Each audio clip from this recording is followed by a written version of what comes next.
sensitizing the US consumers about the fact that, look, tough days are ahead, but they're all for a better, brighter future. The American dream is going to come back. So that's his domestic narrative and rhetoric. What it means otherwise is obviously very significant. The United States growth is going to shrink. And it's not just the United States growth that is going to shrink. There is going to be a contractionary effect across the headwind inflation trajectories in many parts of the world, because the supply chains are going to get badly impacted. But more importantly, Subi, there's one point I want to draw your attention to. If you look at the tariffs that have come, the tariffs are not just tariffs. They are tariffs including trade barriers and currency practices. That's the heading on which this has been announced. And it's very interesting. If you, for example, it's very ad hoc in character. If you look at a country like Turkey, Turkey has been called out twice in the executive order because of the high tariffs it imposes on rice husk and apples. Yet, if you look at tariffs, the reciprocal rate for tariffs on Turkey is very small. It's just 10%. Whereas for many other countries, the rates are much higher. Now, this, I think, is where the crux of the matter lies. These tariffs are going to be bargaining chips by the US administration for taking out extracted concessions from its partners on several other areas, which could be with respect to currency practices, which could be with respect to many other barriers. I think specifically for India, there are two areas of concern. The first is the quality control orders, which have been very reflected upon in detail in the foreign trade barrier report that was brought out 24 hours before the reciprocal tariffs in number one. And number two, India does figure among the list of countries which the US administration considers are currency manipulated countries. So I think these are the two areas, and also subjects like government procurement markets, where the US would expect concessions. Those are difficult policy areas for India to address. I think that's where the real risk lies. Absolutely. No, a point taken. Good morning, gentlemen. To the point of how they've arrived at these numbers, Prashant here, it looks like what they've done is they've taken the deficit, divided it by the imports, and that's how they got to the number. So, the deficit with India is about $46 billion. US imports about $88 billion. So about 46 divided by 88. That's the 52% claim tariff number. So, I mean, if this is true, and many are pointing out that this is how they've arrived at that number, it's I don't know, I mean, what to make of it. But specifically, Sanjeev, if I can ask you, there are many who are saying that for countries, for sectors like textiles, Bangladesh is hit higher, Vietnam is hit much harsher. How would you respond to that? Because I'm assuming cost of making stuff in those countries is lower, and it's also easier in that sense, widely acknowledged. So is that actually a silver lining that they are hit harder than us with regards to specific tariffs? Go on. Well, I mean, I would say that, so that may be true. I certainly won't comment on what's happening there, but I would only make one comment. Inefficiency in production anywhere, if that is leading anyone, could be us, could be anybody else, to do better in the short term. That's only going to be in the short term. I think the important thing really is that it's a call for Indian industry to become a little bit more efficient. And in some ways, I think it could be a paradigm shift in the way we look at our manufacturing over the years, etc. If manufacturing has not been our strongest space so far, it's again a call for action that, okay, figure out the logistics cost. Start thinking that scale is important, and big can be beautiful and big can be better, because some of those will give us the efficiencies that will make sure that we are even more competitive in the global markets. You are right that in the short term, India possibly may not suffer as much, because there have been greater tariffs on some of the other neighboring countries India has, particularly in the segments that you mentioned. But that's going to be only a short-term thing, and as is being said, some of these are going to be used as bargaining chips. I think from an India standpoint, I also feel a little bit more confident because we all know that the BTA is being negotiated at this point in time. Possibly the only country, at least to my mind, India is the only country with which US is actually negotiating a BTA at this point in time. So I have a lot of hope from that standpoint as well. But I mean, again, the moot point, and that to me is the underpinning. It's a call for action for us to be a little bit more efficient and to make sure that our trade interests are protected, which I'm sure the government of India is doing at this point in time. Yes, absolutely, gentlemen. I mean, back channel parlays will definitely, take place, and let's see where this eventually ends. Thank you so much for joining in with some opening thoughts, at least, on this very, very busy morning and very, very chaotic morning, might I say, from a market standpoint. Just want to point out that our teams have verified the official White House document is actually putting India's tariff at 27% and not 26%. The placard that President Trump was holding up and whatever he tweeted out on social media, there the number was 26% for India. But the official release from the White House, which has tariff lines for a lot of countries, including us, the release there talks about a 27% for India. So just putting that on the table. Let's take a quick break on that note. Come back on the other side. We'll, of course, have our technical experts joining in, also Deepan Mehta joining in for some fundamental ideas.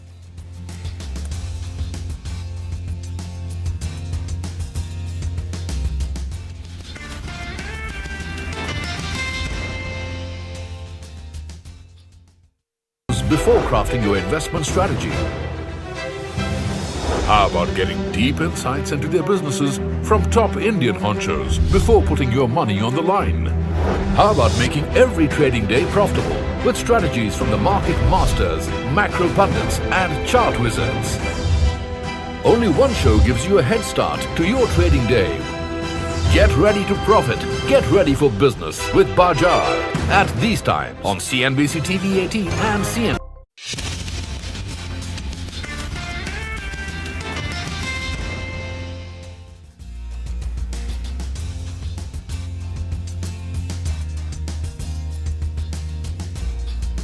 Welcome back. You're tuned into Bazaar Morning Call, and let's get straight to some fundamental analysis. Deepan Mehta, Director Elixir Equities, joins us on the show. Hi, Deepan. Good morning. Hope you got enough sleep last night. President Trump was, shooting out the tariffs, and a lot of investors were a little bit jittery. But now at least that uncertainty is partly out of the way. So let's focus on the markets and let's focus on stocks as well. Deepan, today for starters, the pharma stocks could start off in the green. And late in trade yesterday, you did see a surge actually. So that told you that the pharma index itself, had a bit of a sniff that maybe nothing is coming for them, nothing negative, at least as of now. Your view on the pharma stocks, and do you think that they'll get away, or do you think that given the uncertainty, you'd rather stay away? Good morning, Nigel, and thank you for having me on your show. I slept through the entire announcement. You can always catch up in the morning. But I think it's a great sense of relief for the pharma sector. And I think pharma stocks again will come back into the reckoning. I don't think that having announced this kind of an elaborate tariff policy in place, that they should start tinkering with it very soon. So I think pharma has a clear run for the next several quarters or so. And clearly, I think the Trump administration recognized the fact that pharma provides a very important it's a very important import for US, considering that it keeps the healthcare costs lower.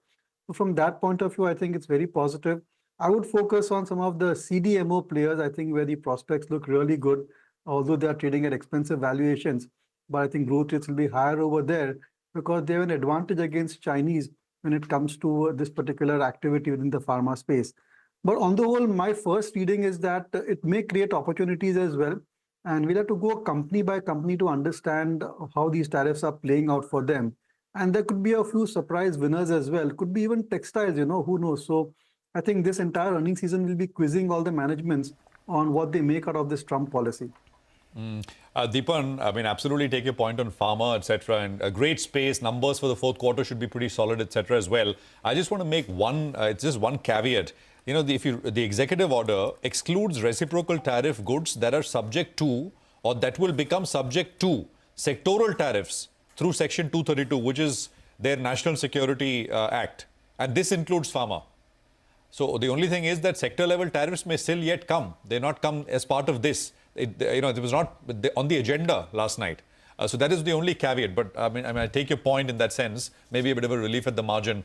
But otherwise, I mean, it's not great news at all, right, Deepan? For world markets, for at least in the near term, economies, trade, a fair bit of disruption and turmoil in that sense, beyond what happens today. Prashant, I see this as an opportunity. And if you go back into our 20-30-year history, whenever there is turmoil in global markets, and if you buy Indian stocks in 2-3 years down the line, you get exceptionally good returns. And in a way, a lot of Indian companies that we are investing in are completely insulated from all these global trade. When we look at the banking sector, infrastructure, cement, retail, entertainment, hospitality, I think they are not affected by what Mr. Trump says. And investors are focusing on those sectors. So if you consider the entire listed space, apart from pharma, IT, textiles, specialty chemicals, there are a lot of sectors where investors can have there's no certain uncertainty around these Trump tariffs. And such events, they provide a good entry opportunity. So if you're sitting on cash, you've not taken advantage of this recent rally which has come through, then this is a great time to invest. And I think investors should consider the history. Whenever there's turmoil and you have bought, you've always made a very good return. So far, there is going to be turmoil in trade. Is there turmoil in stock prices? Maybe not yet, right? You would agree, starting points matter. I mean, it's not as if we're they're not wildly off in that sense. It's not like one of those big global financial crises which have brought prices sharply down. But anyway, Deepan, what is on your mind? 2-3 ideas which really, to your mind, stay insulated from all this. No, I think that NBFCs are looking very interesting to me. With usual disclosure, I think stocks like Bajaj Finance, L&T Finance, even beaten down stocks like IIFL Finance. So within the banking space, I think there could be several triggers for NBFCs, starting with interest rate cuts. And we have this lower risk weightage, so that's looking good. After a long time, I think retail also looks quite interesting. Specialty retail companies, the likes of Campus Activewear, Metro Brands, Go Fashions, Ethos, I think all of these companies have had pretty soft quarters. Even tier 2 retailers like V-Mart, we saw what numbers they declared in terms of their same-store sales and overall sales, very impressive. V2 retail, I think. So that looks quite interesting to me. And like that, I think many ideas are there. We spoke about cement also, ACC Ambuja, I think they have a good run. And after a long time, we are seeing a lot of flow of orders to the infrastructure builders and to the defense sector. So I think it's business as usual over here. And although I agree that stocks are not really at throwaway valuations, but you may not expect multi-bagger returns, but at least you can expect returns which are typically historically what we have got historically in the Sensex and Nifty, which are around 12 to 14% or so. From the companies that have won orders, any particular names you like? Very quickly, Deepan. Hindustan Aeronautics, I think, very good visibility over there. Okay, all right. Thanks for that, Deepan. Stay with us. For the time being, you slip into a short break. Come back. We'll get you pre-opened rates. We'll also be joined by Sudarshan Sukhani as well as Mitesh Thakkar. Stay with us.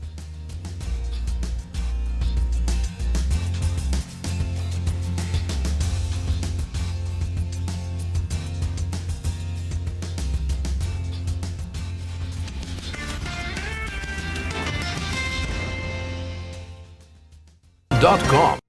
What does it take to build India's largest startup platform? It takes a journey of starting out as an unknown and ending up as unforgettable. It takes more than 2 decades of celebrating the most influential and influencing the most celebrated entrepreneurs. From chronicling the stories of India's startup universe to becoming a success story in itself, as India's longest running show on startups and entrepreneurship, celebrating 21.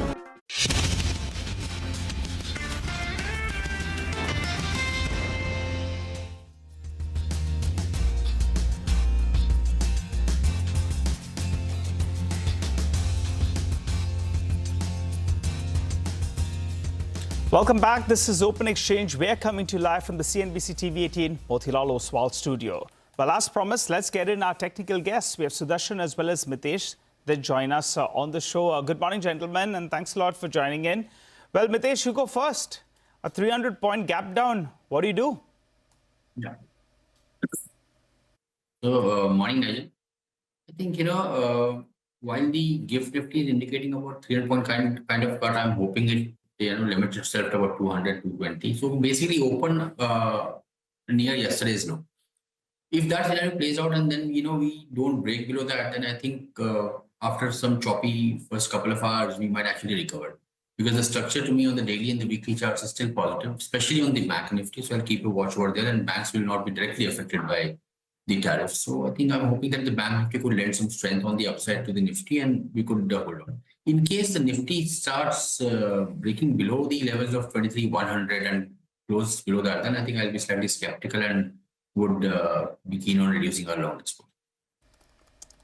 Okay, so you're not looking to buy the initial dip. You'll observe the first hour of trade, and then you'll take a call. Is that correct? That's right. Okay, all right. Sudarshan, what about you? Good morning. Well, I'm very clear. Yesterday I said do not trade. There is far too much confusion in the market. And yesterday we all knew that the Trump announcements are coming. So there was no way we could have taken a trade on the long side or the short side. Doesn't matter.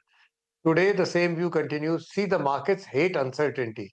So half of the uncertainty is over. We all know what kind of tariffs have come. But the other half still remains. How will it affect us? How will it affect a sector?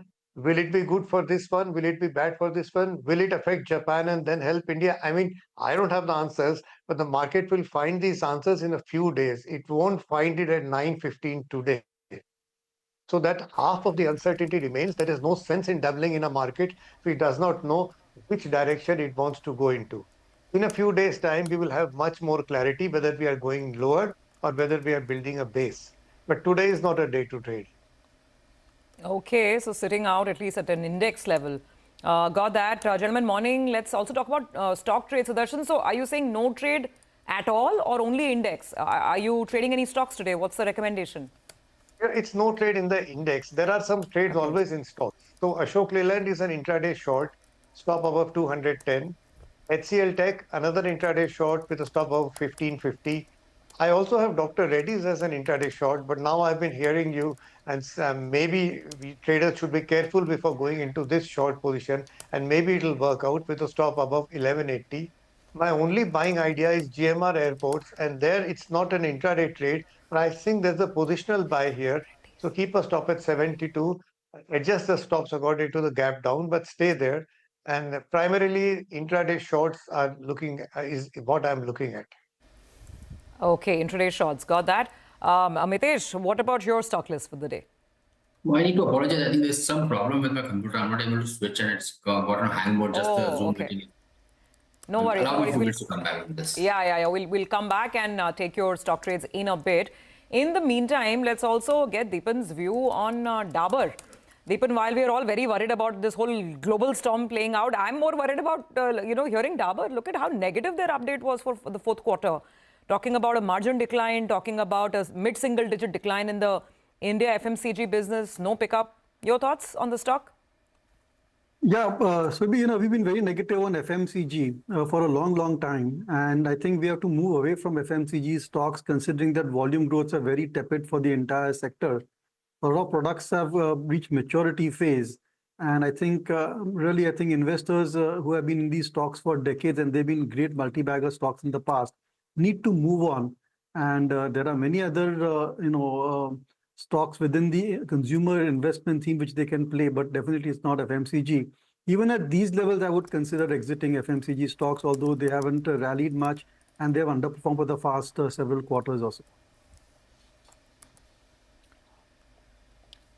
Okay, all right. Deepan, good getting those thoughts across. Let's welcome in our next guest, right? Sharp increase in oil imports from the US. Prabal Sen is energy analyst at ICICI Securities. He's with us now. Prabal, good to have you with us here.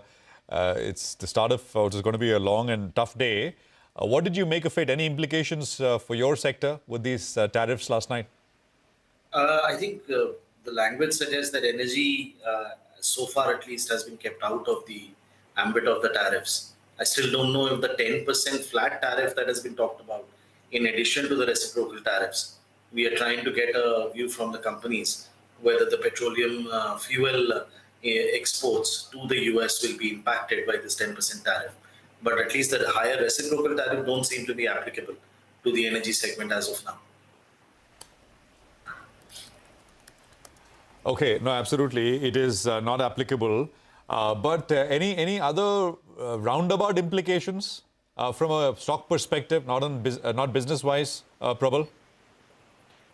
Well, I think, frankly, more experienced people will be better at commenting on the overall impact that will be there on valuations and multiples across the board. I don't think this is something that anybody has been prepared for. Obviously, you have been expecting that this tariff order will come, but an impact on the broader market will obviously change every sector.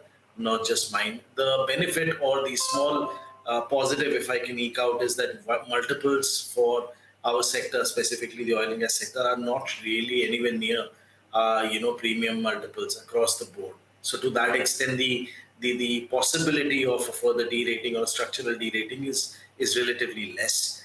The second aspect is that, peculiarly enough, the concerns around global economic growth can have an impact on slightly lower energy prices. And India being a price taker and a major importer of crude oil and other gas inputs, there I think the margin improvement can actually help, offset any impact on volumes or growth that may happen with disruption in export volumes or any other spillover impact that one might see. So I would say that impact definitely will be there, but as of this moment, I think the oil and gas sector is the least of our worries from a broader Absolutely.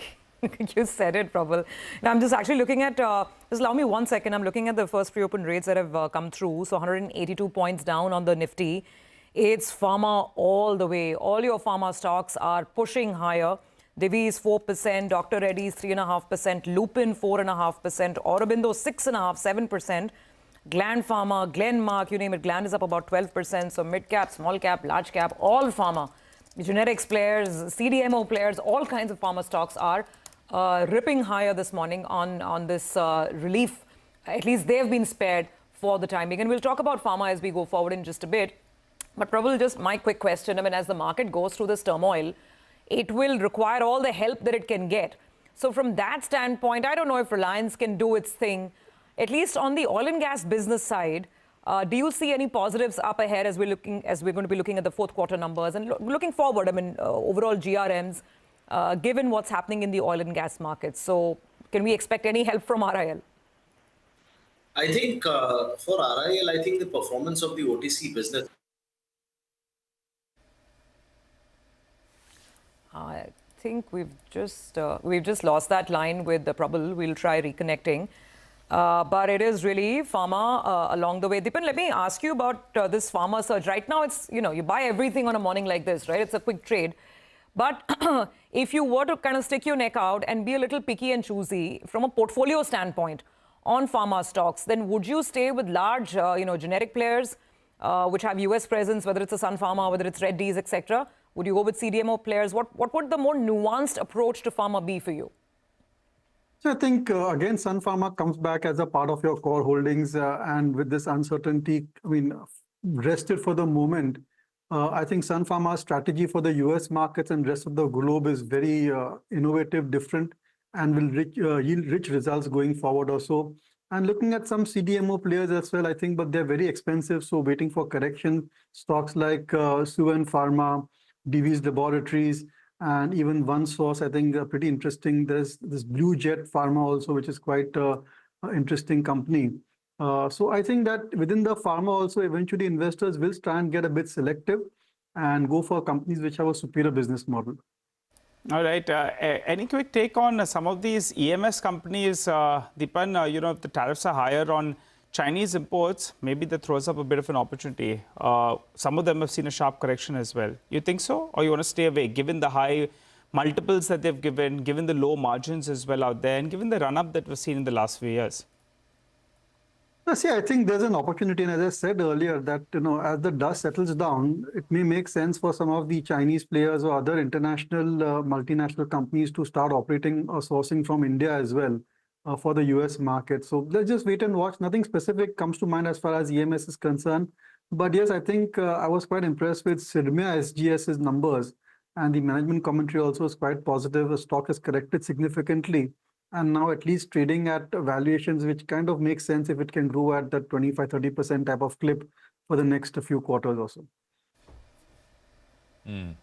No, got that. Deepan, thank you very much for joining us. Good conversation, and I hope we speak again soon as we navigate through the day. By the way, at least the start at the pre-open is now come to an end. I think I saw 0.78%, 0.8% kind of a cut, which is, 180 points. You're basically just reversing what you gained yesterday in that sense. So 23,150 or so is where we are starting at. I think let's get Sudarshan in 9:10 call. Sudarshan, what do you have? Well, GMR Airport is a buying opportunity with a stop under 72. Okay, GMR Airports with a stop under 72. Aditya Khemka is now with us. He's fund manager, Intred Asset Management. Aditya, good to have you with us here. Good morning. Let's just talk about Pharma, which is seeing a bit of an uptake. So it's been spared, but should we say for now along with it? Because if you read the executive order, it's part of sectors which are included under this national security thing. So sector level tariffs may yet come. What's your sense? Yeah, hi, good morning, Prashant, and thanks for having me. I would agree with you. I think you should say for now because, historically the Trump rhetoric has been to include pharma as a part of their tariff on India. And, sooner or later, my belief is that pharma will probably fall under the tariff situation. And it is a national security issue. Remember, Indian pharma companies export anywhere between 50 to 60% of the volumes of medicines in the US. So, from that standpoint, if the US were to take a stance that, are they vulnerable to India stopping medical supplies to US, would that become a national security issue? Yes, it would, because 50-60% of your volumes would evaporate. So tough to believe that it won't happen. But when and how and in what shape is something that we don't know. Okay, so Aditya, I'll ask you the same question I was asking the previous guest as well. In order to try and play this the smartest way, because we don't know what President Trump does tomorrow, whether he imposes certain, new conditions on even pharma exports that are coming into the US. But what would be the best way to play this? Should you stay with CDMO players? Should you stay with players who have a great specialty generics pipeline, maybe specialty products like Sun Pharma? What would your personal preference be? So personally, we are more focused therefore on companies which have nothing to do with US. To be honest, we are focused on hospitals, diagnostics, Indian-focused pharma companies, be it your Torrent, your Alchem, your RPG Life Sciences, your, companies which are more focused on India and less to do with the US. Same goes for any hospital business or diagnostic business which is listed. They have nothing to do with the United States. So if you have to take exposure to healthcare, you are better off, looking at these kind of stocks because they don't have the exposure to US to have a risk. Understand as a fund manager, when we think about this, the entire tariff angle, whether it happens, when it happens, at how much rate, we don't know. But there is an added risk now to owning the stocks which have exposure to the US. Is there an added reward in owning them? The answer is no. So if there is no added reward, but there is just added risk, it just doesn't make sense to keep owning them. That's the whole perspective here. That's an interesting point. Yeah, today we could get that relief rally, but this isn't over. And you have no idea what comes on pharma as well in the coming weeks and days, perhaps. So to say for now. For now. There is relief. And that's essentially the point. But, well, we'll take what we get because otherwise fewer places to hide in that sense. Yeah.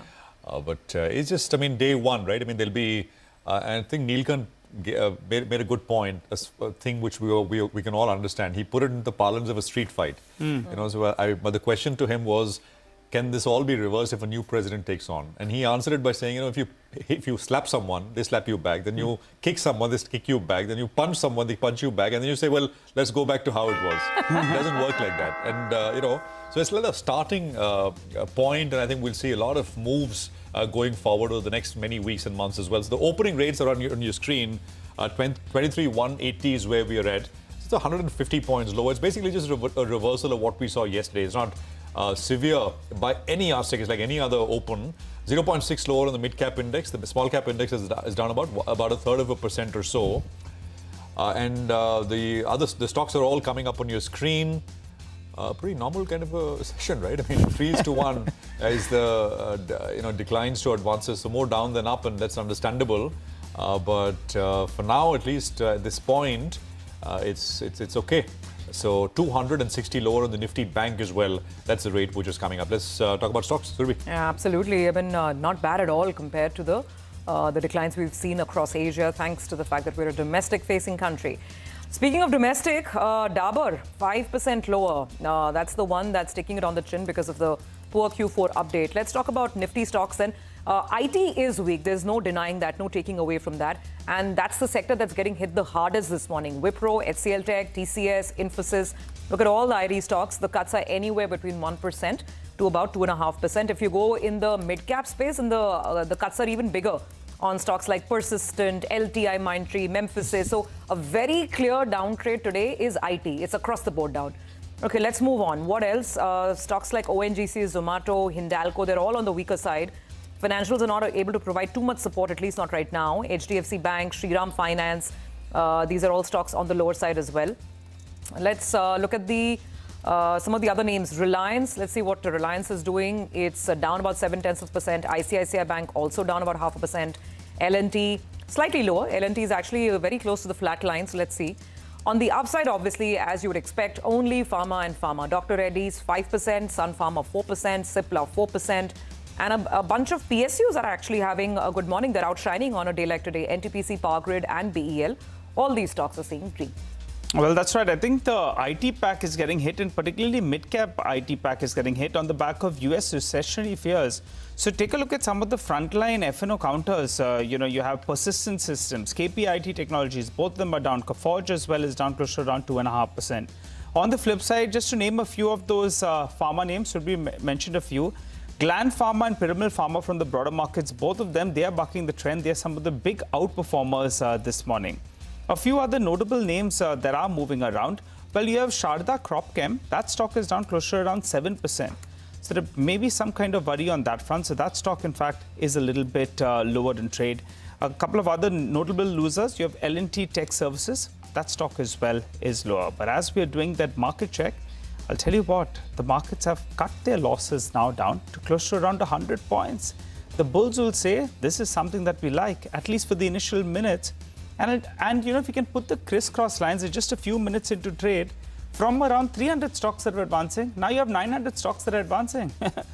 Good going. Mid-cap index recovers from the low point of the day. What are we talking about? It's a normal day. I was just thinking, Surabhi, yesterday during closing, I think we were chatting on how tomorrow we could see a relief move, right? And I said, well, we're saying this with the risk of being immediately proven wrong. But can you be wrong and still be right? Look at the... This is not bad at all. I mean, this could be a regular day. Absolutely in the market, for now at least. And I think it'll be interesting to see the foreign number, the flow number, because is this retail once again sort of piling in a big way and supporting things and sort of buying this... And of course, I mean, I think for today, the foreign sort of activity will pick up as we go through the paces through the course of the day. So I think it's just still the initial kind of first reaction which is coming through. And so we'll have to give it time. Also, foreign managers will have to, they have a lot more to think about on their other positions in China, in South Korea, in these countries which have been slapped hard. I think, just to give you a couple of technical levels, on the Nifty Bank, it's good to see the 200 DMA has got protected, and on the Nifty, the 20 DMA, at least as of now. You'll want both those two levels to get protected, and gives you some hope that we'll see an additional fight from here on. Expiry day as well, so things can get volatile in the final couple of hours of trade. Absolutely. Absolutely. And, lots to track as far as specific stocks, etc. are concerned. But let's just actually put maybe just a few other names, right, up there for our viewers before we bring in our next guest. Do we have our market master with us? And I think we should be able to go to them in a bit. So, I mean, it is all pharma. The biggest volume-led gainers are Oro, Dr. Reddy's, Lupin, Sun, Cipla, Zydus, Gland, Divi's, Piramal, Laurus. My God, Glenmark. It is between 3 and 9% gains, and we should actually have those up at the bottom of the screen. So this is the biggest volume-led. Mankind, you can throw in Marksons, you can throw in Newland, you can throw in Moripun, you can throw in Supriya Life Sciences, 3.5%. And I'm not looking at some aggregation of pharma stocks, but I'm just looking at, I've just sorted the biggest volume-led gainers as far as the NSE is concerned, and this is what is coming up. About 10, 12 names, but all from that one space, at least for now. Absolutely, yeah. So not too bad. Now, how is the Indian side getting ready for its response? Sources have been telling us that Indian officials are right now analyzing the impact of the differential and reciprocal tariffs. We have our colleague Abhimanyu joining in. He's been working the phone lines to see. Till now, no official response from India. We've seen that from a lot of countries. We've seen that from the EU, Australia, China. Not yet from India. Abhimanyu, what's the latest? India is analyzing the impact of differential and reciprocal tariffs. Now, these tariffs are going to kick in two phases. The first phase would be 10% of tariffs kicking in from the 5th of April, and additionally, 16% of tariffs are going to kick in from the 10th of April. What sources have indicated so far that the government is studying the impact, is analyzing the impact, and it has also indicated that differential tariffs will mean a mixed bag for India, which means gains in some sectors and also losses in some sectors due to variation in competition with several countries. Also, sources have indicated that the clause 4 of the American order clearly says that the American president retains the power to cut tariffs with countries which are going to address the American concerns. India is already engaged in BTA negotiations with the United States, and both the countries aim to conclude the first tranche of the BTA negotiations within 2025 itself. So India, of course, remains engaged in negotiations with the US, and what had earlier been indicated that sectoral level, expert level talks would start virtually in the next few weeks, and expert level engagements will also possibly pave the way for in-person talks between both the countries. It remains to be seen what is going to be the overall impact. A detailed statement would be issued possibly in course of the day by the government, replete with analysis. So all eyes, of course, would be on what is going to be the possible impact. All right, thank you very much for that. Sandeep Bhatia is with us, Managing Director and Head of Institutional Equities at Macquarie, and he's now joining us. Sandeep, good to have you with us here. Pharma, I want to just start with, I mean, any thoughts, any discussions with your team, especially with Pharma, your Pharma analyst in particular, on, the sector is seeing a big move. I think it's good to see that the pharma has been exempted. I think what this means is that it's not the Trump administration not immune to domestic internal U.S. political pressures and requirements, and the pharma business is definitely integrated into the entire medical healthcare system in the U.S. So we remain positive on pharma. We like Sun Pharma, and this is. I think an indication of what should be taken as a broader message is that the tariffs that have just been announced are opening move, and there could be negotiations. India is already in bilateral trade agreement negotiations, and we could see changes in the tariffs for India and even for some other countries. Gentlemen, I want to take just one moment to relish the fact that we've got, on a morning like this, we've got green on the screen. Look at the mid-cap index. It's already broken out into positive territory. Thank God for our founding fathers for always wanting to make India a very strong, resilient, domestic-facing economy, integrated with the world, but very strong domestically as well. And maybe that's what's helping us on a morning like this. That's the mid-cap index. Even the Nifty, 100 points down right now. Sandeep, so with that optimism, let me ask you the question on the broader market. As this tariff storm rages out, and foreign investors have to decide what they want to do with their positions in other markets, like I was saying, China, Korea, Japan. Could India be a beneficiary at all? Could they say India is maybe least impacted, relatively speaking, so let's allocate some money? Maybe it's a very simplistic question, but I'm asking you nonetheless. I think it's a good question. I think India is in many ways an economic island. We have to appreciate the fact that we will be best placed to weather the storm. I don't think that India, both in terms of its economy and its geopolitical position, is at any way disadvantaged. I think we will see near-term pressures. The real challenge actually is not directly to India, but the entire political economic system and order is being overturned as we see. The real impact, therefore, on India will be the demand destruction that will happen globally. I think people will be very simplistic to assume that this is my exports and this is my direct impact. But remember that tariffs are going up not only for India, but tariffs are going up for other countries. And a lot of other countries around the world are significantly more globally dependent on exports to the US than India is. So I think the first impact is a very short-term direct impact, but the longer-term impact is on the entire demand, global GDP growth and trade will definitely suffer. The only other positive thing that can come from a slowing global GDP growth is energy prices may fall. But all this will happen over the next 6 to 12 months as things become clear what the final tariffs are. But definitely, as far as US is concerned, tariffs are up from where they were in 23-24. No, absolutely, Sandeep. Take your point. I mean, the growth ramifications really need to be seen and they'll play out. But again, from a very near here and now perspective in terms of markets, would you anticipate more foreign flows? I would think that right now is a risk-off moment. So to say that foreign flows will be rushing into India because of that, no. But yes, India will be least impacted of all the emerging markets. That much I can definitely see. So you believe India will outperform from here on? In terms of a relative outperformance means that the rest of the market can fall apart, and if we are where we are, it's also good. So yes, India is an outperforming trade in the medium term, which is a 12-month scenario as far as I see it. All right, Sandeep, shorter conversation today. Thank you very much for joining us. It's a pleasure having you here on CNBC TV 18.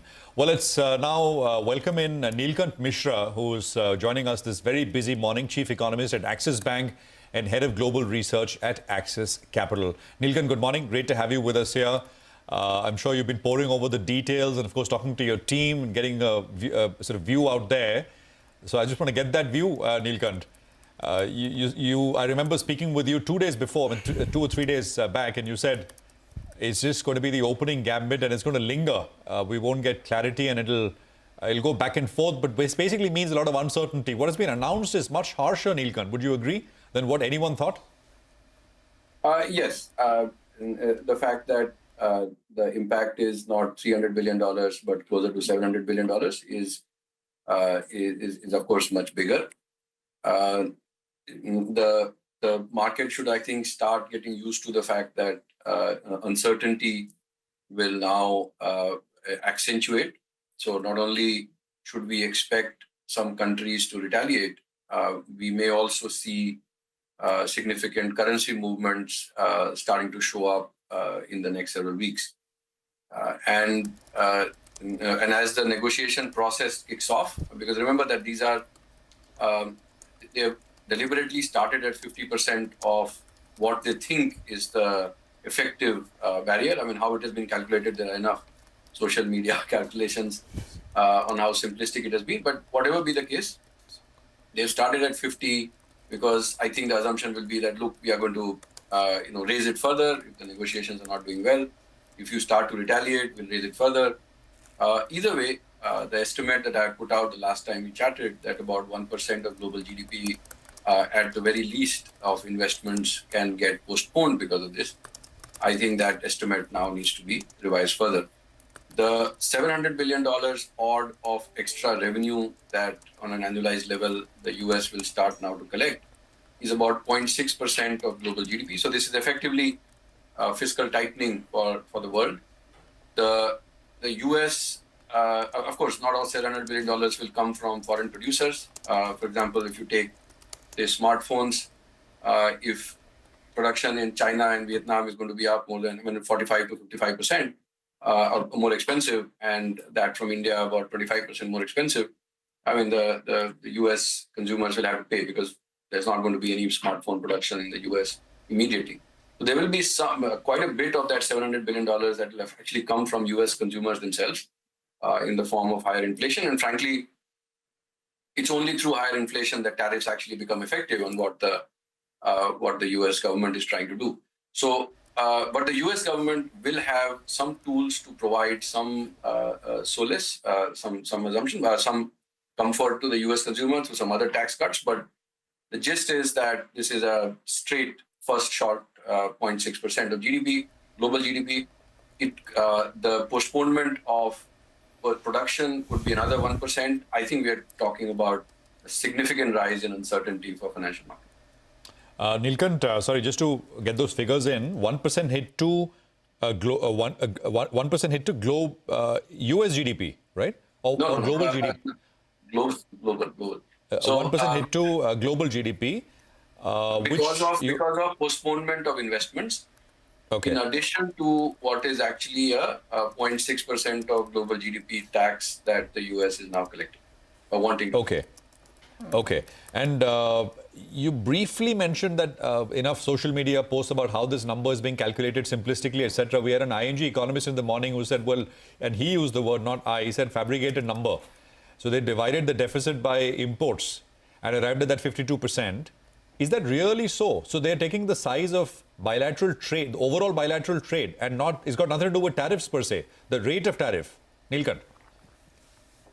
Yeah, so if you plot the gap between MFN, see the executive order talks about how, this started around 1934 when the US government started to have bilateral agreements, and then over time it transitioned into a global agreement, and there was a most favored nation MFN rate that was being offered that is not any consistent, and so that is how the justification is made. But when you look at, and therefore India actually on this is slightly better off because India's MFN rates were much higher than the effective tariff that has been imposed. Like India, it was 17%, but the tariff, they have calculated is about 45-50%. In Vietnam, where the effective MFN rate, average rate was 9%, their effective rate is 81%. So, which is why I think there are various other factors, and I don't think it is possible to quantify the impact of non-tariff barriers very efficiently. So some of the speculation on how this may have been calculated is right, but remember that the objectives remain the same, which we had discussed the last time. Multilateralism is over. The US does not want to get hollowed out industrially, and the dollar they want to depreciate, though I don't think this is going to help. And thirdly, that they want to generate out of revenue out of import. So all of those three objectives are what I think we should solve for. Okay, got that. By the way, Neelkant was talking about currencies. So I'm just taking a very quick look at what the currency markets are indicating, global markets, and there are big moves playing out. Look at the yen. The yen has surged, which you would expect because of the risk haven, the risk off nature of trade. The yen is now quoting at 147 to the dollar, and that's a straight move of 1.3%. That's the kind of rise the yen has seen. The euro is stronger because the euro as a bloc is coming together with very strong statements saying that, we will stand together and we will do whatever it takes to sort of mitigate the impact. The euro is at 1.09 now. That's a 0.5% appreciation for the euro. This is all this morning trades that are taking place. The yuan has weakened to about a 2-month low, but even for the yuan, the reference point that the PBOC sets every morning is stronger than what the markets had anticipated. So that's a little bit on the currency side. Neelkant, great to be listening into your views. So for someone sitting here in India and watching all this, a very simple question. Should we feel slightly relieved because we are not as badly impacted as a lot of the Asian exporters, export-facing economies? Or is there a lot of reason to worry because of the second and third order effects? What you said, 1% being shaved off global growth itself, which eventually will come back to hit us as well. No, I said more than 1%. I said 1% because of investment getting delayed. That's a broad ballpark back of the envelope, Nick. And in addition to the 0.6% of volatility. In addition, so it's 1.6%, yeah. Overall impact on the global economy, yeah. Exactly, which is at the first shot, right? And so now we have to see second order, third order effect. So this is not going to help anyone. And I think previous speakers have also mentioned, and it's a reasonable number to work with, that we are slightly less affected directly. And remember that many of the problems that we had self-inflicted on ourselves, we are starting to solve them. Like the liquidity side, I think the RBI has been very proactive and it has shown a lot of action after stating its intent. And therefore, the liquidity premium that existed, which was very significant and which was actually slowing down the economy, is now very quickly getting whittled away. So the domestic economy actually should be on a better footing for its internal demand. So India economically, I think, will be less affected. There may even be new opportunities that come up. So if Vietnam is not in a hurry to bring down its tariffs, then there is a lot of apparel, footwear. India becomes relatively cheaper. I mean, there's a 20% gap between Vietnam and India tariffs on Vietnam versus tariffs on India, it's an advantage that can actually start to play out in our favor. I mean, it's very unlikely that footwear and apparel will start getting manufactured in the US because of these tariffs. So there may even be opportunities that come our way. But the channel through which I think the impact will be the worst will be the financial markets. So remember that people are just about starting to cope with the fact that this uncertainty will be there for a long time. The Fed put that the markets had become addicted to over the last 3 decades, that whenever there is a problem, the Fed can cut interest rates and the things will get sorted out. This time, it is a much, much more complex problem. And the equity risk premium, which is the inherent uncertainty, which prices in the inherent uncertainty of returns in what is actually a much riskier asset class than bonds, is something that was too low and will now start to rise. So it should get used to lower price to earnings multiples.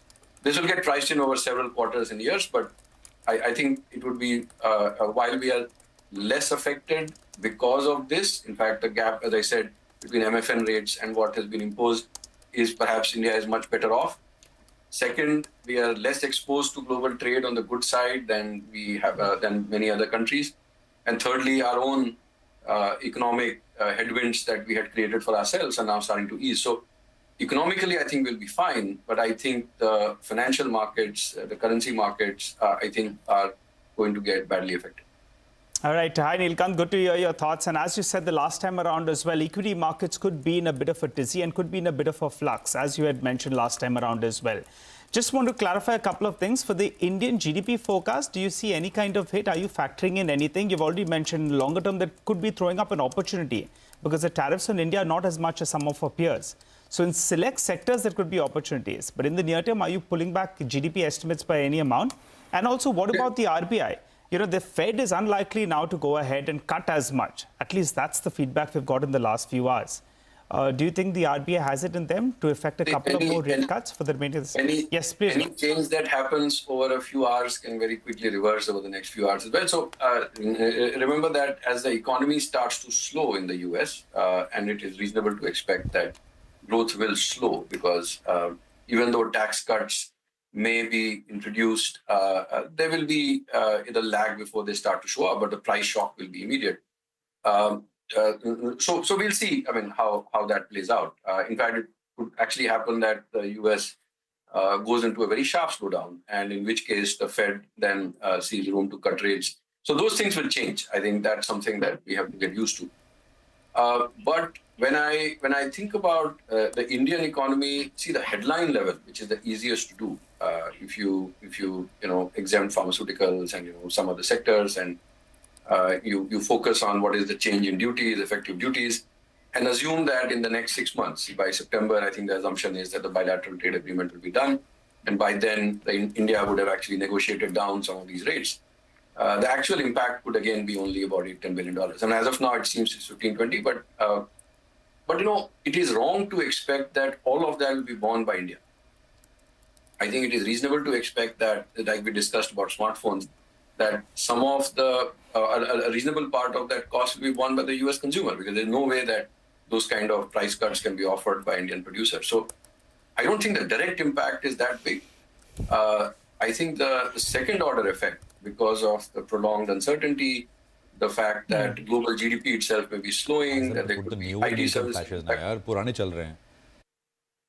Sorry, Nilkant, go on. Sorry, go on. So the prolonged uncertainty, think about what happens to, say, IT services exports.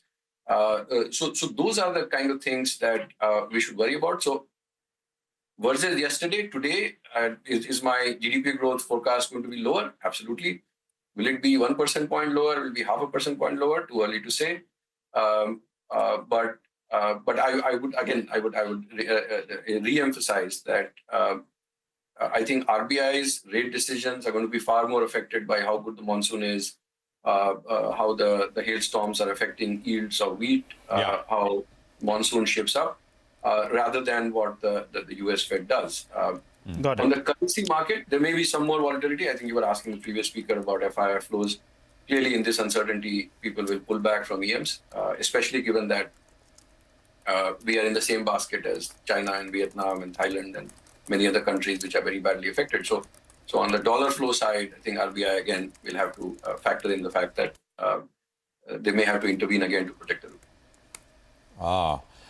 Got that. Neelkant, I had a couple of questions. One, do you have a specific view on Pharma? Because Pharma today, from a market point of view, is rallying. It's been exempted for now, looks like, but they've made a special, they've put Pharma in along with other sectors like semiconductors, etc., where they're saying it's part of a review and sector level tariffs may still come. Or you think we should go with the fact that, well, it's not going to come? It's not happening. It's exempted. Do you have a strong view? There is no way to have a strong view when you're not controlling the decision-making process, so you don't even know how the decisions are being taken. You only understand the broad objectives. Frankly, on Pharma, this is not something which is very critical for labor and job creation. And I'm not sure if the US wants to disrupt a very large part of their healthcare system. So my assumption would be that, and given that, the manufacturing cost gap between India and the US is like 80%, so it's very unlikely that that's going to come in. It'll only increase costs, increase insurance premiums and all that. So frankly, I don't think this will get affected. This is too small for the US to bother about, and it is too critical for affecting the support base of the Republicans. So I think the risk is lower, but you're right. The reason they have given is that these are critical. There are things that we don't have, so we need to sort of keep them out for now. Whether they will pull it back when there is a negotiation happening between China and US and India and US and say that, you know what, we are now bringing this back on the table. Those are kind of things that can happen, but at this stage, I think it's reasonable to expect that they will not be. And Neelkant, Prashant, by the way, you're asking Neelkant the hardest question, almost asking him to read Trump's mind. I don't know if his advisors or even his wife can really read what he's about to do next, right? But maybe she has an ear into these things. I just want to ask Neelkant one thing, Neelkant, and you'll have a good sense of this, right? You said India is domestic facing, and so that's a good thing. So in that sense, lesser impacted economically because of these tariffs. Do you think the government and the RBI is already starting to do it, kind of, put all their efforts towards sort of really priming the economy in that sense to be able to withstand this global hit a little more? RBI meets on the 9th of April. Yeah, but see, RBI has already taken a lot of action. Correct. Remember that they had taken out about 5 lakh crores, 5 trillion rupees of liquidity because of the dollar interventions between September and January. They have now re-injected 5.5-6 lakh crores, and it was more from the fiscal side, Neelkant. Sorry, government side. So government fiscal deficit. In fact, the government is already going to be less of a headwind. Remember that this whole narrative that the government was supporting the economy and is no longer because capex growth is not happening as fast is absolutely wrong.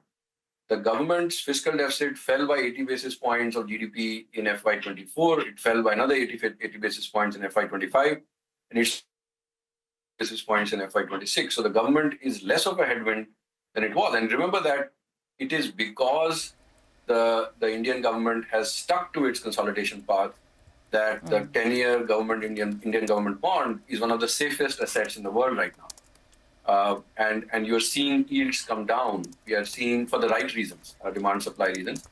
And therefore, I think from the government perspective, I would expect that, slight more push on domestic demand factors. Remember that we also have the advantage of having a real estate cycle, which is coming off of a 10-year downturn. It's only been 2-3 years of an upturn. There's a lot of room for growth there. So some of those policies, I think they can be definitely supportive of domestic activity levels. Even as the world goes into this reset. So finally, Neelkant, and last question, which would be a good segue into our next discussion as well. You discussed Pharma.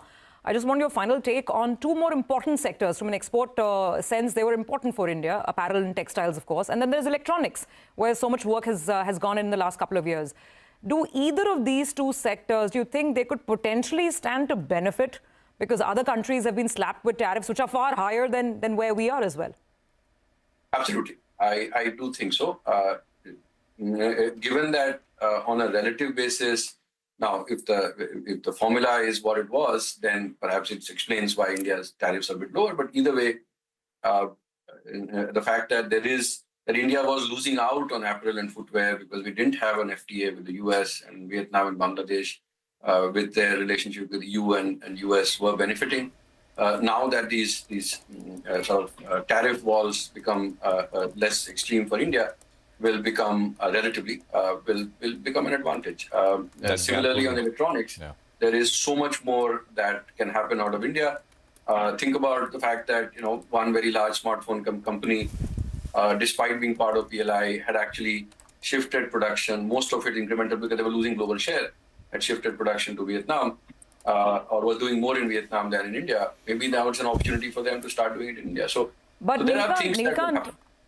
But Neelkant, on electronics, I'm just going back by everything that we've heard on iPhone, right? Because Trump always takes these, poster boys of the US dream, whether it's Harley Davidson or whether it's the iPhone. And he's been saying that why can't we make these iPhones here? And we know there's a fair amount of investment that's already gone into Foxconn's factories. The Tatas are manufacturing for them. The Apple stock, by the way, was down 6% overnight on the fears that a lot of this perhaps will have to go back to the US. So are you still confident about electronics exports as a story, growing story? Yeah. See, remember that this is the first salvo. We don't know what the bilateral trade agreements between India and the US are going to show up. The fact that the US wants to do more semiconductors is understandable. Does the US have the manpower, which can assemble smartphones at a wage rates of 12 to 14,000 rupees a month? Is something that I think cannot be changed by tariffs. So if the concern is bilateral tariffs, I think it's the US interest. Remember that they're trying to solve for their self-interest, the end of multilateralism. They're trying to solve for generating revenue out of import tariffs. But they also realize that economically it is no longer viable for them to be assembling stuff in the US or even doing, say, camera module assembly or display module assembly. So these are things that economically are just not viable in the US. And if India does the right negotiations and can bring down the tariff rates on certain items, they will get the right rates for importing in the US, exporting to the US as well. So I don't see this as an insolvable problem or that electronics now the story is over. I think that would be a wrong interpretation. All right, absolutely. And Neelkant, really appreciate you joining us with that perspective. Really helpful as a frame of reference to think this through. And you may want to, if you are so inclined, can listen into the next conversation. We have the management of Arvind joining us, and we'll focus on textiles as a space, not just for the company, but for the sector. It's a sector conversation which we're going to have. So we'll take that break, and we'll have Kulin Lalbhai of Arvind join us on the other side.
Welcome back. So just a quick check on the markets again. The small flash of green that we had on the mid-cap index, that's kind of, given way. It's again a decline of about 0.8% right now. The Nifty is still nursing a cut of about 100 points. That's the situation.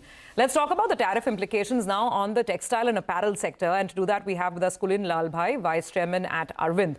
Kulin, great to have you on. This just takes me back many, many years. I started my career as a reporter on textiles and apparel exports. And I remember that was the time, 2005, when the WTO quotas were going out. It was all about the India opportunity. 20 years later, Bangladesh jumped in, took away a lot of that opportunity. Vietnam jumped in, and there was always China. But is this a new reset? Is this, so to speak, a second lifeline for the Indian textile and apparel export sector, because our tariffs are lower than a lot of these ASEAN countries? What do you make of the overnight announcements? Yes, I think the overnight announcements, of course, they are very large ones, and we'll have to digest them in the days to come. And it'll remain to be seen, how the discussions progress, because honestly, as others have also been saying today, this seems to be an opening salvo, and there's going to be negotiations happening. But I think if one just takes a step back, I think this whole geopolitical realignment which is happening, China plus one, Vietnam and Bangladesh have been big beneficiaries of the market moving away from China. And India relatively was not getting as much of that business as we possibly could because of different tariff and market access issues. And now if you look at it a little bit more holistically, with India discussing with the UK, EU, and the US, I think if you take that as the frame of reference, then this could be a very, very exciting time. Because I think India is looking holistically at a multipolar world and how we can engage differently with the West.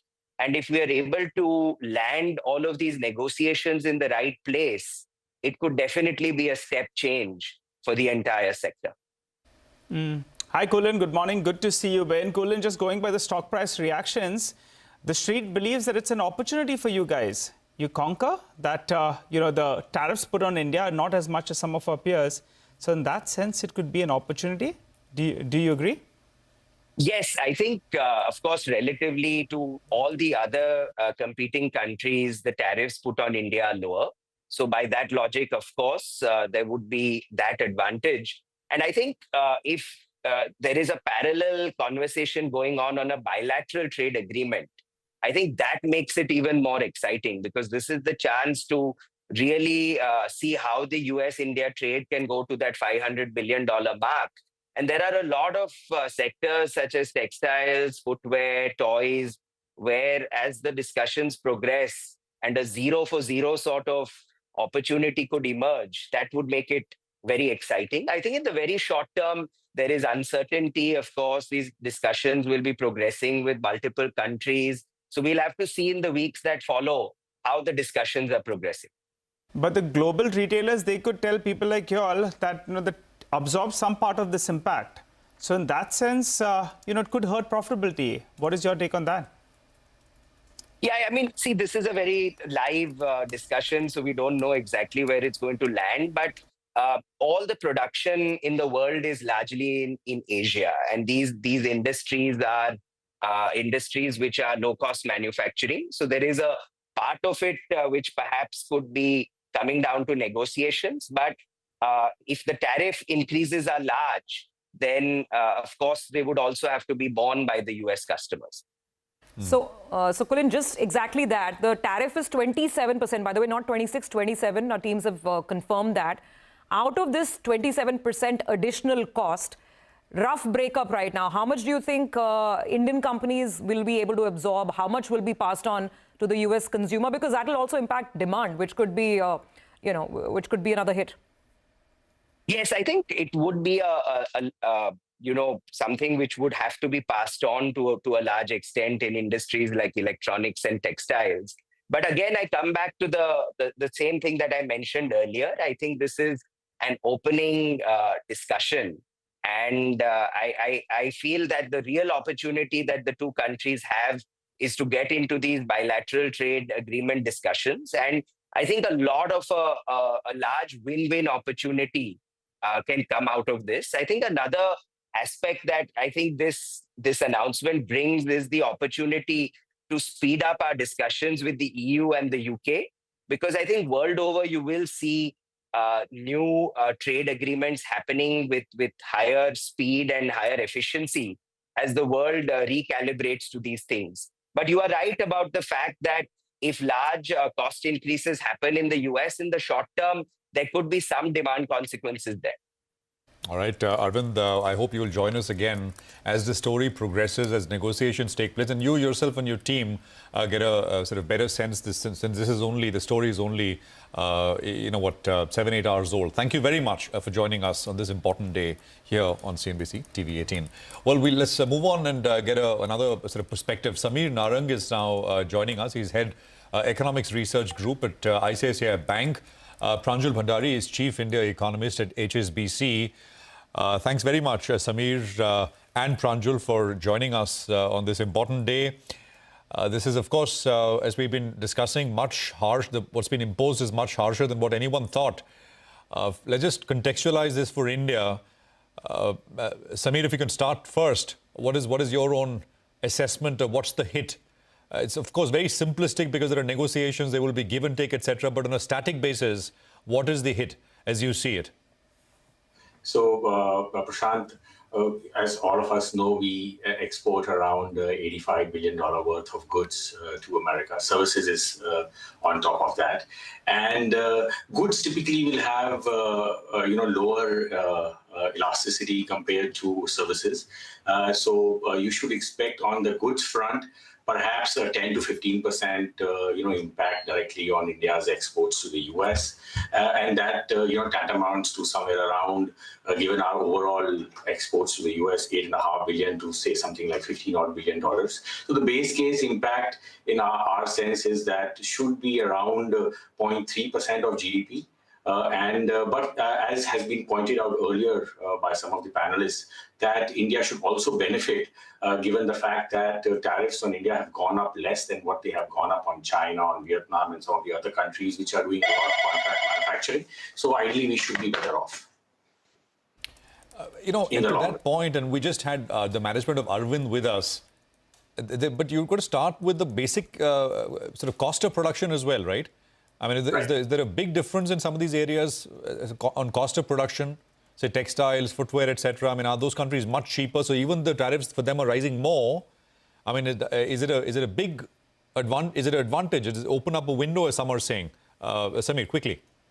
It will, Prashant, because the cost of assembling these products in India will be far cheaper because the wage component will be a very significant part in any assembly work that is being done, including services exports. So given that, if we can get our infrastructure right, and cost of shipment is, and logistics costs are in line with the Asian countries, I think it's a very big opportunity because the 10 to 15% differential makes a lot of difference in terms of margins for the final retailers.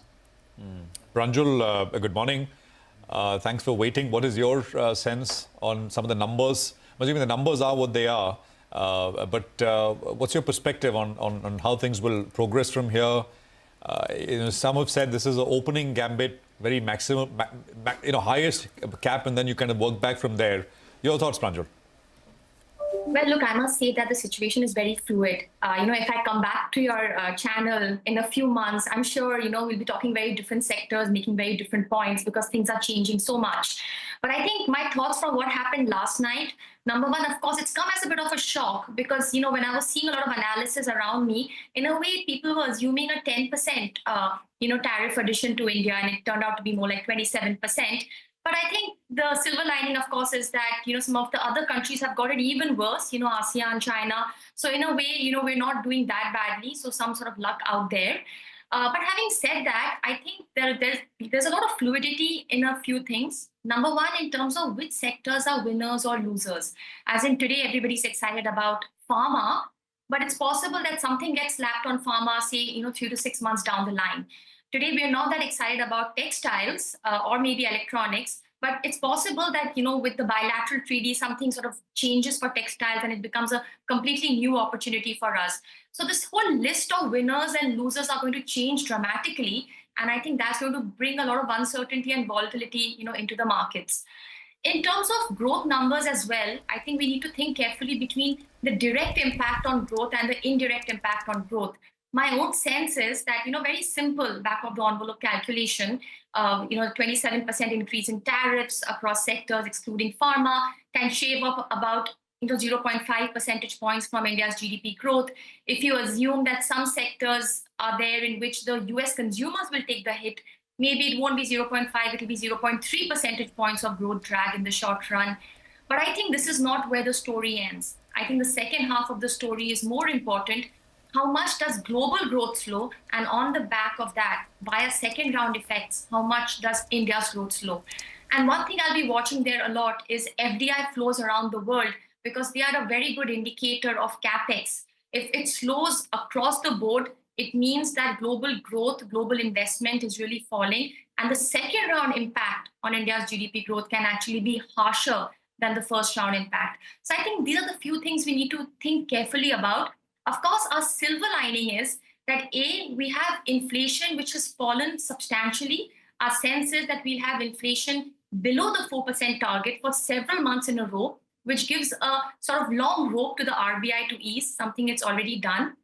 I think we'll also see changes in its liquidity management facility. It's taken liquidity from deficit to surplus, but what we may see next is steps on how do you make this surplus a little bit more permanent in nature. So banks get the assurance and it actually adds to growth over time. So I think there's a lot of monetary policy easing that is there. The opportunity is there.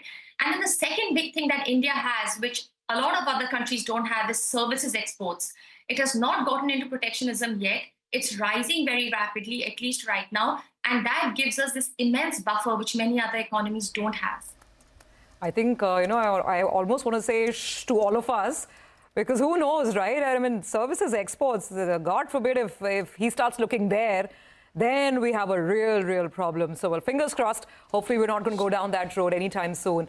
But Pranjal and Samir, just a quick question to take that point forward on the RBI's response to what we're seeing.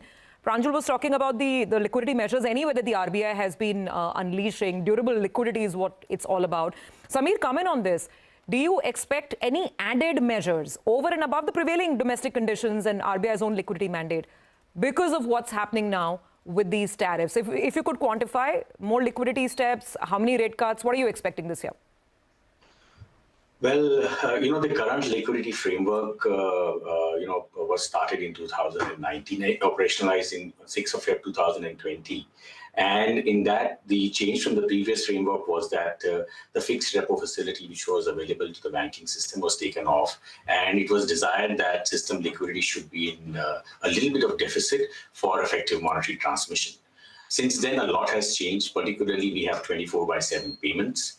And banks have a preference to retain or hold some liquidity rather than, give it in the call money market. So in the current framework, perhaps the changes that would be required, as Pranjal was suggesting, would be operationalizing perhaps a fixed repo window in which banks have an on-tap facility which can be utilized anytime, and that will give them some comfort. It will also give a signal in terms of to the banking system for deposit costs to come down, because ultimately, unless and until deposit costs come down, for the system as a whole or for the economy as a whole, cost of borrowing on a durable basis is not likely to come down to that extent. So I think those are some of the steps on the liquidity front one should expect.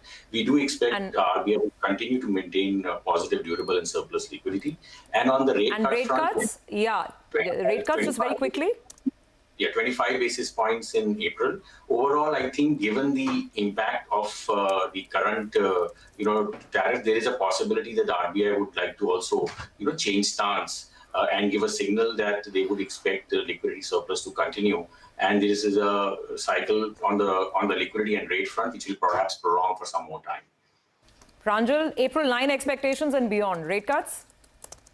Yes, so we think RBI can cut a lot from here on. We expect 3 more rate cuts in the year. 1 has been done, so 3 more. Overall, 100 basis points rate cutting cycle. That's 1.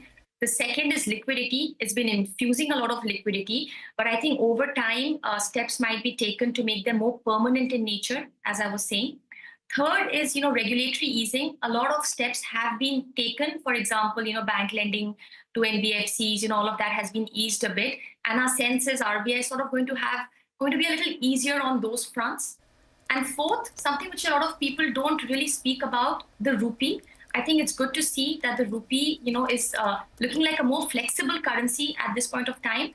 I think this has a lot of benefits, and one big benefit is that if over time supply chains get rejig and manufacturers want to put plant in India, they want to get assurance of a flexible, market-friendly exchange rate. So I think the fact that we've moved towards that direction is also positive for us. So I think on all these four fronts, I must say, central banking, RBI will be the only game in town, in my view, for the next couple of months in order to lift growth.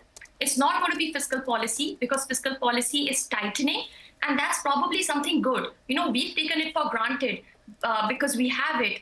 But, the countries that don't have macro stability are paying a price for it in terms of market turmoil. Thankfully, we have fiscal, which is showing market discipline and macro stability, and monetary policy, which is supporting growth and is easing. So we have this very nice combination of growth and macro stability, which is to our favor, in this whole world of global storm. All right, storm it is, and no one wants to touch that. The fiscal stability and, of course, lower bond yields, etc., all a consequence of that.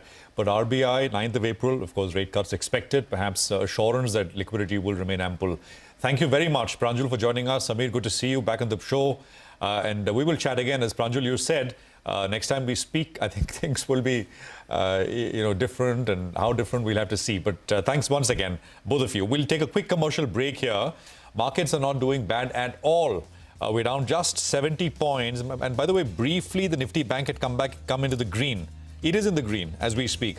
It's up 30 points, but it is in the green. And I think we should just look at the small and the mid-cap indices. Small cap index is down small, 0.2%. And I think the mid-cap index is also down a little bit more, 0.6% or so on the mid-cap index. Take that break. Nilesh Shah of Kotak Mahindra Asset Management Company with his views, his perspective on the other side.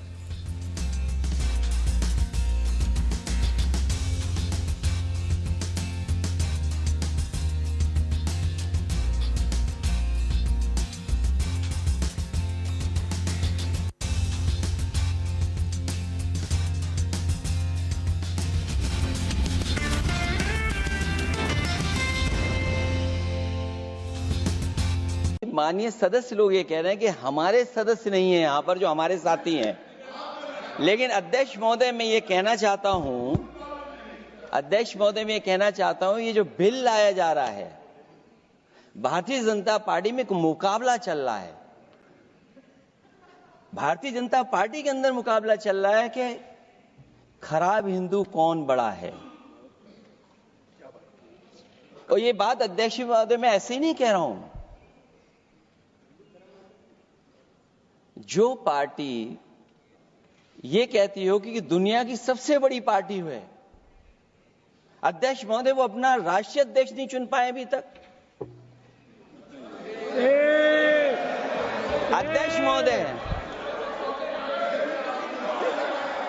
अध्यक्ष महोदय Bharatiya Janata party क्या है?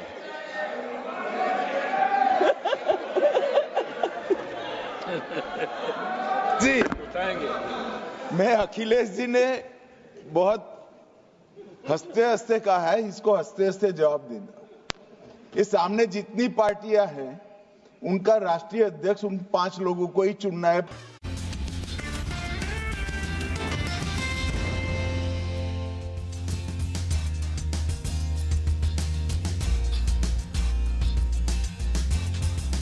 Welcome back. Well, the market's not doing too badly. The Nifty is down only around 60 points. And the point we made earlier this morning was, if the Nifty needs to fight back, it has to be on the banking names. And that's precisely what's happened. The Nifty Bank is now up close to around 100 points. Remember, the Pharma index is outperforming, but there's only so much the Pharma index can do.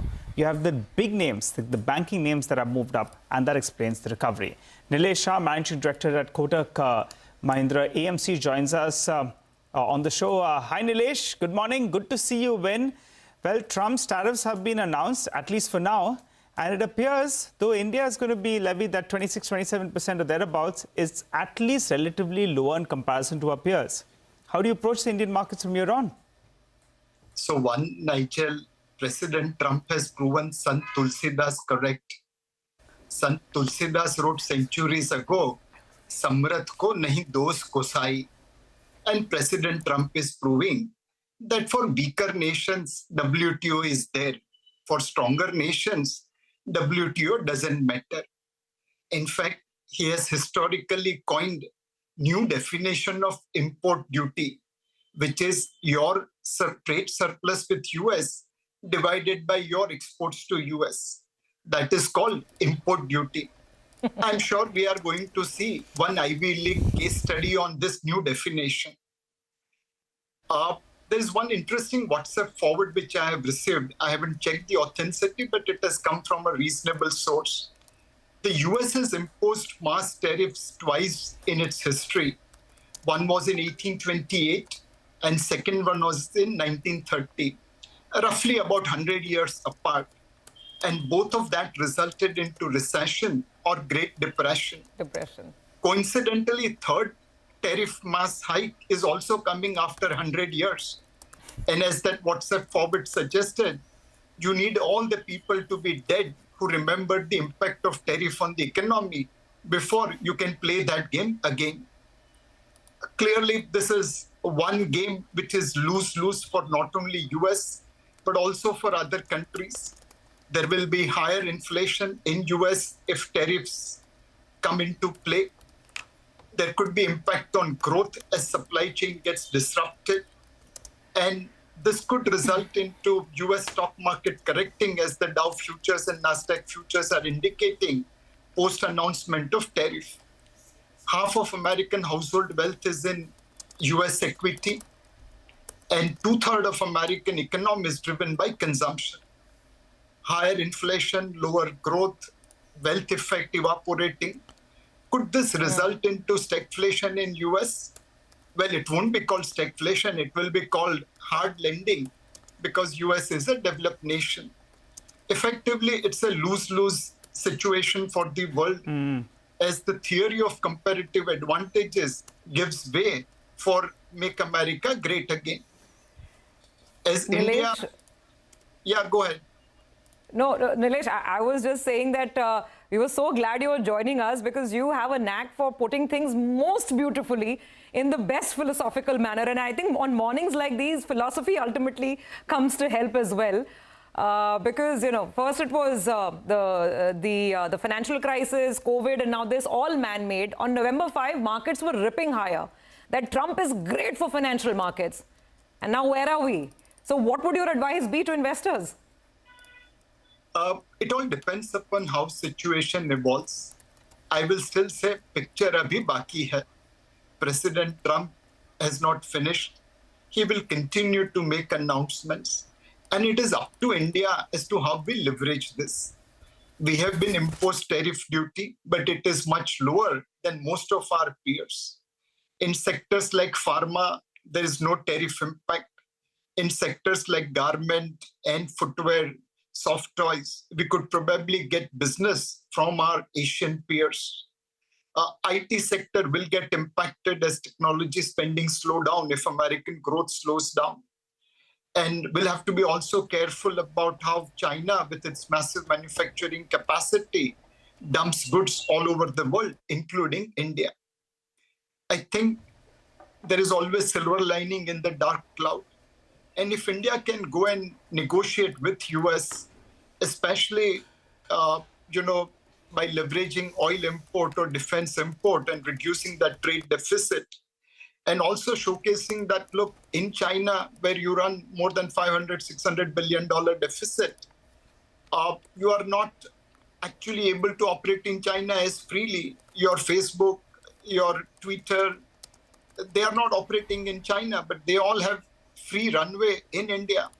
So if we can negotiate under clause 4 of the exempt of the order and probably reduce the impact of tariff on us compared to our peers, it's a great opportunity. Markets will carefully watch how government and the entrepreneurs of India capture the opportunity and then take a call. At least as of today, market is not reacting in panic, which is positive. Okay, so Nilesh, we hope that stability prevails. One quick last question. Remind us of the firepower calculation. In all the last 5-6 months of turbulence, it is domestic money that has helped us. Now, if these foreigners keep selling because of this global chaos, then to what extent can you keep buying? What is the average cash level? I remember you saying it was, I think, if I remember, over 2 lakh crores of firepower. But please do share the latest numbers with us. So, Surabhi, roughly the cash balance has remained around that level. Whatever flows we are getting, it's getting invested in the large cap space mostly, and couple of small and mid cap space where valuations have corrected meaningfully. Within FPI also, we have seen passive turning buyers in the month of March, passive ETFs. I hope it is harbinger of the buying by FPIs on the active side, and if not buying, at least reduction in intensity. Now, please remember that we have firepower, but we are not here to give easy exit to FPIs. If I know their trade side, if I know they are on the selling side, we are going to buy at a lower price, not at a higher price. So money is irrelevant. Once you show the card, the game will be played based on the cards you have on table.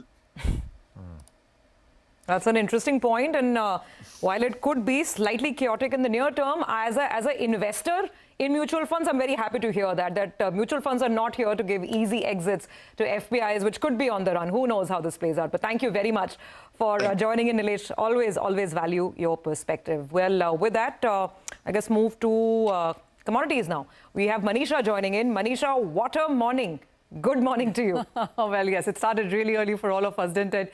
And yes, we have seen a very strong knee-jerk reaction come in for many of these commodities as well. You know, just to remind you, well, of course, there is a risk-averse scenario that we are looking at in the international markets, but all of these commodities are global in nature. So country-specific tariffs does disrupt a lot of global trade there. So markets are looking at higher than expected US tariffs. The best-case scenario that the street was anticipating was 5 to 10% and worse between 15 to 30%. And we seem to be looking on the higher side here. 10% of baseline tariff is what we've seen all countries, and then the major producer and consumer of commodities have had it on the higher side. When you look at the China markets, well, we're looking at around a higher number of 34% there. China already is dealing with 20% of tariffs, and that makes it 54% of tariffs. And remember, China is the major consumer and producer of many of those industrial commodities. So we are looking at reaction coming in for many of those. For India, we're looking at 27% at this point in time, and that reaction clearly has come in for the gold prices, which has now made 22 days of all-time highs in 2025. And we've seen 3165 break on the higher side, 3200 in the front month futures as well. So very strong gains continuing in the safe haven buying in sense of gold there. Crude oil prices, well, 80% of countries in the global markets import crude and 20% of them produce that. So we are looking at crude prices also taking an impact from this. 3% of a decline is what we are dealing with right now. There are concerns of weak energy consumption going forward in the new fiscal, and that's what's bothering the crude prices. The metals also have had a similar scenario come in. Natural gas prices fell 4%. You have COMEX copper, which hit an all-time highs in the month of March, also has declined quite sharply, 4%. There are reports from UBS and Goldman Sachs saying that if these tariffs continue, then we are looking at a collapse in sense of copper markets going forward there. Well, zinc, aluminum prices have seen a 5.5% of a decline on the weekly basis as well. But this is overnight markets, and the iron ore prices in China fell by 6%. It has been a 3% of a decline coming in for other industrial commodities like rubber and cotton as well. And that shows you on how we've seen prices go on on weekly sense as well. We have seen some exemptions coming in like steel and aluminum articles, but remember, there already is a 25% tariff that we have seen on these metals. Auto parts is what has been exempted as well. And more importantly, while US has imposed 25% tariffs on all imports when it comes to steel and aluminum, so that is the reason they have been exempted at this point in time. The other commodities that you see exempted at this point in time is copper, semiconductors, and lumber articles as well. And then it has been about bullion. By definition, bullion means gold and silver both. So as of now, there is an exemption for both of these. All exempt articles also may subject to future 232 event as well. So as Nilesh was telling us that this is it is not finished yet, and we could be looking at more negotiations and retaliatory tariffs, and some of these numbers perhaps pulled back as well. I also want to show you on what we've done in sense of commodities on a week-on-week basis until now, and everything has seen a decline. Barring gold, well, that's the only one that's trading on a firmer note at around 3% on the higher side. Silver is down by 3%, and that's exactly what the case has been for many of those metal prices also. So whether it's copper, aluminum and zinc, we're down 4 to 5.5% on the weaker side. So, well, yes, apart from safe haven buying in gold, everything else in the negative. All right, Manisha, it's a very comprehensive look at what's happening across commodities right now. Time for a quick commercial break here. On the other side, our special segment, it's the economy. It's very much about the economy. Lata is going to be speaking with agri-economist Ashok Gulati and trade expert Ajay Srivastava as to which Indian sectors will be impacted most by tariffs.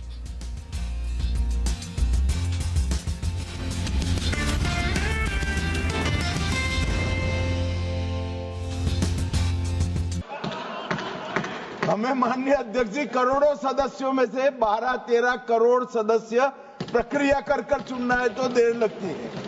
आपके यहाँ जरा भी देर नहीं लगेगी। मैं कह देता हूं अभी 25 साल तक आप अध्यक्ष हो जाओ, नहीं बदल सकता। अध्यक्ष महोदय, क्योंकि जो बात निकल के आई है वो मैं फिर आगे बढ़ा दूं। अध्यक्ष महोदय, जो बात सोशल मीडिया या और जगह गुपचुप हो रही है, कहीं ऐसा तो नहीं था कि अभी कुछ दिन पहले यात्रा जो हुई है वो कहीं 75 वर्ष की एक्सटेंशन वाली यात्रा तो नहीं थी?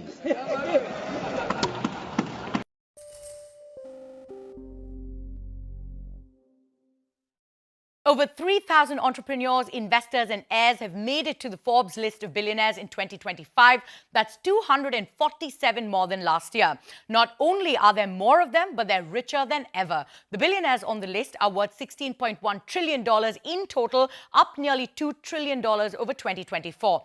Their total net worth is more than the GDP of every country in the world besides the US and China. The US, with a record 902 billionaire citizens, continues to boast more billionaires than anywhere else on the planet. China, with 516, remains second, and India, with 205, still ranks third, which is 5 more billionaires than we had last year, but not a single Indian has a net worth of over $100 billion.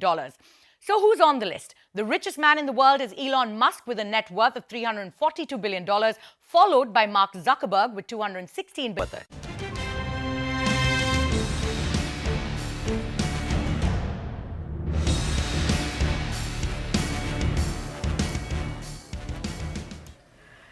Hello and welcome to It's the Economy. We continue our analysis of how the 27% tariff imposition on Indian exports to the US will impact the economy. Just to remind you, it is zero tariffs on pharmaceuticals, on copper and on some energy products and semiconductors. We do export some energy products as well to the US. It is 25% on automobiles. That doesn't change. That's the global, and of course on steel and aluminum.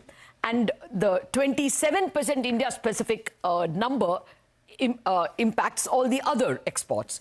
Joining us to discuss what's the impact on Indian economy, Indian agriculture and trade are two experts: Ashok Gulati, distinguished professor at the Indian Council for Research on International Economic Relations, ICRIER actually, and former chairman of the Agricultural Prices Commission, I guess the best agri-economist we have. Also joining us is Mr. Ajay Srivastava, the acknowledged global trade expert. He heads GTRI, the Global Trade Research Initiative. Gentlemen, thank you very much for your time. We do need sector-specific experts now. Dr. Gulati, first to you, sir. Our agri-exports, mainly, I understand from the numbers, is basmati rice and shrimps to the US. These are seriously impacted, you think, because of the 27%? 27 or 26%? So no, it is 27. Apparently, Trump said 26, but in the annex, it is 27, and actually it was Mr. Srivastava who pointed that out. Anyway, looking at the tariffs on Indian products in isolation is not the right way to look at it. If you are looking at, let's say, rice, now rice tariff going all the way up to 27%, what are the options? Will they stop eating rice, or will they import from other countries? Which are the other countries? That's Vietnam or Thailand. Their tariff structures are even higher than ours. So in fact, we could be a gainer because we will get this tariff advantage vis-a-vis our closest competitors. Thailand and Vietnam as far as rice is concerned. So to analyze commodity by commodity or sector by sector, you have not to look at just your tariffs, but the tariffs of the competing nations who are supplying the same product to US. Actually, the competitors list will run, sir. We have the Southeast Asian, data as well. And as you pointed out, Bangladesh, Thailand, Vietnam are all going to suffer slightly higher tariffs than ours, between 2 and 10% more than us. But Mr. Srivastava, first thoughts from you. How do you take the impact? Will our exporters take some of the impact and keep some of the prices higher, because that's what the competition from Vietnam and Thailand will do?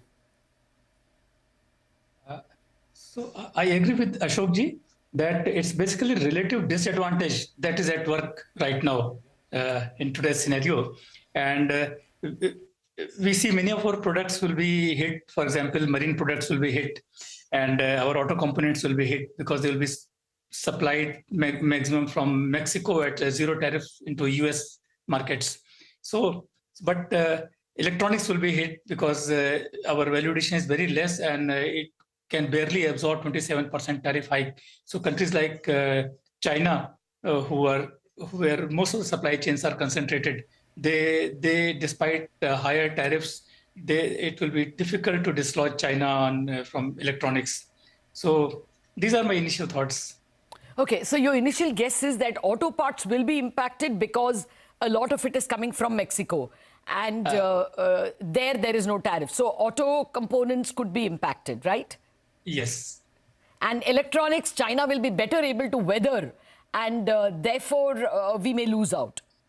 Because our value addition in electronics is 10 to 15%, not even that in many of the advanced products, whereas most of the supply chains are concentrated in China. They were dispersed earlier, but in the past 10 years, they are concentrating. For example, Apple supply chain, basically it's located in 1 or 2 cities. Everybody is together. So it's difficult to dislodge them. Okay, fair enough. But even auto parts, actually, Samvardhana Motherson told us that their factories are in Mexico. So probably even there we have to get a little granular. Dr. Gulati, according to you, which are the sectors where we may not be able to pass on? For instance, textiles. Do you think Vietnam or Bangladesh, for instance, will be better able to absorb part of the shock and pass on less and therefore outbeat us or something like that? No, in fact, that's where our largest benefit is likely to be. Because textiles, if you look at the last 10 to 15 years, Bangladesh has captured the global markets and the US markets much faster than what India has been able to do.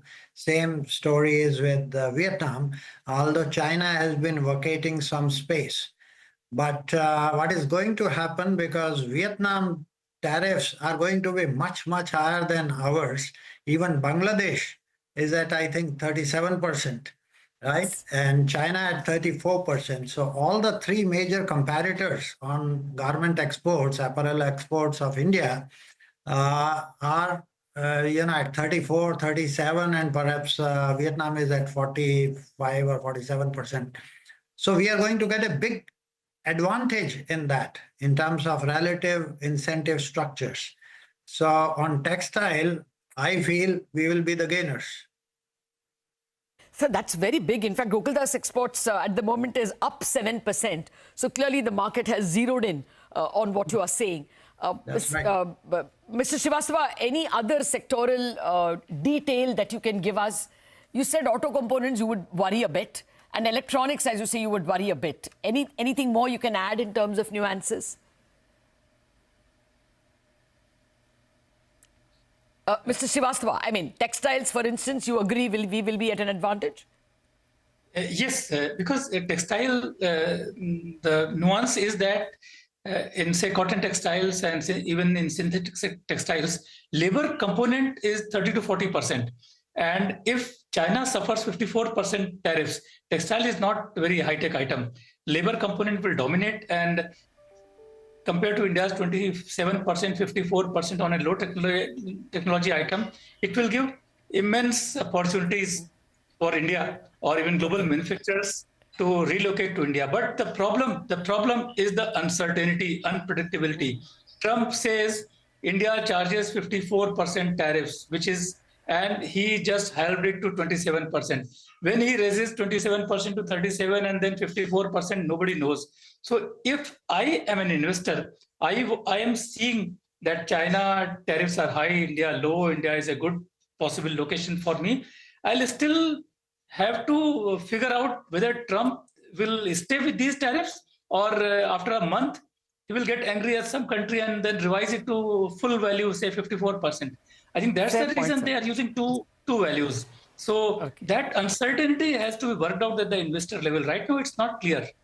Very, very pointed, issue, sir. Dr. Gulati, therefore, a general equilibrium analysis is called for. Nothing can be ceteris paribus at this point in time. So what would your sense be? There have been economists telling us that they're expecting a 1% fall in global GDP because of the factors you both are saying. Uncertainty. No one will want to invest. Can you give us some general equilibrium impact on global, US and on India? Well, that's a big question. And looking at 2-3 things with the increase in tariffs, how much inflation is going to be there in the US economy, and will the demand shrink there? That's one question. Now, for a particular commodity, it may be very minuscule proportion of their total expenditure, but when you look at all the commodities and if their prices go up by 26% or 28% or 30%, depending upon which country it is coming from, then there is likely to be some impact on the demand reorientation or even compression. Now, that demand compression of the largest economy in the world, the consumer economy in the world, can send signals around the world to slow down their production. So on top of this uncertainty about tariffs, I'm worried about whether the demand compression will be there, and that will slow down the growth process. But my feeling is, frankly, it will take 3 to 6 months to know and stabilize the system which direction different countries are going to move, and whether there is a possibility of renegotiation on different things. I think this is the first shot, literally a 440 volts shock that President Trump has given to the entire world to reset. You know, looking at it from his angle and America first angle, trade deficit of $1.2 trillion, and which is increasing over the last 5 years, is very unsustainable. Yes. So all said and done, I think he's correcting the entire world trade order, but the way he has calculated these, that is a mystery a bit, because how much is the tariff? He says India is applying 52% tariff on us, and he says it's a tariff plus non-tariff barriers plus... So we worked out that formula. Apparently it is how much we export to the US, that is how much they pay us, divided by how much they export to us. And the difference is 52%. And he halves that and imposes 27 on us. It's an import-export calculation. It's not a currency manipulation. It's not what is written in the text. No. He takes all that. That's not. It is a very... Apparently he assumes that the trade deficit reflects everything. It reflects our currency manipulation. It reflects our non-tariff barrier. So it is the deficit. That is the key number, according to the initial comments we are getting. Very quickly, sir, is there a financial sector impact? I want quickly both of you to comment on that. Dr. Gulati first. Financial sector impact in the sense that investments to EMs may not come by the FPIs. Of course. The financial sector, the bankers have to look at the risk, and risk is enhanced. Which sectors to give? Which sectors are going to compress and which sectors are likely to expand? So each bank will have to literally work what is likely to be the unfolding scenario. And I would say they will go slow and steady and perhaps at a standstill in giving more and more of loans on that. So there is likely to be some sort of a lull in the loan activity, in the investment activity, and that's going to impact the overall growth process. Yes. Mr. Srivastava, last word, out of time. What is the impact on rupee, you think? So I can only, at this point of time, I'll say that because of the tariffs, US consumers will have to shell out more money. That will lead to more inflation. More inflation means interest rates. They have to jack up interest rate. That means if FPIs will be withdrawing money from world over, that means stock markets world over will feel duress. And then the related impacts, we all know what's going to happen. Yeah. So unpredictability is the basic factor. Yeah. Yep, I take your point, sir. Thank you very much. As Dr. Gulati also said, it's going to take 3 to 6 months, provided President Trump doesn't change his mind, even after those 3 and 6 months. Prolonged period of uncertainty, but there is going to be an impact, not just on the trade channel, but also because of the economic channel, financial channel, and confidence channel, is what our experts tell us. So there is a negative impact, but immediately do not run away. Sector specific, it's possible that textiles, pharmaceuticals are all going to be advantaged because our competition is being hit even harder. We wrap up on Bazaar on that note. Thank you very much, Dr. Gulati and Mr. Srivastava. We will continue our analysis after the break.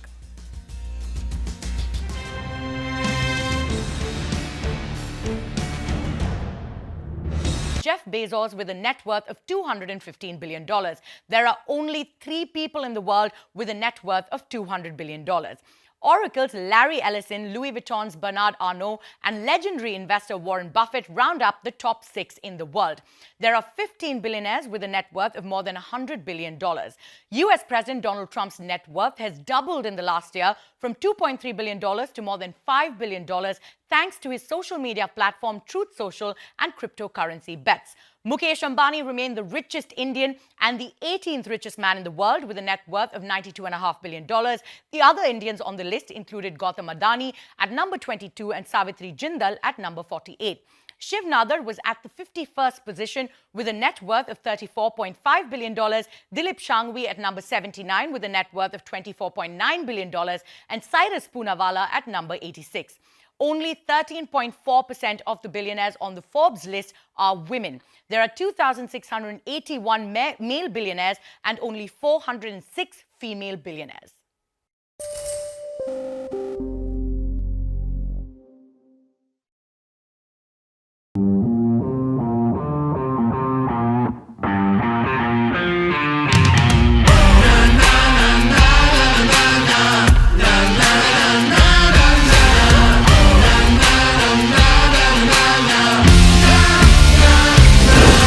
Make informed decisions with comprehensive analysis on the go.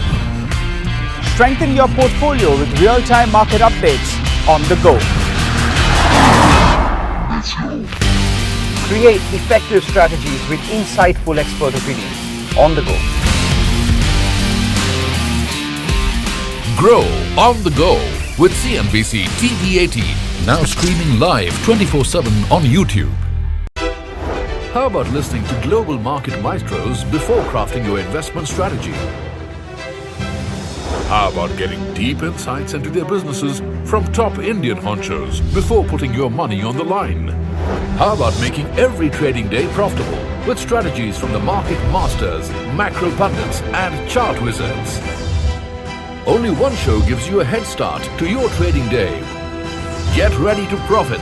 Get ready for business with Bajaj at these times on CNBC TV 18 and CNBCTV18.com. What does it take to build India's largest startup platform? It takes a journey of starting out as an unknown and ending up as unforgettable. It takes more than 2 decades of celebrating the most influential and influencing the most celebrated entrepreneurs. From chronicling the stories of India's startup universe to becoming a success story in itself as India's longest running show on startups and entrepreneurship. Celebrating 21 action-packed years of building India's biggest startup community. Young Turks at 21. only on CNBC TV 18 and CNBCTV18.com.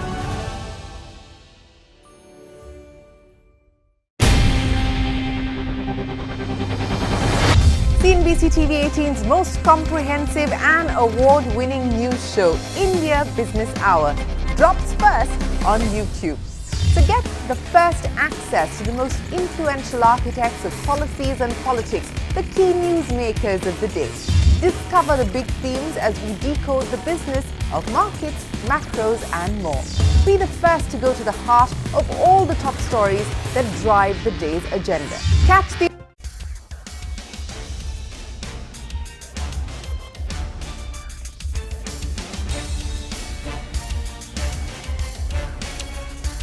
Well, welcome back. We're, of course, getting you the continued coverage in terms of the impact of Trump tariff announcements, which came last night. I'm Prashant. With me is, of course, Surabhi. And Surabhi, the markets are, I think, in a better place overall. Of course, the morning swoon that we saw.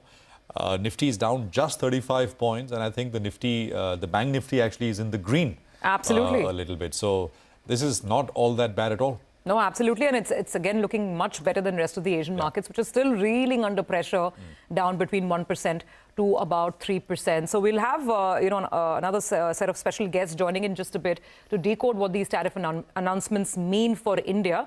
But before we get to that, we have to address a story that's coming up on your screen as well. So let's actually put the spotlight on that. We're learning from sources that the RBI has sent a letter of displeasure to Bajaj Finance. And this is on co-branded credit cards, that part of their business. Vivek is joining in with the more. Vivek, what are you picking up? Well, that's right. What we understand from our sources is that the RBI has sent a letter of displeasure to Bajaj Finance. This is on the co-branded credit card business. Remember, our Bajaj Finance actually had two types as far as the credit card business is concerned. One with RBL Bank and the other one with DBS Bank.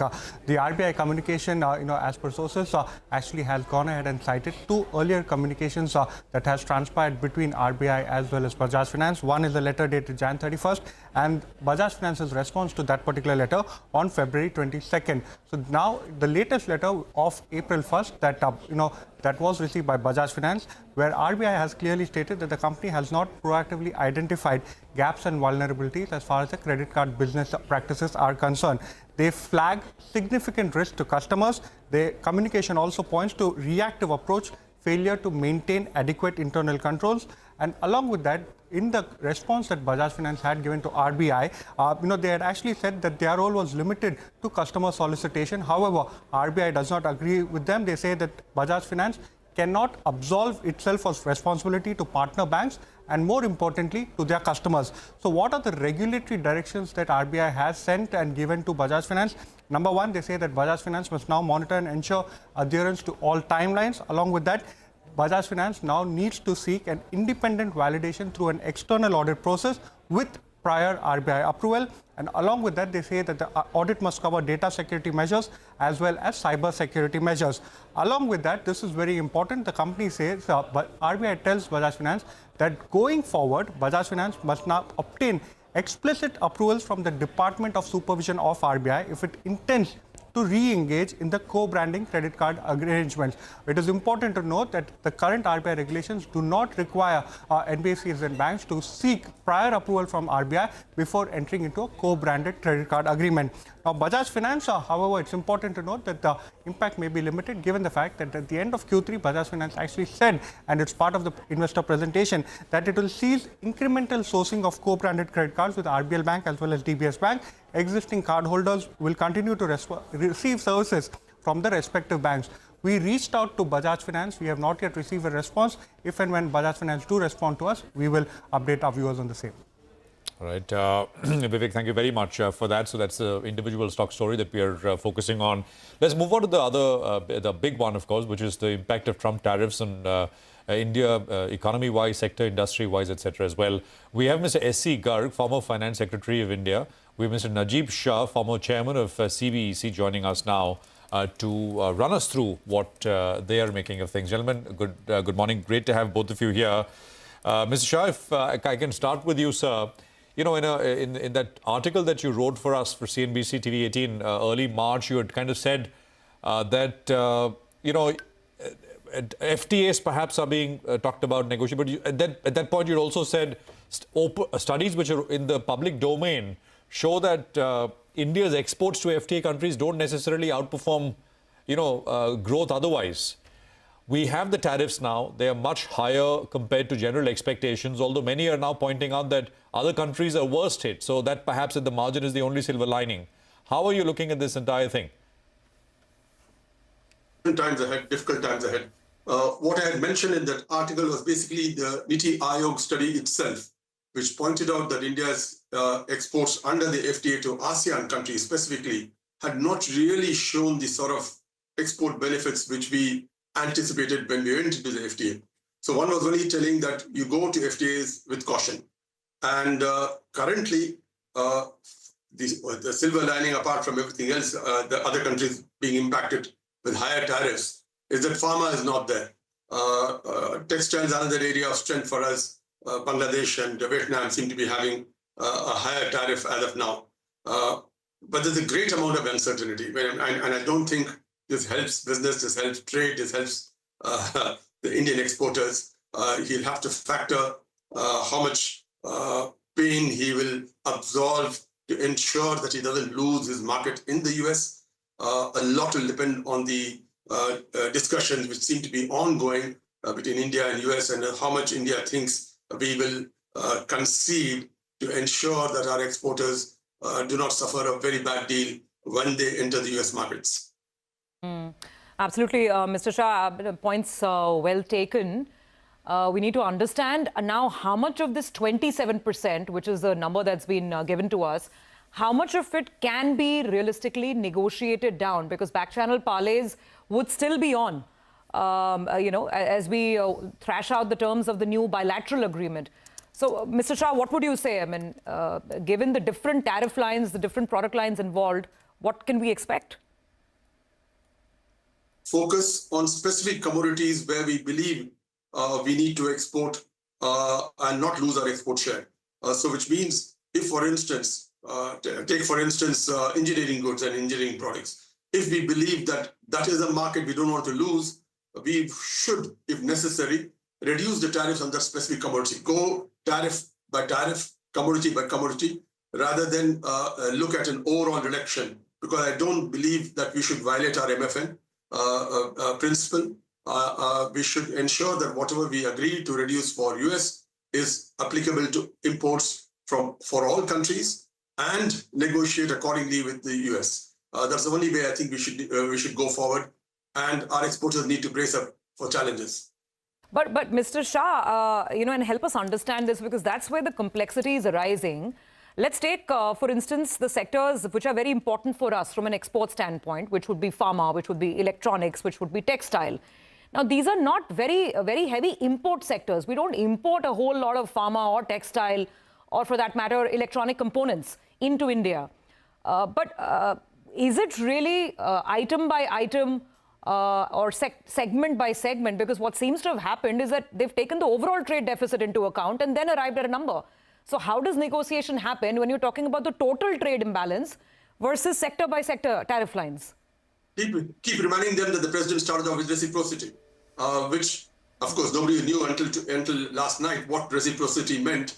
We assumed that it will be item by item or sector by sector, and not a blanket 27% across the board.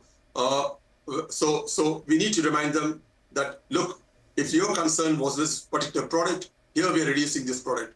And like you rightly pointed out, these are not import-dependent commodities, textiles or electronics. But nevertheless, our tariff structure is still higher than what US is imposing for corresponding imports from India. So that's the only way we need to negotiate going forward, and hope that we are able to persuade them, because this 27%, as rightly pointed out, has been arrived at a completely fairly arbitrary manner. Exports, you see exports to India, see your imports from India, and you say it's 52 and divide that. He kept announcing 26, the next year talked to 27. So I assume there won't be any further changes, and 27 is what it is. So I think there's the only way to go forward, because there's so much uncertainty right now. And since parlays are going on, we need to understand from them how do we address those concerns of them without losing focus on what is needed to protect our own domestic industry, what is needed to encourage our exporters? No, even if there was that weighted average formula which many were expecting, even if those who were not expecting sector by sector but a weighted average overall tariff rate, this 52% is got nothing to do with tariffs per se. It's basically they're targeting the overall imbalance and saying, well, this is because of everything in it. And as you said, keep reminding them. The only thing is that I think we'll have help with all other countries also reminding them that this was about reciprocity. This is not just, this is, and I think others perhaps also in that same boat. Mr. Garg, come in here on this discussion. Your first thoughts, sir, impact and what can we do? Mr. Shah earlier said FTA is, of course, work in progress, but we need to enter those cautiously and carefully because we have data which shows they don't, outshine growth otherwise. I mean, FTAs then by themselves. Go on, sir. See, Prashant, I don't think this whole issue should be seen as a bilateral issue. There is a massive restructuring of the post-World War II global trade and the tariff structure going on in the world. Trump has taken all these measures with a view, with the objective of making America a manufacturing nation again. And as you have rightly pointed out, he has worked out that how much per unit we pay as tariff to whoever we export, and what they pay to us when they import from that country.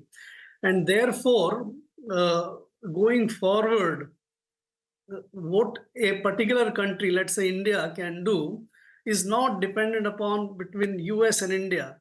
It will also need to take into account what Vietnam or what other countries would do it. See, if you have seen it carefully, only two major industrialized and high-income countries have suffered very high tariffs. That is the South Korea and Japan. Because South Korea, earlier a developing country, was sort of having much larger import tariffs than the developed countries or industrialized countries had. They have not changed the tariff.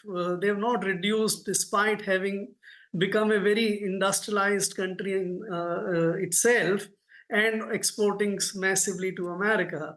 Same is relatively for Japan. So what will need to be done going forward, to my mind, is to watch how these countries react. My own sense is that a country like Vietnam or Thailand or South Korea or Japan, for that matter, including China maybe, because they don't need those high protective tariffs any longer. It's actually a legacy issue why there's so much high tariffs. They don't need it.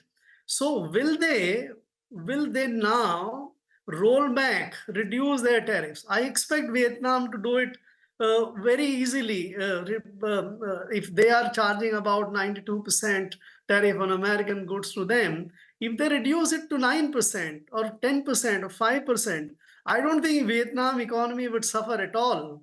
And if that happens, or Thailand does it this way, India cannot simply look at that bilaterally, goods by goods or sector by sector, we'll negotiate. I don't think Americans have patience and the time to do these bilateral negotiations. We'll have to also see whether we can take broad brush calls. And here, again, if you analyze the Indian basket of exports to America and American exports to us, I don't think we need to have such high tariffs at all, whether it's agriculture or whether it's industry. So slash the tariffs down massively. The Indian industry might suffer some short term, but Indian consumer will not suffer at all. I think the time has come to join in this it's big reordering of the world trade and the economy which is happening. No, absolutely. But what's also happening alongside, I mean, this is reciprocal tariffs we're talking about. Alongside, there's a lot of pressure from the US to open up products like automobiles, right? And that throws up a big question mark on domestic manufacturers, domestic OEMs, etc. So that pressure on defense imports, on auto imports, that's a separate part of the conversation. And Mr. Shah, maybe if you could come in on this, on whether there is a greater threat for domestic industry than what meets the eye this morning. It depends entirely on the import components of the export product or the import components of the domestic manufacturers. Fortunately, very few sectors really are dependent on American imports, which is why our trade balance is so healthy. So we can identify specifically those industries, those products, those components which go in the manufacture of such goods, and look at those. So I don't think the Indian exporter is at a greater threat because of the fact that the American market is a big market, is a consumer's market, rather than the Indian manufacturer, because of the fact that our imports from America, which go into the manufacture of other products in India, are limited, are lesser. Till now. So that's the question, till now. But, you know, for instance, I go back to the auto example, and the US president on numerous occasions has been hitting out publicly, saying it's impossible to sell anything to India. Look at their car tariffs, look at their auto tariffs. So if India, and to go back to Mr. Garg's point, maybe Mr. Garg, if you could come in, you're saying India needs to have a far wide-reaching sort of thought to this. But if India were to start opening up, in sync with what the US wants, this could be pretty damaging for domestic industry, wouldn't it? Automobiles, which you just said. In automobiles 20 years, 30 years back, we perhaps needed some protection. But today, compare the prices of a Tesla being manufactured in America or Tesla being manufactured here. It makes hardly any difference in cost, because so much of automation, robotics and other things have taken place that in automobiles, the labor advantage is completely gone. Even today, in EVs, etc., many of the components, engines, and others, you are in any case importing. So I don't really see any threat if you reduce the 60% tariff to 10% on automobiles. I think we need to get out of this unnecessarily overprotective mindset. It's not required any longer. Why should American almonds or apples have a higher tariff than Afghanistan or Iranian almonds? What is the problem if we have the same tariff? Mr. Shah wants to come in, I think. He's shaking his head. Mr. Shah? No. The rates of, we don't have any US-specific tariffs, Subhash. All our tariffs are MFN, except where we have a FTA, which is WTO compliant, and which permits us to have this reduced tariffs in respect of those countries with whom we have a free trade agreement. Otherwise, the tariffs are common across the board. So if you're going to reduce tariffs for any product which is coming in from America, it'll apply across the board for all imports coming in from all countries, which is the principle of MFN, as you are more than aware. So I think auto sector specifically is a sector which, because of protection, has gotten investment into the country, and we are an export country now. Hyundai and Nissan and Volkswagen, everybody exports from India. So I think auto sector has reached maturity. So amidst Mr. Subhash Garg, and that perhaps you can look at some reductions. Yeah, no, I just want to ask one quick question. We're out of time, but say, Mr. Garg, you said, say, for example, countries like Vietnam, you expect them to drop tariffs substantially. They don't need it. It is a legacy issue. But as someone is pointing out, tariffs that Vietnam imposes on the US actually are already low. But since this number, as we began this conversation by saying, is based on the total trade imbalance and not the rate, then how do you get out of this? And that has got implications for a lot of companies here, right? Because a lot of companies are saying that others are being charged at a higher tariff rate. So maybe in sectors like textile, we may not come out on top, but it's less negative in that sense. So 30-second response, Mr. Garg. No, I think we'll need to figure out. My sense is per unit tariff has been compared, not the trade balance. Trade imbalance you can never deal with. No, Mr. Garg, that is the whole point. They are taking they're taking the trade imbalance. So actually, I mean, I'll share later after the show. I'll share the details with you. What in the case of India, that 52% number, which has been calculated, is also basically the deficit by imports. That's how they've got to that 52% number for all countries. So essentially, what the US is saying, you've got to wipe out this deficit clean. That's the only way you can get out from under this. I think if this is the case, like we export about 85 billion and they export to us about 42, and the difference is divided by the total. If that is the way it has been calculated, this is stupid. It is stupid, but it is what is. That's what everyone is saying. That it is. It is. Now, I think now we've got to the crux of the conversation. so then, how do you? If this is the way it's been. Now, by the way, it's been now confirmed, Mr. Garg. I think there is a statement which has come in, and I just want to read that to you because I think it's important. The White House has now confirmed this. They're saying the specific reciprocal tariff rate was half of the current trade imbalance because the president is lenient and blah, blah, blah. But then they go on to say the numbers have been calculated by the Council of Economic Advisors based on the concept that the trade deficit that we have with any country is the sum of all trade practices, the sum of all cheating. End of quote. So this is what it is. They're confirming this. No, this I would interpret as the sum total of the tariff and non-tariff barriers, etc. That everything boils down to ultimately the deficit, which is fine. But deficit is not equivalent to the difference in the tariff. But that is what they're saying. That is exactly how that's how they're getting to that 52 and then 26% number. We'll need to check this. I don't think you are leading to a situation where American tariff on India or Vietnam or China for that. I think we lost the line there, Mr. Garg, if he's going to come back. But Mr. Shah, if you want to respond to this?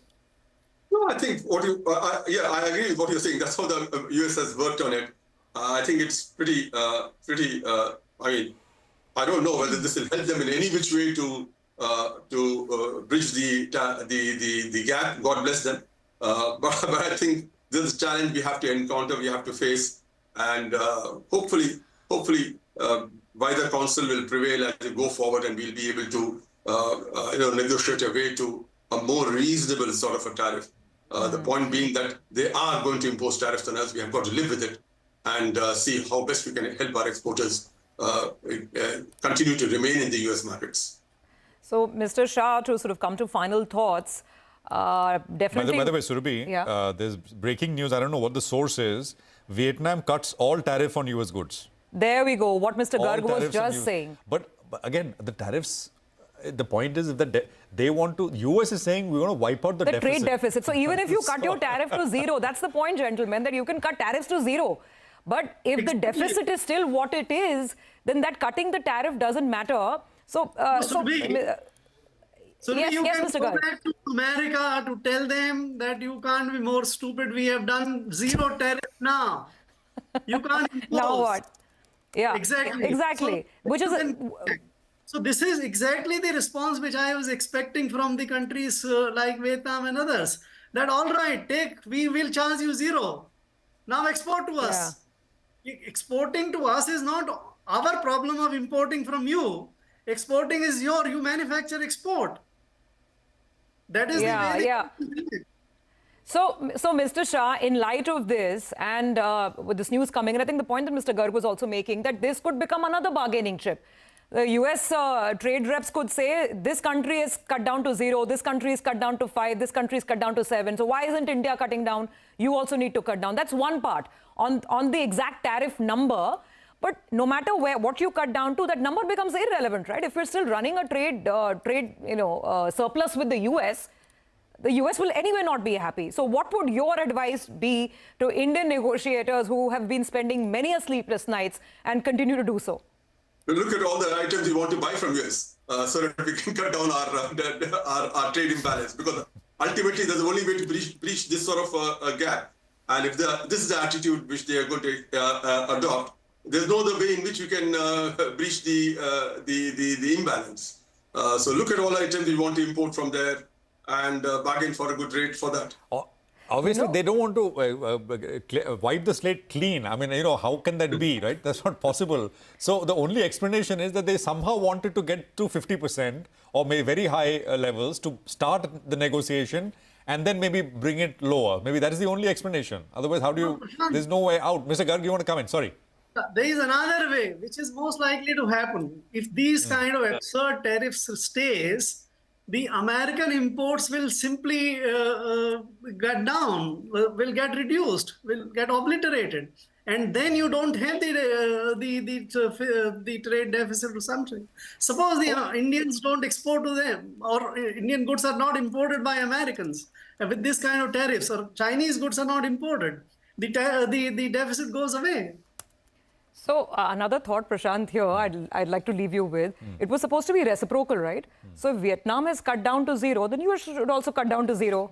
Let's forget the trade imbalance issue, right? It was supposed to be reciprocal tariffs. You are zero, I'm zero. They've cut tariffs on all goods. I don't know how much. And as I said, I don't know the source. So I'm asking the team to check. But yeah, I mean, at a point... The concept of reciprocity would be equal. Serious economists have also pointed out, of course, before this happened, that actually if, you're asking everyone in a reciprocal way to bring down tariffs, if everybody reduces tariffs to a certain level, actually it increases global trade. That is also one point of view. But doing it like this, it's like I'm not sure, but has to be opening gambit in terms of negotiation more than anything else. I want to sort of take out the silver lining in all this. Perhaps, and gentlemen, weigh in on this.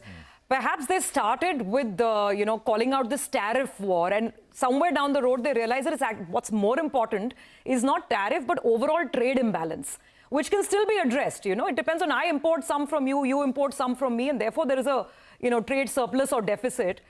So perhaps if that is the way the US is thinking, then that does open up room for more negotiation, for protecting, India's interests versus maybe giving in to some American, pressure points like bourbon whiskey and, like of course, the Harley Davidsons. Mr. Garg, you coming in?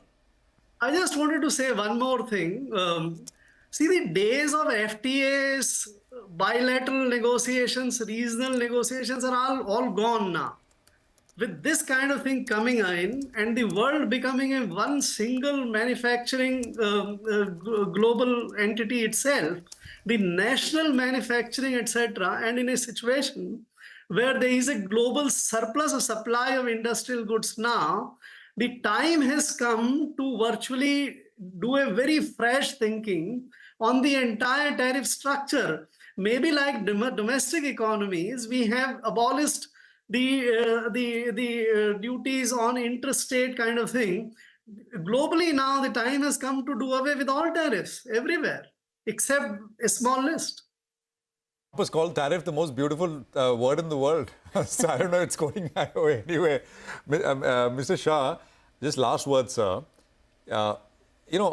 This uncertainty cannot linger very on, even from the US side, right? Because then how will anyone plan, invest, etc.? So it's counterintuitive, but what has been imposed in that sense, there has to be some sense of permanency here. This is it. It's high, low, whatever, this is it, and that's how you got to plan and move ahead. But there is also the part of negotiation. Do you think it'll all happen very quickly? And then it gets settled, because you can't linger, it can't linger on for the next, months. Yeah. I really hope it happens quickly, because like you rightly pointed out, this will hurt everybody. Forget the American consumer, forget the American manufacturer. We are concerned about our domestic industry, domestic exporters. It will hurt us a lot. The exporter now will pause, will wait to see how things are panning out, because to say that President Trump is mercurial is an understatement. Things could change very rapidly and dramatically because he feels that he has got what he wanted to, and he may again, say that India is not so bad a country after all. We do not know. So I think it is. I hope it is a short-term pain which everybody has to endure. Uncertainty is not good for Indian business and industry. Our negotiators are continuing. I'm aware of the fact they're continuing the negotiation. They should continue to impress upon them that we can look at items and reduce wherever tariffs are required. This Vietnam story is very interesting. One would need to confirm that is indeed so. And like what was pointed out by your colleague, if reciprocity is what was started off with, the US ought to be reducing accordingly. And if that happens, that will give us again an entry point for us to say that, look, these are the products we're reducing. Kindly ensure that you reduce accordingly. But if they're working on the principle of trade imbalance as the reason why they have arrived at 52 and 27, then we need to again relook at how things will go forward. Absolutely, gentlemen. And I think that's the learning this morning, that two different principles have collided in the last couple of weeks. The principle of tariff reciprocity and the principle of a trade imbalance. And I think somewhere it's all gotten muddled. Hopefully in the coming few days and weeks, sooner rather than later, we'll have more clarity on these issues. Thank you so much for weighing in on what has been a really, really chaotic and busy morning. Thanks for joining in. Well, with that, we'll slip into a very quick break. We'll continue to focus on the markets in just a bit.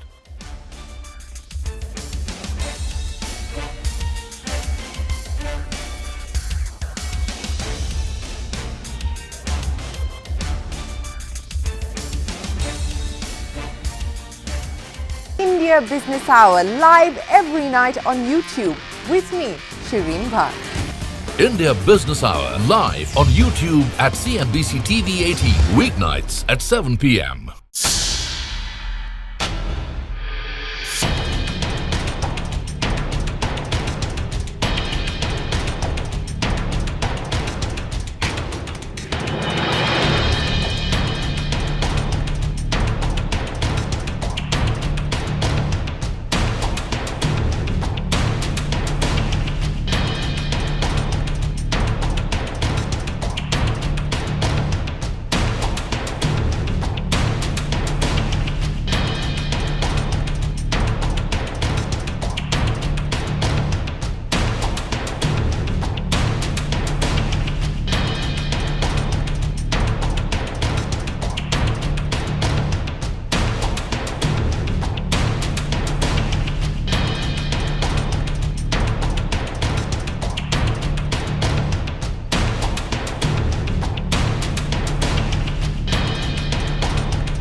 Good morning. Welcome to Trading Hour. We're coming to you live from the CNBC TV 18 Motilal Oswal studio. I am Reema Tendulkar. With me is Vivek Iyer. And the Trump tariff tantrum is hurting global markets. Indian markets are in the red, but not deeply in the red. Nifty Sensex down close to about 1/3 of a percentage point. The Nifty is at 23,280. A minor cut of close to about 50 points. We opened much, much lower. And from there, we've managed to recover. Banks are helping. The Nifty banking index is up in the green. Pharma is higher. And barring IT, where you're seeing a big fall, the Nifty IT index has collapsed nearly 3.5%. The other sectoral indices are getting away with minor cuts. The auto metal index down about 0.5 to 0.7%. But let me straight away invite Rohit Srivastava, who has been waiting by very patiently from IndiaCharts.com to join us on the show. Rohit, thank you for joining in. Are you surprised by the market reaction? Were you anticipating a deeper cut? Well, I was not really hoping for a deeper cut because I have been waiting for this market dip to end and for the uptrend to really resume. So I can say that I'm happy that it's not been as bad as it could have been.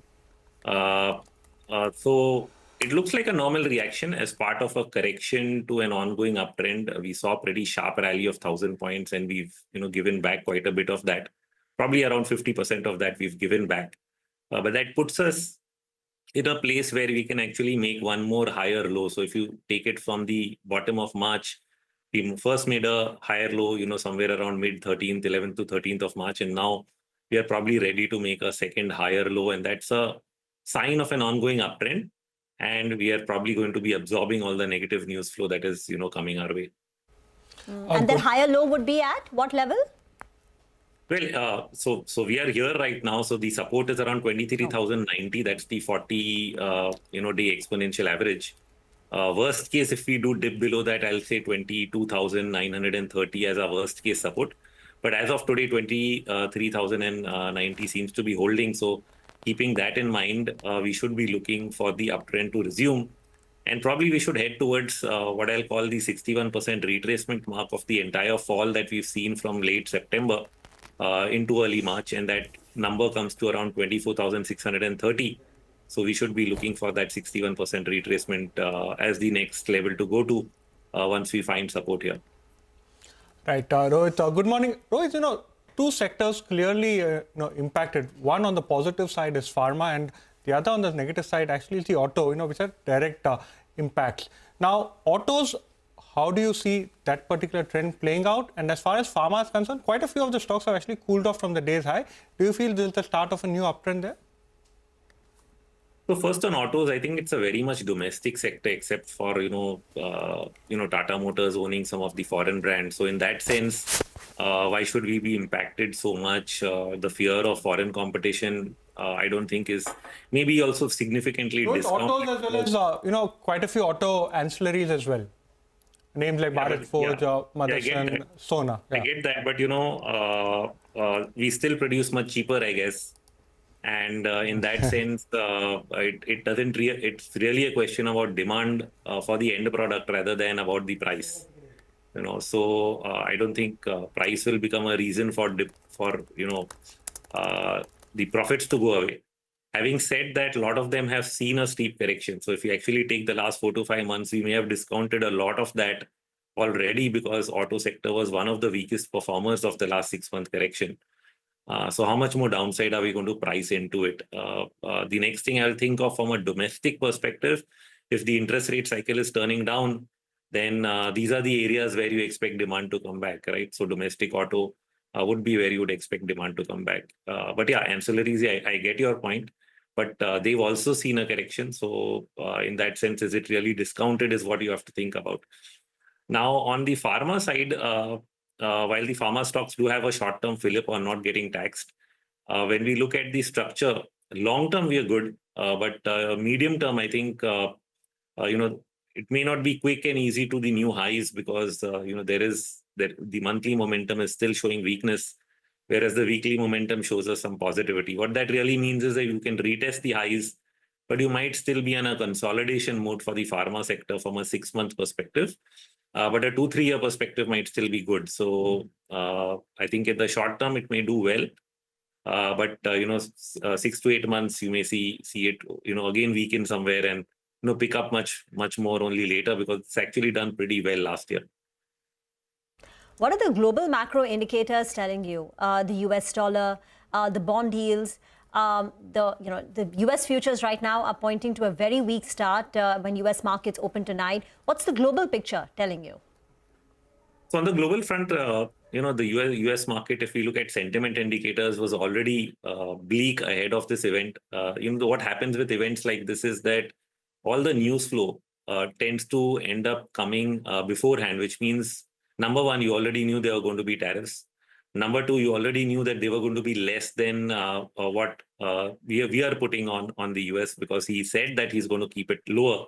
So that was also anticipated. So sort of the market ends up discounting it in advance. And when the news actually comes in, it ends up being a 1 or 2 day knee-jerk reaction. This is how we've historically seen these things play out. Now, more important than the 1 or 2 day knee-jerk reaction to US equities is going to be, like you said, what happens to the dollar and what happens to bond yields. And apparently, both of them are down, even though you'd think that, higher tariffs mean more inflation. Bond yields are actually off. And better still is Indian bond yields have been falling for quite some time. And if US bond yields remain suppressed, that actually helps the emerging market yields because they're sort of correlated. And when yields are going up, then we were pressured on the upside. Now that yields are going down, it makes it easier for us to actually go into our interest rate cutting cycle, which we've already stepped into from the month of February. So that's actually a good thing for India, that interest rates or bond yields are actually heading lower. And the second one is, of course, the dollar. So if the dollar index is also entering a bear market, because it's closing now below the 20-month average, and the USD INR also has started to weaken on the daily, weekly, monthly indicators. In fact, even the quarterly indicator is in sell for the USD INR. That sort of sets a stage for a strong rupee, lower interest rates, which is very, very conducive to both foreign flows and a better, market for, in terms of demand from lower rates. So overall, I think the setup for India still remains very, very good. The macro factors are pointing positively, and that's what will end up, helping us recover in the end. Rohit, I think we missed your view as far as crude is concerned, in case you do have a view over there. And secondly, IT stocks today have seen quite a bit of a beating. Do you feel start of a new downtrend, or it's more of a knee-jerk one-day reaction? I think it will end up being a knee-jerk reaction because they've already fallen with the US. And as the US goes through its knee-jerk reaction over this event, the IT sector also goes through that and then recovers with the US market. I think that is how I look at IT short term. But, medium to longer term, we can still have growth concerns because IT sector is a defensive sector. When nothing else grows, it continues to grow at 5-6%.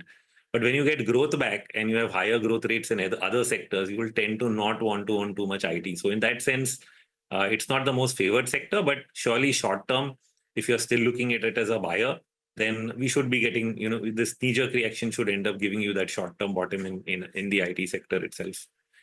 On oil, what I would say is that it's been much more suppressed than other commodities because, weak dollar typically means that the commodity cycle should pick up. We can see that in gold, silver, copper. Aluminium sold off, I think, on this news in the short term, but it's still higher than where it was last year. But oil prices have been suppressed, and I'm not sure we are out of the woods on oil prices yet because the US has continued to promise, higher production. We need to certainly break past, we've gone past 70, I think around $78, $79. If we don't get past, then there could be another leg down, especially when, if at all you get the, peace in Ukraine, that could mean further supply of oil.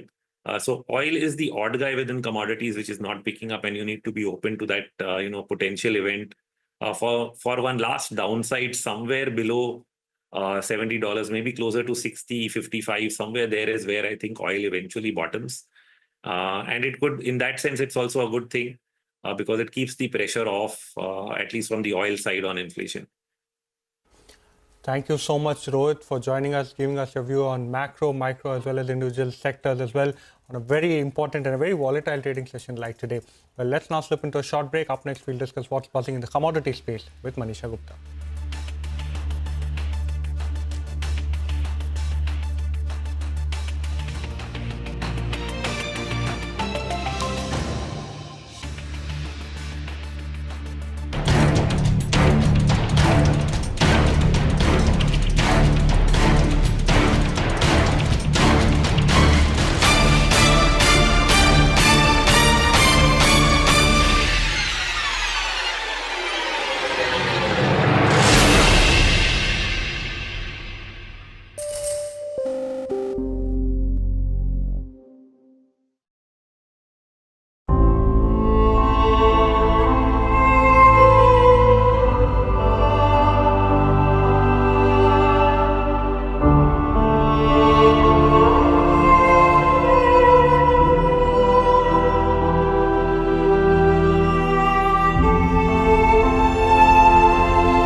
Welcome back to Trading Hour. Well, let's now shift focus to the commodity space. Manisha joins in, and today we are focusing on gold.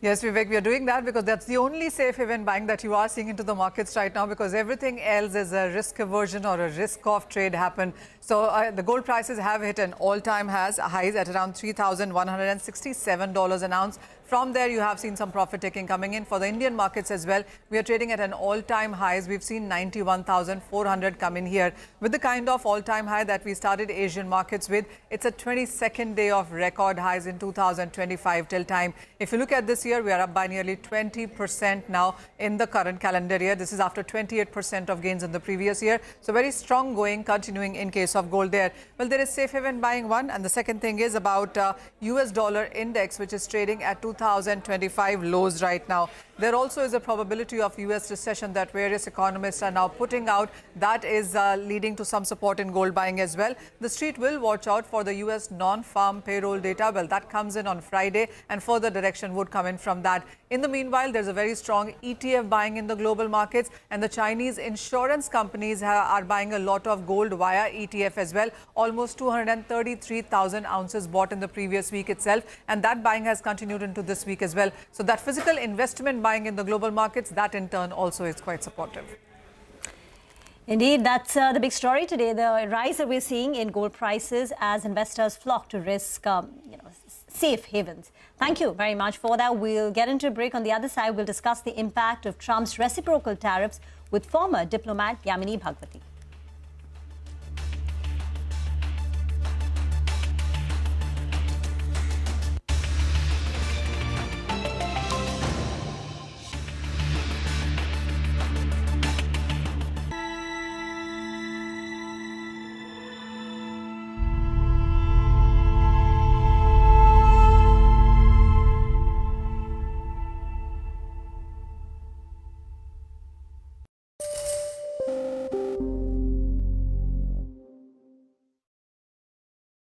माननीय सदस्य लोग ये कह रहे हैं कि हमारे सदस्य नहीं है यहाँ पर जो हमारे साथी हैं, लेकिन अध्यक्ष महोदय मैं ये कहना चाहता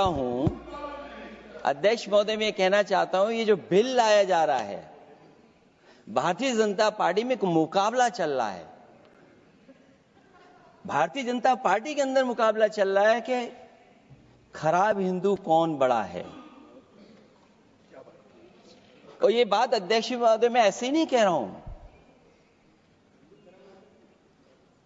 जो पार्टी ये कहती हो कि दुनिया की सबसे बड़ी पार्टी है, अध्यक्ष महोदय वो अपना राष्ट्रीय अध्यक्ष नहीं चुन पाए अभी तक। अध्यक्ष महोदय भारतीय जनता पार्टी क्या है?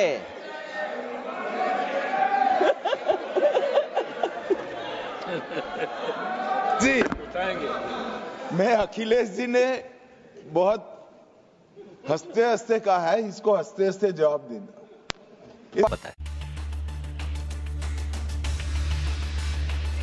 Well, the big global story, and we are, of course, reacting to it here in India, as is the global market at this point in time. US President Donald Trump unleashing a barrage of tariffs to match duties put on US goods by other countries. Now, a 10% baseline tariff on all imports to the US will come into effect from the 5th of April, and higher duties on some countries, which are the US's biggest trading partners, will come into effect from the 9th of April.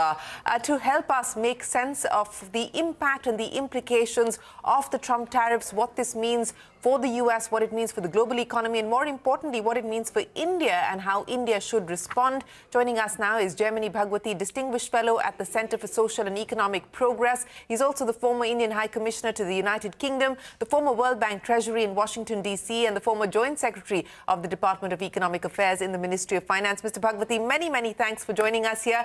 I know you don't do TV interviews, but you're making an exception to this morning, because it is a very important morning as we digest what's happened in the US overnight. To start with, your first reactions to the announcements that have come in from the Trump administration, and also this business of these being reciprocal tariffs, because these aren't technically, if you look at the fine print and you look at the math, it's not necessarily a reciprocal tariff in itself. You're absolutely right. I think it's already been discussed in several quarters that they're looking at exports divided by imports and then divide that by 2 to come up with the tariff rate, which is simplistic to say the least. But let's take a step back. You know, these tariffs are a part of an overall Trump agenda.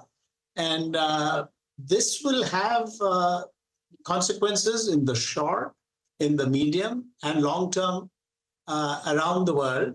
And it will not just be confined to trade, it will be more widespread in terms of foreign direct investment.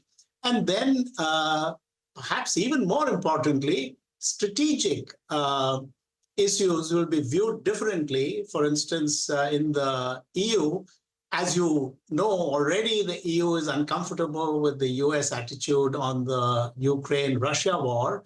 But today, let us focus more on what has happened yesterday. As far as India is concerned, let's take specifics. Now, India, but no, let's take the global. Why is Trump doing this? What is the basis? I think the US total imports are roughly $3 trillion US. Total, I'm talking about goods. Total exports are about $2 trillion. This is in goods. Now, so they have an adverse balance of trade of about $1 trillion US in goods. In services, the US has a surplus. It exports about $1 trillion worth of services and imports about $700 billion of services. So it has a surplus of 300. If you take both goods and services, it has an adverse balance of trade of 700 billion. Now, the problem is that on the services side, as we all know, the number of people employed is relatively low compared to manufacturing. So he's obviously carrying on with what he said during the campaign, now that he's president, to address those supporters who are very concerned about jobs lost. So that is the US. But similarly, around the world, other countries too have concerns about employment. And so if the US imposes tariffs at a level much higher than before, without getting into the specifics of each country, to that extent, manufacturing in the rest of the world gets affected negatively. Let's take specific US-India. The Indian exports to the US, lamentably, sadly, still the major component is about 12 billion of bedding and clothes, etc., etc. Another 10 billion is pharmaceutical products. And that, obviously, there must be a lot of concern on that. It's difficult for the US or anyone else, irrespective of what tariffs they put. If they are the same for Bangladesh and others who are our competitors, we may still be able to export. From the US, surprisingly, it is oils and other kinds of products which comprise, which is the highest amount, about 10 billion or so. The next one, hold your breath, is nuclear equipment. So this is an area where we are way short of our targets. So to the extent that we can, if not mollify, do something which is, to use the stock phrase, win-win for the US and India, we can do more on the nuclear front. I'll stop there because I've already spoken long enough. Well, you know, those are important points that you bring up. So let's continue this conversation on the Indian response. Negotiations are currently underway to ink a bilateral trade agreement with the US. You know, this business of putting things on the table that could possibly mollify the US administration, the Trump administration. You spoke about nuclear equipment. We saw perhaps the moves towards opening that space up in the budget, with the government announcing that it is likely to amend the liability clause that will enable a movement towards more nuclear equipment being facilitated, or at least the import of that being facilitated into India.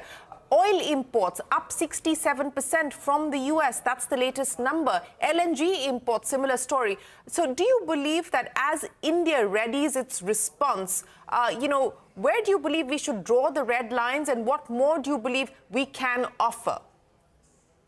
Well, the first thing you referred to the nuclear liability clause in the 2010 legislation, which was very short-sighted. I think the government has the numbers to be, it was all based on the Bhopal gas tragedy, and the people felt that we had not put in enough into our laws to be able to extract commensurate penalties from those who caused harm to our people. So I think that needs to be amended. And to that extent, the US will see that we're actually trying to do something which is of interest to them. So whether it is GE, Westinghouse, etc., you'll be surprised how much the US exports to the EU countries on the nuclear front. People don't talk about it, but it is substantial. So to that extent, I take it that they are competitive, even if we don't give them any preferential access. That said, now coming back to our bilateral front, there's too much has been made about this trade agreement that we'll sign by fall or by December and so on. There is a tremendous resistance over the decades, I've noticed, from our industry to opening up our trade sector in goods. And they're right. The US is right that we have irresponsibly high trade barriers. For instance, certain kinds of car above a certain engine size, 125% duty. We have only heard of Harley Davidson from him. Why is Indian industry so scared of competition? Or is it that they are so mollycoddled and feel so comfortable? I'm not suggesting that what Trump is doing is reasonable or right or not. But I'm talking about a spin-off benefit that if it forces our industry and manufacturing to be a little more competitive, if not hugely more competitive, it'll be good for you and me, because I'm assuming you're not an industrialist, nor am I. I'm just a consumer of products. And of course, a huge amount of the cost that we have to pay is GST, et cetera, depending on the size of the car. But if the import duties come down, to that extent, we'll be all better off for a range of manufactured products.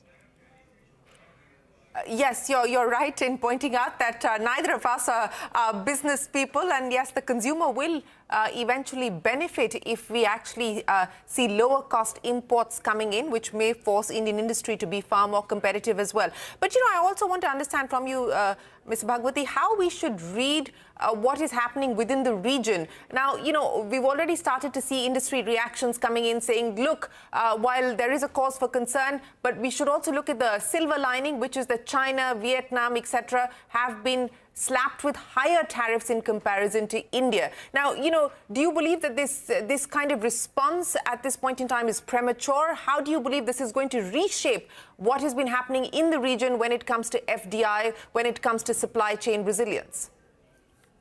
Highly premature, because it's not just duties. Shireen, I'm sure you will not buy a product that you're not satisfied about just because it's a little cheaper.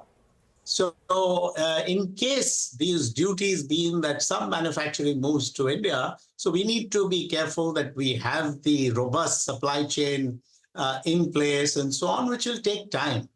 My guess is, in the short term, I think the US and President Trump in particular have been short-sighted in imposing such huge tariffs on ASEAN, the smaller ASEAN countries. They are basically providing relatively labor-intensive products to the US. What is going to happen? Here is where I bring the strategic aspect into play. The ASEAN countries are physically closer to China. They have large volumes of trade with China, but they are strategically closer to the US because they don't want communism to overtake their countries, except for Laos, which has now effectively become a Chinese colony, and Cambodia is also hugely under Chinese influence. But even somewhat larger ASEAN countries like Malaysia, etc., Thailand, they may gravitate towards China in terms of looking for ways in which they can meet market demand in China on some preferential basis. And the Chinese, given the size of their economy, will look to provide some kind of alternative to the US. So that is more likely than India immediately replacing Vietnam or Malaysia or Thailand as a place where manufacturing will quickly shift. It could over time, as we know in the case of Apple. We are now producing Apple phones because that's also somewhat political in terms of the summit level meetings between India and the US. And I don't see that we will become a world leader in terms of a trading nation. If we had that confidence, we would have joined RCEP because we were nervous about our own capabilities, or the CPTPP. I think those are groupings that we should have a fresh look at. We don't have to do it in public view. This can be done quietly by experts within government and also pulling in non-government experts to look at the change scenario. Do we still feel that nervous about these trade blocks as compared to earlier, given the kind of attitude that the US has taken yesterday? Well, that's an important point that you make, that perhaps one of the unintended consequences of the Trump tariffs could be a shift towards China. You know, through the pandemic, there was a move away from China. Could this move a lot of these smaller ASEAN countries and perhaps large economies as well to relook or review their engagement with China? That's an important point that you raise as well. But, you know, coming back to FDI, because you said that there is likely to be a question mark now on what happens as far as FDI is concerned. You know, growth projections globally are being cut at this point in time, given the impact of the tariffs, expected impact of the tariffs.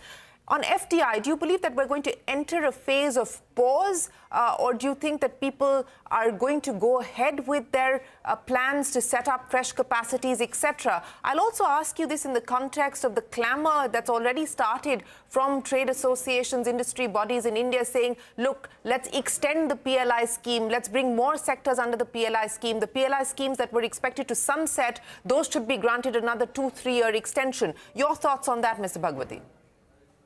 You know, the PLI scheme, I have some reservations about it, but this is not the time to discuss that. Some industries and some companies have been favored. I'm not suggesting that there is any corruption involved. I mean, it is the nature of that scheme. I think we need much more than PLI schemes to kickstart or jumpstart several parts of our industry. Manufacturing is still languishing at that same percentage. You know, services keeps increasing as a percentage of our GDP every year, incrementally by 0.2, 0.3, 0.5, while manufacturing somewhere there, depending on how you count, 15, 16, 17. I mean, that is a reflection of the fact that there are serious issues here in terms of manufacturing. And whenever I talk to any major a company which has a very large, should we say, production capability in India, they tell me that our labor is untrainable.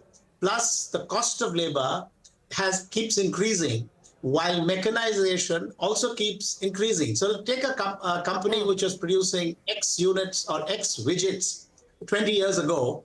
The cost of labor per person was, say, something like 20 or 30,000 rupees.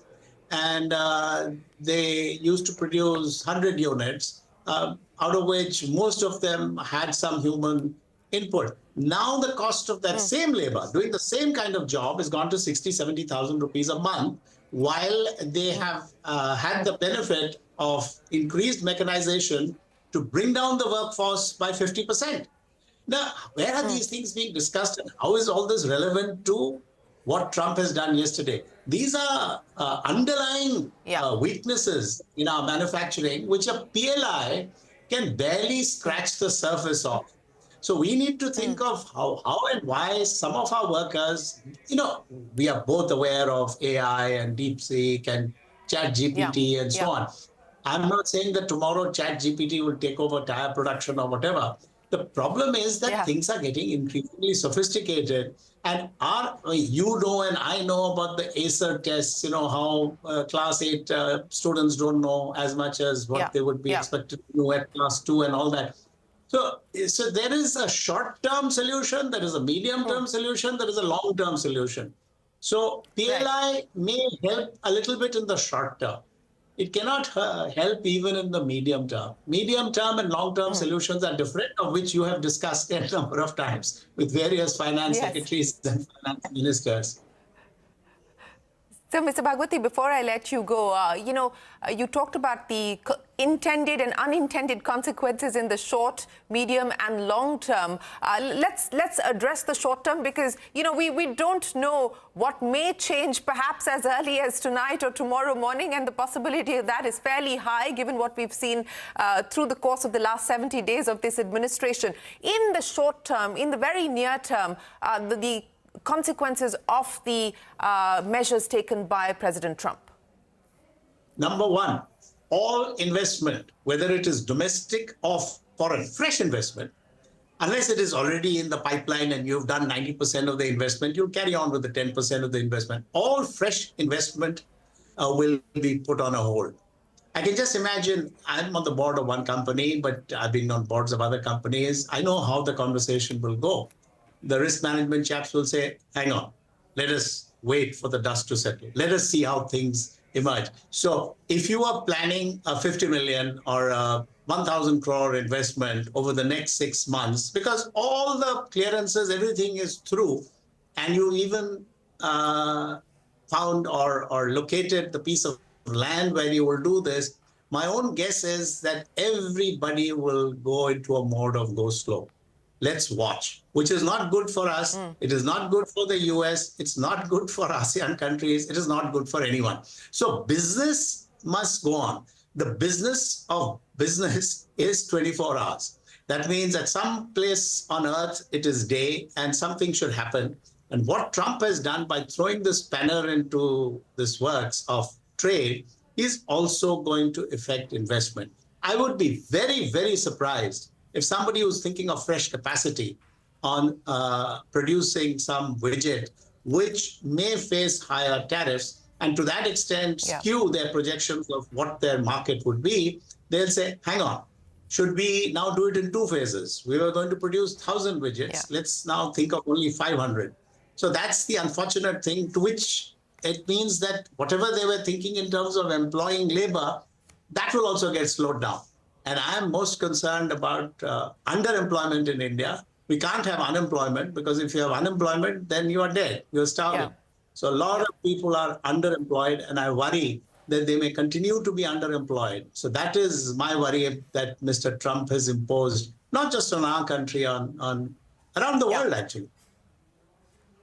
Yes, a period of uncertainty, volatility, and as we are hearing there from Mr. Bhagwati, one of the consequences of the actions could be that there is a chilling effect as people try and digest and decode and decipher what this could mean for the global economy, what it could mean for their individual businesses, and fresh capacities perhaps may be put on hold. That could be an unintended consequence of these measures. Mr. Bhagwati, always a pleasure. Appreciate you joining us here on CNBC TV 18. Thanks very much for your time this morning. We will, of course, check back in with you as details emerge from the Trump administration on how they intend to take this forward. That's the reaction there coming in from someone who has seen trade negotiations and the economic policy making from very close quarters. We are, of course, going to continue to bring you more from around the world. Stay tuned to CNBC TV 18. We're tracking the markets and the Trump tariffs. Back in a moment after a break.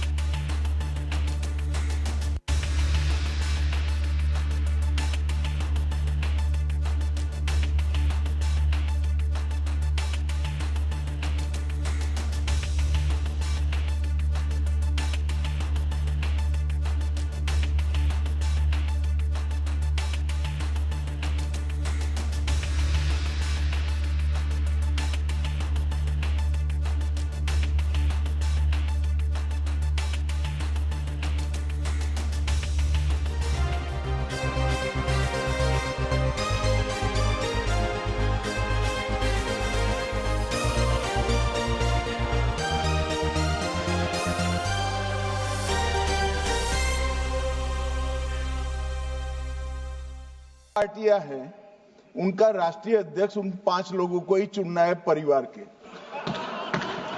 हमें माननीय अध्यक्ष जी करोड़ों सदस्यों में से 12-13 करोड़ सदस्य प्रक्रिया कर कर चुनना है तो देर लगती है। आपके यहाँ जरा भी देर नहीं लगेगी। मैं कह देता हूं अभी 25 साल तक आप अध्यक्ष हो जाओ, नहीं बदल सकता। अध्यक्ष महोदय, क्योंकि जो बात निकल के आई है वो मैं फिर आगे बढ़ा दूं। अध्यक्ष महोदय, जो बात सोशल मीडिया या और जगह गुपचुप हो रही है, कहीं ऐसा तो नहीं था कि अभी कुछ दिन पहले यात्रा जो हुई है वो कहीं 75 वर्ष की एक्सटेंशन वाली यात्रा तो नहीं थी?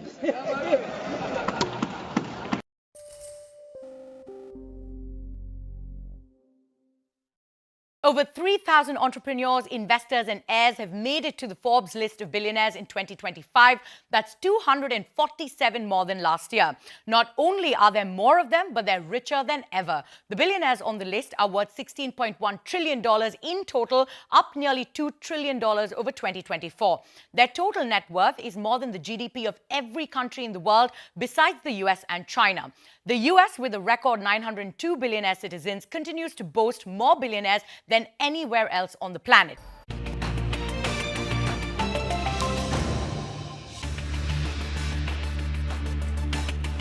Welcome back to Trading Hour. Well, one particular stock that's under pressure today, it's Bajaj Finance, and this on the back of a news development that CNBC TV18 just put out a while ago. Let's understand the development. First up, what we understand from our sources is that Bajaj Finance has received a letter from the RBI, and this is a letter of displeasure regarding the company's co-branded credit card business. RBI communication has also cited earlier communication that RBI has had with Bajaj Finance on Jan 31st, as well as Bajaj Finance's response to the RBI communication on Feb 22nd. Now, what are the key observations that RBI has cited in this particular letter? Number one, they say Bajaj Finance has not proactively identified gaps and vulnerabilities as far as the process of doing business in the credit card segment is concerned.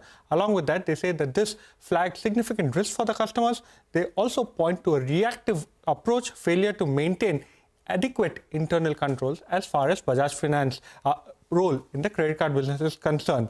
Also, what they're saying is that they have gone ahead and countered the claim of Bajaj Finance, where they say that the company's role was only limited to customer solicitation, and it was up to the banking partners to go ahead and ensure all of the other regulations were in place. RBI does not buy Bajaj Finance's story or response in that particular regard. So what are the regulatory directions that RBI has given Bajaj Finance? Number one, they need to monitor and ensure adherence to specific timelines that RBI has drawn up. Along with that, they need to seek independent validation through external audit with prior RBI approval, and also the audit must cover data security measures as well as cyber security controls. Now, very importantly, RBI has said that the company now needs to take explicit approval from the Department of Supervision of RBI if it intends to re-engage in co-branding arrangements. It is important to note that currently RBI regulations do not require a bank or an NBFC that tie up for co-branded credit cards to take explicit permission prior from the RBI. So this is something that's a little concerning. Now, let's understand the impact of this particular development. Number one, Bajaj Finance has a tie-up both with RBL Bank as well as DBS Bank as far as co-branded credit card business is concerned. But it's important to note that at the end of Q3, and something that the company has been saying for quite a while, that they have already ceased internal sourcing of co-branded credit cards, both with RBL as well as DBS Bank. So they've been scaling down on the credit card business for a while. However, they've mentioned that existing cardholders will continue to receive services from the respective banks as usual. We reached out to Bajaj Finance. Bajaj Finance has yet to respond to CNBC TV18 query, but it'll be important, and this particular development, especially if Bajaj Finance has any further ambitions as far as co-branded credit cards are concerned. Thank you very much for that. Outside of IT, Bajaj Finance is one of the top losers today, and the Nifty IT index has moved to the day's low. It's a 4% knock, and the top 5 Nifty losers are the IT heavyweights, led by Tech Mahindra, down nearly 4%. TCS, HCL Tech, Infi down close to about 3.5%. So deep gash is seen on these, frontline indices. Here's what we'll do. We will slip into a very short break. We'll come back with more on the market. Stay tuned.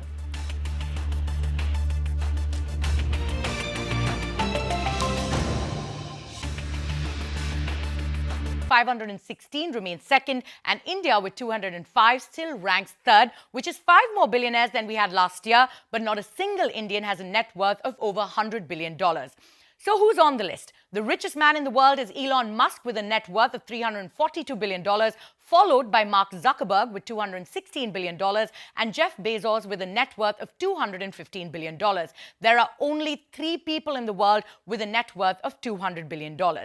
Oracle's Larry Ellison, Louis Vuitton's Bernard Arnault, and legendary investor Warren Buffett round up the top 6 in the world.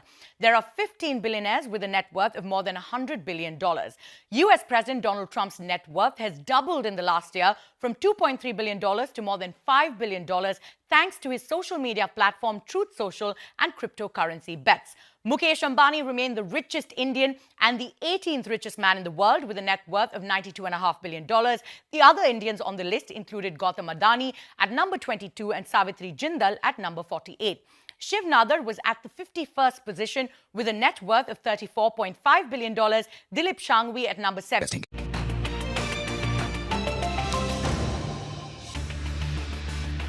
Welcome back to Trading Hour. Well, the recovery that you're seeing as far as the broader end of the markets actually continues. A certain set of stocks, especially the Pharma pack, doing very well in the session. Relief of no tariffs is something that has aided the rally. So some of the generic names that have significant exposure to the US markets are the ones that are doing the best. Gland, Oro, Lupin, Cipla, all of these names amongst the top gainers. The other stock on radar is actually GMR Airports. A very interesting initiating coverage report from Citi today has ensured that this particular stock is up over 4%, and one of the key triggers has been the recent tariff regulation or an upgrade as far as tariffs are concerned for the Delhi airport. 2 stocks that are reacting negatively on the back of weak operational updates. The first one is Dabur, down 6%, and M&M Financials recovered a little bit but still down over 1%, both on the back of muted Q4 operational updates. And lastly, Naukri or InfoEdge, this particular stock a couple of hours ago was down significantly, almost 3.5%. It's recovered. This on the back of the fact that the Naukri JobsPeak index has actually declined 1.5% on a year-on-year basis and almost 9.5% on a month-on-month basis. But with that, it's all the time we have on this edition of Trading Hours. Stay tuned. Halftime report is up next.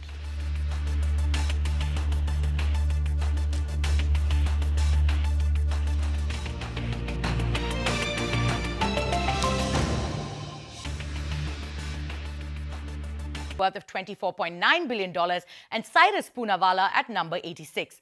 Only 13.4% of the billionaires on the Forbes list are women. There are 2,681 male billionaires and only 406 female billionaires.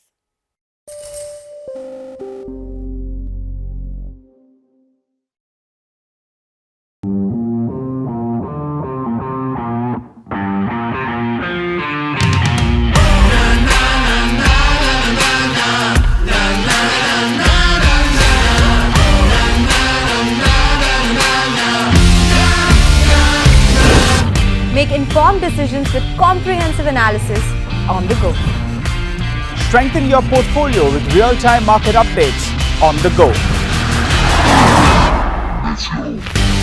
Create effective strategies with insightful expert opinions on the go. Grow on the go with CNBC TV 18, now streaming live 24/7 on YouTube. How about listening to global market maestros before crafting your investment strategy? How about getting deep insights into their businesses from top Indian honchos before putting your money on the line? How about making every trading day profitable with strategies from the market masters, macro pundits, and chart wizards? Only one show gives you a head start to your trading day. Get ready to profit.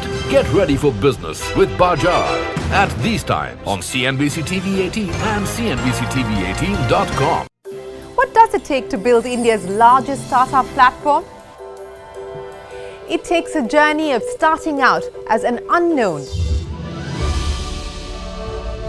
and ending.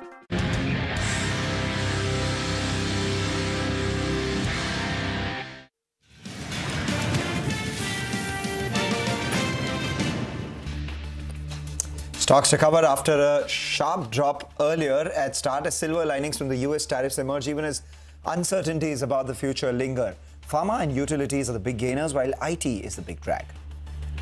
US President Donald Trump slaps hefty tariffs of up to 50% on trading partners, disrupting the world trade order. Economists expect this to dent global growth, fuel inflation and roil markets. Exports from India will attract a high reciprocal tariff of 27%, but less than that imposed on China, Vietnam, Indonesia and Bangladesh. This can boost the textile, electronics and other exports, even as drug makers cheers being excluded from the tariff ambit. Experts are aghast at Donald Trump's method of tariff computation that ignores real tariffs and expresses trade surpluses as a percentage of exports. Some, like India, gain from this novel formula. An RBI letter to Bajaj Finance expresses its displeasure over lapses in maintaining and managing data of co-branded credit card customers. It directs the lender to take corrective steps. Bajaj Finance is yet to respond to CNBC TV 18's query.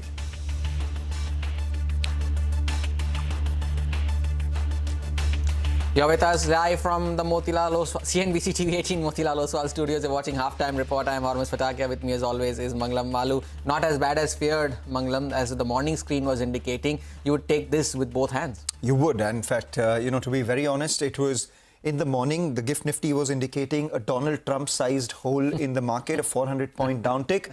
But then turns out it is a Donald Duck-sized hole in the market, not a Donald Trump-sized hole. The important part is that, for whatever it's worth, the global uncertainty and all of that and stuff, we still have a significant amount, nearly 2/3, if not more, of our GDP coming in from the domestic consumption.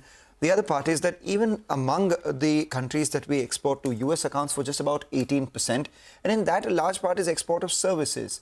And the other part is export of pharmaceuticals. So what is left is very sector specific, very stock specific. And in that as well, the other benefit is that the others have been taxed a little more than us, so we tend to benefit from that, and that's something that we're seeing in the textile space, for instance. And I'm sure you're going to talk a lot about that in just a bit. But the one sector, the only sector that seems to be impacted by this from a stock market standpoint is the shrimp feed sector, which is why we're seeing that big cut in Avanti Feeds and the likes itself. But today, from the market, it's clearly a tug of war between the IT pack and the pharmaceutical pack. The pharmaceutical pack rejoicing on being excluded from those, tariffs, and the IT stocks lower on account of fears of growth in the US itself. We'll talk about that as well. But by and large, we're down, but not out. And why do I say that? Because look at the advanced decline, Hormuz. 1,800 stocks in the green for just about 762 stocks, which are in the red. So those lines are far and wide apart. In fact, at the furthest point, after the initial volatility that we saw,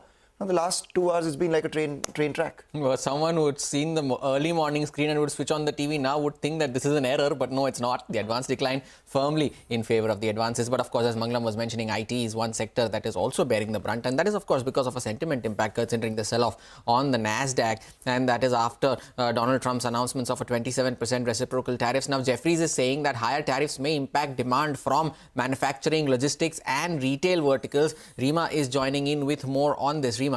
Thanks so much for that. So broadly, there is no direct impact on IT with respect to tariffs, but the fear is that global growth is going to suffer, and that will hurt the Indian IT companies, especially at a time when valuations of Indian IT company are much higher than their pre-COVID level, and that table will come up for you on your screen. So for instance, in the case of TCS, the current valuations for FY26 stand at 24 times, which is higher than the pre-COVID. We're talking about FY19 valuations. When you looked at it 1 year forward, was at 22 times. And it's a similar, premium for the rest of the large cap IT pack versus their pre-COVID levels.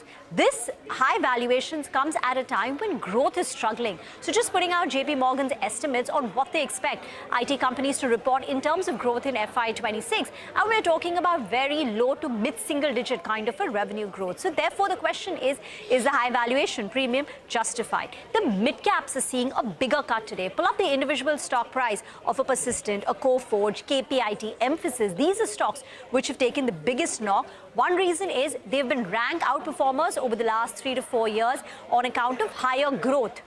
So stocks have done very well. Persistent, for instance, despite the recent correction, so stock has still doubled in the last 3 years. And here, the kind of re-rating that we had seen in the PE multiples is substantial. So some of that is now being shaved off. So for instance, Coforge is trading at 36 times, Persistent is trading at 45 times, KPIT Tech is trading at 38 times. So some derating is seen. Now coming to what Jefferies is saying as they assess the impact of Trump's tariff orders. They also concur that the IT sector is not directly impacted by Trump's tariff order, but there will be an indirect impact on account of slower GDP growth worldwide. Higher tariffs may impact the manufacturing, logistics and vertical sectors. Also, the slower GDP growth in the US could result in Fed rate cuts. If the Fed cuts rates, then it could be positive for sectors, companies with exposure to communications, energy, utility, because these companies have very high debt. So if there are Fed rate cuts, then their balance sheet is, in a much, in a much more better position, and therefore maybe they will look at cutting tax rates, increasing their tech spends. So therefore they're saying that companies with exposure to manufacturing, logistics could get hit, but on the flip side, companies with exposure to communications, etc., if there is a Fed rate cut, will be positively impacted. So they've done the analysis of the kind of impact that we've seen, the revenue exposure to manufacturing and logistics, and according to the calculation, Tech Mahindra, HCL Tech in the large cap space, IKS and Sagility, these are companies most favorably placed. So for instance, IKS and Sagility get 100% of their revenues from the pharmaceutical, life science, healthcare sector, which is not been impacted as of now. Back to you. Interesting. The top 3 losers on the Nifty 500 are the principal culprits that Rima was highlighting. Persistent, Coforge and KPIT Tech. Persistent down 9.25%.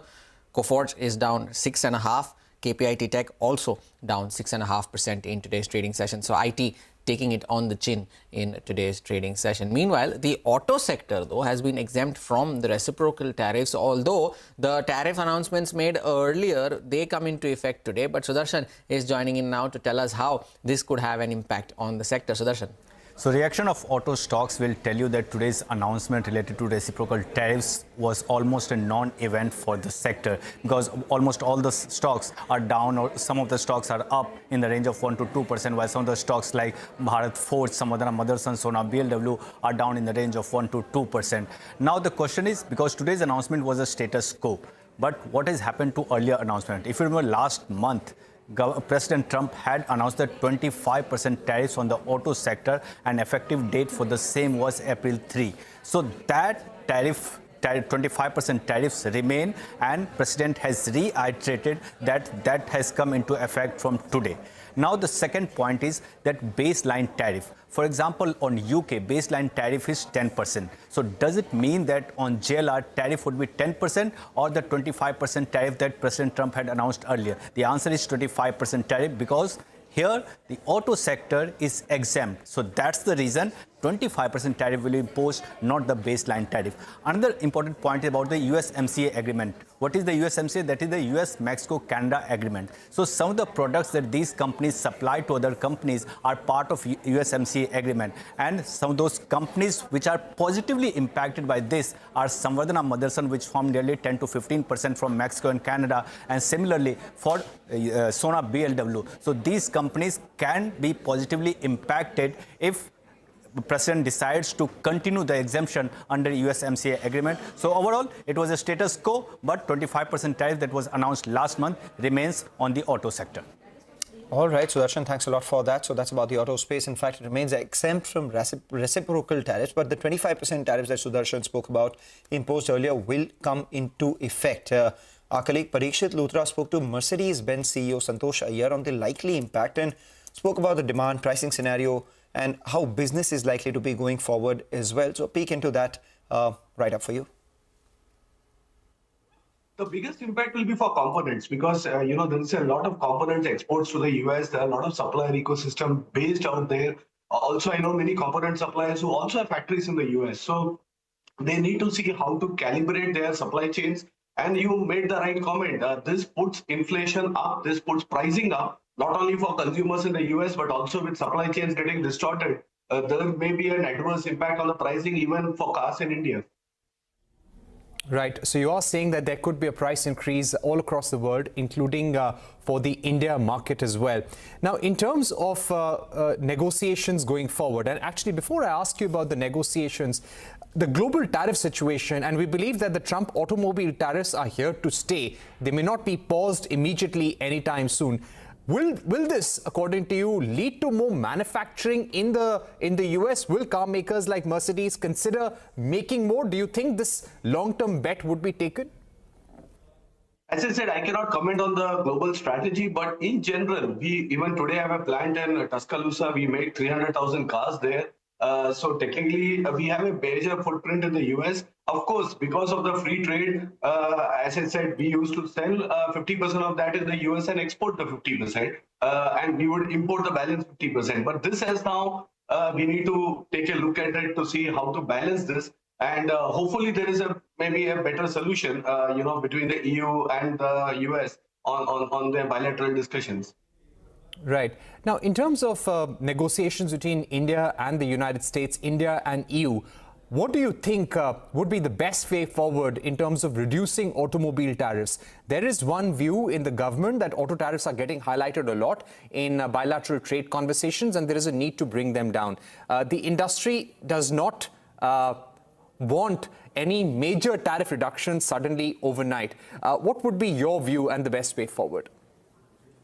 I get a different sense when I talk to colleagues, mostly from the component industry and even from OEMs. I think the Indian automotive industry is quite now matured enough, and it's time that these tariffs are much more open. The Indian industry can easily compete from imports from the US or from any other markets, because I think the automotive industry has one of the best cost structures in India. And I think it's not easy just because of tariff reduction now for cars to come in and compete with the Indian players. So I think the automotive ecosystem is quite matured. Overall, there should be definitely reduction. As I said, we always advocate free trade. We always advocate fair trade. I would not say zero structures, but maybe if it brings down, it also opens up Indian automotive OEMs to export even further. If you see the last fiscal, the automotive industry has recorded a growth in exports, but it is still to most of the developing markets or to the home country, wherever the OEMs are. So if India wants to participate in the global economy and export, then I think the long run, these bilateral discussions with EU and of course now with the US should help to bring down tariffs both ways. And that should overall help the economy and also drive more manufacturing. And one more question as we let you go, Santosh. Which jurisdiction do you expect to be most impacted by these reciprocal tariff announcements? Because one, there is a tariff on the automobile sector. The reciprocal tariffs would also impact some aspects of the supply chain of the automobile industry. Which parts of the world and your markets do you expect to be the worst hit in the coming months? See, to be honest, next 3 to 6 months, I don't think there will be a knee-jerk reaction to move supply chains, because this is, I think, ongoing discussions, if you see, and it's impossible to shift supply chains overnight. But what generally these causes is inflation on pricing, also because of higher cost, vice versa for different markets, different products.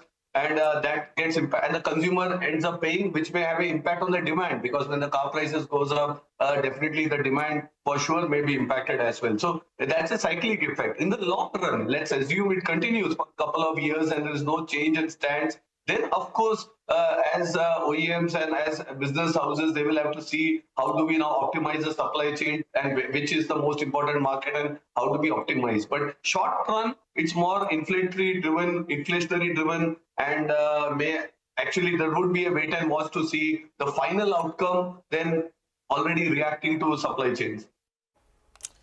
As these conversations continue through the day, it's time to take a short break. But before we do that, here's some good news for our viewers. And that's, of course, India's business news leader, who is now just a click away. And that is CNBC TV 18's all-new app, where you get instant access to breaking news, financial world updates, and in-depth articles. All of it at your fingertips. You can download the app from the App Store or the Google Play Store, or even scan the QR code that's up on your screen. We take a short break. Back on the other side.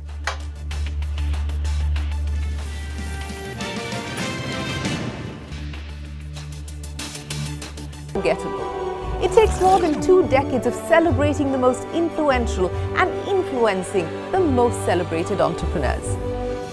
From and chronicling the stories of India's startup universe to becoming a success story in itself, as India's longest-running show on startups and entrepreneurship, celebrating 21 action-packed years of building India's biggest startup community. Young Turks at 21, only on CNBC TV 18 and CNBCTV18.com.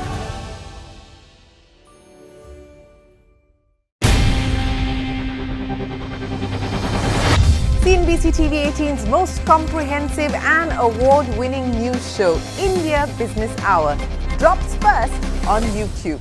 So get the first access to the most influential architects of policies and politics, the key newsmakers of the day. Discover the big themes as we decode the business of markets, macros and more. Be the first to go to the heart of all the top stories that drive the day's agenda. Catch the award-winning India Business Hour live every night on YouTube with me, Shireen Bhatt. India Business Hour live on YouTube at CNBC TV 18, weeknights at 7 p.m. Talking about 25% permanent tariffs on steel, aluminum, and autos.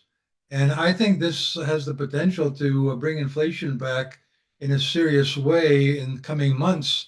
And if that's the case, I think that has the potential to really depress the consumer. And this time around, the Fed is not going to be able to come to the rescue here because it can't possibly lower interest rates when inflation is significantly above its 2% target. I think that inflation, which has been running around 2 to 3%, is about to run at 3 to 4%. I think the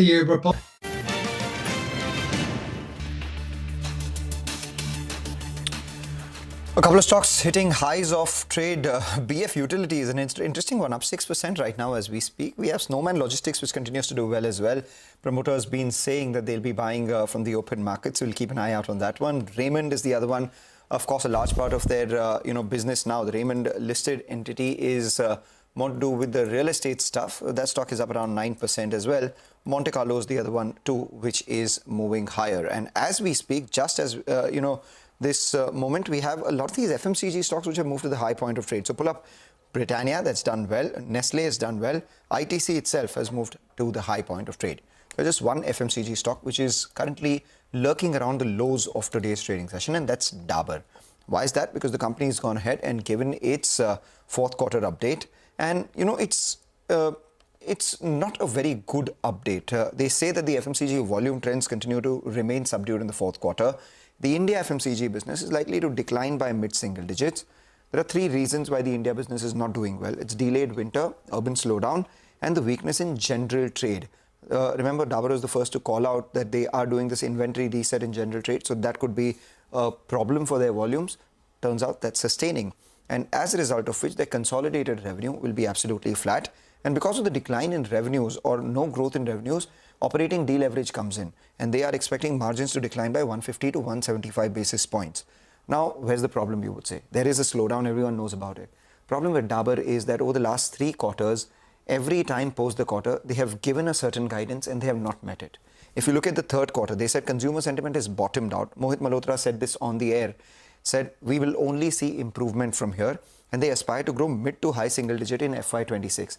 Mid to high single digit is what they had said for H2 at the end of H1 as well. But H2, they've grown absolutely flat. 3% in the third quarter, flat in the fourth quarter. So they are missing guidance for 3 quarters in a row. So the street is not taking that well, and as a result of which the stock is a lot lower at a time where other companies are seeing improvement in their business prospects. Dabur goes ahead and reports this update. Possible sore spot in what has turning out to be a rather okay or a good day for a lot of these FMCG stocks. Well, 6.5% lower for Dabur in today's session after its quarterly update. But the stock that's doing well, though, among the broader markets is GMR Airports, and that's on the back of a positive note coming in from Citi, and they've initiated coverage here, a buy recommendation there, 4% higher on the stock. Vivek is here to tell us more on that. Vivek, tell us more.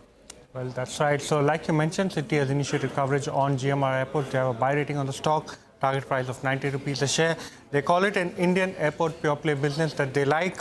They call it fundamentally well placed, where they see India's passenger volume growth at 8% CAGR over FY24 to FY27. Their assets actually possess comparative advantages, and with the free cash flow cycle actually turning positive, as well as regulations turning quite positive, they like GMR at this point of time. They expect GMR to turn profitable from FY26 onwards, where core earnings stand almost 5 to 6% above the street for FY26 and FY27. This is as per Citi's estimates. They also see FY27 EBITDA, or they assign a target multiple of 18 times EV to EBITDA as per their FY27 forecast.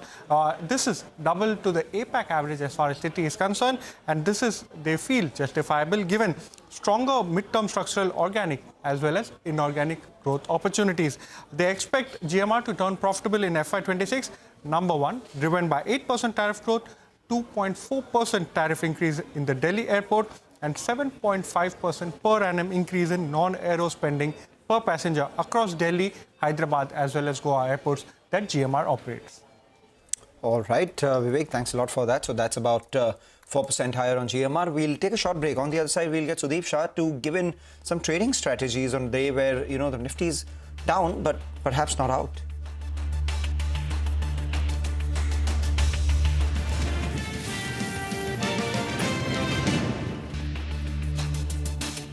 The risk of losing their majority in both houses of Congress next year. I think this is just a disastrous policy.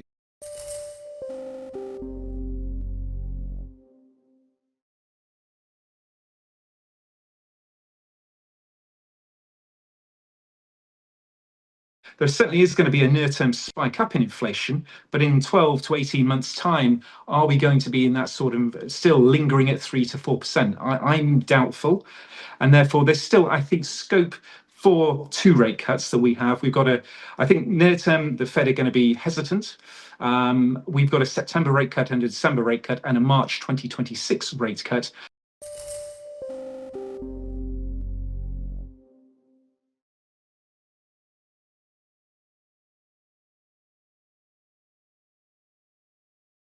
My fellow Americans, this is Liberation Day, waiting for a long time.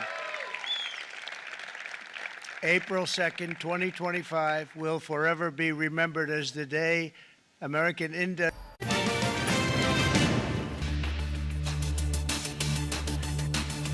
You're watching us here on Halftime Report, and perfect time to bring you the market setup of the day. The Nifty is down by just around 58 points. At one point was a lot lower than this, and we'll talk about that. At midday, how's the F&O setup looking? If you look at the frontline indices, the Nifty is mildly lower. The Nifty Bank is actually higher, more domestic facing, hence, protected from any sort of tariffs that are announced globally. The mid-cap index is marginally lower as well. But, the frontline index, it's nearly a tug-of-war between the IT space and the pharmaceutical space. The Nifty Pharma seeing a bit of a relief rally on account of being excluded from tariffs. The IT index down 4% on account of fears of a growth slowdown or recession in the US as well. No problems for the broader markets. We've been talking about this train-like movement that we've seen in the green and the red lines, right? After this initial bout of volatility that we saw, we have advances at 1,800 stocks, declines at around 767 itself. So lows are being protected, and we've seen some purchase itself. A couple of stocks on our radar. Good updates are being rewarded. AU Small Finance, for instance, up 3%.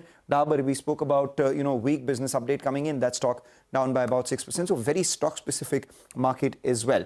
Today is also the weekly options expiry. So the Nifty 23,250 put fairly active. The street believes that maybe this could be an important support to watch out for. But on the way up, crossing 23,300 may be a little difficult because we've seen some writing at the 23,300 call itself. So just keep an eye out on this. Maybe a narrow band of 23,250 to 23,300. But were we to break that on the downside, there is a fair amount of support. Today's low, 23,145, comes in at the first support. Below that, we have the 23,000 mark, which is the 50-day moving average. And were we to fall below that as well, we have the 20-day moving average at 22,928. So short point, we're closer to supports than we are to supply zone for our market. Just a couple of stocks, fresh shots being built on mid-cap IT more vociferously than the large-cap IT names. And IDFC First Bank is one of the stocks in the financial space which is seeing a lot of long build-up taking place out there. So just keep an eye out on it. positive reaction to another business update. IDFC First Bank just came out with its update a few minutes earlier. Both advances and deposits growing over 20% on a year-on-year basis, and you can see the reaction there, 3% higher on IDFC First Bank. But a quick chart check with Sudeep Shah of SBI Securities, who is joining us on the show now. Sudeep, good afternoon. Thank you for joining in. Well, the initial gap down was very quickly bought into. Does this trend continue? What are the charts indicating on the Nifty? And would the Nifty Bank continue to lead it higher? And couple that up with your stock recommendations as well. Good afternoon. Yes, I feel, today's reaction by the markets is a mature reaction now. Last several days, we have been under this uncertainty about how the tariffs would be and what the actual numbers would be and what would be its impact on the markets. But ahead of that, Nifty had already corrected by 300 to 400 points. And that is the reason I feel today from the opening lows, we have seen some decent buying. Although we have not yet managed to sustain in the green today. But overall, I feel that 23,130, 23,150, which are sacrosanct to yesterday's as well as day before yesterday's lows, were quite closer to that zone. This cluster of support zone will be a very important number to watch out for, 23,130 on the downside. So till the time we are sustaining above 23,130, there is a possibility that we might consolidate between 23,130 and 23,350, 400. But the larger trend remains now buy on dips, and I feel selective spaces would offer decent opportunities. So from a Nifty level, yes, 23,130 will act as an important support. Stock specific, if we see, there are a couple of spaces apart from banking which are doing well today. Now, a case in point is defense stocks. If you see HL, BDL, BEL, Mazgaon Dock, all have seen some decent buying, and they're not yet impacted more with the tariff thing. Another sector is cement, where we feel that Grasim could do well. So one could buy Grasim Industries with a stop loss at 2,600 on the downside and a target at 2,750 on the upside. On the weekly charts, there is a consolidation breakout, as well as it's trading above all its important moving averages and outperforming the markets since last few weeks. So 2,600 stop loss, 2,750 targets here.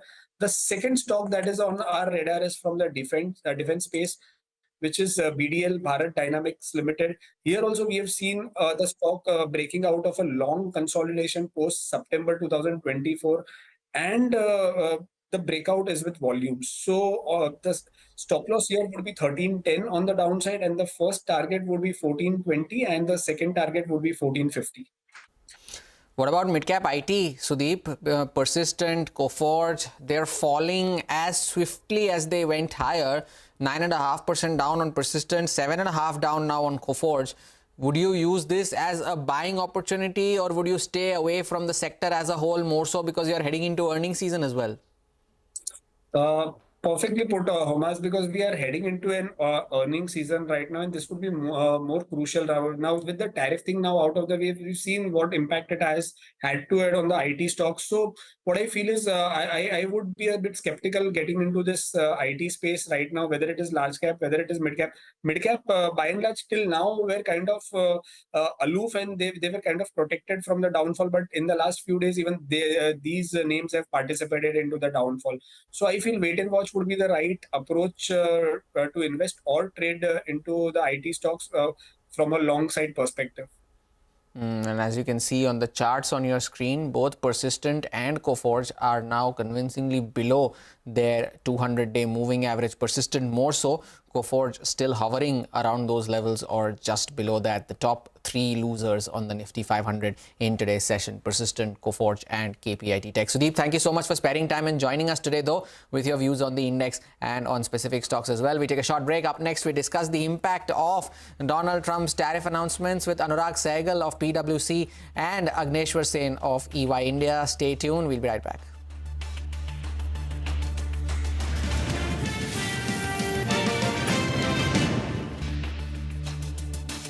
Born the day America's destiny was reclaimed, and the day that we began to make America wealthy again. We're going to make it wealthy, good and wealthy.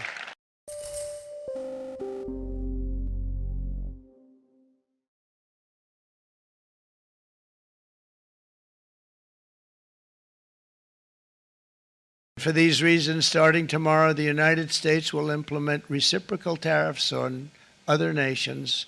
It's been a long time since we even thought of that. We used to think about it a lot. We didn't think about it for many decades, and you see what's happened.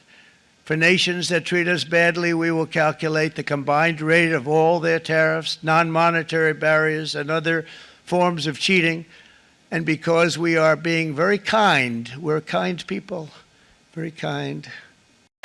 But we will charge them approximately half of what they are and have been charging us. So the tariffs will be not a full reciprocal. I could have done that, yes, but it would have been tough for a lot of countries who didn't want to do that.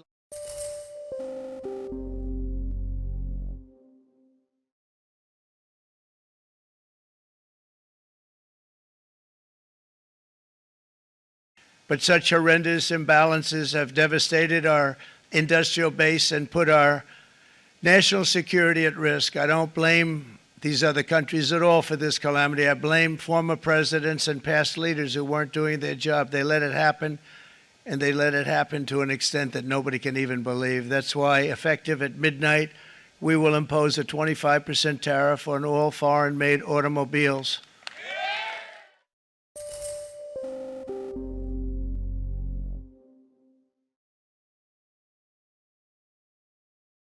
Investing. Welcome back. Now, the US President Donald Trump has slapped hefty tariffs of up to 50% on his trading partners of the US, disrupting the world trade order. Now, exports from India will attract a reciprocal tariff of 27%, but less than what has been imposed on China, Vietnam, Indonesia, and Bangladesh. Now, this can boost textile and electronics exports, even as drug makers have cheered being excluded from the tariff ambit. We are now being joined by Anurag Sehgal, the Managing Director at PwC, along with Agneshwar Sen, the trade policy leader at EY India. Gentlemen, good afternoon. Thank you for joining in. I'd like to start off with you, Anurag, first up. I start off with the textile sector itself, right? All the textile companies are doing very well in today's trading session. But is the fact that the competitor countries have been taxed more than India the only differentiating advantage for this sector, or do you see some other competitive advantages as well? Thanks for inviting. And I totally agree that, the competitive advantage in the landscape, the competition landscape, would be better for Indian exporters as compared to, say, exports from Bangladesh or Vietnam or China to the US. But this may not be the only factor. What is the other factor which may be impacting the sentiments of the industry would be the fact that India is the only country with which US is negotiating a bilateral trade agreement. So what industry realizes, or what the market realizes, is that one, we competitively have got a better deal, even though 27% is a quite high figure and the landed cost would increase. But competitively, we have got a better deal as compared to our direct competition in Vietnam, Bangladesh, China, and maybe other countries. But there is further possibility of mitigating this tariff impact also, because there is an active negotiation going on. And if you see the last week's press release by the government of India, they have expedited these negotiations. And a deputy USTR was in India, and post that, specifically the press release mentions that the negotiations now will take virtually, so as to expedite the process. So all in all, industry realizes this sentiment that there is a possibility of mitigating this impact further. And already maybe some mitigation has happened because of India's proactive steps. India has been taking proactive steps since budget this year, liberalizing duty on Harley-Davidson, bourbon whiskey, Ethernet switches, abolishing equalization levy. So maybe some proactive steps have already gone behind the lesser tariff as compared to the other countries, though we are not totally aware of the calculation matrix. And maybe the further mitigation is in offing due to G2G talks. So maybe that is also, working on the sentiments. Right, we take that point. What about fisheries and aquaculture? If you could comment on that, how does India stack up in exporting segments out there? Anurag's given his word. What about you, Agneshwar? Well, if I could just continue from what Anurag was saying, I look at this as an opportunity, not just in the context of the BTA that we are now discussing with the US government. We are trying to, fast forward that. But along with this, there are two other, developments, which are as important. One is we have also put, our the FTAs that we were negotiating with Europe and UK, they also are going to help, in creating, in the new circumstances, opportunities for India. One other issue again is the huge tariff differential, and it's really huge tariff differential that we have with our competing countries. We could also see a redrawing of the supply chains within Asia itself. As you know, we are in FTAs with literally all the countries other than China and Asia, and the impact on them could certainly, be an opportunity which we could also look at and exploit. Having said that, on fisheries and there one will have to take a look, because the issues that US has been raising for putting up the tariffs has also been a variety of SPS and TBT issues, which came up in that in the foreign trade barriers report that they mentioned. So we will have to work, hard in trying to streamline those requirements, to, if possible, do away with some of them, or at least adopt, international measures. So some more concentrated action by the government, I think, will minimize any kind of a market disruption that we will see, even in the short to medium term. Right. Anurag, there are so many other sectors at play as well, right? The electronics components is one of them as well. Other electronics in general, but what will be the duty differential here with compared to other exporters like China? If you could shed more light on that. Absolutely. And when we were talking about competitive tariff arbitrage, one of the important player vis-a-vis with whom India is comparing is China. Say, for example, smartphone exports. Now, smartphone exports from India, and you would agree, have increased considerably post success of the PLI. So now, major smartphone manufacturers have set up their base in India and exporting from India.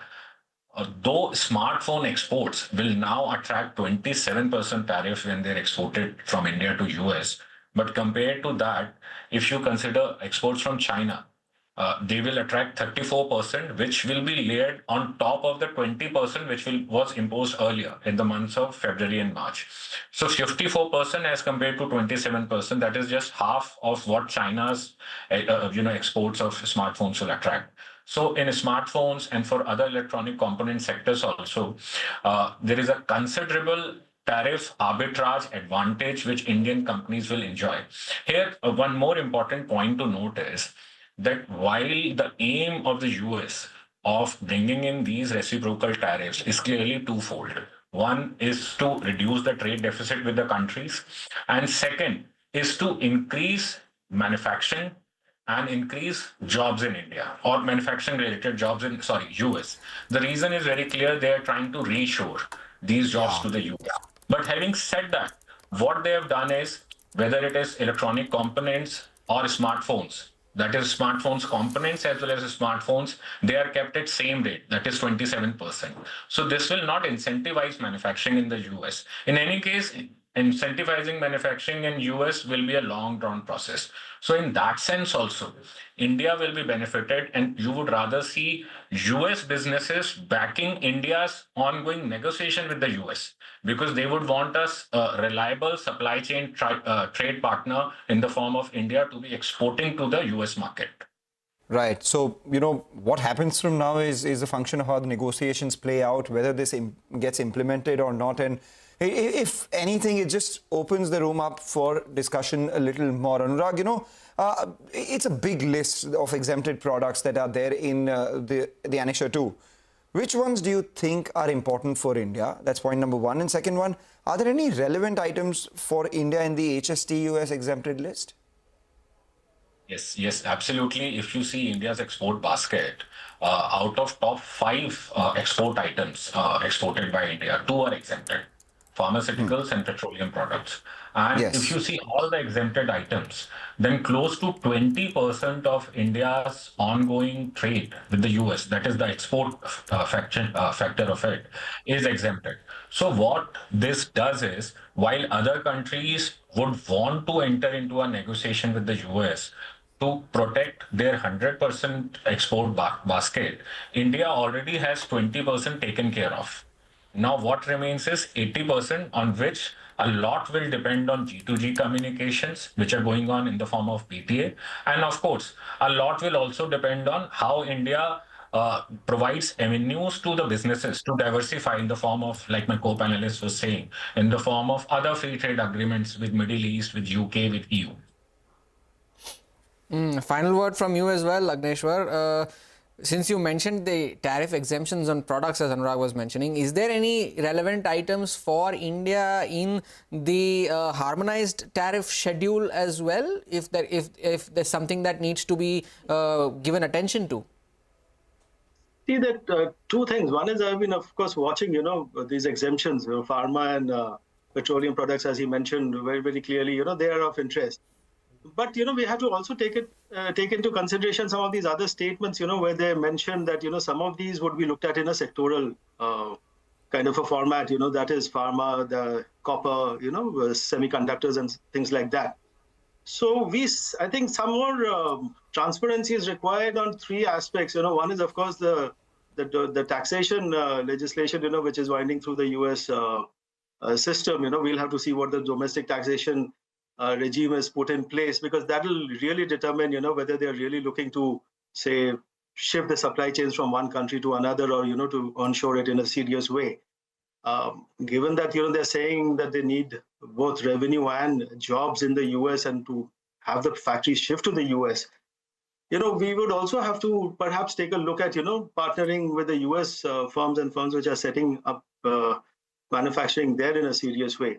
So yeah, this is how to put it, the paradigms have changed pretty drastically. So we'll have to take a look at the opportunities that come in. And this could certainly be other sectors, than the ones which we are traditionally been focusing on.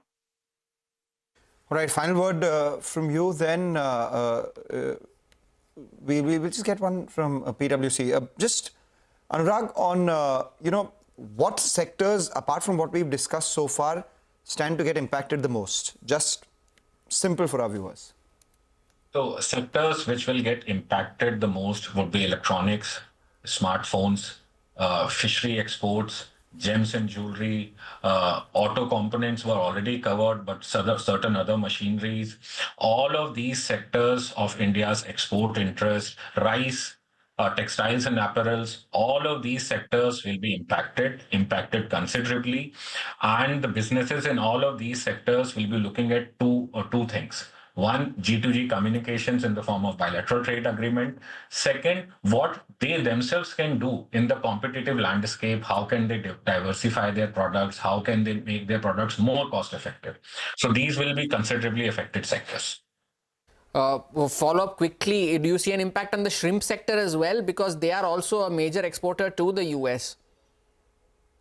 They are already impacted. So 27% tariff has been imposed. So India exports a lot of frozen shrimp.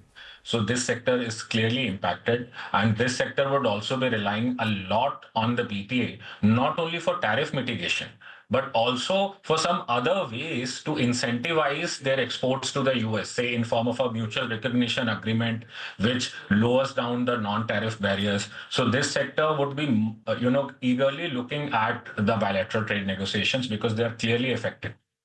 They're clearly affected, and how you can see that in the stock prices as well. Avanti Feeds down 18%, Apex Frozen also down 6%. But gentlemen, both Anurag and Agneshwar, thank you so much for sparing time and joining us to decode this major announcements made by Donald Trump in the early hours of a Thursday morning. Thank you so much for joining in.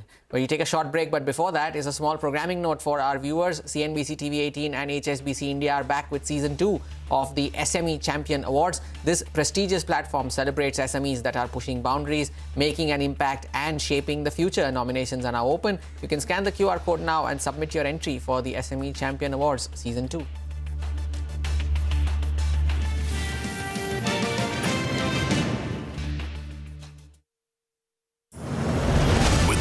baton of power set to shift, Bharat's youth will drive the next wave of change.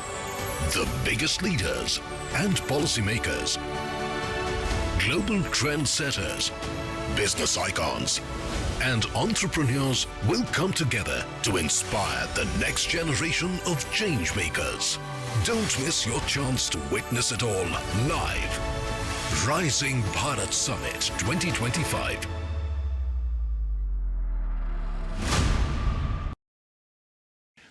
Not a full reciprocal. I could have done that, yes, but it would have been tough for a lot of countries. We didn't want to do that. So if you look at that, China, first row, China, 67%. That's tariffs charged to the USA, including currency manipulation and trade barriers. And so we're going to be charging a discounted reciprocal tariff of 34%. I think, in other words, they charge us, we charge them less. So how can anybody be upset? They will be, because we never charge anybody anything, but now we're going to charge. You know, you think of European Union, very friendly. They rip us off. It's so sad to see. It's so pathetic. 39%, we're going to charge them 20%, so we're charging them essentially half.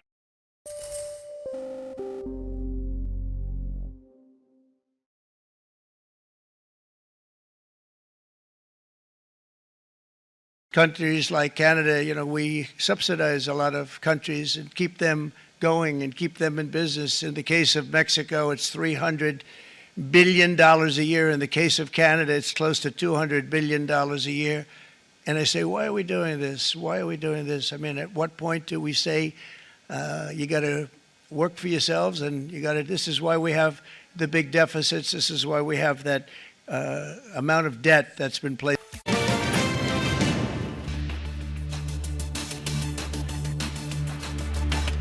Look at Power Grid. That stock's moved higher. So we have a couple of these stocks which are doing well. Again, a domestic play here, moved to the high point of trade, recovered about 4% from lows. In fact, it's not alone. We have NTPC as well, which has done well. So that's moved higher too. So we have about a couple of power-related stocks which are doing well. And then you have some others as well. Ramco Cements is doing well. Astral is moving higher. Prestige Estates continues to recover from lows. HFCL, the latest F&O entrant as well, has moved higher too. But is the financial space which is doing well in today's trading session. In that, an underperformer is Bajaj Finance, because we learned from sources that the RBI has sent a letter of displeasure to the company on its co-branded credit cards. Vivek joins in with the exclusive details. Vivek. Well, that's right. So what we understand is that, RBI has sent a letter of displeasure to Bajaj Finance on co-branded credit card business. The RBI communication cites earlier letter dated both Jan 31st as well as Bajaj Finance's response dated February 22nd. What are the key observations of the letter? The RBI letter says that the company proactively has not identified any gaps or vulnerabilities. They flagged significant risk to customers. There are also communication that is pointing to reactive approach, failure to maintain adequate internal controls. The RBI letter also has gone ahead and contested Bajaj Finance's claim that his role was simply related to customer solicitation. They say that Bajaj Finance has an integral role in co-branding arrangement and also has access to sensitive customer data.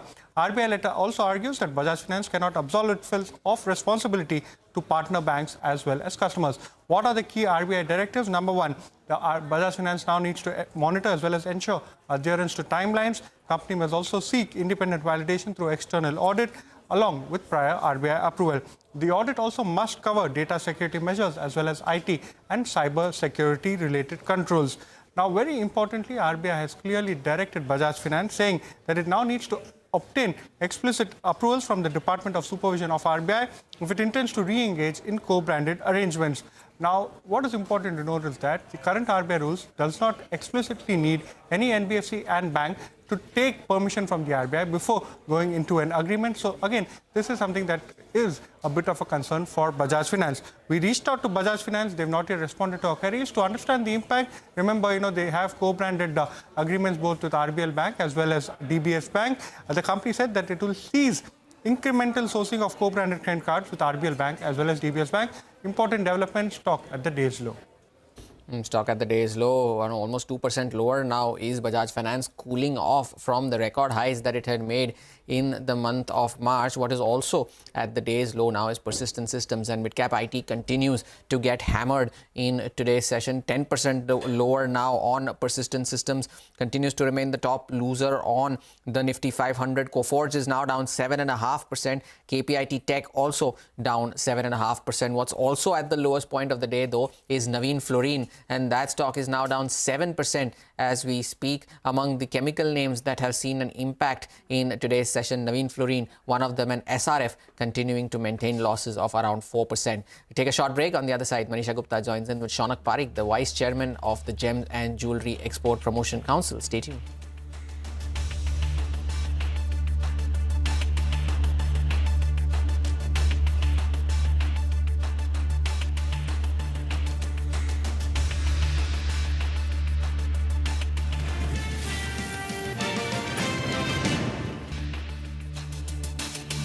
Over the last number of years, and we're really not taking it anymore.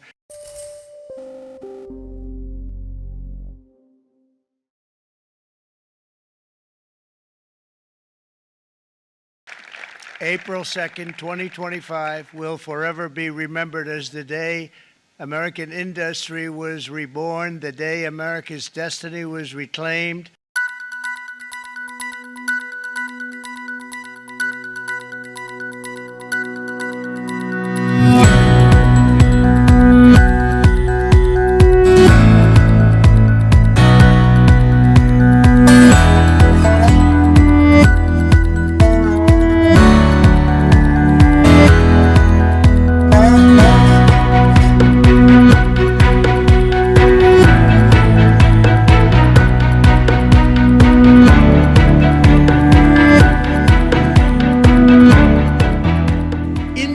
Very tough, very tough.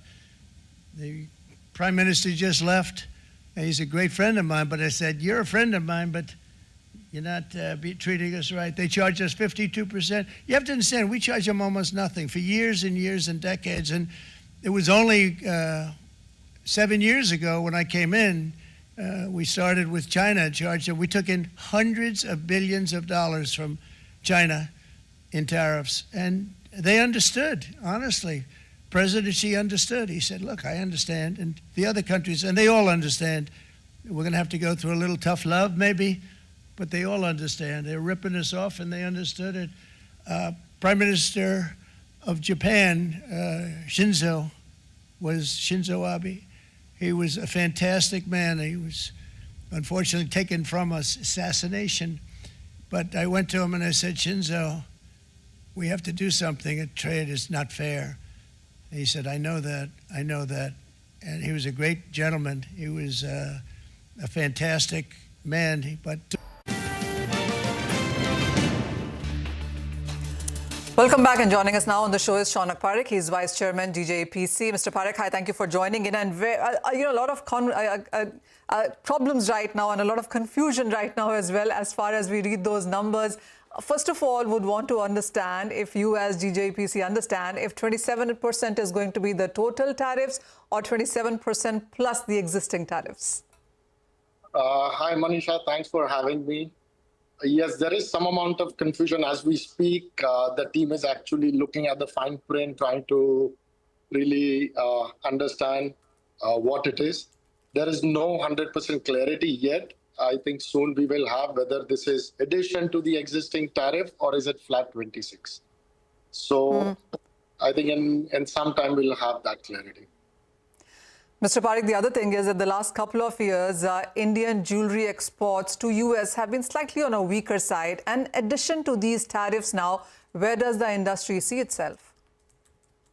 So we believe there will be short term, there will be some impact with all the tariffs. But we are very confident that the Indian government and the US government will work out a bilateral trade agreement, which is in the process. And once that is negotiated and signed, we believe I think it will be normal days. But it will take some time to man.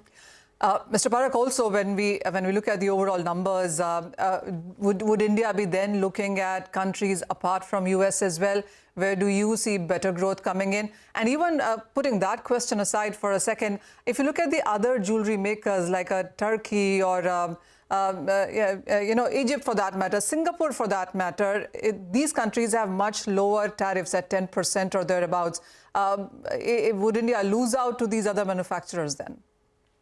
So two things, Manisha. One, yes, there's anyways a continuous efforts from the council and the trade to continuously grow other countries around the world. The likes of Latin America, there are Far East countries. So we are continuing. Our efforts have been there to continuously grow that business. Secondly, in terms of competition from other countries, as you mentioned, India has a certain advantage in terms of skill set, in terms of manufacturing, and the other countries, they have their own strength. Having said that, we are again hoping that the negotiation will get sorted and time will come back to normal. If it doesn't come, there is a possibility of business moving to other low tariff countries. But we are hoping that won't happen. Oh, well, absolutely, Mr. Parakh, because a UAE and a Singapore and a Turkey have 10%, while India is 27%. And as you said, it's not very sure whether it's 27% plus the current or not. Do you see a lot of Indian businesses then moving out to these better competitively placed countries? Long term, if it doesn't get sorted, that is, yes, a possibility. Mr. Parakh, by how soon do you see a clarity coming in on this? Because at this point in time, the markets really seem to be working with both these numbers, whether it is 5% plus 27 or is it overall 27. By when do you see this clarity really coming through? Well, that should come, I think, we are hoping before the end of the day or at the most, I think another day or so. So we are already working with the legal team to look at the fine print. As you mentioned about the bilateral trade that both the countries are talking about, and we do understand these are high-level conversations already on, what is it that the jewelry industry, or as DJPC put its recommendations as?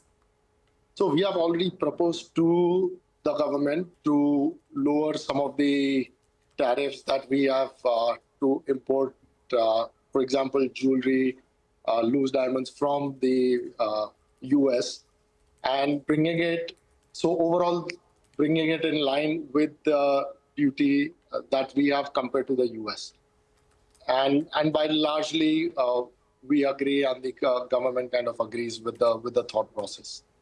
And hence we are very, very hopeful that as far as gem and jewelry is concerned, we should be able to have a fair trade on both the sides. Mr. Parakh, what is the trade volumes right now with the US vis-a-vis other countries? And does US continue to be the largest destination for Indian jewelry exports now? It is one of the amongst the largest destination, yes, with roughly about 10 billion going to the US. And how much would that come to in sense of percentage terms? Is it like half your market? So again, depending on the category, like loose diamonds would be roughly 35%, jewelry would be 50%. So again, each category kind of differs. But in overall scheme of things, would you say it's 50% or more? No, it would be roughly about 35-40% of the business to US. So that means that with the kind of tariffs that are coming in would be a big hit if that doesn't get sorted, would you say, Mr. Parakh? It will be, as I said, big at short term, but long term we should be able to resolve it. That's what the hope is. Yes. My final question, Mr. Parakh, a lot of sectors are talking about maybe the supply chain, the route of business will change. Do you see that happen with US as well, with India and US? It can happen. I think the way things are going on, it can change the supply chain. Having said that, this can also open up opportunities for India as a country, because also a lot of the other manufacturing countries have higher tariffs than India. So we could possibly even be at an advantage at some point of time. Fair point that, Mr. Parekh. Thank you so much for joining in with that sense. And as you said, the next 24 hours are going to be important as we get more clarity on those final numbers there. But thank you so much for joining in with your sense. And with that, it's a wrap on Halftime Report. Business Lunch Take calls the action ahead.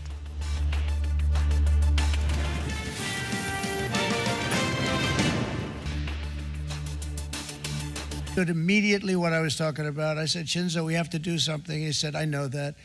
And we worked out a deal, and it would have been a much better deal, but frankly, there were many years left in the deal that was made previous to my getting there, but it was something.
Stocks recover after a sharp drop at start as silver linings from US tariffs emerge even as uncertainties about future linger.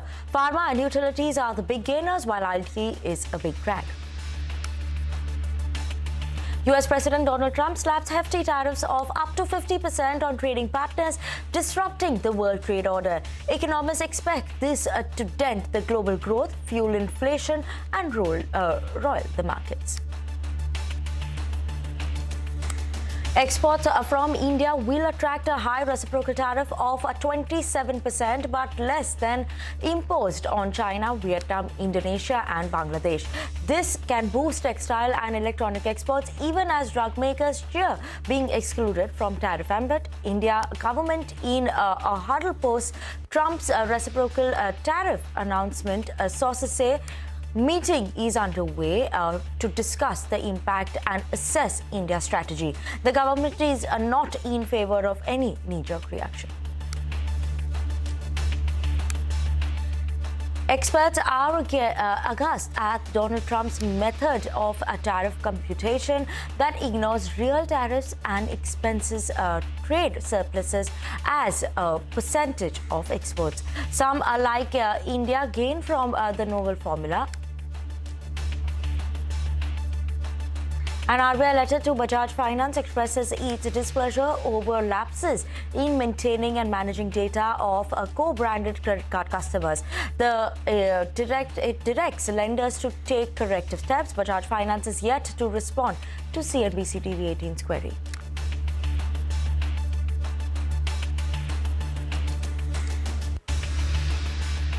Hello, good afternoon. You've tuned into CNBC TV 18, watching Business Lunch with me, Vinny Motiwala, coming live from the CNBC TV 18 Motilal Oswal studios. Thank you so much, as always, for tuning in.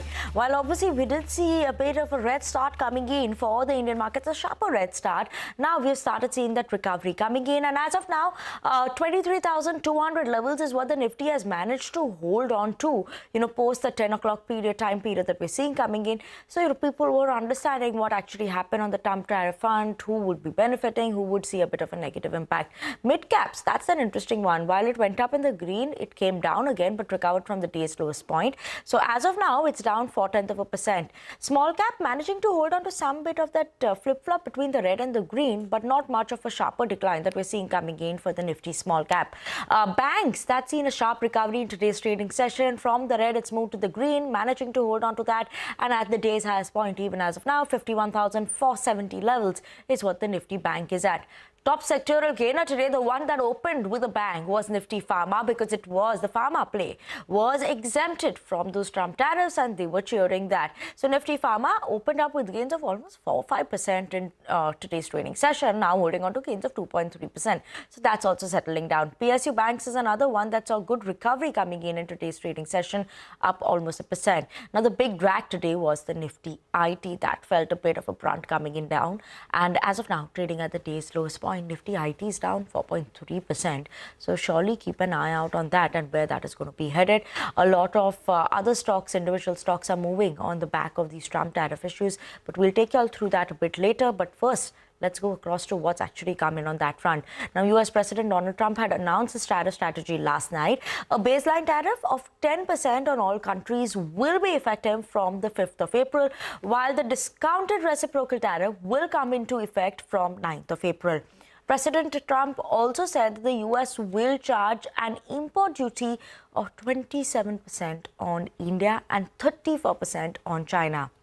A 25% tariff is being announced on automobile imports and auto parts, while the previously worried pharma sector that remained exempted from now, bringing in some sigh of a relief in terms of the move that we saw. For truck makers also, we saw a bit of a move coming in, but let's listen in to his comments and what he had to say.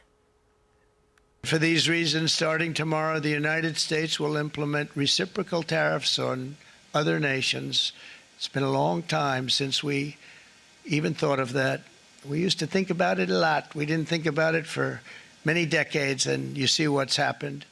For nations that treat us badly, we will calculate the combined rate of all their tariffs, non-monetary barriers, and other forms of cheating. And because we are being very kind, we're kind people, very kind. But we will charge them approximately half of what they are and have been charging us. So the tariffs will be not a full reciprocal. I could have done that, yes, but it would have been tough for a lot of countries who didn't want to do that.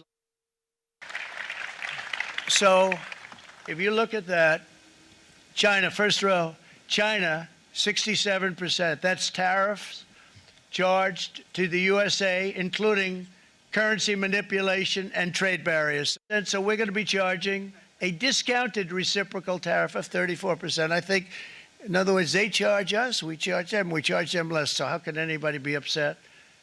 They will be, because we never charge anybody anything, but now we're going to charge. You know, you think of European Union, very friendly. They rip us off. It's so sad to see. It's so pathetic. 39%, we're going to charge them 20%, so we're charging them essentially half. Okay, the likely effects of this reciprocal tariffs could begin a trade war or a rearrangement in the global trading mechanism. But how does it play out domestically in the US? We have CNBC's Steve Leisman, who's joining in with us, and to help us understand the tariff effect on the US economy.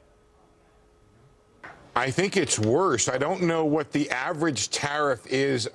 Maybe we could just pull up. I asked them to make a board on Canada, the EU, Mexico, and China. Those are the principal sources of our imports. So that's the stuff that matters. I think it's over 20%, if I'm not mistaken. So a good chunk of all of our imports will have a tariff over 20%, I believe. And by the way, yeah, you see that big one on China, which I think is actually 54, because it's 34, I believe, plus 20. In any event, people modeled in 20%, and they were detracting from GDP. They were adding to the CPI. This just seems like the president having his own sort of school of economics that's different from everybody else. And he said that the economists were all wrong, but in fact, they would insist they were absolutely right. Here's a comment from the Cato Institute, which, as you know, is very conservative. They said, quote, "These so-called reciprocal tariffs don't mirror foreign trade barriers and ignore those imposed by the United States.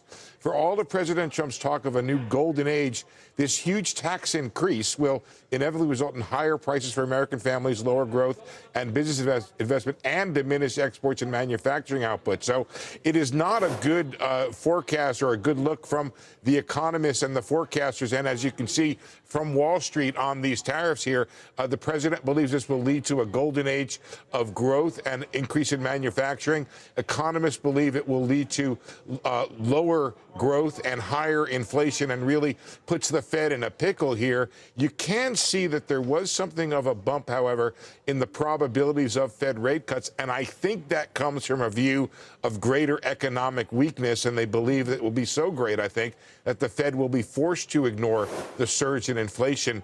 There are the probabilities a touch higher than they have been.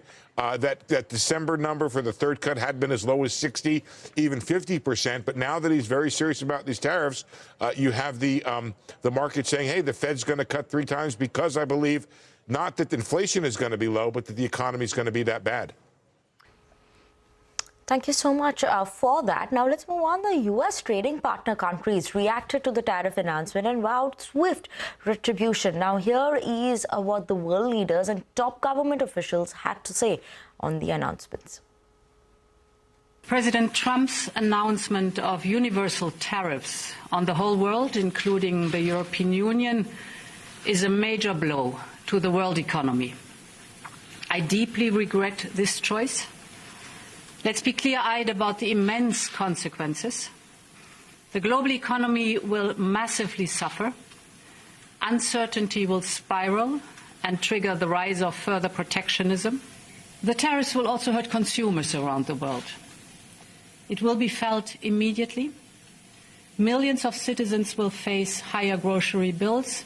Medication will cost more, as well as transportation. Inflation will go up. And this is hurting in particular the most vulnerable citizens. We're in a situation where there is going to be an impact on the U.S. economy, which will build with time. In our judgment, it will be negative on the U.S. economy. That will have an impact on us. But the series of measures will directly affect millions of Canadians. We are going to fight these tariffs with countermeasures. We are going to protect our workers, and we are going to build the strongest economy in the G7. In a crisis, it's important to come together, and it's essential to act with purpose and with force, and that's what we will do. Following this announcement, we have once again conveyed to the U.S. government that the recent measures are extremely regrettable and have strongly requested that they be reconsidered. We believe that the recent measures and other broad trade restrictions imposed by the U.S. government could have a significant impact on economic relations between Japan and the U.S., and ultimately on the global economy and the multilateral trading system as a whole. The unilateral action that the Trump administration has taken today against every nation in the world does not come as a surprise. For Australia, these tariffs are not unexpected, but let me be clear, they are totally unwarranted. President Trump referred to reciprocal tariffs. A reciprocal tariff would be 0, not 10%. The administration's tariffs have no basis in logic, and they go against the basis of our two nations partnership. This is not the act of a friend. Today's decision will add to uncertainty in the global economy, and it will push up costs for American households. This is why our government will not be seeking to impose reciprocal tariffs. Okay, on that note, it's time for a very short break. But after the break, we'll get you more updates on Trump tariffs plans and its impact on India's various sectors.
Welcome back to Business Lunch on CNBC TV 18. Now, let's move on and talk a bit more in terms of the Trump tariffs. US President Donald Trump announced that long-awaited Liberation Day reciprocal tariffs, and global markets shifted into a risk-off mode. Hormaz is able to take us through what Trump has announced and the impact on India and various sectors as well. Hormaz. Far-reaching effects of Donald Trump's tariff announcements. We'll start off with the broader announcements first. The 10% base tariff line that has been imposed by the US president, that will be applicable from Saturday midnight, and additional duties on 60 countries that also includes India, China, Vietnam. But of course, interestingly, Canada and Mexico, which were the first countries where Trump had imposed tariffs after taking office, they have been exempt from any further reciprocal tariffs as well. Now, when do these take effect? As I said, the 10% that takes effect midnight Saturday, and the additional duties, they take effect on the 12:01 a.m. on the 9th of April. Now, when it comes to the Indian context, 27% reciprocal tariffs. Of course, there was some back and forth between 26 and 27. It's a 27% reciprocal tariff that has been imposed. And Donald Trump also mentioned that Prime Minister Modi is a great friend, but he told him that India does not treat the US right when it comes to trade, and hence they are imposing these reciprocal tariffs. And as a result of which the global market shifted into risk-off mode. The Nasdaq futures fell very sharply. The risks of US recession have risen, and as a result of which IT stocks in today's trading session are taking it on the chin, particularly the mid-cap IT names, be it the likes of Persistent Systems, Coforge, KPIT Technologies, all of them seeing losses of anywhere between 8 to 10% in today's session. A winner that has emerged from this is Pharma, because Pharma as a sector has been exempt from tariffs as of now, because there will be investigations that will be held on the pharma sector and semiconductors as well. And if there is a conclusion that is arrived on, there may be a tariff imposition in a future date, which is not clear, of course. But for now, Pharma is a definite winner in today's trading session. The Nifty Pharma up 2.5%. And another potential winner, though, are the apparel and export manufacturers. And look at Gokaldas Exports, Arvind, Raymond, all of them seeing good gains, not because they've been exempt from tariffs, but that's because other competitive countries, be it Vietnam, be it China, they've been taxed more in comparison to India, and that gives India a competitive advantage, and as a result of which you can see the impact on these names. We even in fact spoke to the management of Arvind earlier in the day, and they mentioned that they are now looking forward to the bilateral trade agreements. They're expecting such with countries like the US and the UK as well, and this will make it more exciting for the Indian textile industry, and going forward they are looking at a holistic approach for the Western market. So some winners, some losers, but for now the markets in India in particular have been fairly resilient to these tariff announcements. Absolutely, Hormaz. Thank you so much for rounding that up so well for us. But now let's get to some reactions also coming in. And first, from the government side, we have the Ministry of State and, for Finance, Pankaj Chaudhary. He says that India will revive from the reciprocal tariffs imposed by President Trump last night. Listen in. देखिए US का काम है, उनका America first है Trump साहब का, तो मोदी जी के लिए इंडिया फर्स्ट है. अब उसकी हम लोग समीक्षा करेंगे, फिर क्या उसका असर पड़ेगा, कैसे उससे निपटना है देखा जाएगा. We also got in touch with former Joint Secretary of Economic Affairs, Gemini Bhagwati, former Finance Secretary, also SS Garg, and former CBEC Chairman Najib Shah to understand how Indian industry could cope with the impact of Trump's tariffs. Listen into what they had to say. The ASEAN countries are physically closer to China. They have large volumes of trade with China, but they are strategically closer to the US. Larger ASEAN countries like Malaysia, etc., Thailand, they may gravitate towards China in terms of looking for ways in which they can meet market demand in China on some preferential basis. And the Chinese, given the size of their economy, will look to provide some kind of alternative to the US. So that is more likely than India immediately replacing Vietnam or Malaysia or Thailand as a place where manufacturing will quickly shift. I don't see that we will become a world leader in terms of a trading nation. In automobiles 20 years, 30 years back, we perhaps needed some protection. But today, compare the prices of a Tesla being manufactured in America or Tesla being manufactured here. It makes hardly any difference in cost, because so much of automation robotics and other things have taken place, that in automobiles, the labor advantage is completely gone. Even today, in EVs, etc., many of the components, engines, and others, you are in any case importing. So I don't really see any threat if you reduce the 60% tariff to 10% on automobiles. I think we need to get out of this unnecessarily overprotective mindset. I think we need to focus on specific commodities where we believe we need to export and not lose our export share. So which means if, for instance, take for instance engineering goods and engineering products, if we believe that that is a market we don't want to lose, we should, if necessary, reduce the tariffs on that specific commodity. Go tariff by tariff, commodity by commodity, rather than look at an overall reduction, because I don't believe that we should violate our MFN principle. We should ensure that whatever we agree to reduce for US is applicable to imports for all countries and negotiate accordingly with the US. That's the only way I think we should go forward, and our exporters need to brace up for challenges. Earlier, we spoke to Ed Yardeni, President at Yardeni Research, and James Knightley of ING to understand the impact of Trump's reciprocal tariff. Listen to what they had to say. Talking about 25% permanent tariffs on steel, aluminum, and autos. And I think this has the potential to bring inflation back in a serious way in coming months. And if that's the case, I think that has the potential to really depress the consumer. And this time around, the Fed is not going to be able to come to the rescue here because it can't possibly lower interest rates when inflation is significantly above its 2% target. I think that inflation, which has been running around 2 to 3%, is about to run at 3 to 4%. I think the Republicans are running the risk of losing their majority in both houses of Congress next year. I think this is just a disastrous policy. What we've got is it's basically looking at the ratio of exports to the US divided by the trade balance. And if you run through that and look at all the countries, that is exactly what they've done. These aren't a scientific calculation of all the trade tariffs and all the barriers at all. It's basically, it's seemingly somewhat of a fabricated number. So I think that there could be some reasonable scope for some renegotiations here, as a lot of countries make the point that these numbers do not match up with reality.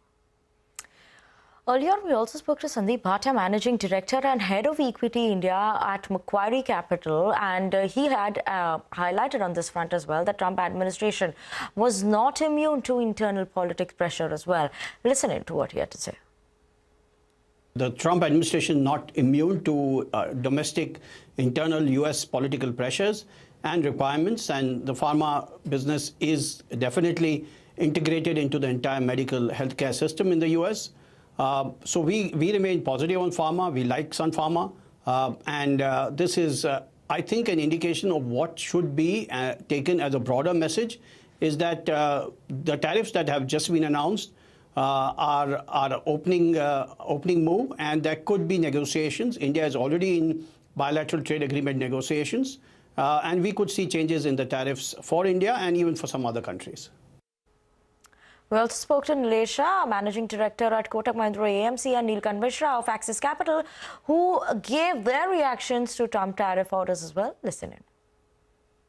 President Trump has proven Sant Tulsidas correct. Sant Tulsidas wrote centuries ago, Samrat ko nahi dos kosai. And President Trump is proving that for weaker nations, WTO is there. For stronger nations, WTO doesn't matter. In fact, he has historically coined new definition of import duty, which is your trade surplus with US divided by your exports to US. That is called import duty. I'm sure we are going to see one Ivy League case study on this new definition. President Trump has not finished. He will continue to make announcements.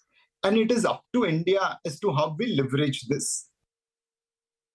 The $700 billion odd of extra revenue that on an annualized level the US will start now to collect is about 0.6% of global GDP. So this is effectively fiscal tightening for the world. Okay, on that note, we're going to slip into a very short break and we'll come back with more news and updates after this break.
माननीय सदस्य लोग ये कह रहे हैं कि हमारे सदस्य नहीं है यहाँ पर जो हमारे साथी हैं, लेकिन अध्यक्ष महोदय मैं ये कहना चाहता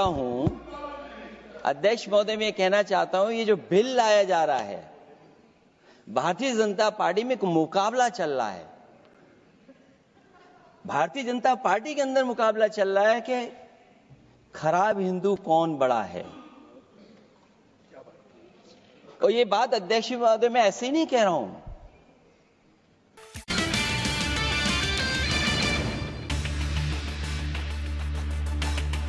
Welcome back to Business Lunch on CNBC TV 18. A quick look at what the market is doing as of now, holding on to that 0.3% of decline that we've seen recovered from the day's lowest point is what the Nifty is doing. Let's pull up some of these names that are coming in. We have Vardhaman Textile from the textile side. So Vardhaman Textile, KPR Mills, Trident Limited, all of these from the textile side are managing to hold on to very, very strong gains. So that is something interesting to watch out for. Other than that, obviously, we have Bharat Dynamics that's buzzing in trade today as well, holding on to gains of almost more than 5%. So interesting to watch out for that. AU Small Finance Bank in terms of the update that came in from the company. So keep an eye out on that front as well in terms of the update for Q4. As of now, stock holding on to gains of 3.8%. But with that, we'll wind down this edition of Business Lunch on CNBC TV 18. Thank you so much for tuning in. Up next, your Mid-Cap Radar.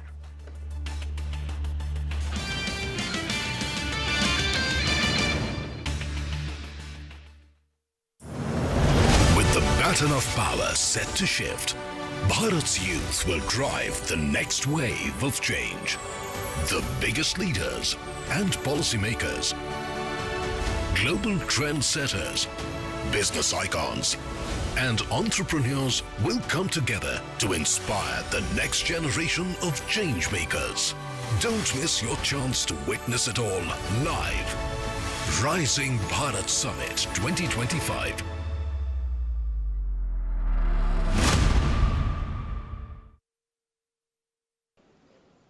जो party ये कहती हो कि दुनिया की सबसे बड़ी party है, अध्यक्ष महोदय वो अपना राष्ट्रीय अध्यक्ष नहीं चुन पाए अभी तक।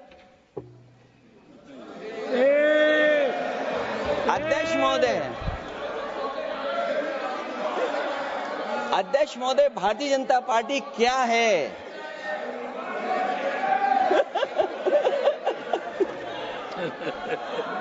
जी मैं अखिलेश जी ने बहुत हंसते हंसते कहा है, इसको हंसते हंसते जवाब देना। इस सामने जितनी पार्टियां हैं उनका राष्ट्रीय अध्यक्ष उन 5 लोगों को ही चुनना है परिवार के।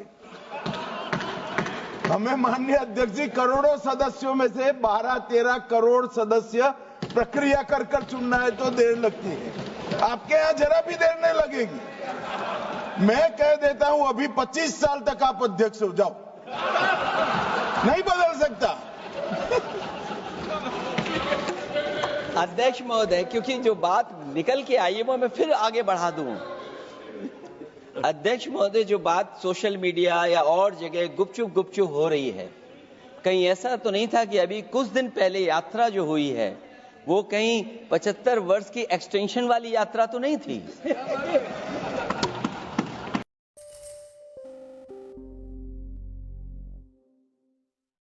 Over 3,000 entrepreneurs, investors, and heirs have made it to the Forbes list of billionaires in 2025. That's 247 more than last year. Not only are there more of them, but they're richer than ever. The billionaires on the list are worth $16.1 trillion in total, up nearly $2 trillion over 2024. Their total net worth is more than the GDP of every country in the world besides the US and China. The US, with a record 902 billionaire citizens, continues to boast more billionaires than anywhere else on the planet. China, with 516, remains second, and India, with 205, still ranks third, which is 5 more billionaires than we had last year, but not a single Indian has a net worth of over $100 billion. So who's on the list? The richest man in the world is Elon Musk, with a net worth of...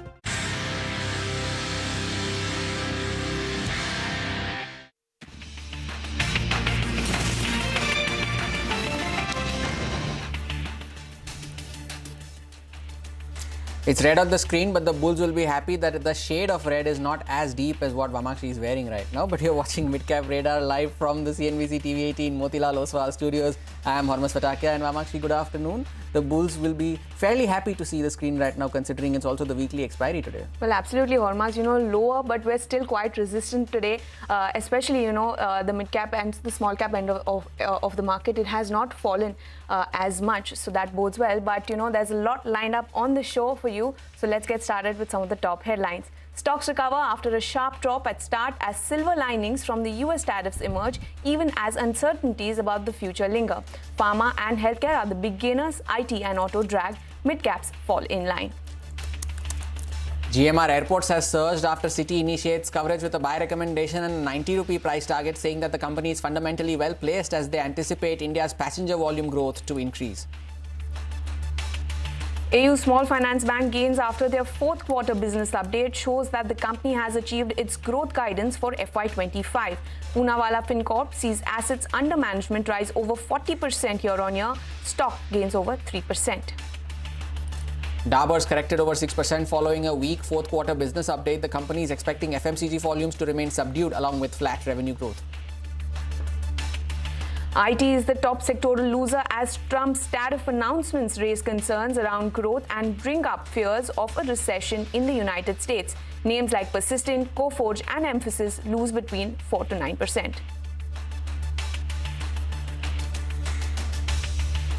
That is a very ugly looking screen. If you look at the mid-cap IT names, all of them getting badgered in today's trading session. But for the benchmark indices, it's good going, particularly so because if you were expecting a 400-point gap down at the start of programming this morning, you would take a 63-point downtick with both hands. 23,250 is the level that the Nifty is holding on to currently. Similar story for the broader markets as well. It is a lot of stock and sector-specific activity that's taking place. The mid-cap index almost into the green now, another 70 points lower there as well. The small cap index is already in the green, and Vivek is now joining in to take us through the broader market movers this afternoon that are contributing to this positive advance decline. Vivek, good afternoon. Good afternoon, Hormaz. Well, what an important session, especially as far as the broad end of markets, and the resilience, especially in the broad end of markets, is quite heartening to see. But let's have a look at individual sectors, individual stocks within those sectors that have been impacted quite significantly. Pharma stocks, a lot of worries, especially going into yesterday's event, but no tariffs there, and that's led to a bit of a relief rally, short covering seen across the entire pharma pack. They've cooled off a little bit from the day's highest point, but despite that, have a look at names like Ipca, Lupin, Gland, all of these stocks, significant exposure as far as the US market is concerned, all of them moving higher in the session. But on the other hand, fears of recession have risen quite significantly, and IT has taken quite a bit of a beating. The entire mid-cap IT pack, along with the large caps, in fact, have seen significant selling pressure. Persistent Systems almost 10% lower today. Coforge, Emphasis, all of these stocks, significant exposure as far as US spends are concerned, all of them seeing quite a bit of sell-off. Some stocks, individual sectors that have seen the impact of selling pressure come by due to the imposition of tariffs. Look at Avanti Feeds, the entire shrimp industry, both Avanti as well as Apex down significantly, Bharat Foods, Sona, as well as Samvardhana, the auto ancillary stocks, all of them under significant pressure today. And some stocks, that are moving either on the back of either news flow or brokerage updates that have come by. Have a look at GMR Airports, the city initiating coverage up almost 4.5%. Angel One, Kotak has initiated coverage on this particular name higher by 2.5%. Some operational updates coming in as far as the entire BFSI space. And look at CSB Bank, AU Small Finance Bank, very healthy quarterly numbers coming by, and all of these stocks moving higher in the session today. Well, thank you so much for that, Vivek. Quite a comprehensive list. But it's a good time to welcome in our guest, Vinay Rajani of HDFC Securities, for a technical check on the market. Well, good afternoon, Vinay. This is Vamakshi Thoria joining in. The initial dip that we saw in the market was bought into, but where are we headed now? What are the charts telling you as far as Nifty and the Nifty Bank are concerned? Good afternoon. So for last 3 trading sessions, Nifty has been finding support around 23,100. This happens to be the 20 and 50 days exponential moving average support. So it's a good sign that Nifty has not breached the important level there, and it has found support. Breadth of the market has been quite good since the start of April month, and derivative data also suggests that there should be a positive move because put call ratio has been rising. FIs have been covering their shorts in the index future. So overall scenario is quite good. The advanced decline ratio is good. Mid caps, small caps are performing well. So except IT, other sectors are participating in this market, and the move should be on the higher side. However, if we were to look at the overall trend, Nifty is into a consolidation of 23,100 to 23,400. 23,400 is a 200-day exponential moving average. Once we see that level to be taken out on the higher side, then we can expect a resumption of an uptrend. So above 23,400, we can expect a previous swing high to retest again, which is at 23870. So the conditional levels are there. About 23,400, Nifty could go up to 23,870. And overall, we feel that there is a strong support zone between 22,900 to 23,000. So the Nifty long should be held with that stop loss. What about specific stocks then, Vinay? Yeah, so today we have already recommended to our clients, the housing finance companies are looking good to us. So other housing finance is looking good to us positionally around 457. One can go long. We are recommending a positional stop loss at 411, and the target should be kept at 490 to 512. So this is a 1 month view. So 490 and 512 are the targets. The second pick is from the hospital space, Healthcare Global. So HCG, which is placed around 535, can be bought. Positional stop loss should be kept at 481. On the higher side, we are expecting a targets of 578 and 625. These both calls are for the horizon of 1 month. Well, thank you so much for that, Vinay. But viewers, now let's slip into a very short break. We'll get you more on the markets and stock-specific action on the other side, so don't go anywhere.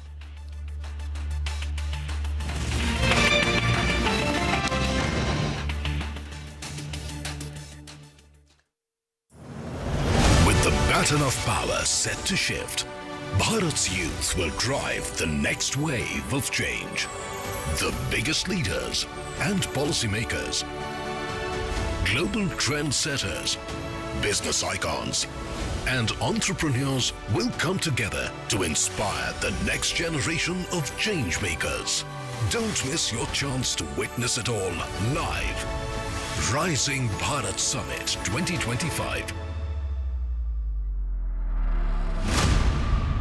$billion, followed by Mark Zuckerberg with $216 billion and Jeff Bezos with a net worth of $215 billion. There are only 3 people in the world with a net worth of $200 billion. Oracle's Larry Ellison, Louis Vuitton's Bernard Arnault, and legendary investor Warren Buffett round up the top 6 in the world. There are 15 billionaires with a net worth of more than $100 billion. US President Donald Trump's net worth has doubled in the last year from $2.3 billion to more than $5 billion thanks to his social media platform Truth Social and cryptocurrency bets. Mukesh Ambani remained the richest Indian and the 18th richest man in the world with a net worth of $92.5 billion. The other Indians on the list included Gautam Adani at number 22 and Savitri Jindal at number 48. Shiv Nadar was at the 51st position with a net worth of $34.5 billion. Dilip Shangvi at number 79 with a net worth of $24.9 billion. And Cyrus Poonawalla at number 86. Only 13.4% of the billionaires on the Forbes list are women. There are 2,681 male billionaires and only 406 female billionaires.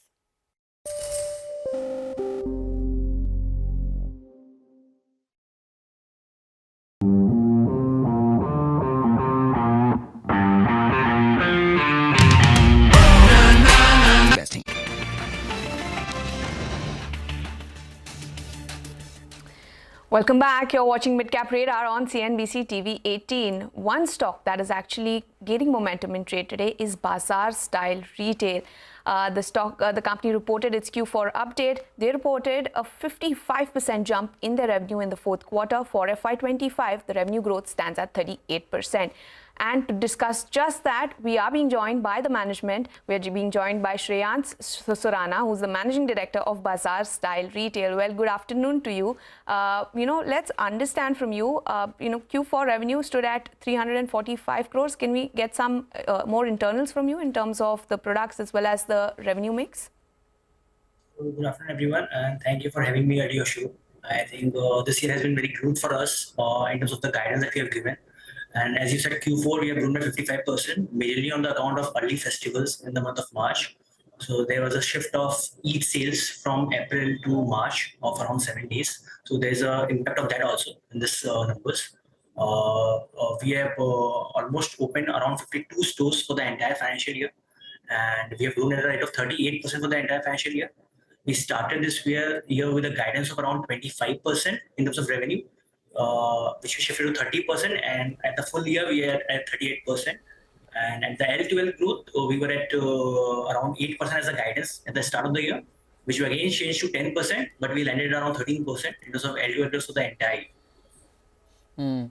Shreyans, good afternoon. Thank you for joining in. Before, since you mentioned store additions, let's get that out of the way. What are your store addition plans for FY26? You mentioned, if I heard you correctly, you said you opened 52 new stores.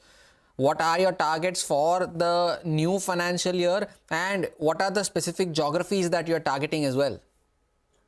So the target would be around to open around similar to 40 to 50 stores next year also, with the geography in which we are present right now. So we are right now present in 9 states, out of which the core states for us are Bengal, Odisha, Assam and Bihar. And the focus are majorly on UP and Jharkhand side. So I think in these 6 states only, the most of the openings will be happening for the next year. Well, Shreyans, you mentioned that you did much better as compared to what you had guided for earlier in FY25. But, we're looking at FY26 now. So what are some of your targets? Would you like to highlight some of the revenue growth guidance, the same-store sales growth? What are you targeting going into FY26? So for 2026, our guidance would be to grow around 25 to 30% in terms of revenue, out of which L2L growth will be between 8 to 10% for this year. And as in terms of store expansion, I have already told around 40 to 50 stores. Just before I get back to business, Shreyans, just a couple of questions on the regulatory aspect of things. You recently received an income tax order worth around 6 crores. What's the update on that? And part 2 is you also received a GST demand order worth around 10.5 crores in February. If you could share what's the latest on both of these. So I think in terms of income tax demand, we have already submitted to the SEBI already that out of 6 crores, there was some clerical mistake from the government side, in which 4.5 crores, there should be a credit. It is actually a demand of around 1.5 crores, in which we have initiated again, we will be fighting that case from a legal aspect. And on the GST side also, we have already filed in the High Court against that case on the penalty side. And I think the thing that we are seeing, we are going to win the case also. Sure. And, I'd also like to understand, what your outlook is with respect to your margins, because, in the first 9 months of this year, your margins stand at 15%. This is slightly lower as compared to the first 9 months of last year, wherein you had posted a margin of 15.8%. Now, you earlier had given us a guidance of FY25 EBITDA margin to be in the range of 16 to 17%. So my question to you is, do you think you'll be able to meet this guidance of 16 to 17% for the full year? And what are you targeting going into the next year? Actually, the guidance for this year was around 14 to 15% only. And the coming year guidance is around 15 to 16% for the EBITDA. And we will be able to achieve the numbers between 14 to 15% for this year, and for the coming year it will be between 15 to 16%. So you are expecting margins to be better compared to what they were this year. And how do you plan on achieving that? I think the model that we follow is the cluster-based approach. And I think in the cluster-based approach, what we do is that we go into a state, into all deep manner. So we don't spread across entire India. Whenever we go into a state, we try to open a lot of stores over there, which help us to achieve economies of scale. And I think as we achieve economies of scale, we get a better margins in those states. And as the stores gets mature, we get higher profit.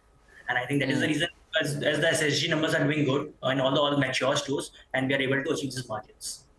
Is competition a reason why you are only expecting 100 to 150 bips expansion in your margins? Because there are many other value fashion retailers out there, right? Because you're almost with so many players in this market, you are the user, the end user is almost spoiled for choice. What's your take on the competition that's rising in this space? And do you feel that this is one of the reasons why you are only expecting 100 bips expansion on your margins? Or does that keep a lid on your pricing as well? So I think first on the margin side, I think because we are a value player, we will stick to that, I will say inherent name value. And we want to have a very high profitability as a percentage. So the idea is actually to just have margins around 15 to 16. Ultimately in the longer term, it's around 16 to 17%. And at the PAT level, maybe around 4 to 5% is the idea.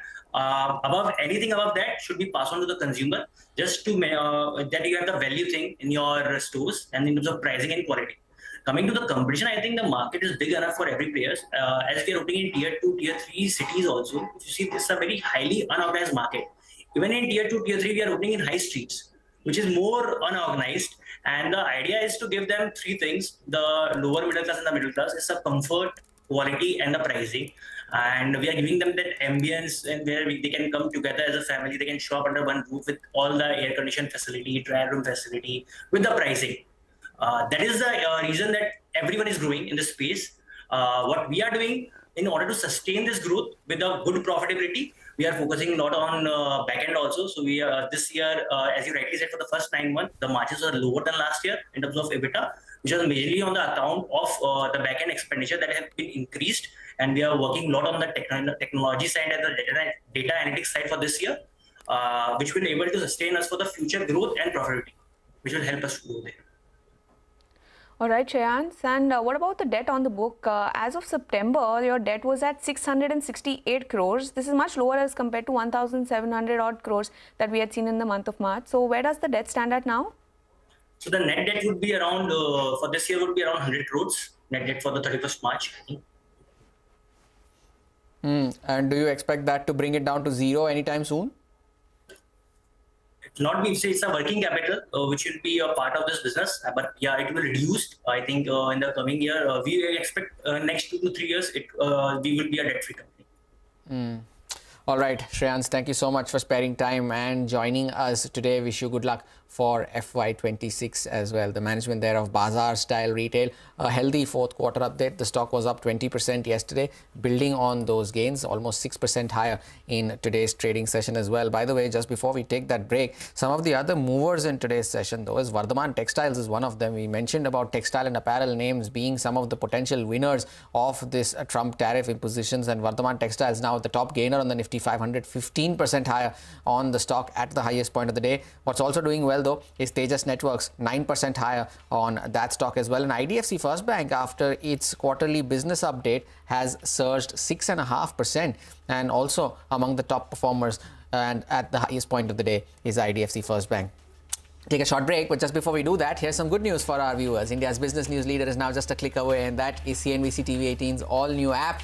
You can get instant access to breaking news, financial world updates, and detailed articles on the app. You can download it from the App Store or the Google Play Store, or you can also scan the QR code that comes up on your screen to get the app on your phone. Take a short break, back soon.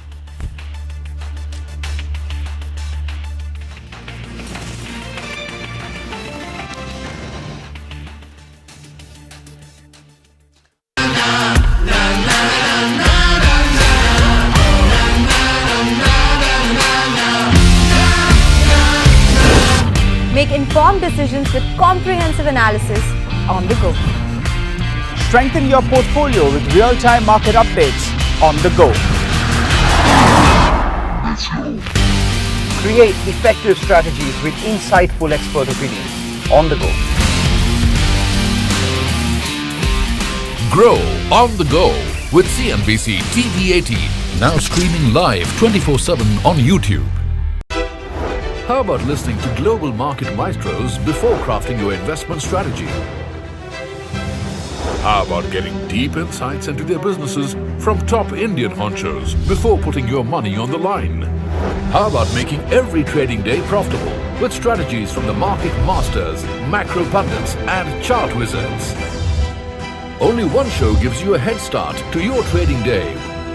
Get ready to profit. Get ready for business with Bajaj at these times on CNBC TV 18 and CNBCTV18.com. What does it take to build India's largest startup platform? It takes a journey of starting out as an unknown and ending up as unforgettable. It takes more than 2 decades of celebrating the most influential and influencing the most celebrated entrepreneurs. From chronicling the stories of India's startup universe to becoming a success story in itself, as India's longest running show on startups and entrepreneurship, celebrating 21 action-packed years of building India's biggest startup community.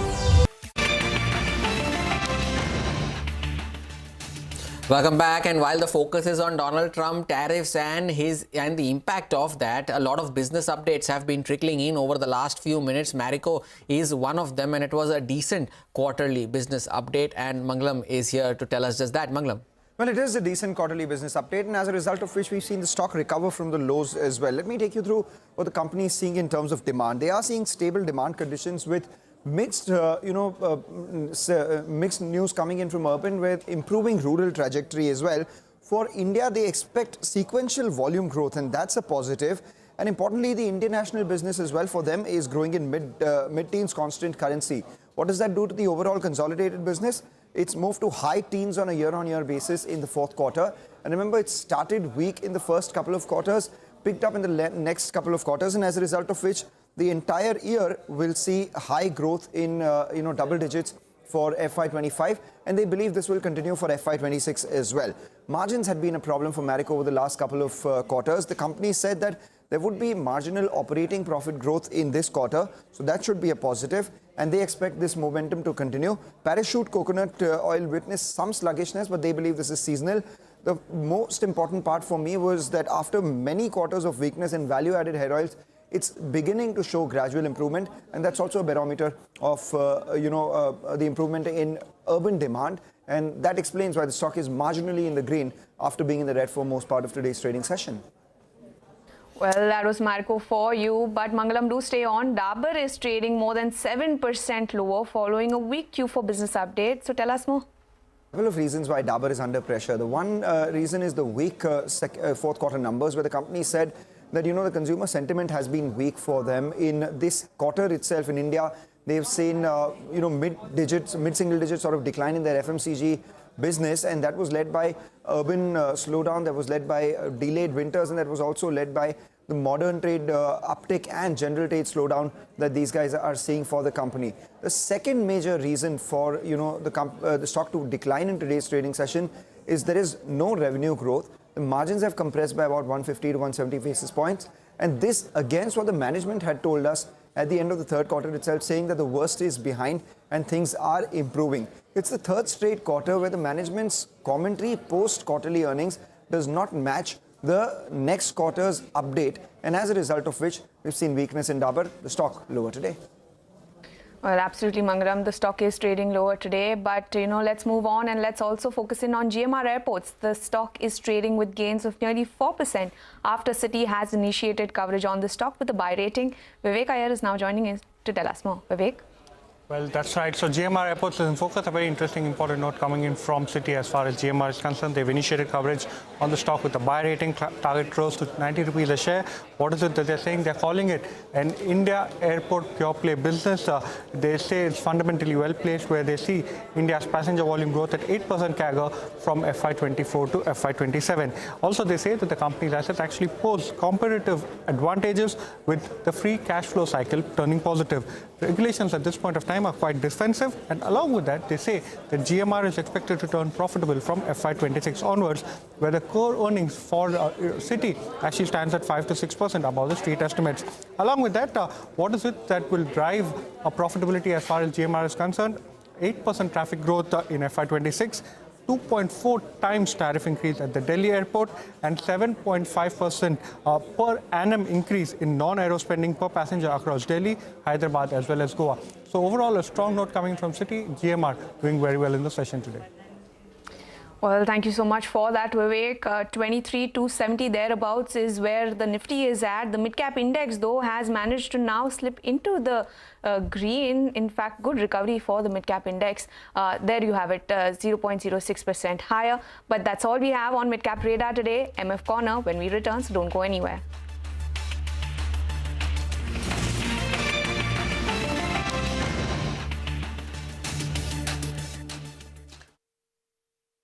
Young Turks at 21. Only on CNBC TV 18 and CNBCTV18.com.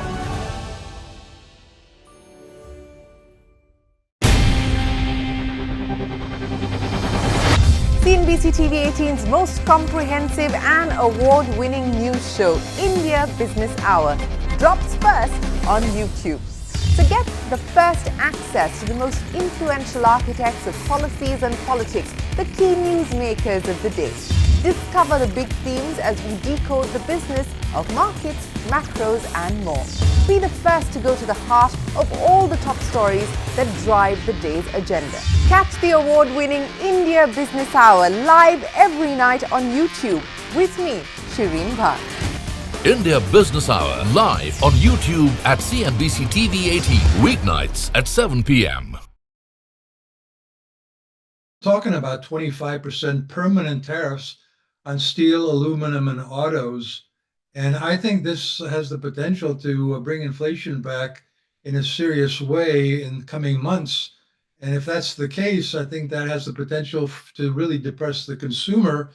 And this time around, the Fed is not going to be able to come to the rescue here because it can't possibly lower interest rates when inflation is significantly above its 2% target. I think that inflation, which has been running around 2 to 3%, is about to run at 3 to 4%. I think the Republicans are running the risk of losing their majority in both houses of Congress next year. I think this is just a disastrous policy.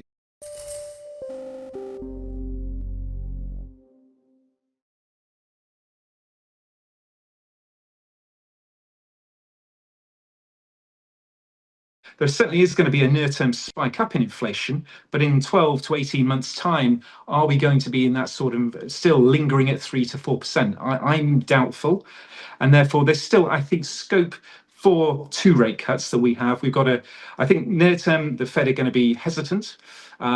We've got a September rate cut and a December rate cut and a March 2026 rate cut.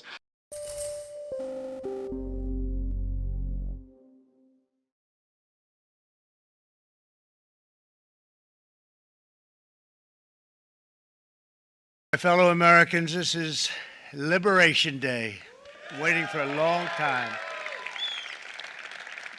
April 2nd, 2025 will forever be remembered as the day American industry was reborn, the day America's destiny was reclaimed, and the day that we began to make America wealthy again. We're going to make it wealthy, good and wealthy.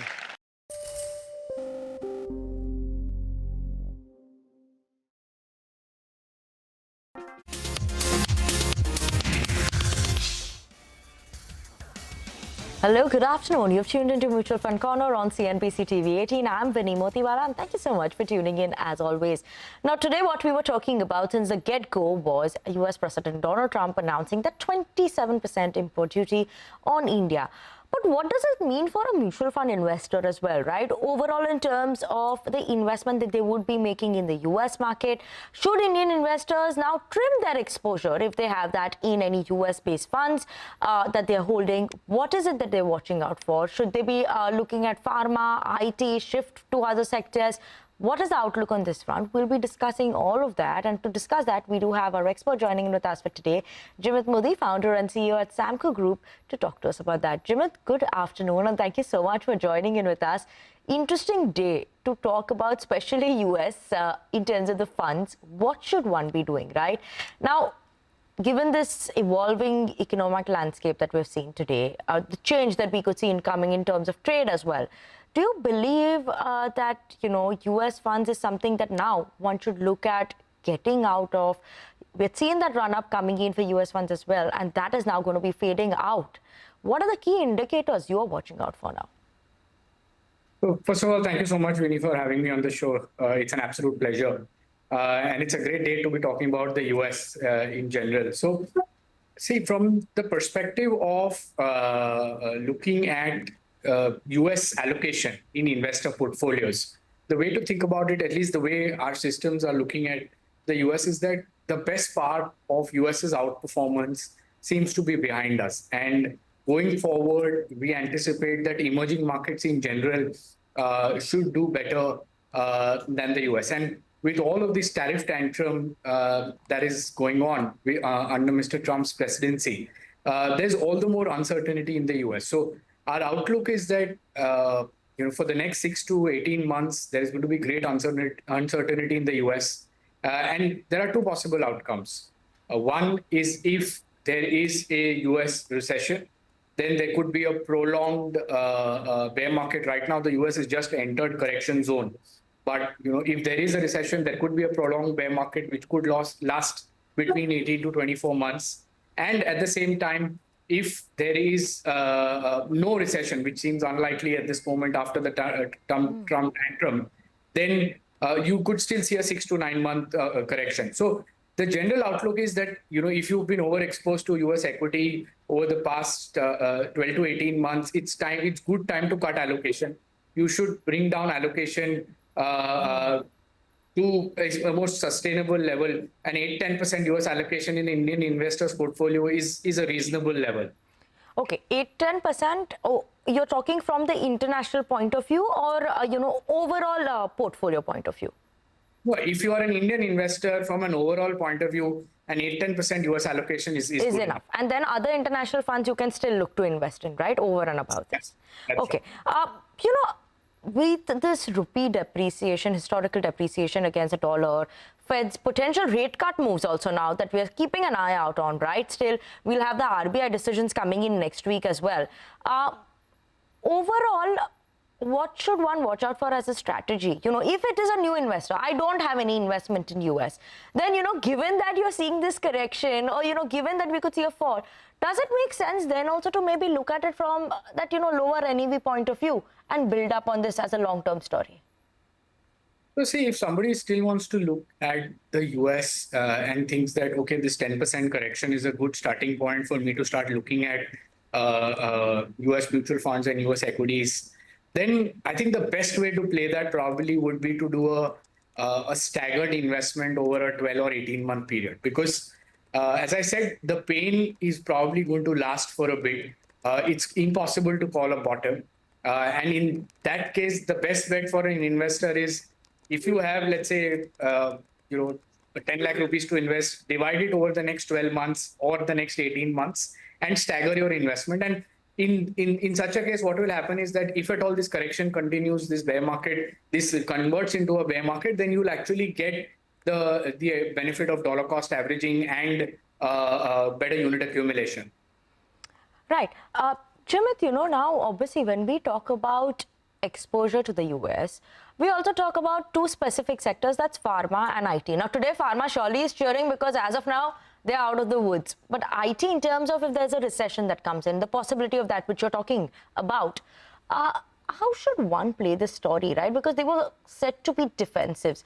Now, when I'm looking at it in terms of returns also, last 1 year return, surely I'm checking on not a very, very long term, but just 1 year and 6 months return. For pharma companies, they managed to give positive returns in the range of around 12 to 19%, most of the funds.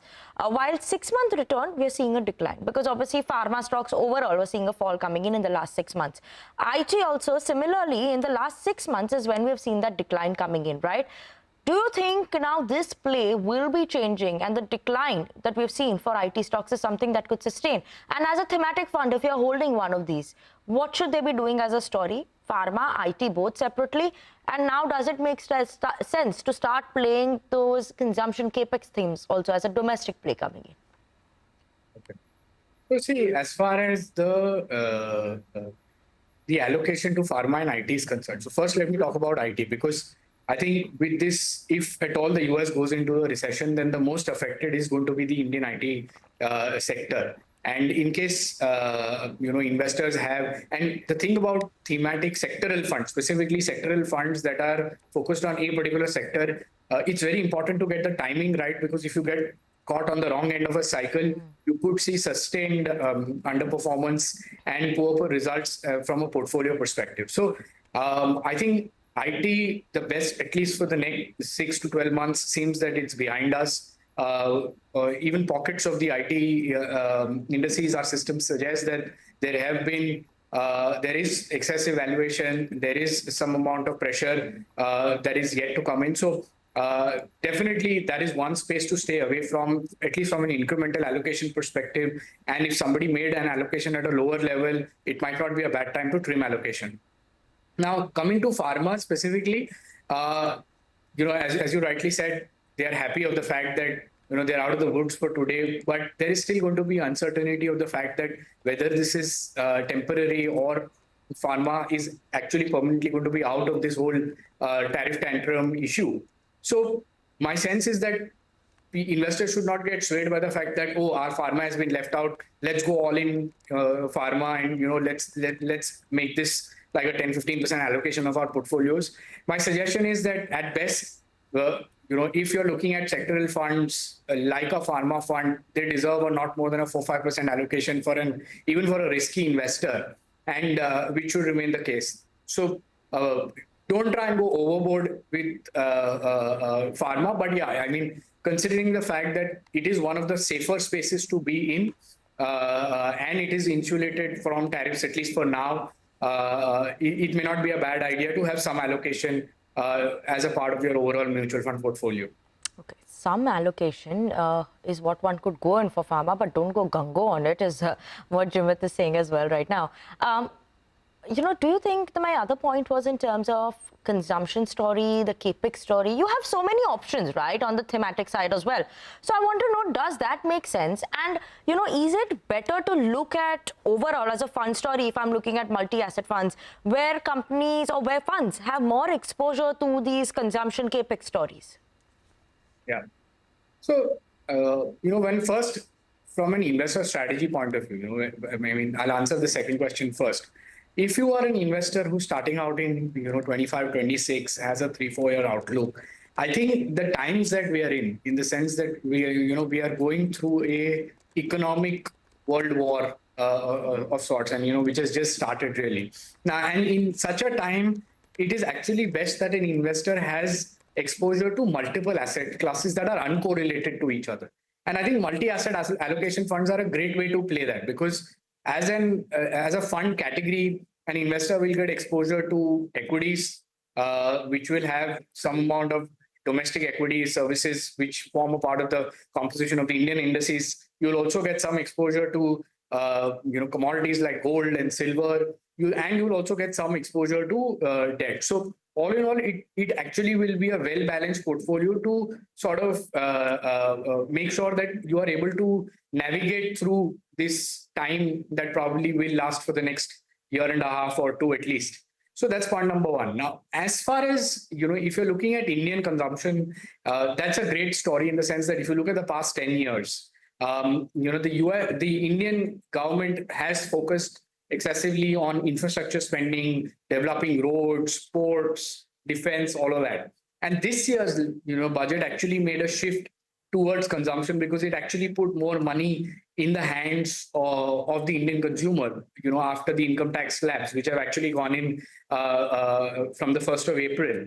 So a higher disposable income, we believe, will actually translate to better earnings for consumption names, better growth for Indian domestic consumption names, Indian lenders, Indian services businesses. So these themes or sectors could be looked at from an investor perspective. As I said earlier, when you're looking at a sectoral fund specifically, it's very important to get timing right. So you've got to get in at the right time, get out at the right time. Otherwise, you could get caught on the wrong end of the cycle. And if you're not feeling confident about timing it too well, then diversified equity funds or multi-asset allocation funds are a great place. Absolutely, Jimit. Surely an option that comes in on that front as well. Diversification is key wherever you're going, right? At any point of time.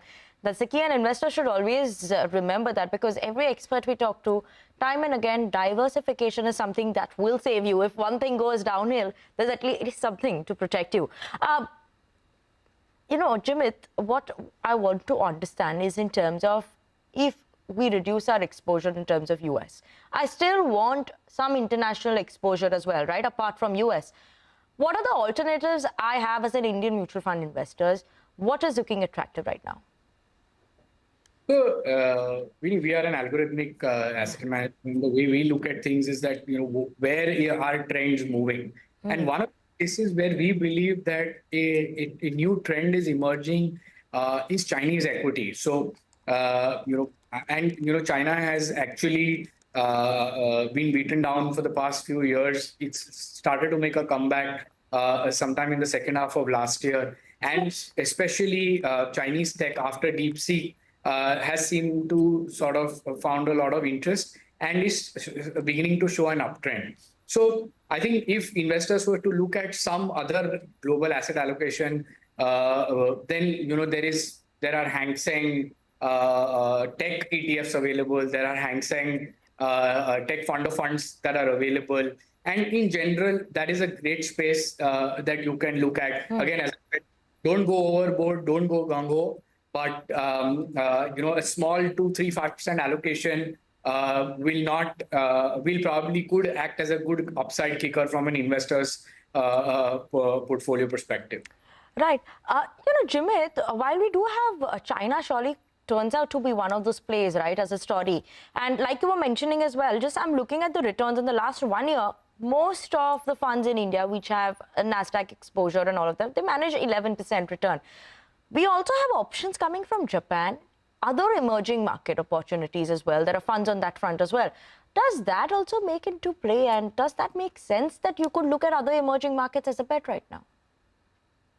Well, I wouldn't classify Japan as an emerging market really. But yeah, as I said, at the beginning of this conversation, that we believe that going forward, emerging markets definitely will do better than US and in general developed markets. So, looking at something like, and in the emerging markets basket, the two big plays really are India and China. So, and if you're able to get exposure to India and China, then you pretty much covered bases. Then you can then look at some diversified emerging market funds that could probably give you some exposure to Taiwan, Indonesia, Korea, etc. But I think those are marginal positions. Broadly, if you're looking at the emerging markets basket, I think India and China is what an investor needs to focus on. India and China is what the investor need to focus on. So you would say get out of something like a Nasdaq funds that you have on those sides, or US tech side, and come into maybe a Hang Seng side or the China fund or the India story is what you would highlight, right? Yeah, that's right. So cut your allocation to the Nasdaq, cut your allocation to US equities, and reallocate part of that to a combination of, as far as the global portfolio is concerned, to Chinese equity as well as Chinese tech specifically, and then secondly to Indian equities. Okay, Jimit, thank you so much for that and explaining our viewers how this change in dynamics and how all this that is coming as an announcement in terms of Trump tariffs, what one should be doing with their US-based mutual funds or in terms of pharma and IT as a sector and sector-specific thematic funds as well. On that note, we'll slip into a very short break. Viewers, don't go anywhere because after the break, we'll be discussing new regulations that have come into play in FY26, the new financial year. What does it mean for you as an investor? Anything that you should watch out for on that front? And how will it benefit investors? We'll talk about all of that with Jimit, so don't go anywhere.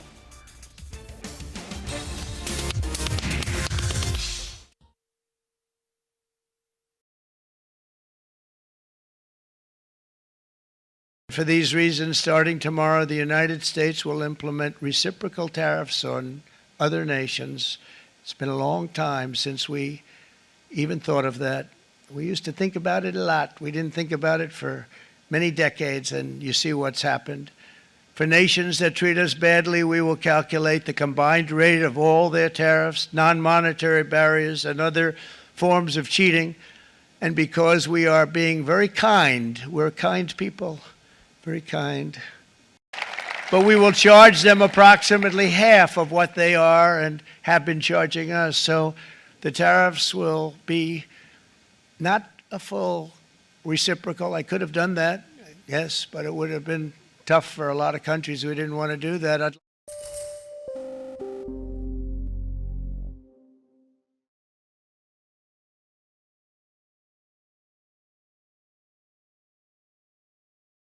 But such horrendous imbalances have devastated our industrial base and put our national security at risk. I don't blame these other countries at all for this calamity. I blame former presidents and past leaders who weren't doing their job. They let it happen, and they let it happen to an extent that nobody can even believe. That's why, effective at midnight, we will impose a 25% tariff on all foreign-made automobiles.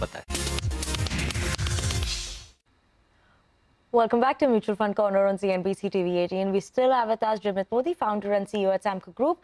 And now what we're going to be discussing, because there are some new introductions and new changes that were made by the SEBI that is coming into effect from FY26. There's some NFO fund deployments that is there, some rules coming in from the point of view of AMC employees and their participation also that comes in as an important play in mutual fund schemes. What does that mean? And also, what are the exciting options that one could look out for in terms of FY26 as a tax saving option now with the changes in income tax regulations? We'll talk about all of that.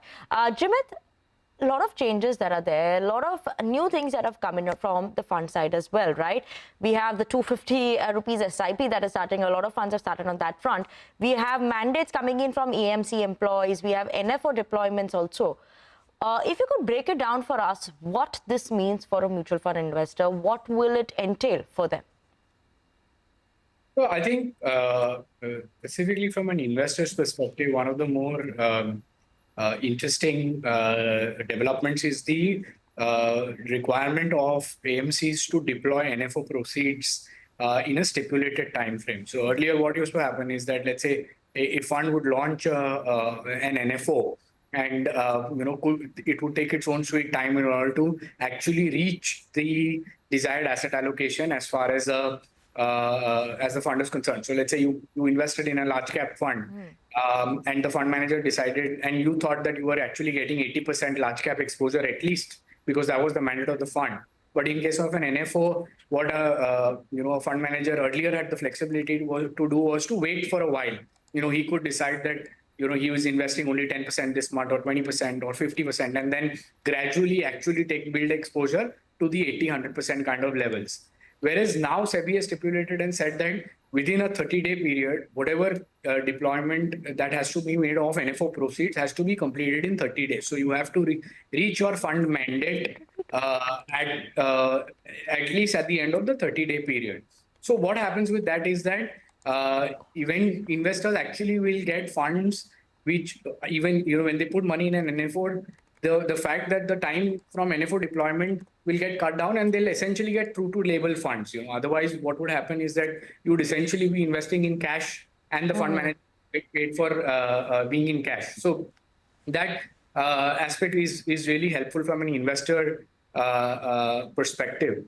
I think, and The Choti SIP again is a great initiative. It will encourage more and more people from Tier 2, Tier 3, Tier 4 cities to look at SIP. While where typically 500 rupees or 1000 rupees were the earlier popular SIP ticket sizes, but yes, a 250 rupee Choti SIP could look at much wider participation, from a pan-India level, especially from, as I said, the Tier 2, 3, 4 towns. So I think that is again one more big development that's happening. And I think generally, like we spoke earlier in the conversation today, that there is a tax saving that investors are going to make in this year. Since the tax slabs have gone higher with effect from 1st of April, there is more disposable income in the hands of an investor. So you actually, I think investors, one of the best things they could do in the first week of April is top up their SIPs, because you've got additional savings. Don't wait till the end of the year. Actually get your money to start working from the first month itself, and allocate that extra additional saving to your investments, whether it is MF through a lump sum or an SIP route. But yeah, I think that's a great option for investors to look at early on in this. Absolutely. Earlier on in the year, just top up your SIP, so you start saving more accordingly as well. For the whole year, you will start on that compounding journey that you're supposed to. And Choti SIP, something that will support the growth coming in from the Tier 2, Tier 3 cities as well. Jimit, what I want to know is also in terms of, right, while we said that the tax slab has gone up, but when you have the new regime that comes into play, that 1,50,000 that everyone used to put in that ELSS fund, that is, not that much effective now. That doesn't make sense for a new regime person. Are there any other options that are there as a tax saving opportunity for an investor in FY26, what they could start right now? So, you're right. I think even last year, as we saw, almost thirds of the Indian tax filers had moved to the new regime. And our anticipation is that after the increase in the tax slab in the new regime, probably that number will go to 85-90%. So as you rightly pointed out, the whole ELSS category in a sense has actually become an irrelevant category from a tax saving perspective. So I don't think today, if you are in the new regime, you can actually try and game the system, or try and make those 1.5 lakh ATC allocations. That's not going to work anymore. I think the government just has said we've put more money in the hands of the end consumer, the end investor, and they can decide what to do. And all of these excess deductions have been taken away. So I think I don't think there is much scope left from a tax planning perspective in the new regime. Yes, absolutely. And Jimit, just one last word, right? Beginning of the new year. But what I would also like to know is, as an option that are there for investors to look at in terms of investing, where should they be looking out for right now? And which categories do you think would be somewhat of an outperformer in FY26? Because there are reports also that suggest, right, that one could see a faster pace in terms of growth coming in from the consumption side of the story. So what should we be looking out for in FY26? So if you're looking at from an FY26 perspective, I think I'd look at three broad categories. The first is, like we spoke about, multi-asset allocation funds. So if you're, if you are a conservative investor or a moderate risk taker, the best way for you to participate in wealth creation journey is through multi-asset allocation funds. So that's point number one. As far as which segment of the market do we expect to outperform over the next 12 to 18 months, we are definitely more positive on the large cap space. So over the past 4-5 years, large caps have seen underperformance as compared to mid and small caps. Part of that outperformance is coming back over the past quarter or so. And we believe that 26-27 is going to be the year of large caps. So even if you look at data, the share of CNX 100 to the CNX 500 is at levels not seen in the past 20 years. So that's a great space to be in. It's an ignored space. It's an under-owned space. So that's a space that you can look at from an investor perspective. And then specifically, if you're looking at themes and sectors, then as you rightly said, the consumption space is one space so you should be looking at. So There are a bunch of consumption funds, non-cyclical consumption funds as well that an investor could look at. Even in the Indian space, I think one of the great ways to play the Indian domestic consumption story is through financial services. So you will look at a financial services fund or a bank. And we anticipate that is also going to be a space which will actually outperform over the next 12 to 18 months, because there's great strength that we can see in banked financial services companies. Right, Jimit, thank you so much for, highlighting all those options that are available, what you believe as a story could play out in FY26, and highlighting what it means for investors in terms of the changes that we've seen in coming in for NFO deployments, as well as AMC employees, mandating that in terms of what their investment should be as well. So thank you so much for that, Jimit, and thank you so much for joining in with us. Viewers, with that, we'll wind down this edition of MF Corner on CNBC TV 18. Thank you so much for that. Up next, you have Closing Bell.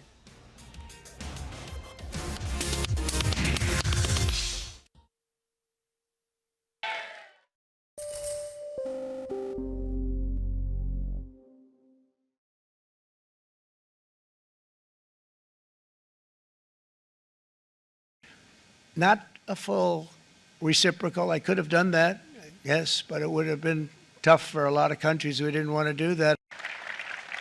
So if you look at that, China, first row, China, 67%. That's tariffs charged to the USA, including currency manipulation and trade barriers. And so we're going to be charging a discounted reciprocal tariff of 34%. I think, in other words, they charge us, we charge them less. So how can anybody be upset?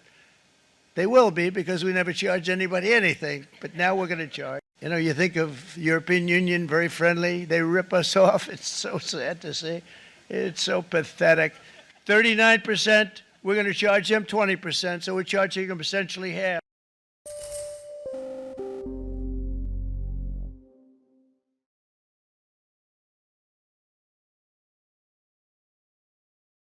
Countries like Canada, we subsidize a lot of countries and keep them going and keep them in business. In the case of Mexico, it's $300 billion a year. In the case of Canada, it's close to $200 billion a year. And I say, why are we doing this? Why are we doing this? I mean, at what point do we say, you got to work for yourselves, and this is why we have the big deficits. This is why we have that amount of debt that's been placed on our heads over the last number of years, and we're really not taking it anymore.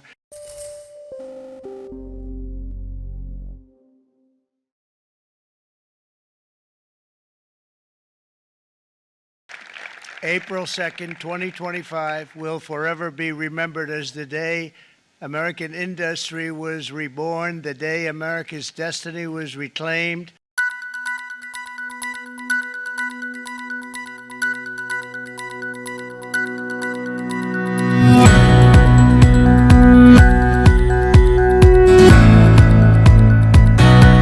Beyond market headlines, to understand the reasons for the day's movers and shakers, and get your portfolio ready for tomorrow. Beaming live from the CNBC TV 18 Motilal Oswal studio.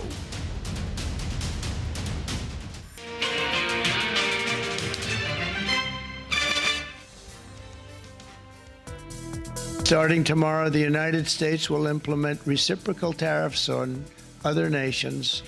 Futures on Wall Street cratered as these sweeping tariffs were announced. We start sharply lower for the Nifty. We get to the first big support zone, which is 22.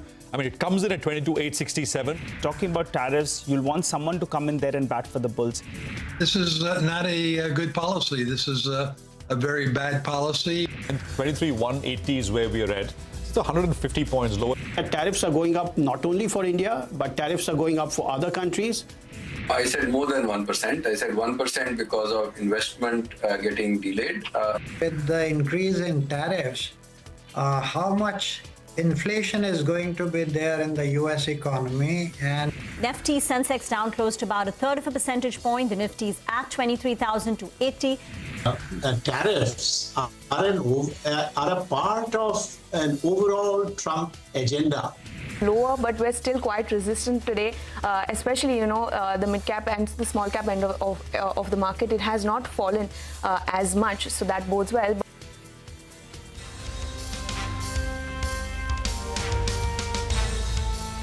Okay, it is a very, very decent response to what was not kind or nice last night. The market here holding on, market breadth is positive and things are looking pretty all right. Just like any other day, I dare say. This is Closing Bell. We're coming to you from the CNBC TV 18 Moti Rosewal studios. I'm Prashant. With me, my colleagues Surabhi and Rima here. Nigel is joining us from the newsroom floor. Guys, hi, good afternoon. Hi, afternoon. It's looking all right just for us because Asia closed in the red. Yeah. Europe is down 1.5%, and the Dow futures is still down 1,000 points. I don't want to be sort of the negative person out here, but I just have to place this on the record as well, on the table, that I think what we've seen today is the first order effect. And India is not that badly hit in the first order effect. And, a lot of conversations since morning have established that.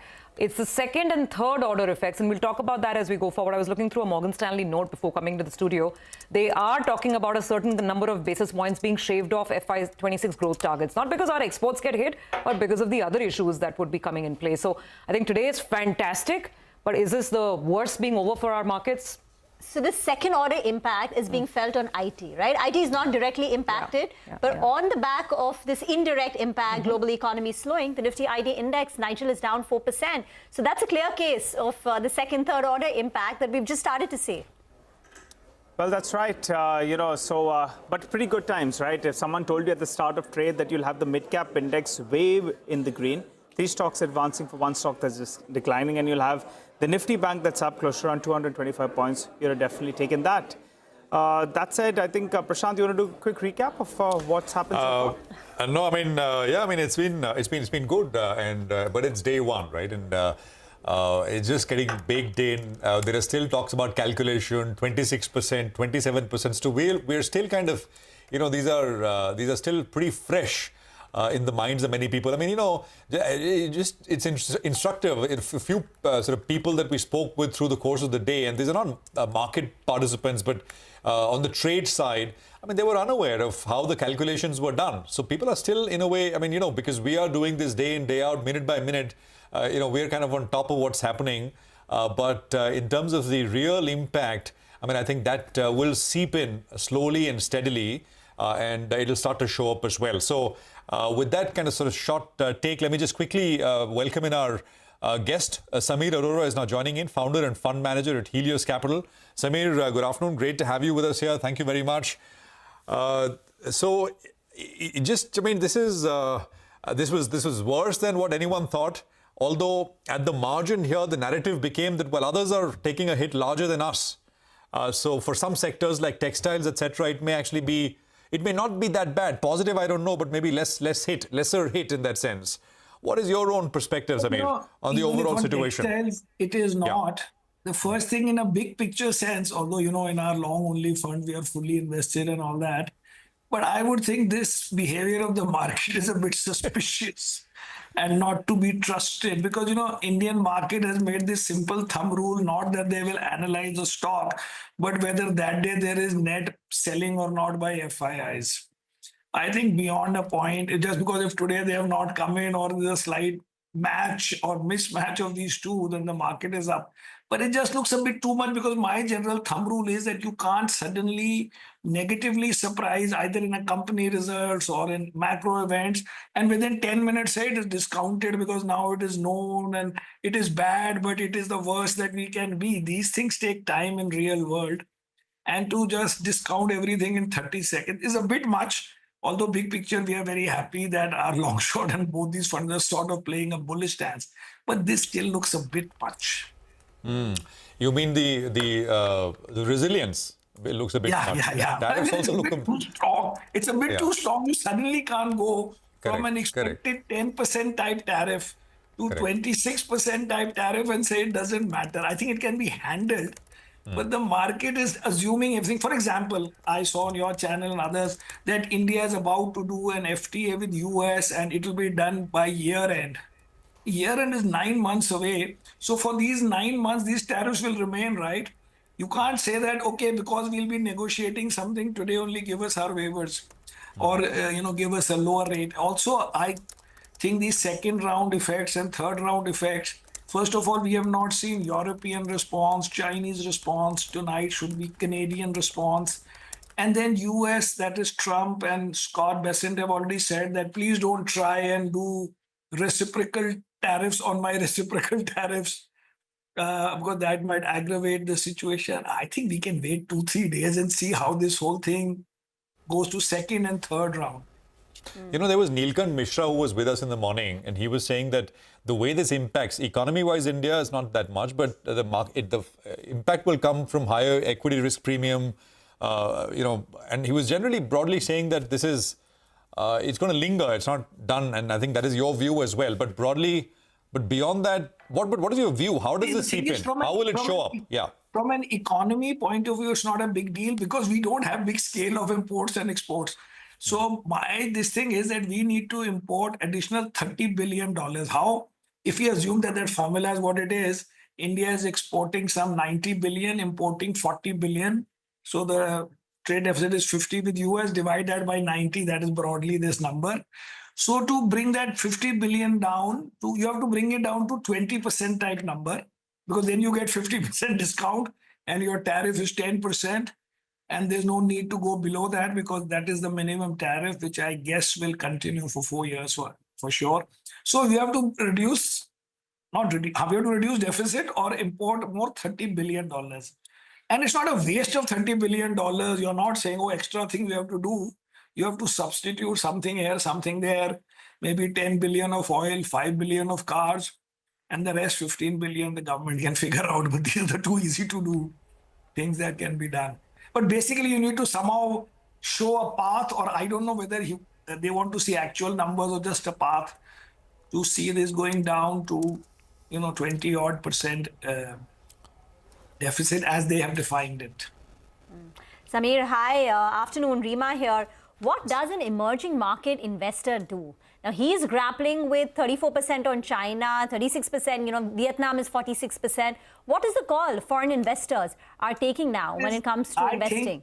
I think 5-10 days, somebody should wait. I also don't believe that Vietnam will remain at 46% simply because they have already officially announced, not proposal, they have officially announced that the tariff for US goods is going to be 0.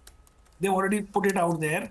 It's just that because the current numbers are such, Vietnam does not have the ability to import much from the US, but they can easily say that you please send us whatever our guys can buy, just that they can't buy. But the tariff is 0. Then what do you do? I think they will go to 10% by 9th April is what I think. So please don't, because you see, they have said means, I don't know whether legally what is the word, but it's public and known that they have made it 0, just like Israel has made it 0. So these other countries can go all the way. It doesn't matter to them. There is not much you can, they can import anyway. So that's not their fault. So Vietnam will be out. China, my thinking is that China is not going to accept so easily. So what if they say that for things that US needs, let's say bulk drugs, we put an export tax. They can do any of these things because if you put tariffs, so what I'm saying is every investor, including me, who actually fully invested more or less, 4 or 5 days, let's see at least for 30 seconds. Yeah. You're not going to miss a big rally. That's all I can say. No, absolutely, Samir, take that point, and this is what we've been discussing since morning, right? That it's not just about that tariff number that you can match. Vietnam will cut, India can cut, all countries can cut. If it's about trade deficits, which the US is running, then it's a much bigger issue. No, I think India and all can't easily cut to 0, no, because there are so many, because it's a bigger country, so it's not as small. But for Vietnam or something, they can say, what should we do now? And that I think those may accept. Otherwise, the same things will come from China plus Vietnam. They might as well promote Vietnam at the expense of China. Absolutely. The reason why the US is running such large trade deficits is that it's more cost effective to produce those products in a Vietnam or in a China or in a India. So that's a much larger issue that we'll wrap our heads around. Anyway, now coming to India, we'll pull up some graphics in a bit. I was looking at a Morgan report, lots of estimates doing the round on what the numeric impact on us is. So most people are saying maybe 30 to 40, 50 basis points shaved off this year's growth. That's direct impact because of our, small exporting segments that we have, electronics, etc. Everyone is more worried about the second and third order impacts. Morgan Stanley, for instance, is saying that it could actually delay the invisible private sector capex cycle even further. Because how do you invest when you don't know what where the trade lines are, where is your supply chain, should you look at US as a key market or not? So it pushes back private capex. Yes. Absolutely correct. And also, as soon as US signals that these things are the max tariffs and now they can be negotiated, obviously every company will assume that my government will negotiate downwards, and there will always be a plan that that government will have. So the investment into US also will be delayed. Everything will be delayed by 4-6 months. And in our case, the other issue is IT, which, by the way, I've been saying for some time now. But IT is, Rima was saying IT is a second order effect or third order effect. Actually, IT's impact will be a fifth order effect. Because if IT is not strong, what does that mean for our consumer and other things? And other things. So what I'm saying is, it is uncertain. India is at a relative advantage. But also, if the US market, for example, let's say does not fall much because we accept it, obviously US will put more tariffs on sectors now because they will feel comfortable that the world has accepted it, because they have already said that they want to put sectoral tariffs, which they've done on Samir, so coming back to my simple short question, because of all the complexities, because of all of these complexities, would it be a little foolhardy to assume that the great Indian bull market had begun again? March, we had a good month, and people wanted to believe the worst is over. Bull market chalu. Would it be wrong to assume that? No, relatively it is over. Absolute depends on what happens to the world. So my logic is, first of all, next 4-5 days, so somebody should just relax and see his conferences and press conferences. We can't relax, no, Samir. We have to report morning, evening. Beyond that, you have to see if the US market goes down in a dignified manner, goes down 8-10%, we can all handle it and we will outperform it, and maybe not be up in that period, but at least it will be dignified and you will get FI flows. But if the US market is down, much more than that, then we cannot say we are isolated. That is what my lesson experience is from 2008. If these other markets go down a lot, then you can't make money, you may lose less, you may do this. Of course, in 2008, even though we had no connection with the US subprime crisis, India was down double of US. So you don't want to be at that stage where you think that US will fall a lot. But okay, so 8 to 10%. We are outperforming. It's a relative bull run. One day it will become an absolute bull run. Yeah. I like it in a dignified way. Hindi में तमीज से थोड़ा 8-10% घट जाए. हम थोड़ा इज्जत से गिरेंगे. Just Samir, on just a quick word, right? You invest in other markets, etc. So what is the behavior of the point that Rima said eventually? I mean, does money go back home in a situation like this, which is US, go into the dollar? I don't think it will go home. This is a serious change. And, like I sold mostly everything in the Feb month and a little bit in early March, but I have not felt even to buy 1% back in US, not even 1%. Also, by the way, look at it. If Europe has said it in black and white yesterday in their press release that they will be targeting US services, because they understand that US has services surplus. And so they are saying we will target US services. US services means what? That means you have to target Google and Facebook and all these kind of guys. So this will be messier than normal. And so right now it's too early to buy. Of course, people in US will do some, just like we keep doing in India, a little bit of plus minus. But overall, what I'm saying is it's too early to even celebrate, although relatively today is a great day. And yesterday was a great day. But I'm saying let's not jump in. That's all. There's nothing. Yeah. As nowadays the youngsters say, everything is about vibe. The vibe today is one of not jubilation or celebration. It is confusion. Relief. No, somebody you can say it's relief. But I'm saying it looks a bit, fishy if things go completely unexpected and still the market is okay. It should. That's what I think. Correct. No, absolutely. On Pharma, Samir, do you have a view? See, Pharma clearly has relatively benefited and in absolute also benefited. The only thing is that Trump has said that he wants to have 5 sectors in US which he wants production, their manufacturing, their whatever. So if he has some sectoral tariffs, I don't know. But otherwise, obviously, it's relatively escaped, and in absolute also escaped. So that way, it is justified for that to be up today. But Samir, finally the question is कि करना क्या है? You're saying 3-4 days do 3-4 days. Okay, chalo 3-4 days. You're saying don't do anything. Just watch this, understand it. Beyond that. So it depends. As I said, if the US has escaped it, it'll fall for sure. But it doesn't fall apart. Then this emerging market flows will come. Somebody will go and explain that India has outperformed. India is this. We will say we have less intensity of exports, and our exports, the total absolute amount that we need to do is $30 billion. And in 5 minutes, you can make this thing that 10 billion you can import oil, 5 billion you let cars come in, which will be about 3% of India's car volume. If you say 5 billion divide by say $25,000-$30,000 per car, so you can import 160,000 cars. It is just 3% or 4% of India's volume. It doesn't change the world. So you got 15 billion covered. Another 15 you have to find here, there, something, and you can say, hello, my deficit is down. Story over. It's not a big deal if you have to explain it. But if in between they say, but US is down 15%, what is the secondary effect of that? Then it becomes very confusing. Also right now, since IT is doing badly and consumer large companies are doing badly or not doing great, we are left with financials and a little bit of my food delivery type high growth companies and a few here and there. So that universe should expand a little bit. It just needs a little bit of time, I think. Just give some time so that a new story can be firmly in place rather than just saying it didn't fall today, therefore the bottom must have come. That's all. So while we're making the narrative over the next 3-4 days, Samir, is there a case to sell today and watch the dignified decline from the sidelines? No, I don't know whether it'll decline, but what I'm saying is we must see not 3-4 days also, it could be 2 weeks also. What I mean is, so why not sell today and watch, right? What's happening? Is there a case for that? Well, we have shorted a little, but we are not selling anything now that, we have come in absolutely distancing ourselves from IT and from these zero growth companies and anything to do with US. Please understand, the risk right now is not India like it was 3 months ago.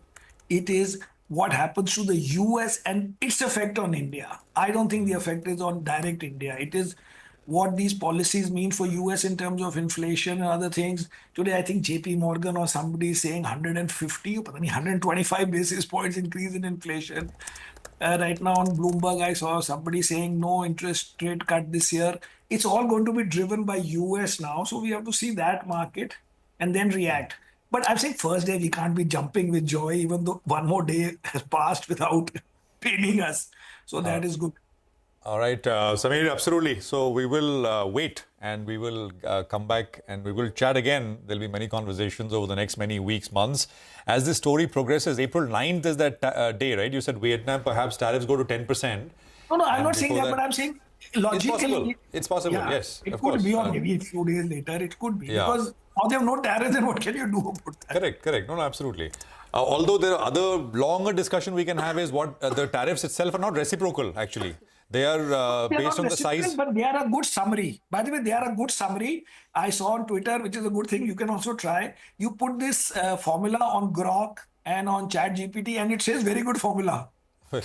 Actually, it is a summary. Instead of saying how much is your non-tariff barrier, what is your policy on this sector, that sector, you say in aggregate. So you're saying they've got on ChatGPT to arrive at these tariff numbers, Samir, on a lighter note. Sorry, what?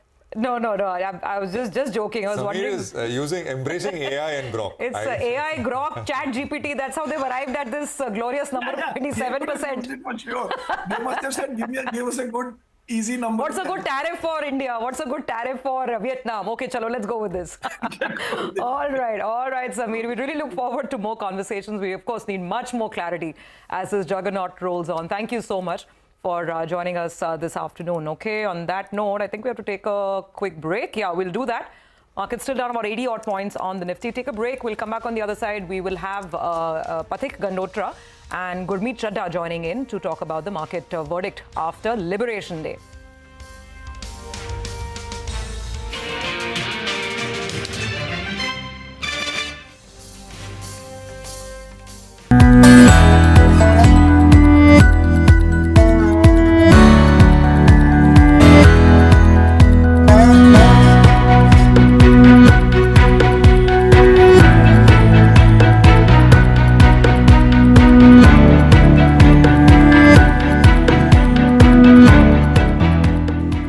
very, very tough, very, very tough.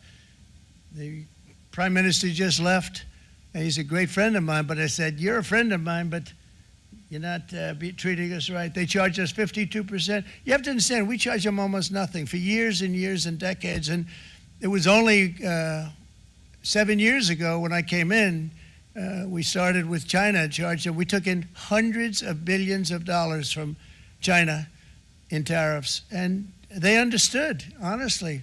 President Xi understood. He said, look, I understand, and the other countries, and they all understand. We're going to have to go through a little tough love, maybe, but they all understand. They're ripping us off, and they understood it. Prime Minister of Japan, Shinzo Abe. He was a fantastic man. He was unfortunately taken from us, assassination. But I went to him and I said, Shinzo, we have to do something. A trade is not fair. And he said, I know that, I know that. And he was a great gentleman. He was a fantastic man, but he understood immediately what I was talking about. I said, Shinzo, we have to do something. He said, I know that. And we worked out a deal, and it would have been a much better deal, but frankly, there were many years left in the deal that was made previous to my getting there, but it was.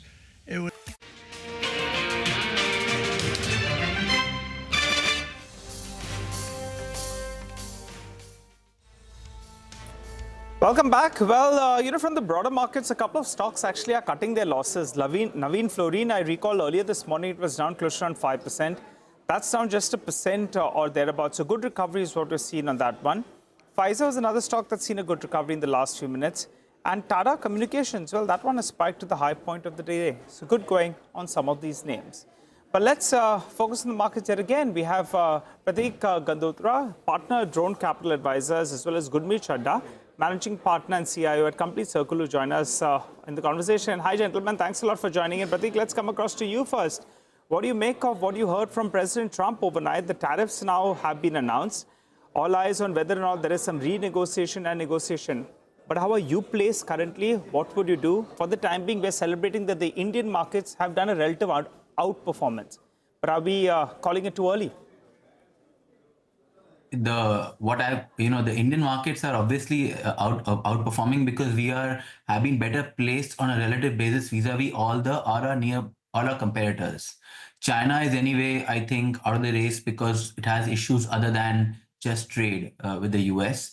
And with the other near-term competitors in various sectors, you find that India has had a relatively lower tariff.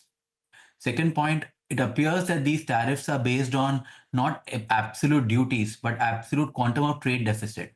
And so given the fact that, say, countries like Vietnam, Bangladesh, etc., smaller countries which compete in some of our sectors, Apparel, say, for example, they will not be able to bridge this gap on a sustainable basis because they physically can't do it, whereas India can.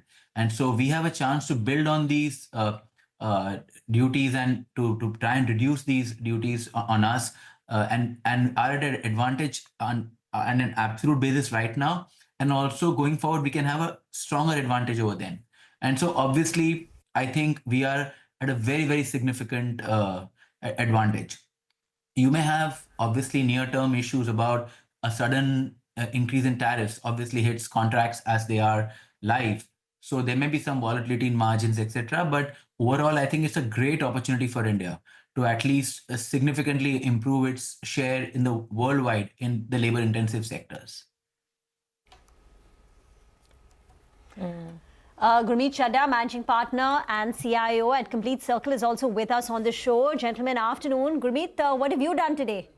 There's not been too much volatility, surprising, but have you made any trades? Not much, Rima, to be honest. I think I think you have probably seen the second leg of this. You can probably divide it into 4 parts. I think the third leg would be when the negotiation starts, and if they don't do, retaliation happens.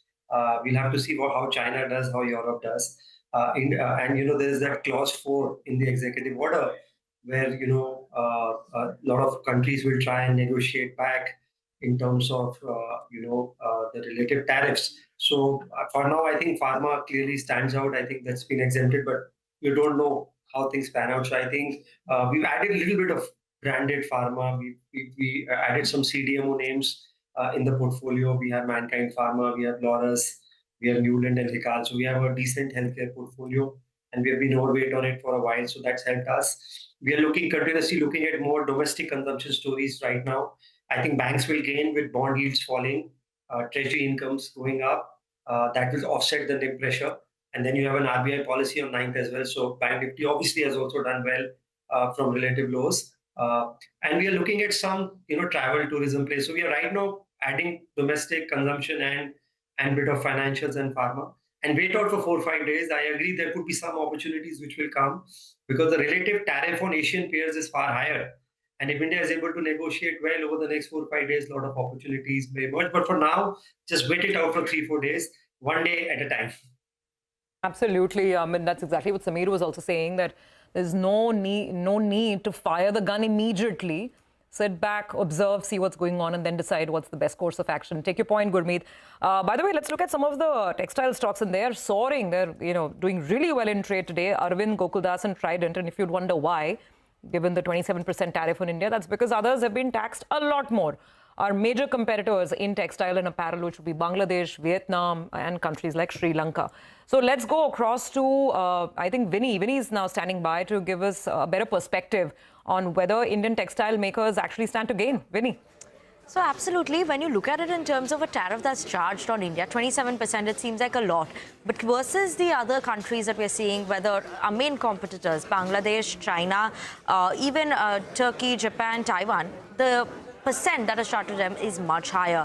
So yes, versus the other countries, we are charged much less, and that turns out to be a bit of a benefit for all these companies and exporters in India. Now, we had a note that came in from Prabhudas Leela this morning as well. They said this tariff will actually give an edge and an opening for India in terms of an opportunity in the US market, because other countries would become much more expensive. Currently, in terms of textile exports as well, the shipments that are made to the US is totaling to around $2.8 billion in FY24.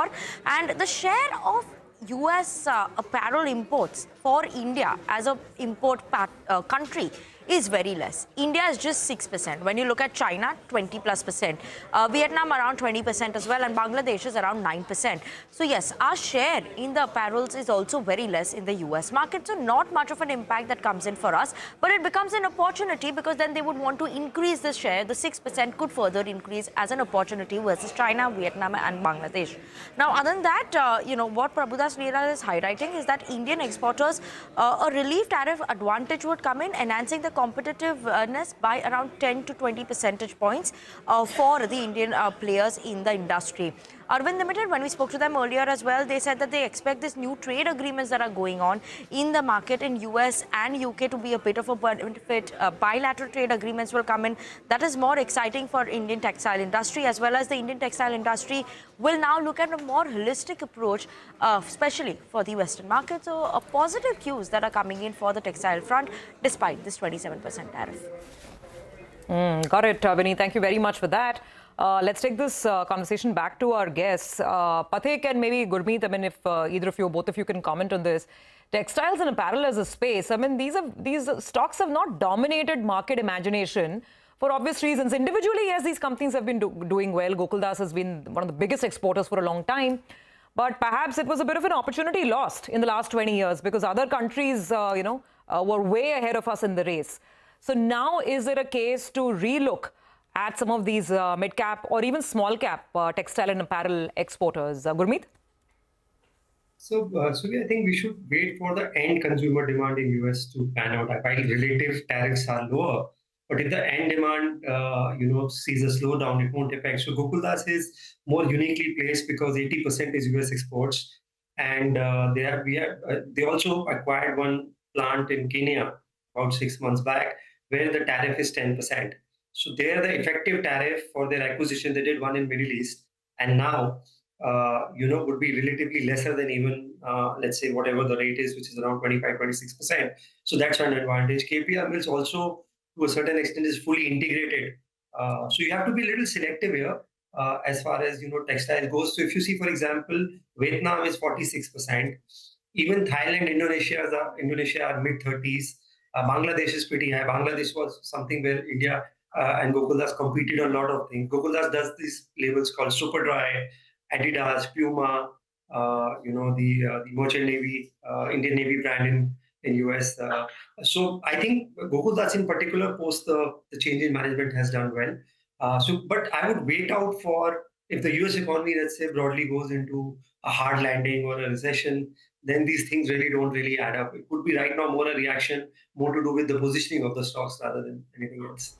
Yeah, I guess that's why they say that ultimately you cannot take away that big line, right? When the US catches, or when the US sneezes, the rest of the world catches a cold. So while there could be an opportunity if US consumers aren't buying, then really what are we talking about? Got that point.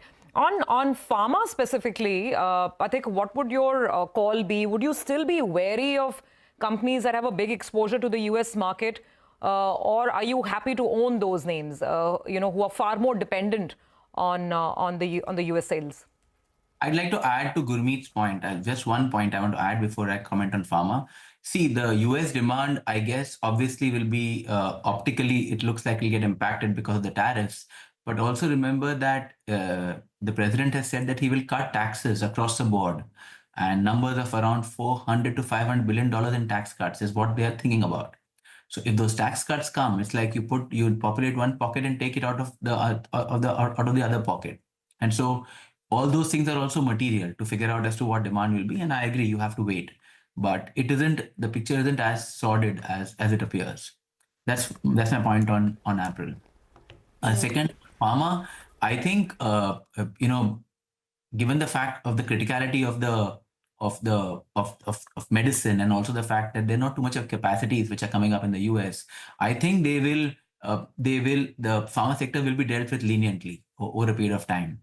So I would go out and look at decent companies in the CDMO space, and I would agree with Gurmeet as to what he said, that look for good quality names in the CDMO space, which have firm contracts with large majors, and those would be very interesting. I would not obviously go for just normal exporters because who just export generics. I think CDMO is a more preferred space. I think Samir was just telling us that he will absolutely stay away from the Indian IT space. In your portfolio, do you own Indian IT? And now what would the approach be? No, I don't own any IT. Absolutely zero. All right. And the advice would be continue to stay away. Yeah, I mean, we look at, actually, it's not specifically about the IT sector at this point in time. We do look at companies from time to time. We are bottom-up focused. We don't mirror the indices or anything. We don't look at large companies in any case. And so, I mean, I'm not the right person to answer the question. Okay, all right. We'll leave things there. Gentlemen, thank you very much. This is, I'm assuming, the first of many conversations, and the word tariff isn't going anywhere as much as we like it to be. So thank you very much. Gurmeet and Pathik, appreciate your time here on CNBC TV 18. Just about 30 minutes to go, 28 to go for the market close. Last 30 minutes coming up. I think we'll take a quick commercial break here. Well, there's always chatter in terms of specific stocks, in terms of what's happening in dealing rooms, and Nimish gets us that on the other side.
Welcome back. We are, of course, analyzing all the key developments of the day, including the impact on India, when it comes to these tariffs. Just very quickly, I just want to summarize what Morgan Stanley has already put out. Their economist, Upasna Chachra, has put out a note already saying specifically in terms of numbers what this means for India. So they're saying that their original estimate for growth was 6.5% for FY26.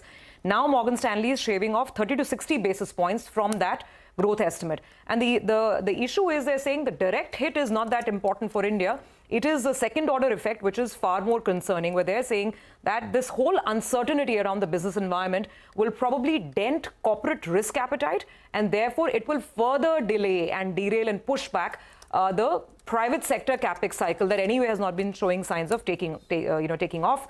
And then there could be a risk of even deeper monetary policy cuts than what has been anticipated at present.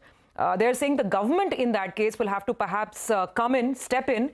It will have to stop its fiscal consolidation, thought process or roadmap and start pump priming the economy with further capex spending, basically a boost of capex spending in the worst case scenario. So coming down to the numbers, they're saying that the monetary policy stance is expected to remain supportive. In fact, they're expecting a change in the stance to accommodative on the 9th of April itself.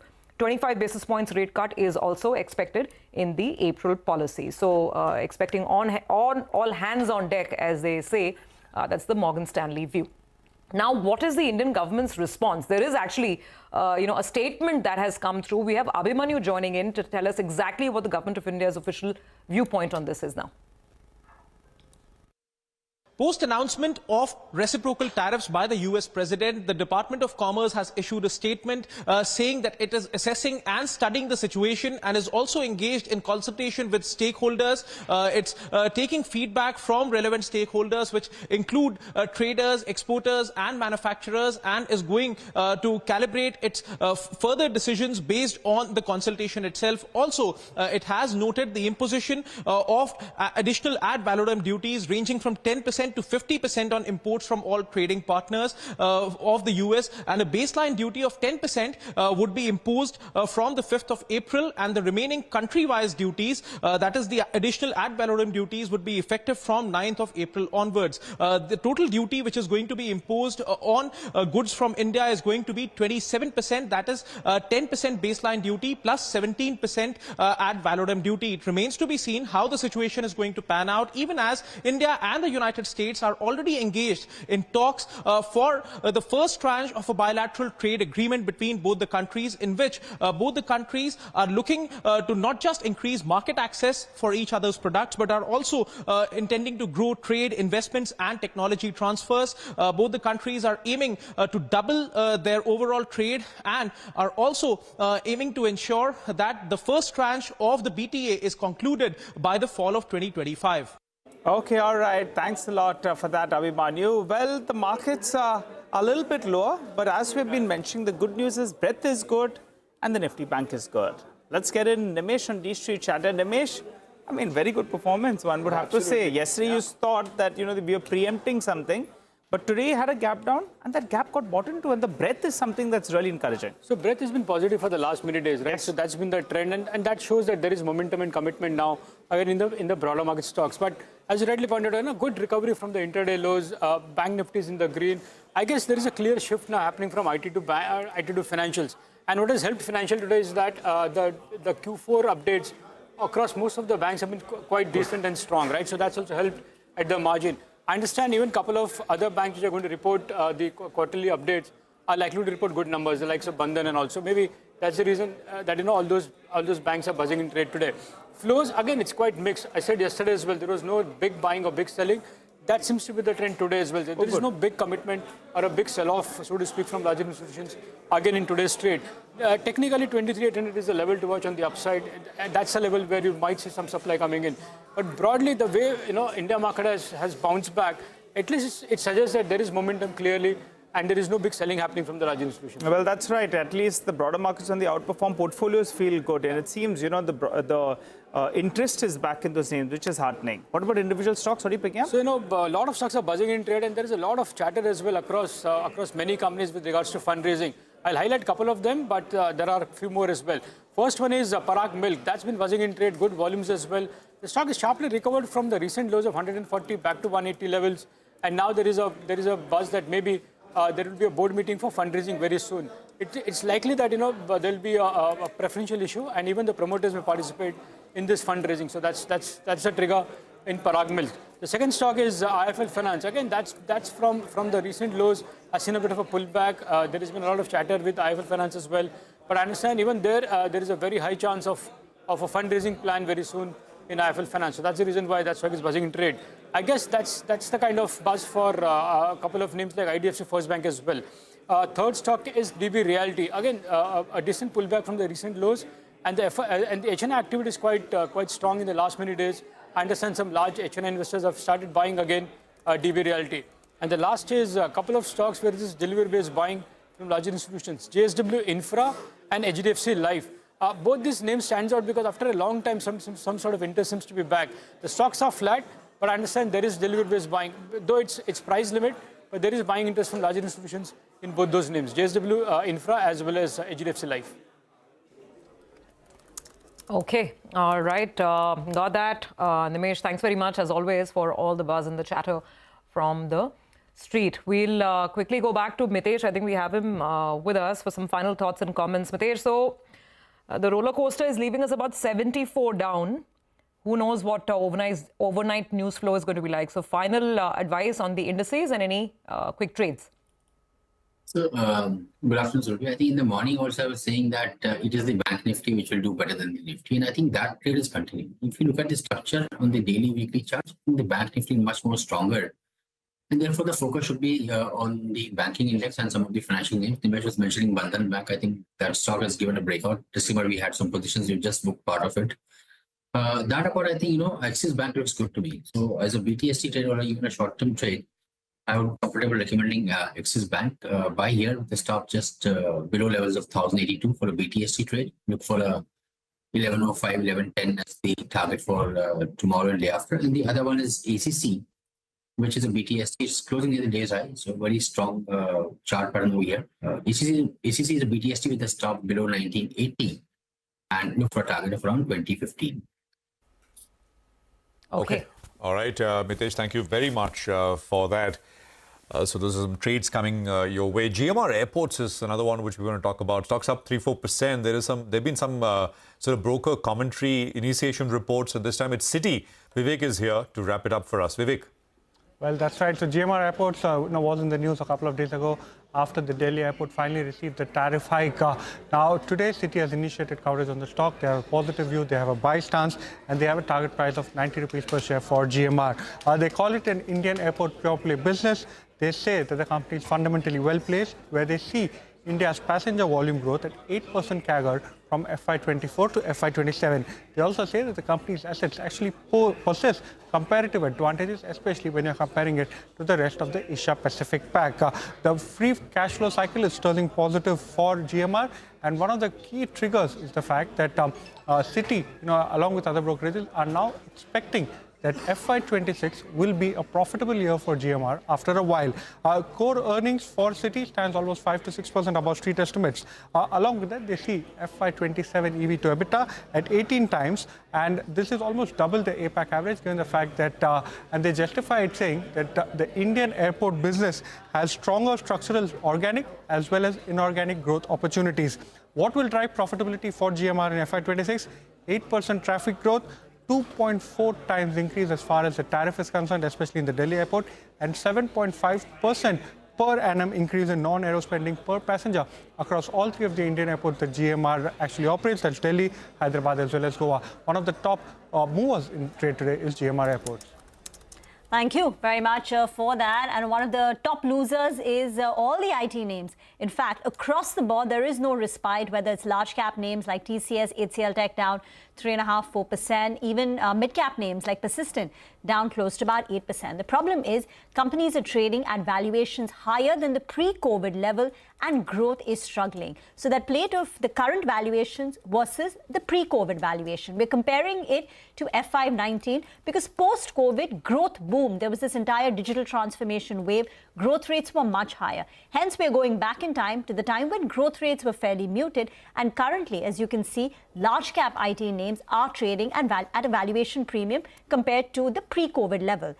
So, for instance, TCS is at 24 times. Pre-COVID, FY19, it was close to about 22 times. Now, growth rates for the companies are going to be very, very muted. Now, I'm putting out the JP Morgan estimates for FY26, and you can see the growth is likely to be low to mid-single digit. In fact, closer to low single digits in FY26. They're baking in some amount of macro uncertainty into this, but no one knows the full extent of that.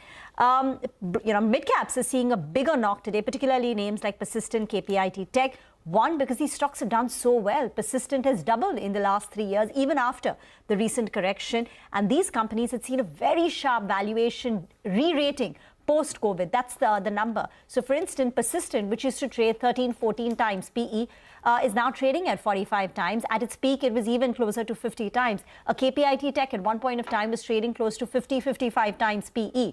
And pre-COVID, these were all in their teens. So mid-cap valuations got re-rated substantially, and now that is coming off. Now, Jefferies has come out with a note as they assess the impact of Trump's tariff order. They say the IT sector is not directly impacted, but it can be indirectly impacted. And the way they're looking at it is sectors like manufacturing, retail, and logistics.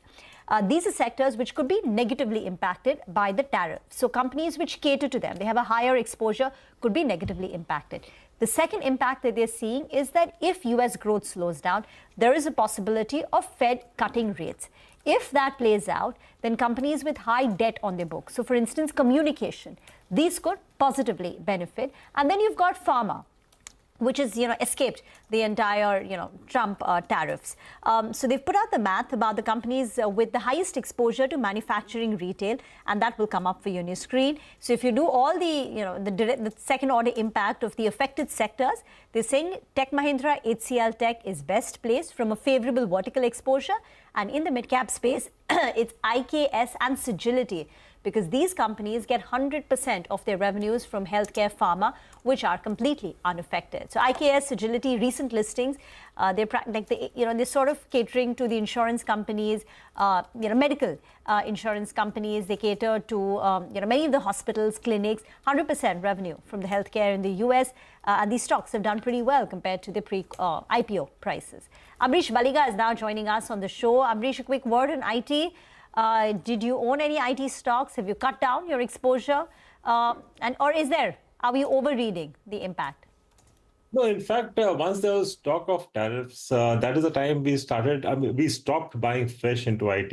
Whatever we had about 6 months back, we're just holding on, but we are neither sold nor bought fresh. And clearly, I think, with the expected slowdown in the US, I think the IT sector as such could get affected. But that doesn't mean that one has to really go out and sell off, immediately, because I think it's better to wait and watch. Okay, all right. Amrish, before we ask you a few more questions on a lot of stocks, I believe you have a pick for us. Varun Beverages is the one? Well, I think the theme, at least, for the next 6 to 9 months, would be manufacture local and sell local. And Varun Beverages actually fits in, quite well out there, is not affected by tariffs. One of the largest franchisee of PepsiCo globally, outside US. And the India footprint is across 26 states, about 6 union territories. Around 90% of PepsiCo's India volume comes from Varun Beverages.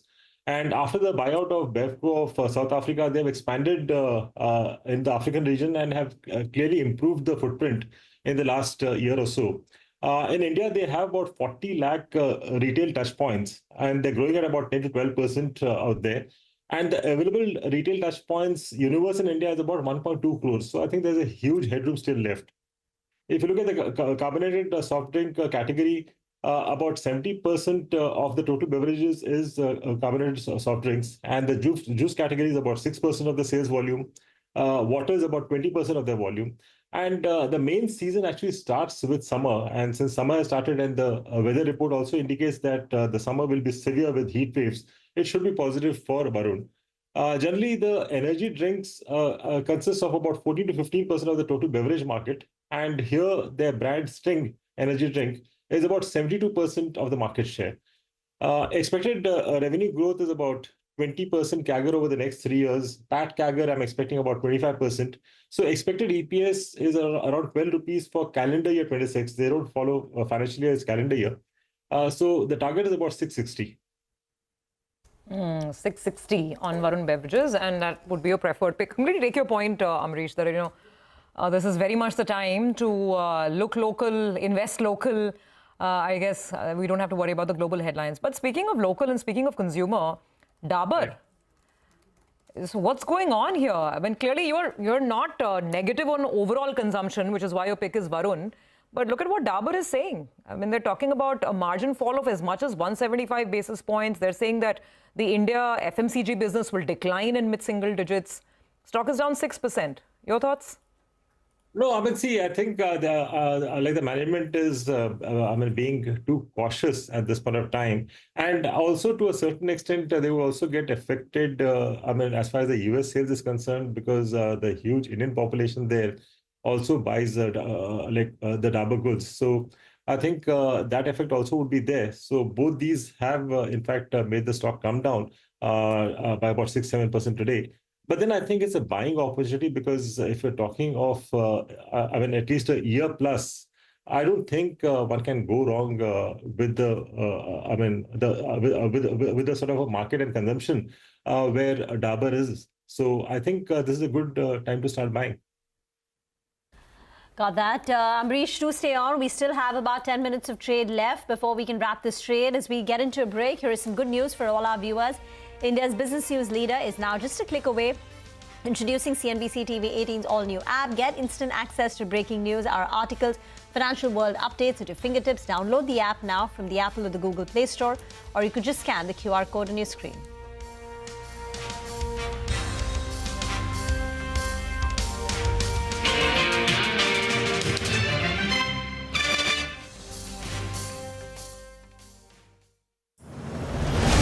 Baton of power set to shift, Bharat's youth will drive the next wave of change. The biggest leaders and policymakers, global trendsetters, business icons, and entrepreneurs will come together to inspire the next generation of change makers. Don't miss your chance to witness it all live. Rising Bharat Summit 2025.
Welcome back. Well, the markets are holding with that card, but I'll tell you what, I think you need to turn your attention to the dollar index.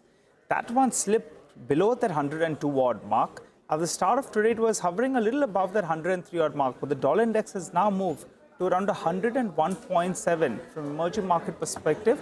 Normally you see a weaker dollar index. That's good for emerging markets. So let's see how that plays out. But Amrish is still with us. Amrish, I wanted to ask you about a couple of these stocks that actually have seen a sharp correction. Yeah. Z Enterprises as well as India Mart. Either of the two interest you? Because as we speak, both of them have moved to the high point of the day.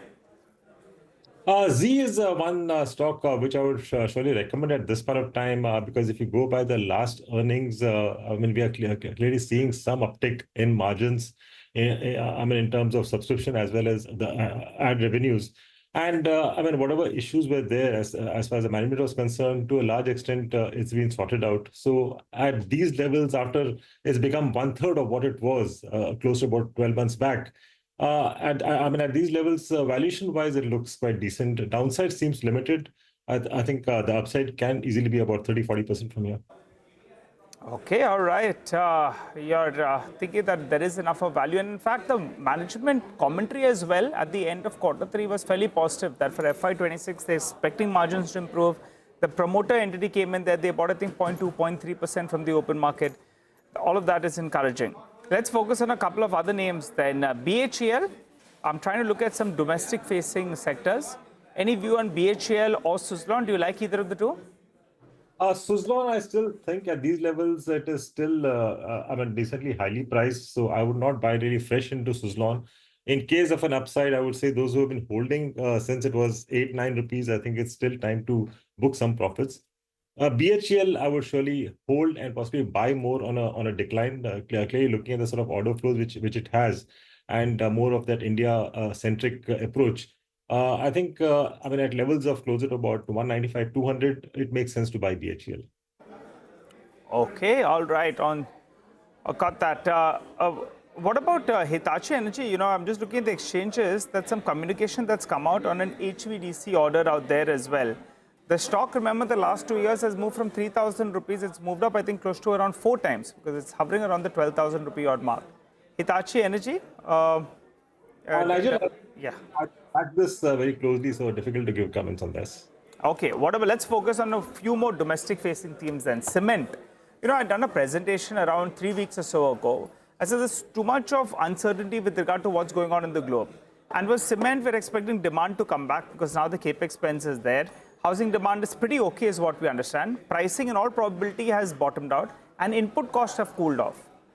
Anything you like in particular? Any particular stock you like? I also believe that this year cement should really do well because whatever said and done, the infra projects have taken off. I think execution, which was the key, should be really good in the current financial year. And along with this, looking at the way the input costs have come down, and there is clearly a delay between the demand increasing and the supply also increasing. So since a greenfield plant takes about 3 years plus to be built, I think there would be some sort of a gap there because of which we could see the prices also increasing. And that should be good for most of the cement companies. So Ultratech Cement is my best pick in this space. Tejas Networks is a big mover today. That's up close to about 10%. There are reports which suggest that the company has got 61,000 crore of a 5G spectrum allocation. So the DoT has allocated spectrum to BSNL in certain 5G bands, and with this, the company will be able to launch 5G.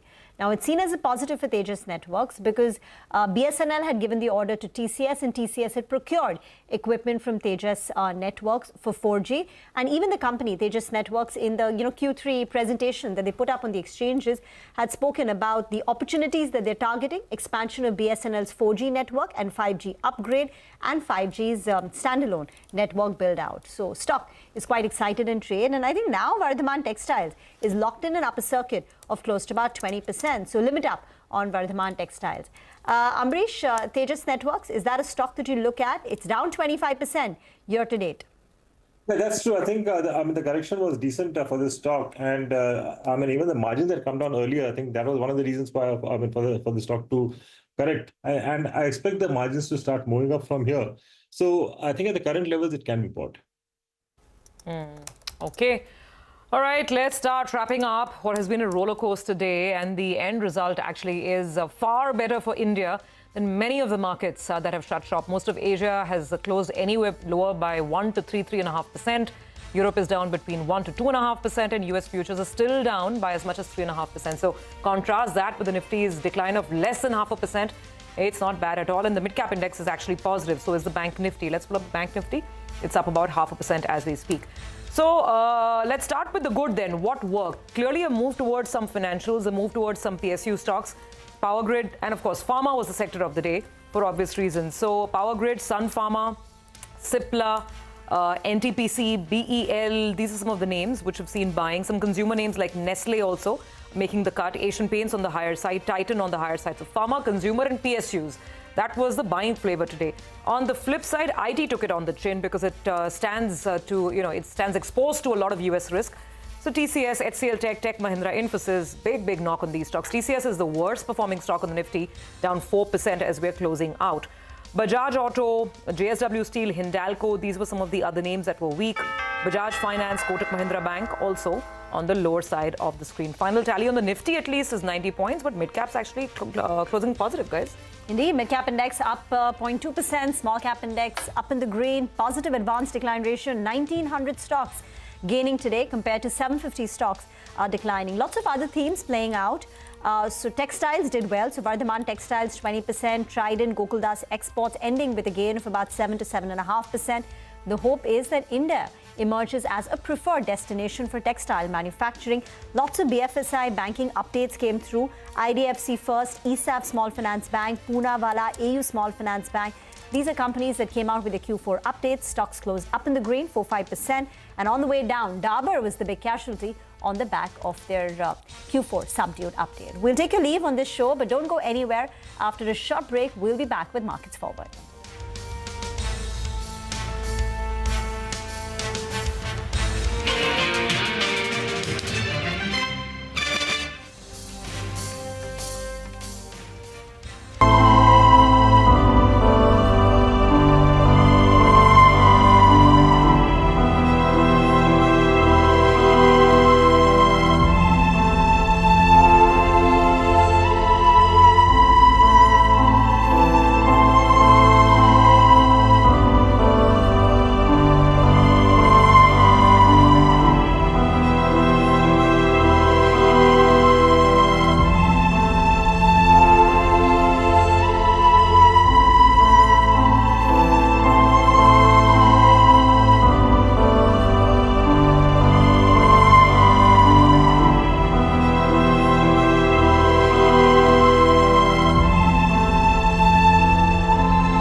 माननीय सदस्य लोग ये कह रहे हैं कि हमारे सदस्य नहीं है यहाँ पर जो हमारे साथी हैं, लेकिन अध्यक्ष महोदय मैं ये कहना चाहता हूँ ये जो बिल लाया जा रहा है, भारतीय जनता पार्टी में एक मुकाबला चल रहा है। भारतीय जनता पार्टी के अंदर मुकाबला चल रहा है कि खराब हिंदू कौन बड़ा है। और ये बात अध्यक्ष महोदय मैं ऐसे ही नहीं कह रहा हूं। जो पार्टी ये कहती हो कि दुनिया की सबसे बड़ी पार्टी है, अध्यक्ष महोदय वो अपना राष्ट्रीय अध्यक्ष नहीं चुन पाए अभी तक।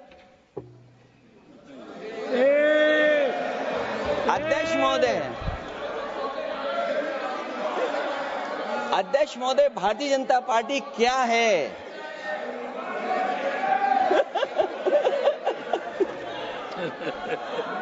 जी मैं अखिलेश जी ने बहुत हंसते हंसते कहा है, इसको हंसते हंसते जवाब देना।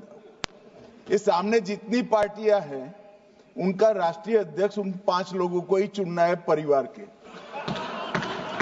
हमें माननीय अध्यक्ष जी करोड़ों सदस्यों में से 12-13 करोड़ सदस्य प्रक्रिया कर कर चुनना है तो देर लगती है। आपके यहाँ जरा भी देर नहीं लगेगी। मैं कह देता हूं अभी 25 साल तक आप अध्यक्ष हो जाओ, नहीं बदल सकता।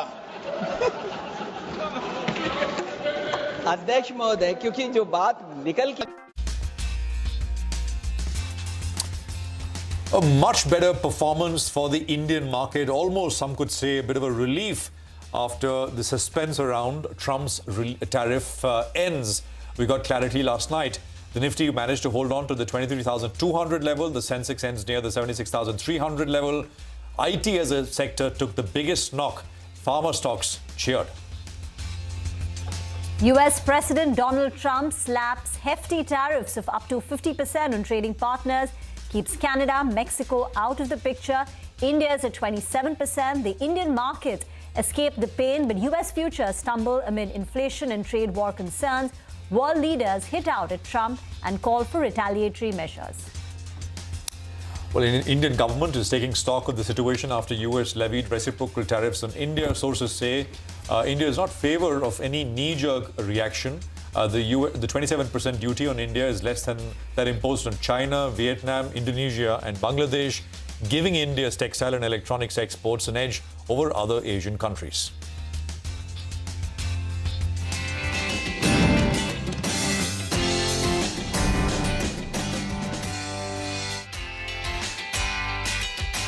Hello and welcome to a fresh new edition of Markets Forward. It was a busy day. The start was early and for some there was no sleep, I guess. This is, of course, Markets Forward, your go-to program where we aim to get you everything you need to know as you prepare for the next session. I'm Prashant. With me, my colleague Rima. Rima, hi. Hi. I think the one word which describes today is resilient, right? Yeah. In the face of so much uncertainty, chaos, we were just down. 100%. I mean, when Samir Arora was with us of Helios during the closing session, he was saying... too good to be true, kind of. Suspiciously strong. But anyway, I mean, that was essentially the reaction. So it's just about 80 points lower. Could have been any other day, and that would be true. For the Nifty Bank as well, I mean, I think the reaction was quite remarkable. We actually ended about 0.4% higher. Mid and small cap indices, I mean, ended small, but, down small. Market breadth was positive. Okay, mid-cap index actually higher. I think the small-cap index was up, also recovered. So market breadth was positive, about 2.5:1. 2,000 stocks higher, some 800 stocks which were lower. And this, by the way, is what we've seen here. This was not the same picture that we had in, the rest of Asia, for example, through the course of the day, if you were tracking the S&P E-mini futures contract or any other number of other things. But here, of course, there was relative calm. A lot moved under the surface, but otherwise, and all told, net, it was not a bad way to end the session after what we heard last night. Rima. Okay, so let's straight away find out what the numbers look like in terms of tariffs imposed on India and the other trading partners by United States. Harmis is now joining in with the key highlights. With the kind of day you've had, you take that with both hands, especially considering the start that was anticipated after Donald Trump's tariff announcement. So we'll take them through one by one. Of course, a 10% broader tariff announcement on every country that is exporting goods to the United States and additional tariffs on almost 60 countries. But the bigger takeaway was that Canada and Mexico, where Donald Trump was the first country to impose tariffs after he became president, they have been exempt from any further tariffs. Now, the first bit of the tariff takes effect on Saturday of midnight, and the second bit takes effect at 12:01 a.m. on the 9th of April. Now, when it comes to India-specific tariffs, 27% reciprocal tariff announced by Donald Trump. He did mention that although Prime Minister Modi is a great friend, but I've told him that they haven't treated us well when it comes to trade, and hence they charged us 52%, so we are charging you half of that, and hence the 27% reciprocal tariff coming into picture. As the day got clearer, there were very clear winners and losers, and IT was a big loser in today's trading session. Mid-cap IT in particular, be it Persistent, Coforge, KPIT Tech, all of them were smashed in today's session, not because of the fact that there was any tariff-related concerns, but because of the rising fears of a recession in the United States, which is now a key market for them. Of course, the big winner today was the pharma sector, although most of these names cooled off from the highs of the day, but the Nifty Pharma, a clear a winner in today's session. The question is for how long, because there is not that there will be no tariffs. There is investigations going on, and that leaves the window open for any future tariff imposition. Another winner in today's session was the textile and apparel garment exporters, be it Gokaldas Exports, Arvind, Raymond, Arvind, Trident, most of these names ending significantly higher in today's session. And they also spoke to the management of Arvind, where they said that they're expecting new trade agreements with markets like the US and the UK, and the Indian textile industry is expecting holistic approach for the Western markets. But the one sector that also was battered in today's session was the shrimp exporters. Avanti Feeds and Apex Frozen. Avanti Feeds at one point was down 18% in today's trade. India is, of course, one of the largest shrimp exporters to the US, and INCRED has done an analysis that if these tariffs stay, then the shrimp import duty would now rise to 45%, and hence the reaction in these shrimp feedstocks. So clear winners and losers. It'd be interesting to see how the market moves tomorrow after today's resilience. All right, Hormuz, thank you very much. A pretty quick, comprehensive look at what the tariff day looked like. Ambrish Baliga is with us. Ruchi Jain of Motilal Oswal Financial Services is also with us. Let's just take a quick look at the market itself. Ambrish, you think the effect will slowly but surely creep in? Today has been resilient? No, I think the market has taken this in the stride because I think in the last 2 weeks, people clearly were expecting this sort of a tariff imposition. I think the only thing in the last 2 or 3 days, people are expecting some sort of concessions for India, which actually did not really happen. But the positive part is that pharma and IT as such is not that affected by the tariffs. And as far as automobiles is concerned, we are not affected because we don't export automobiles to USA. It's only the auto ancillaries which have been affected. But the way I see it is that most of the large auto ancillaries have operations in US. So I think the effect will not be as bad as what otherwise one would have thought. And if you look at the differential tariffs, I think it's extremely good for textiles. I think that should be the one to actually stand out. Price action wise, Ruchit, what is your sense? What we saw and what lies ahead? Hi, good afternoon, Prashant. Market participants does not like one thing, which is uncertainty. And last few trading sessions, a lot of uncertainty was there related to these tariffs. So I think once that news flows is out, the market is now trying to discount whatever announcements have been done. And the kind of reactions that we have seen, especially in today's trading sessions, where the IT was negative, but certain other sectors such as banking is there, or even the defense space showed strength. So I think this is clear indications that in the near term going ahead, on the index front, we would not see any significant trended phase on either side, but rather a consolidation or a time-wise corrective phase could be seen in the Nifty. So I think for next few trading sessions, markets on the index should consolidate within the range. 23,000 followed by 22,800 are good supports for the market, which should not be broken. And on the high side, 23,500, 23,800, which were the recent swing highs, continues to be the resistance. So I think now focusing more on a sector-specific or a stock-specific approach, if you're a trader, would be a good idea rather than expecting any directional move on the index itself. Got that. And 22,800 is the base or support for our markets. Let's turn our attention now to the FMCG sector. Both Marico and Dabur came out with the Q4 business updates. Manglam joins in with the details. Well, it was a tale of two cities. On the one hand, Dabur was down 6% in today's trading session as the company said that their India FMCG business saw mid-single-digit sort of decline. And the reason for that was, one, delayed winter, secondly, urban slowdown, and thirdly, the general trade slowdown that they're seeing in that channel itself. And add to that, because of flattish revenue on a consolidated basis, their margins would decline by about 150 to 175 basis points, and that stock on the back of that was lower by 6%. Marico, on the other hand, had been an outperformer in the FMCG space over the last 10 to 15 days itself, and they are showing signs of improvement. Yes, there were concerns around margins in the third quarter, but the company has shown sequential improvement out there. The volumes too have seen sequential improvement. The revenue, led by price hikes, have grown in mid-teens. They will, for this year, grow in double digits for the revenue, and the next year as well, maintain that double-digit revenue target. So Marico was a lot better than what Dabur would have you believe about the consumer sentiment, though that stock did not move as much because it had already been an outperformer. So that's the sum and substance of the FMCG updates that have come so far. Thank you very much for that. Ruchit, Dabur had quite a bit of a fall, 6% down on Dabur so far today. Marico held up pretty okay. What are the charts telling you? I think this trend itself should continue because if you look at the FMCG space as a whole, we are not seeing any significant participation along with the market up move in the FMCG sector. And Dabur has been one of the relative underperformer within the sector itself. So that low top, low bottom structure is still getting continued. And I know today's news flows led to further volumes on selling. So whenever we see negative price action along with the rising volumes, that stocks generally tends to underperform in short to medium term. So I think that relative underperformance should continue in Dabur. Marico is relatively better placed. The weekly RSI is showing a positive crossover. So no, I think we should see a slow and gradual move towards 690, 700 in the near term. Okay, all right. Richard, got that. IT stocks were under pressure, right? I mean, if you just sort the top losers on the Nifty, they were all IT. But outside the Nifty as well, you had sharp cuts in names like Persistent, which was down 10%, Coforge, which fell about 7-8%.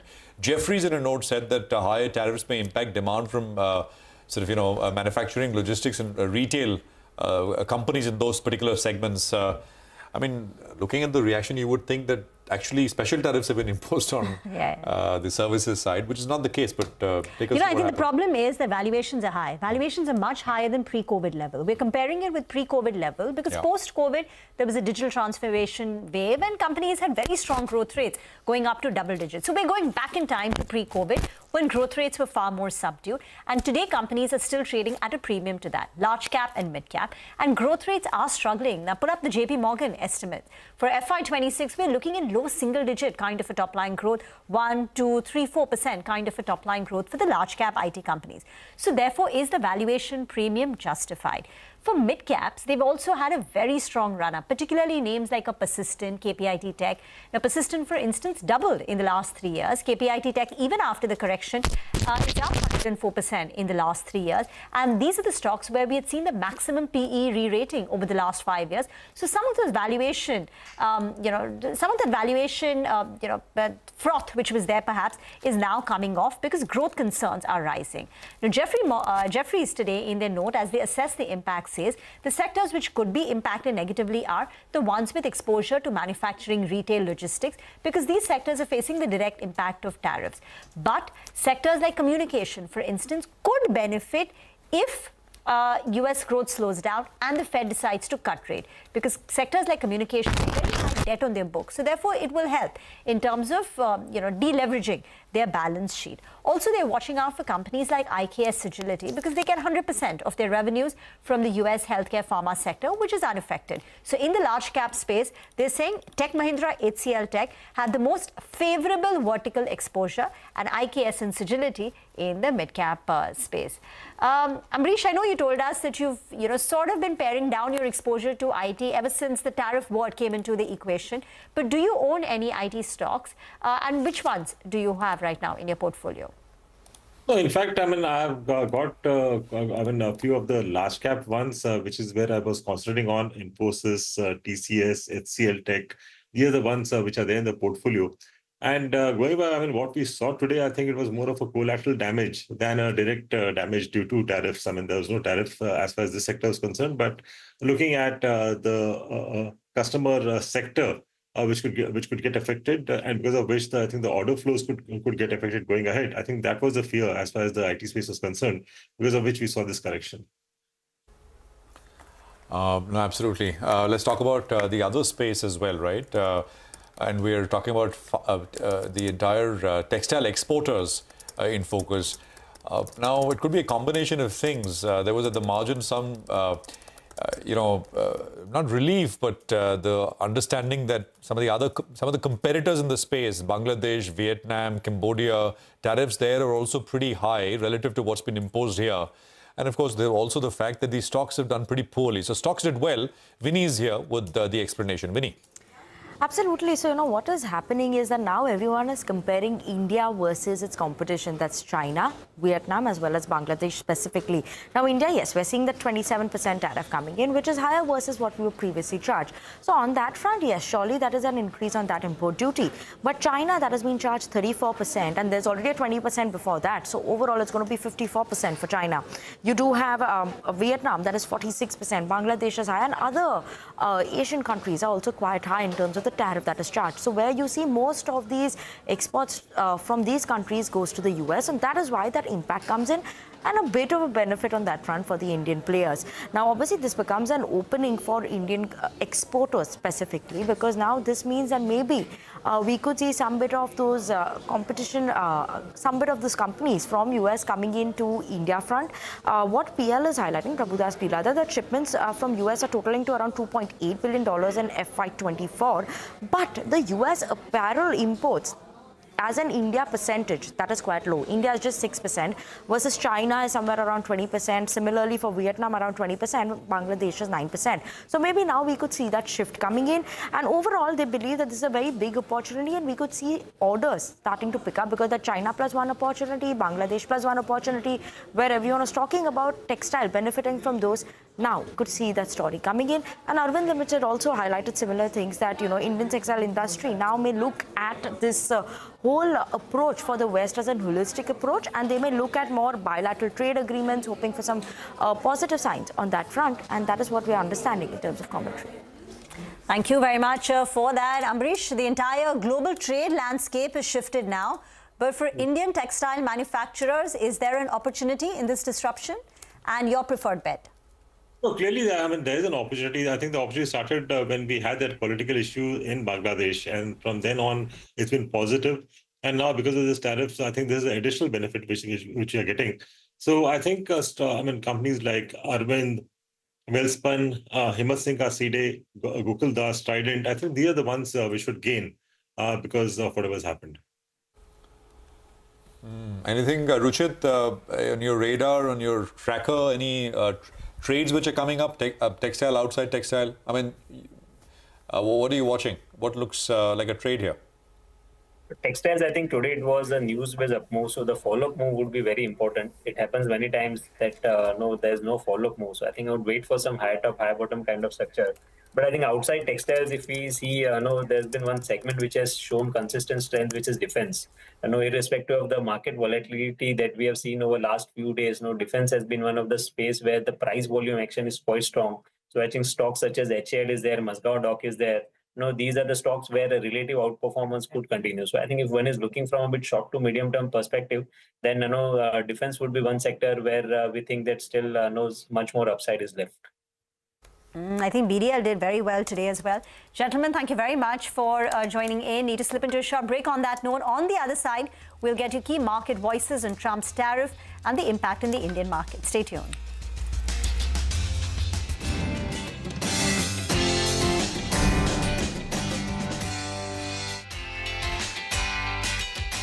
आगे बढ़ा दूं, अध्यक्ष महोदय, जो बात social media या और जगह गुपचुप हो रही है, कहीं ऐसा तो नहीं था कि अभी कुछ दिन पहले यात्रा जो हुई है वो कहीं 75 वर्ष की एक्सटेंशन वाली यात्रा तो नहीं थी?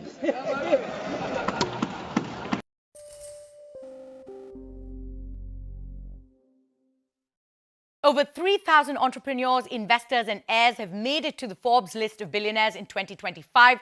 That's 247 more than last year. Not only are there more of them, but they're richer than ever. The billionaires on the list are worth $16.1 trillion in total, up nearly $2 trillion over 2024. Their total net worth is more than the GDP of every country in the world besides the US and China. The US with a record $902 billion.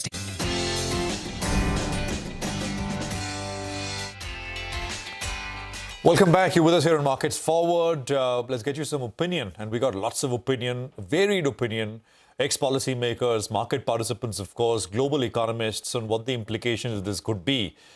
The Trump cabinet is not immune to internal political pressures. That's the word coming in from Sandeep Bhatia of Macquarie Capital. Nilesh Shah, Managing Director at Kotak Mahindra Asset Management, believes Trump is not done yet. Neelkan Mishra, chief economist at Axis Bank, claims reciprocal tariffs are essentially a form of fiscal tightening for the rest of the world. Listen in. The Trump administration not immune to domestic internal U.S. political pressures and requirements, and the pharma business is definitely integrated into the entire medical healthcare system in the U.S. So we remain positive on pharma. We like Sun Pharma. And this is, I think, an indication of what should be taken as a broader message, is that the tariffs that have just been announced are opening move, and there could be negotiations. India is already in bilateral trade agreement negotiations, and we could see changes in the tariffs for India and even for some other countries. President Trump has proven Sant Tulsidas correct. Sant Tulsidas wrote centuries ago, Samrat ko nahi dos kosai. And President Trump is proving that for weaker nations, WTO is there. For stronger nations, WTO doesn't matter. In fact, he has historically coined new definition of import duty, which is your trade surplus with US divided by your exports to US. That is called import duty. I'm sure we are going to see one Ivy League case study on this new definition. President Trump has not finished. He will continue to make announcements. And it is up to India as to how we leverage this.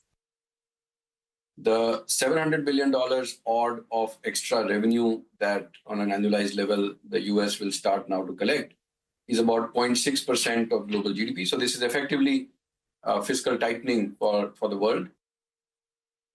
So India economically, I think, will be less affected.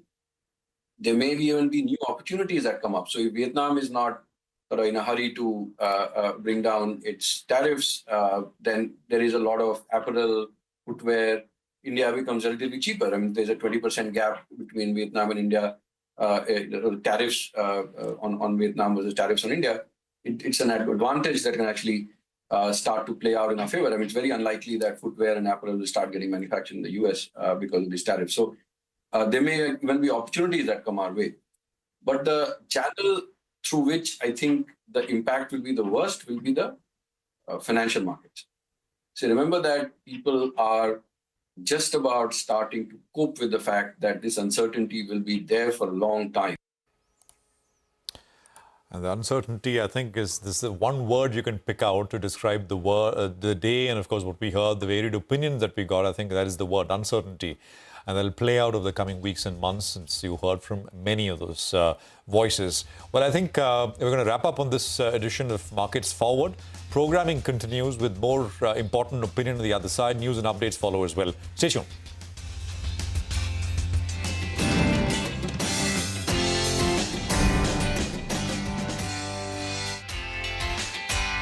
To boast more billionaires than anywhere else on the planet. China with 516 remains second, and India with 205 still ranks third, which is 5 more billionaires than we had last year, but not a single Indian has a net worth of over $100 billion. So who's on the list? The richest man in the world is Elon Musk with a net worth of $342 billion, followed by Mark Zuckerberg with $216 billion and Jeff Bezos with a net worth of $215 billion. There are only 3 people in the world with a net worth of $200 billion. Oracle's Larry Ellison, Louis Vuitton's Bernard Arnault, and legendary investor Warren Buffett round up the top 6 in the world. There are 15 billionaires with a net worth of more than $100 billion.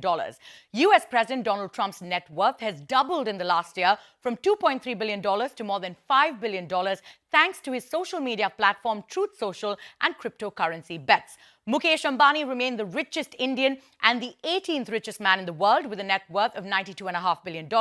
The other Indians on the list included Gautam Adani at number 22 and Savitri Jindal at number 48. Shiv Nadar was at the 51st position with a net worth of $34.5 billion, Dilip Shangvi at number 79 with a net worth of $24.9 billion, and Cyrus Poonawalla at number 86. Only 13.4% of the billionaires on the Forbes list are women. There are 2,681 male billionaires and only 406 female billionaires.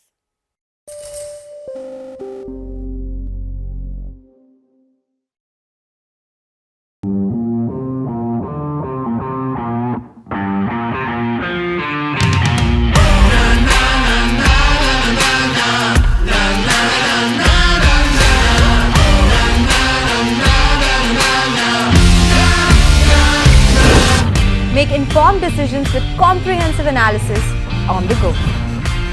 Strengthen your portfolio with real-time market updates on the go.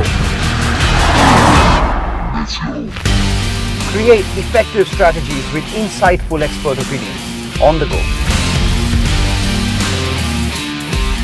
Grow on the go with CNBC TV 18, now streaming live 24/7 on YouTube. How about listening to global market maestros before crafting your investment strategy? How about getting deep insights into their businesses from top Indian honchos before putting your money on the line? How about making every trading day profitable with strategies from the market masters, macro pundits and chart wizards? Only one show gives you a head start to your trading day. Get ready to profit. Get ready for business with Bajaj at these times on CNBC TV 18 and CNBCTV18.com. What does it take to build India?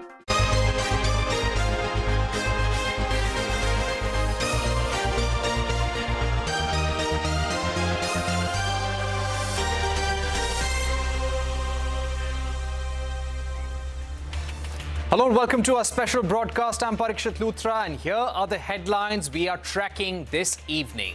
Fellow Americans, this is Liberation Day, waiting for a long time.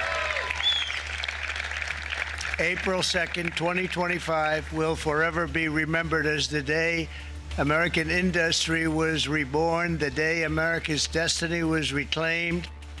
US President Donald Trump unleashes the reciprocal tariff blitz, imposes higher than expected tariffs on many countries, including 34% tariffs on China, 20% on the European Union, and 46% on Vietnam. Adds that these numbers include a baseline tariff of 10% that comes into effect on the 5th of April. Russia, Canada, and Mexico are not on the list. European markets tumble, Asia feels the heat. The Trump administration imposes a higher than expected 27% levy on imports from India. Commerce Ministry says it is carefully examining the implications and talks to seal a trade deal are underway.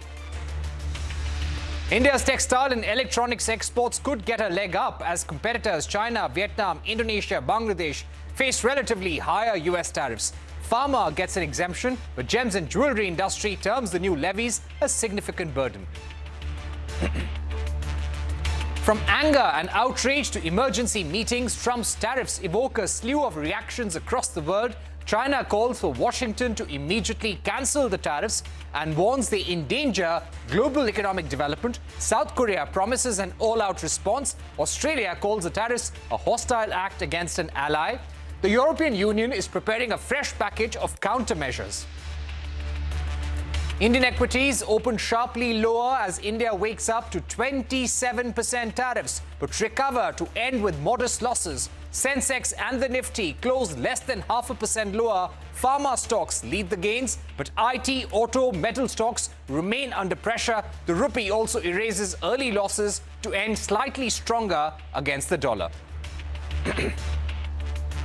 Bajaj Finance gets a letter of displeasure from the RBI over lapses in its co-branded credit card business. Sources say the letter points to the company's lack of a proactive approach in identifying gaps and vulnerabilities and a failure to maintain adequate internal controls.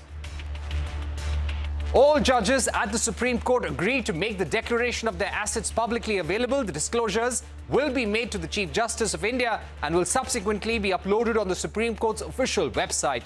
The move comes after unaccounted cash was allegedly found at the residence of former Delhi High Court Judge Yashwant Verma. Setback for the West Bengal government. Supreme Court upholds Calcutta High Court order scrapping the appointment of 25,000 teachers to school runs by state government. Apex Court rules the appointment process is tainted beyond repair. Karnataka High Court refuses interim protection to Elon Musk's social media platform X. Indian government stands firm, saying all social media companies must comply with the law. X argues the law is unclear. Lok Sabha approves the resolution to impose President's rule in Manipur after a 40-minute debate in the early hours of April 3rd. Government moves the motion at 2 in the morning despite protests by opposition. Home Minister Amit Shah calls the unrest caste violence due to interpretation of a High Court decision. Adds that there has been no violence in the state since December. Heated debate in Rajya Sabha as the upper house takes up the Waqf Amendment Bill. The bill was passed in the Lok Sabha late Wednesday night after an over 12-hour-long debate.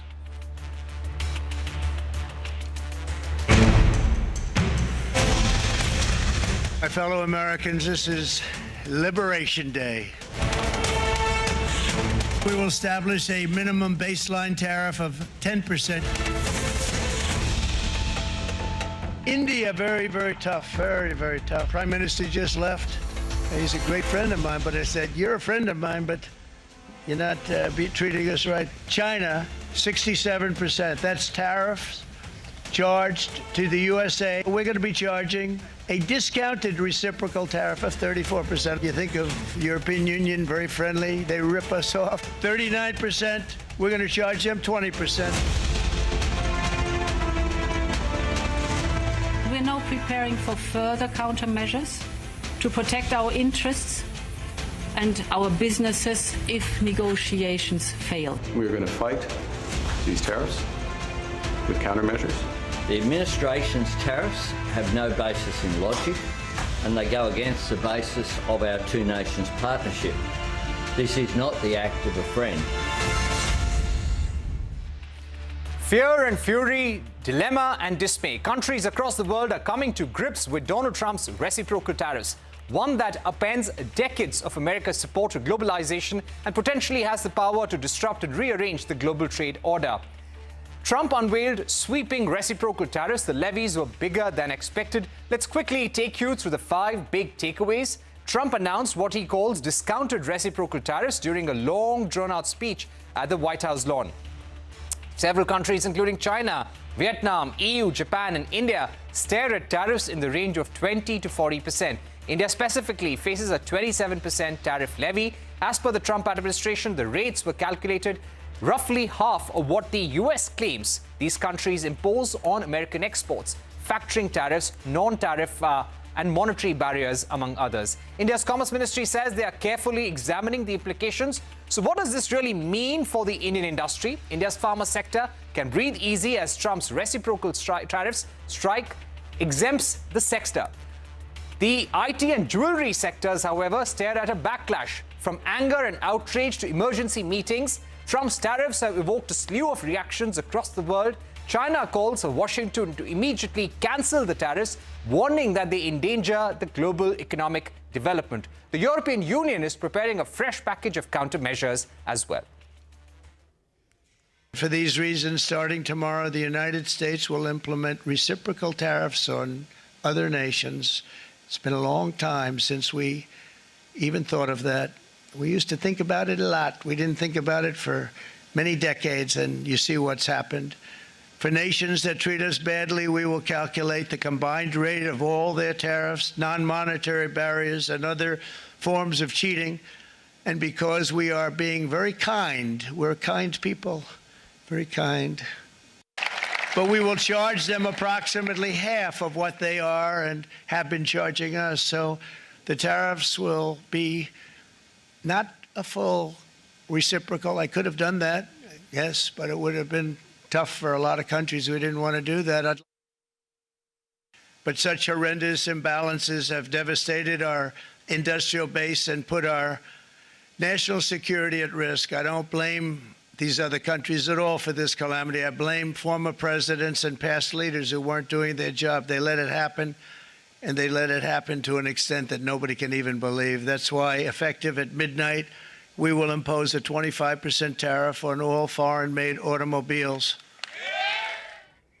All right, our managing editor, Shireen Bhan, is joining us now from Vijay Chowk. Shireen, we had been trying to get a pause on these reciprocal tariffs with concessions for the United States. That has not cut ice with the US administration. Will a bilateral trade deal, even if we sign it, will that work in putting these tariffs on hold? What's your view?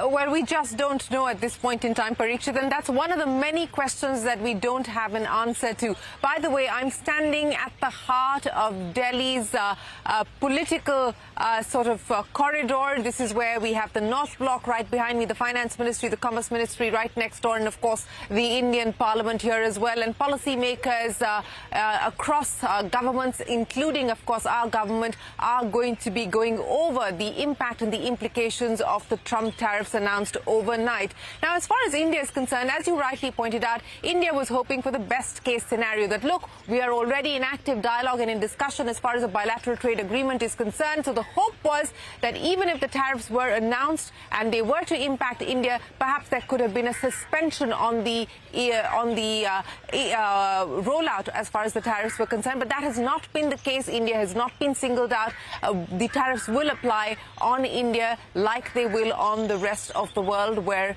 the Trump tariffs come into effect. The hope now is that perhaps there can be a speeded up bilateral trade agreement. Look, fall is when the expectation is that we should have something concrete in place. But again, the view is that perhaps if we speed up negotiations, there could be the possibility of some sort of change. Remember, even in the White House, in its statement, it has said that if negotiations with a partner or reciprocal action with a partner to assuage and allay concerns of the U.S. are on board, then the U.S. may consider, favorably what course of action it will take. So all of this is up in the air, but what is a fact as of today is that there is a 27% tariff. And to be clear, while we heard the President Trump there talk about reciprocal tariff, this is not reciprocal in the way that we expected it to be in February when the Trump administration had put forward a broad calculation of how these tariffs would be calculated. It's very, very different as of today. So this is a global world order that is in reset and a global world order that is in flux and volatility. And I think everyone is measuring the impact at this point in time and assessing what way to go. In fact, that is what the Commerce Ministry has said. The Commerce Ministry in its statement, by the way, has not spoken about the fact that they have asked the U.S. to roll back the tariffs. They have spoken about the fact that they are engaging in assessing the impact with all stakeholders, and they're hopeful that the BTA will provide a road forward, a path forward as far as the negotiations with both sides are concerned. But there's plenty to talk about in terms of sectoral impact. Hormuz has been poring over the fine print to understand who is going to be hit and who perhaps gets a little bit of a breather, a reprieve at this point in time. Hormuz. A fairly resilient reaction coming in from the Indian markets today, and considering how the start was supposed to pan out, you would take this session with both hands. But as the session went by, there was a very clear demarcation between the winners and the losers of Donald Trump's tariff announcements, the 27% reciprocal tariffs that were imposed on India. And Donald Trump mentioned that he had mentioned to PM Modi that although he is a very good friend, you don't treat us well, and hence we'll be charging you half of what you charge us, and hence the reciprocal tariff imposition. But one of the sectors that took a beating in today's trade was IT, and it was the mid-cap IT stocks that took it on the chin in today's session, be it Persistent, Coforge or KPIT Tech, falling up to 10%. And it is not because of any tariff-related concerns, but because of this tariff imposition, the rising fears of a recession in the United States, which is a key market for these IT companies, is the result of why these stocks took a beating in today's session. Another sector that took a beating, we don't talk about that sector that much, were the shrimp exporters, and it was stocks like Avanti Feeds and Apex Frozen Foods that at one point were down almost 18% in today's trade. India, of course, is one of the largest shrimp exporting countries to the US, and Incred Research has analyzed that in case these tariffs remain in place, the shrimp import duty will now rise up to as high as 45%. So a negative reaction for these shrimp exporters as well. And some of the winners, though, in today's session, one very clear winner was the pharma sector, and it was the Nifty Pharma Index that was an outperformer today. Most of the stocks ending higher, although off the highs of the day, but still ending higher. The question only remains is for how long, because there are investigations that are in progress, and that leaves the window open for any future tariff levy on the pharma sector. And lastly, another winner that emerged in today's session was the garment and textile companies, be it the likes of Trident, be it the likes of Arvind, Gokaldas Exports, all of them seeing healthy gains in today's session. And that's not because they were exempt from any form of tariffs, but the competitive nations were the ones that were charged a lot more more in comparison to India, be it China, be it Vietnam, be it Bangladesh, all of them charged anywhere between 40 to 50% in terms of reciprocal tariffs. So that gave India a competitive advantage, and that is why you saw healthy gains in these names. So clear winners and losers. It will be interesting to see how this trend sustains from here on. Hormuz, many thanks for joining us. A quick snapshot there of some of the sectors that are likely to be impacted both positively and negatively. But of course, this is a moving playing field at this point in time, so we must not come to premature conclusions. But let me go across to my colleague Manisha Gupta, because as Hormuz was pointing out, one of the sectors that is going to be impacted, is going to be hit, is the gems and jewelry sector, not just because of the tariffs, but also because of the fact that now, with the existing duties plus the current tariff, it goes up substantially. Manisha is standing by to explain to us what the implications will be. Manisha. Well, the immediate impact is clearly not good for the gems and jewelry as an industry, and as per government sources, the 27% tariffs are going to be on over and above the existing tariffs. So when you look at the diamonds, first of all, the polished diamonds, and India does do 9 out of 10 of them for the international markets. So from 0%, we've straight away gone to 27% on this. Lab-grown diamonds as well, from 0% to straight away 27%. And when it comes to jewelry, whether it's gold jewelry and diamond jewelry or gemstone jewelry or silver jewelry, the existing tariffs was anywhere between 3 to 5%, which now stands as high as 32 to 34% as well. So clearly the impact is not so great. Well, apart from that as well, when it comes to the Indian markets, the expectation clearly is that there would be some negotiations. There are some bilateral conversations at the highest level already on between US and India. So some positive could come out from that.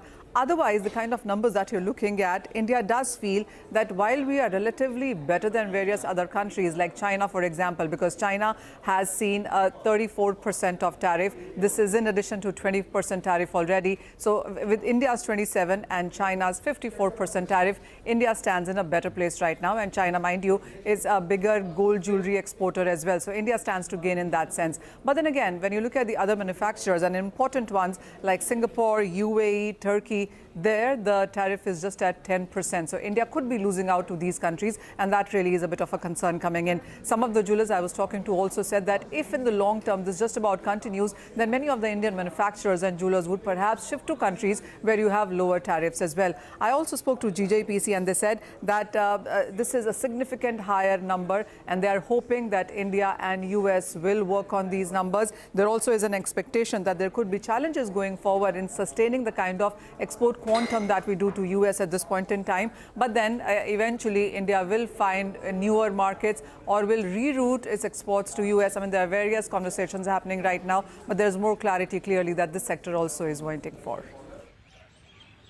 Manisha, many thanks for joining us. That's a quick reaction there coming in from the gems and jewelry sector, the impact and the implications of the tariffs that have now been imposed by the Trump administration. Remember, these are also significant job-creating sectors. These are significant employment-generating sectors. But let's get you a first pulse check of India Inc. Joining us on the program to take the discussion forward on the impact and the implications of the Trump tariffs is Anant S. Iyer, Director General, Confederation of the Indian Alcoholic Beverage Companies, Sudhir Sekhri, the Chairman, Apparel Export Promotion Council, Rajiv Nath, the Forum Coordinator of the Indian Medical Device Industry, and Ashok Chandak, the President of the India Electronic and Semiconductor Association. Gentlemen, appreciate you joining us here on the program. Let me start by getting a check from you, Sudhir Sekhri, as far as the apparel and textile business is concerned, because, you're not exempt like the pharma sector is, so the tariffs come into effect as far as the apparel sector is concerned. But the hope and the belief or the hypothesis is that since we're better off when it comes to tariff imposition within the region, could this be beneficial to India? Lay out the best case for us. Okay, yeah, first of all, now that the cat is out of the bag, there is a sense of relief in the sense that, we at least know where we are heading and how we fare vis-a-vis our competition. Now, see, as far as apparel is concerned, we really stand to gain a bit when it comes to our competition. Because be it Bangladesh or be it China, I mean, their tariffs are anything 10% to 20% higher than those imposed on us. However, I think that is seeing it in a very narrow sense, because what is happening here is the US importers, they've already started asking for discounts and cancellations.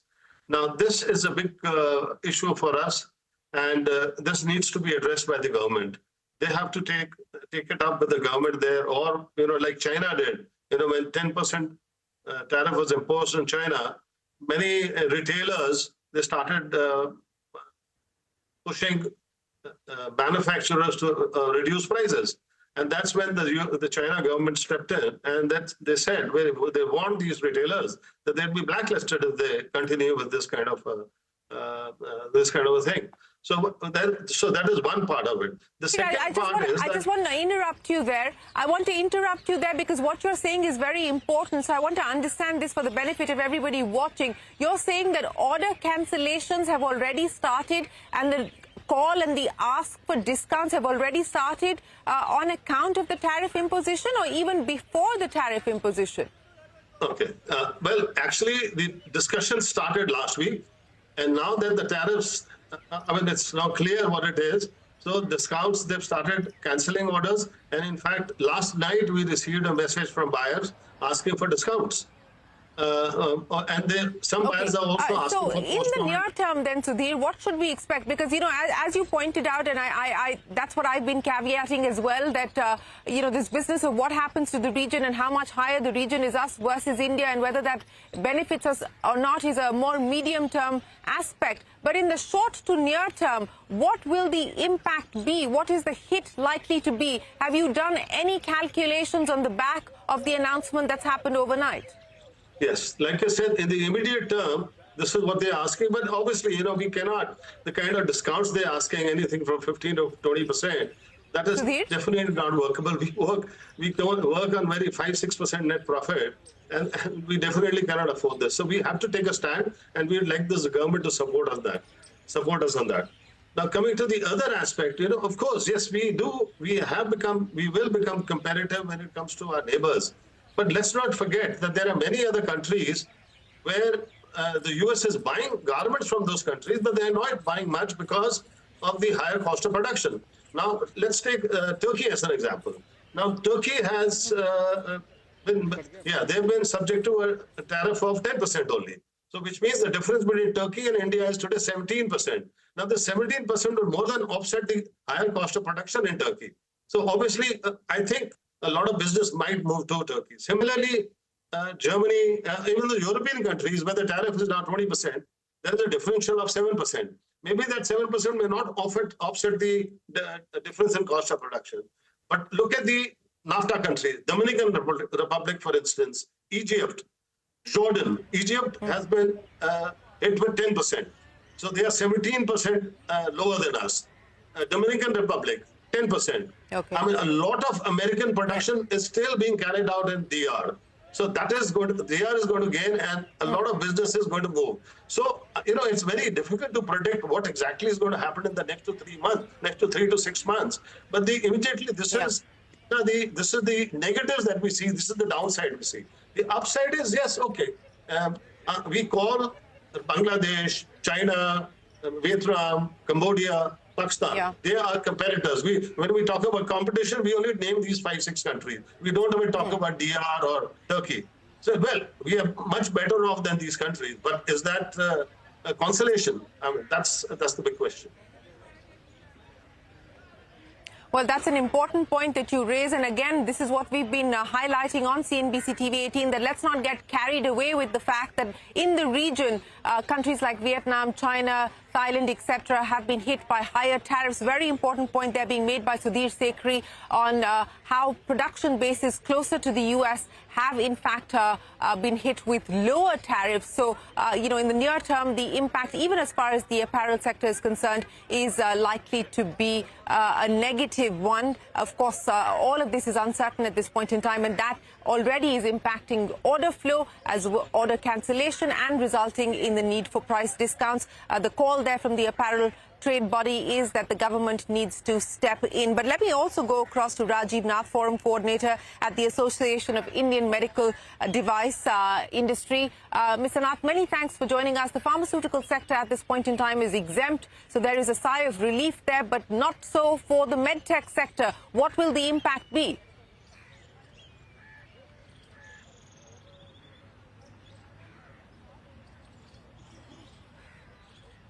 You're on mute, sir.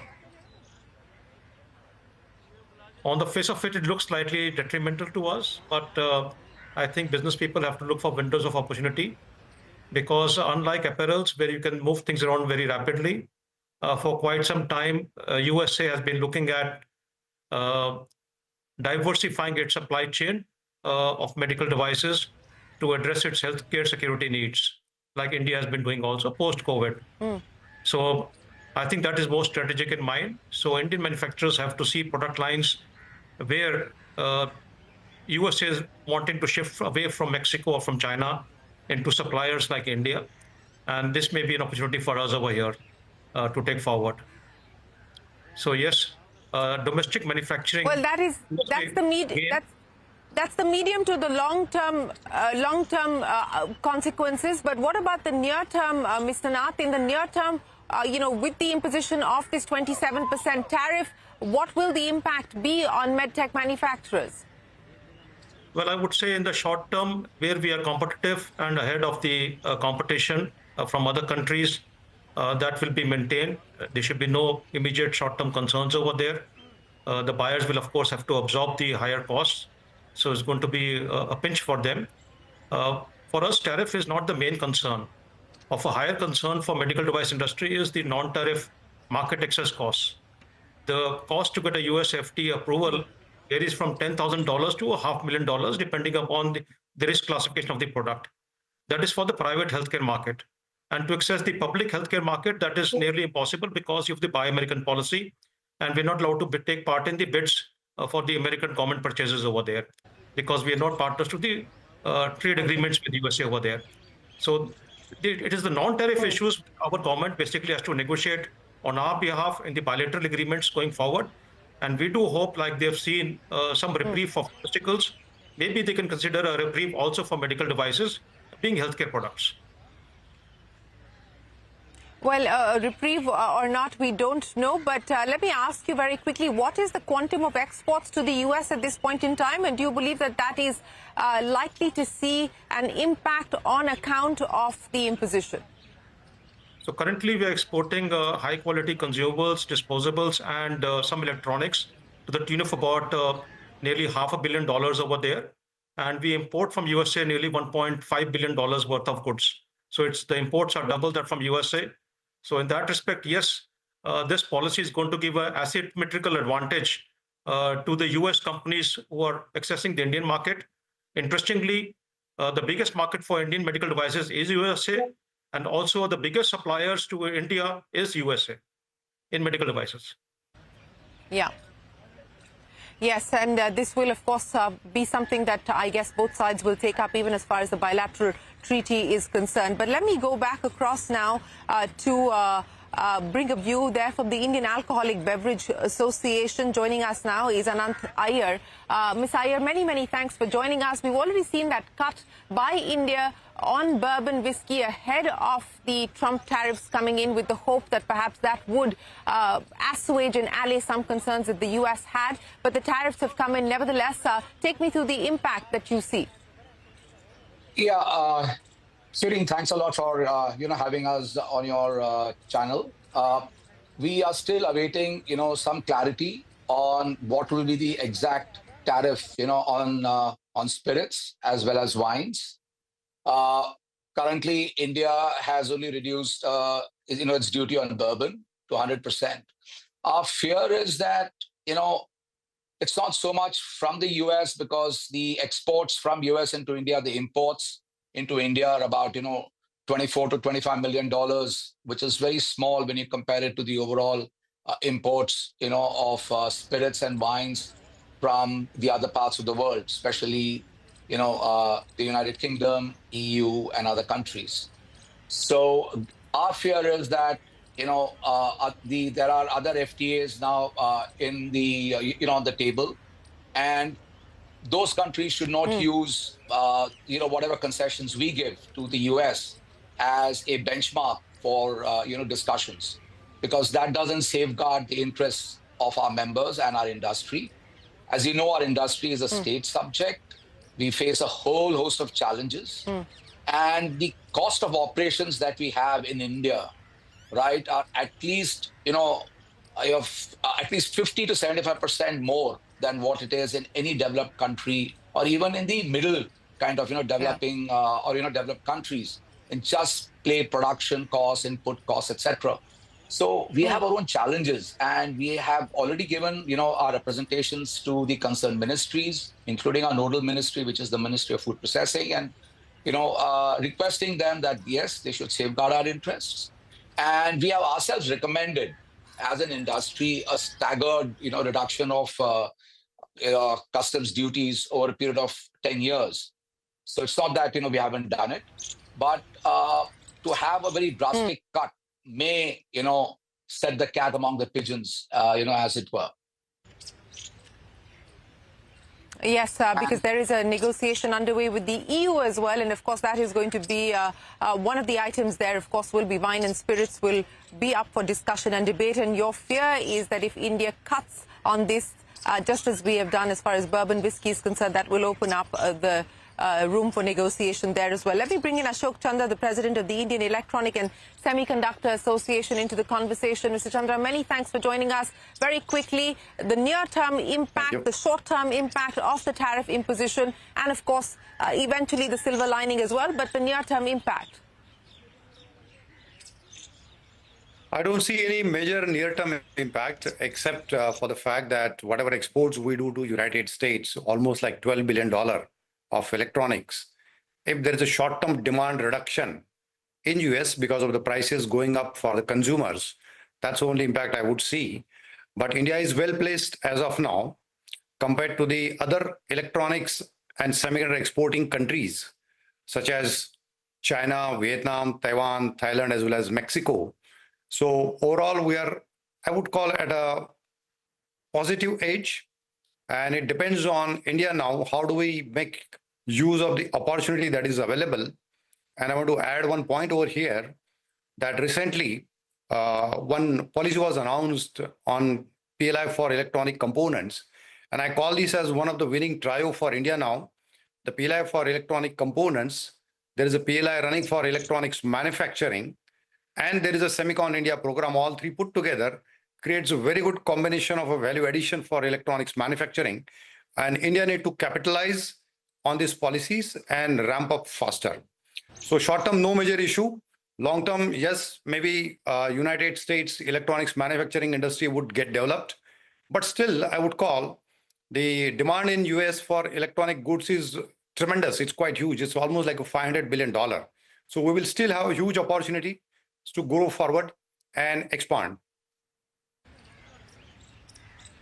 Well, that is the hope, that as far as the electronic sector is concerned, this could be a silver lining. This could be an opportunity as we see significant tariffs being imposed on the likes of China, Vietnam, etc. But of course, in the near term, as the gentleman was pointing out, the fear is what will the tariffs do to global demand? What will the tariffs do to global growth? Is the U.S. possibly headed into a recession? That is now an issue up for discussion and debate. Gentlemen, appreciate you joining us here on CNBC TV 18 for the first pulse check of India Inc. on the Trump tariff imposition, what it means for India and its different sectors in the near, medium and long term. We are going to take a break here, but we will continue with Trump Watch and the tariff plan right after this. Stay tuned to CNBC TV 18. Big news breakers coming up.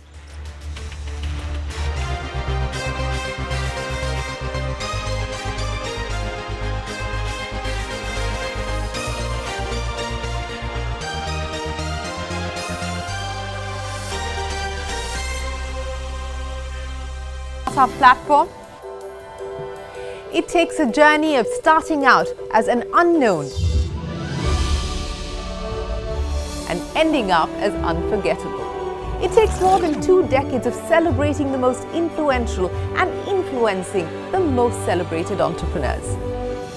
From chronicling the stories of India's startup universe to becoming a success story in itself, as India's longest-running show on startups and entrepreneurship, celebrating 21 action-packed years of building India's biggest startup community.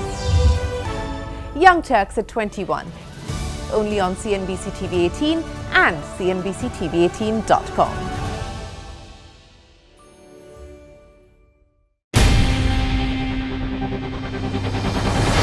CNBC TV 18's most comprehensive and award-winning news show, India Business Hour, drops first on YouTube. So get the first access to the most influential architects of policies and politics, the key newsmakers of the day. Discover the big themes as we decode the business of markets, macros and more. Be the first to go to the heart of all the top stories that drive the day's agenda. Catch the award-winning India Business Hour live every night on YouTube with me, Shireen Bhatt. India Business Hour live on YouTube at CNBC TV 18 weeknights at 7 p.m. Talking about 25% permanent tariffs on steel, aluminum, and autos. And I think this has the potential to bring inflation back in a serious way in coming months. And if that's the case, I think that has the potential to really depress the consumer. And this time around, the Fed is not going to be able to come to the rescue here because it can't possibly lower interest rates when inflation is significantly above its 2% target. I think that inflation, which has been running around 2 to 3%, is about to run at 3 to 4%. I think the Republicans are running the risk of losing their majority in both houses of Congress next year.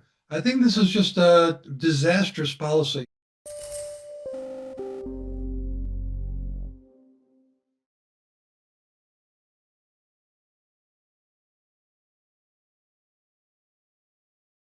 There certainly is going to be a near-term spike up in inflation, but in 12 to 18 months' time, are we going to be in that sort of still lingering at 3 to 4%? I'm doubtful, and therefore there's still, I think, scope for 2 rate cuts that we have. We've got I think near-term, the Fed are going to be hesitant. We've got a September rate cut and a December rate cut and a March 2026 rate cut.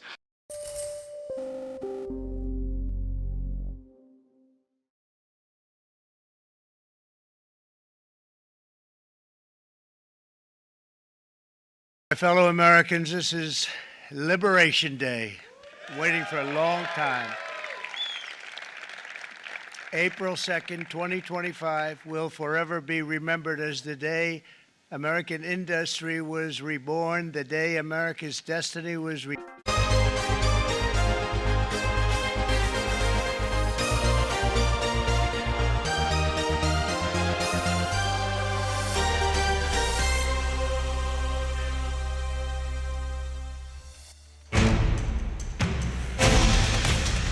My fellow Americans, this is Liberation Day. We will establish a minimum baseline tariff of 10%. India, very, very tough, very, very tough. Prime Minister just left.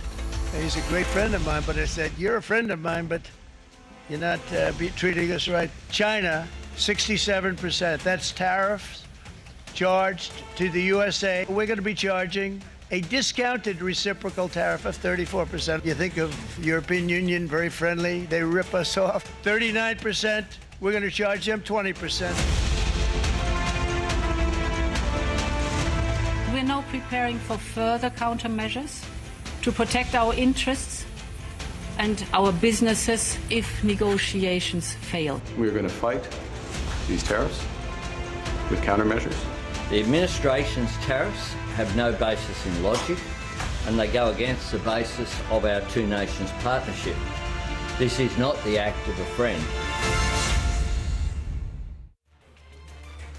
Hello and welcome to Trump Watch. We're of course focusing on the big takeaway coming in from the United States. I am Ashmit Kumar. Now, fear and fury Dilemma and dismay. Countries across the world are coming to grips with Donald Trump's reciprocal tariffs, one that appends decades of America's support to globalization and potentially has the power to disrupt and rearrange global trade.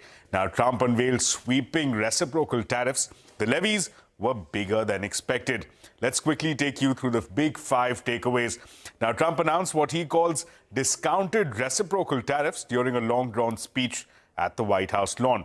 Several countries, including the likes of China, Vietnam, EU, Japan and India, are staring at tariffs in the range of 20 to 40%. India specifically faces a 27% tariff levy. As per the Trump administration, the rates were calculated as roughly half of what the US claims these countries impose on American exports after factoring in tariffs, non-monetary barriers, among others. Now, India's Commerce Ministry says that it has carefully started examining the implications. So what exactly does this mean for India Inc.? Well, to begin with, India's pharma sector can breathe easy as Trump's reciprocal tariff strike exempts the sector. IT and jewelry sectors, however, are staring at a backlash. From anger and outrage to emergency meetings, Trump's tariffs have evoked a slew of reactions from across the world. China has called for Washington to immediately cancel the tariffs, warning that they endanger global economic development. The EU, meanwhile, is preparing a fresh package of countermeasures. For these reasons, starting tomorrow, the United States will implement reciprocal tariffs on other nations. It's been a long time since we even thought of that. We used to think about it a lot. We didn't think about it for many decades, and you see what's happened. For nations that treat us badly, we will calculate the combined rate of all their tariffs, non-monetary barriers, and other forms of cheating. And because we are being very kind, we're kind people, very kind. But we will charge them approximately half of what they are and have been charging us. So the tariffs will be not a full reciprocal. I could have done that, yes, but it would have been tough for a lot of countries who didn't want to do that. But such horrendous imbalances have devastated our industrial base and put our national security at risk. I don't blame these other countries at all for this calamity. I blame former presidents and past leaders who weren't doing their job. They let it happen, and they let it happen to an extent that nobody can even believe. That's why, effective at midnight, we will impose a 25% tariff on all foreign-made automobiles. We're in a situation where there is going to be an impact on the U.S. economy, which will build with time. In our judgment, it will be negative on the U.S. economy. That will have an impact on us. But the series of measures will directly affect millions of Canadians. We are going to fight these tariffs with countermeasures. We are going to protect our workers, and we are going to build the strongest economy in the G7. In a crisis, it's important to come together, and it's essential to act with purpose and with force, and that's what we will do. The unilateral action that the Trump administration has taken today against every nation in the world does not come as a surprise. For Australia, these tariffs are not unexpected, but let me be clear, they are totally unwarranted. President Trump referred to reciprocal tariffs. A reciprocal tariff would be 0, not 10%. The administration's tariffs have no basis in logic, and they go against the basis of our two nations partnership. This is not the act of a friend. Today's decision will add to uncertainty in the global economy, and it will push up costs for American households. This is why our government will not be seeking to impose reciprocal tariffs. Reaching for tariffs as your first and last tool will not fix it. This is why from the outset we have always been ready to negotiate with the United States to remove the remaining barriers to transatlantic trade. At the same time, we are prepared to respond. We are already finalizing the first package of countermeasures in response to tariffs on steel. And we're now preparing for further countermeasures to protect our interests and our businesses if negotiations fail. We will also be watching closely what indirect effects these tariffs could have, because we cannot absorb global overcapacity, nor will we accept dumping on our markets. So how much revenues can the new reciprocal tariffs bring into the United States, and what impact will it have on the country's GDP? Steve Leisman is here with a report on the outlook for USA's economy. President Trump's economic advisors have said the tariffs could bring in as much as $600 billion a year. But the Nonpartisan Tax Foundation believes it could be half of that. What economists say cuts into tariff revenues are a decline in imports, because if you tax it, you'll get less of it. Lower returns to capital and labor, as well as lower GDP. Erica York from the Tax Foundation says the $600 billion estimate from the administration, assuming a 20% tariff on all imports, could be more like $300 billion in revenue, and that's before the effects of retaliation. York told me the White House tariff revenue numbers are not realistic. They missed that imports would fall and that tariff payments would shrink the income and payroll tax bases, both of which significantly reduce the expected revenue tariffs will yield. Already, several forecasters have downgraded U.S. GDP forecasts because of the coming tariffs. Goldman says it would be a 0.4% hit to GDP and wrote this week the fiscal package is unlikely to offset the GDP hit from the tariffs. The White House has said that tariffs are tax cuts, but because they're believed to be mostly paid by U.S. businesses and consumers, economists treat them and score them like tax hikes. Steve Leisman, CNBC Business News. Well, from USA to Europe, and the European Union is gearing up to give a response to Trump's 20% tariffs on imports from the bloc, which it called a major blow to the world economy. CNBC's Sylvia Amaro gets us more from the EU game plan from Rome. What we've heard from Donald Trump has confirmed some of the biggest fears that EU officials had going into yesterday's announcements. They are looking at another round of tariffs from the United States, this time around totaling 20%. So, of course, this is going to have implications for the European economy. And in fact, some banks are already today downgrading their forecasts for the European economy. So what we're expecting at the EU level is that the European Commission will be developing countermeasures in response to this new round of tariffs from the United States.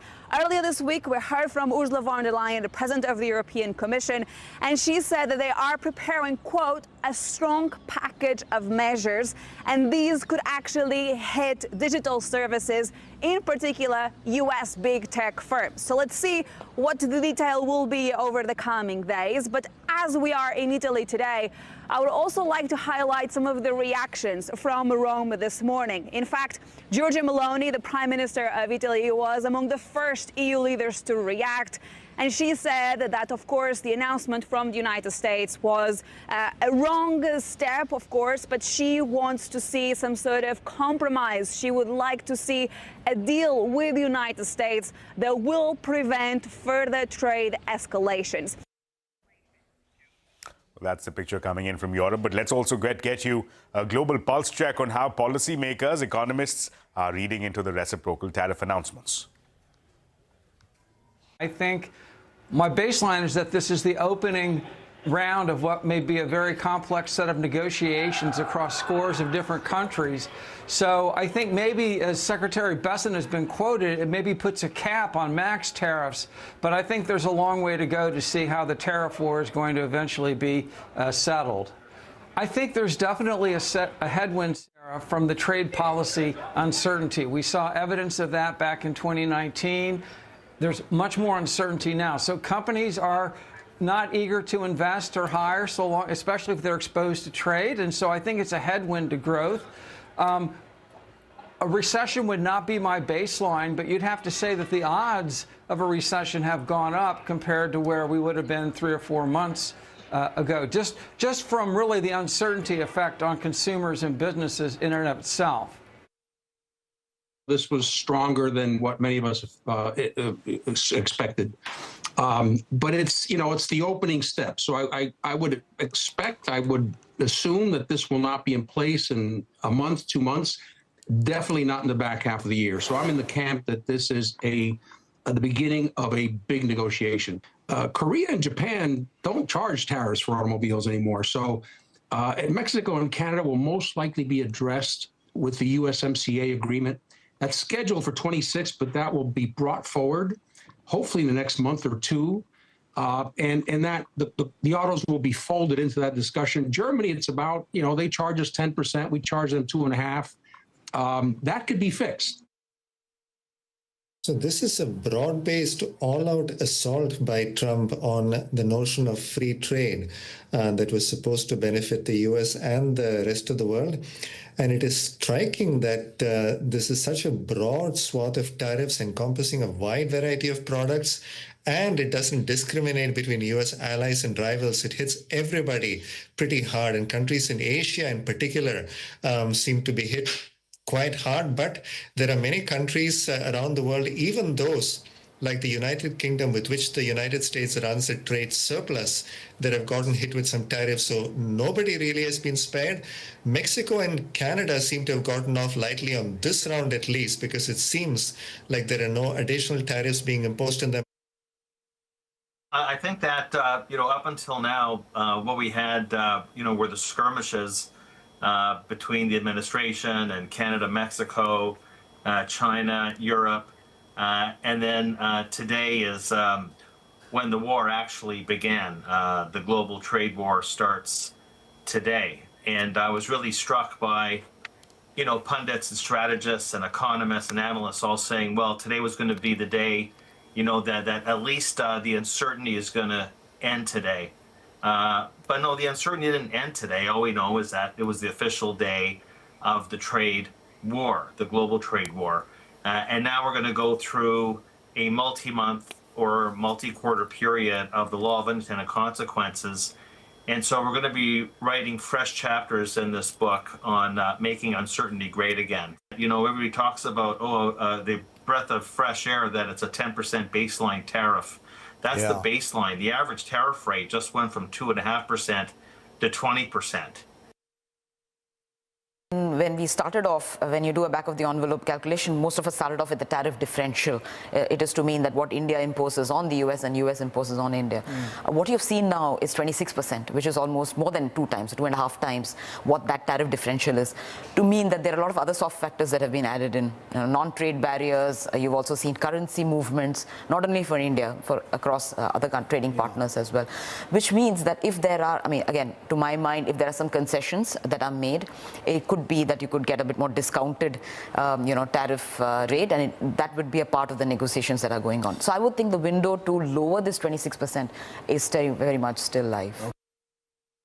What we've got is it's basically looking at the ratio of exports to the US divided by the trade balance. And if you run through that and look at all the countries, that is exactly what they've done. These aren't a scientific calculation of all the trade tariffs and all the barriers at all. It's seemingly somewhat of a fabricated number. So I think that there could be some reasonable scope for some renegotiations here, as a lot of countries make the point that these numbers do not match up with reality.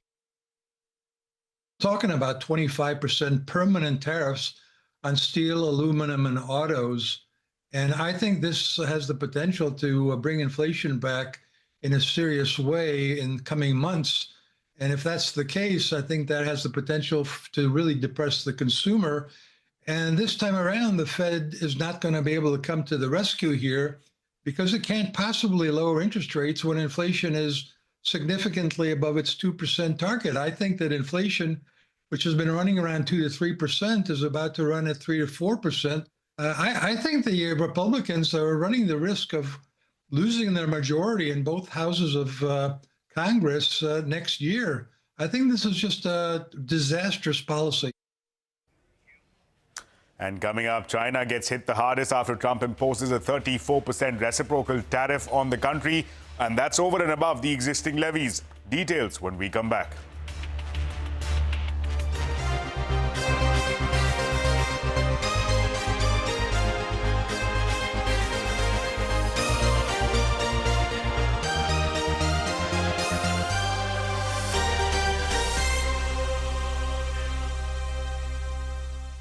and the day that we began to make America wealthy again. We're going to make it wealthy, good and wealthy.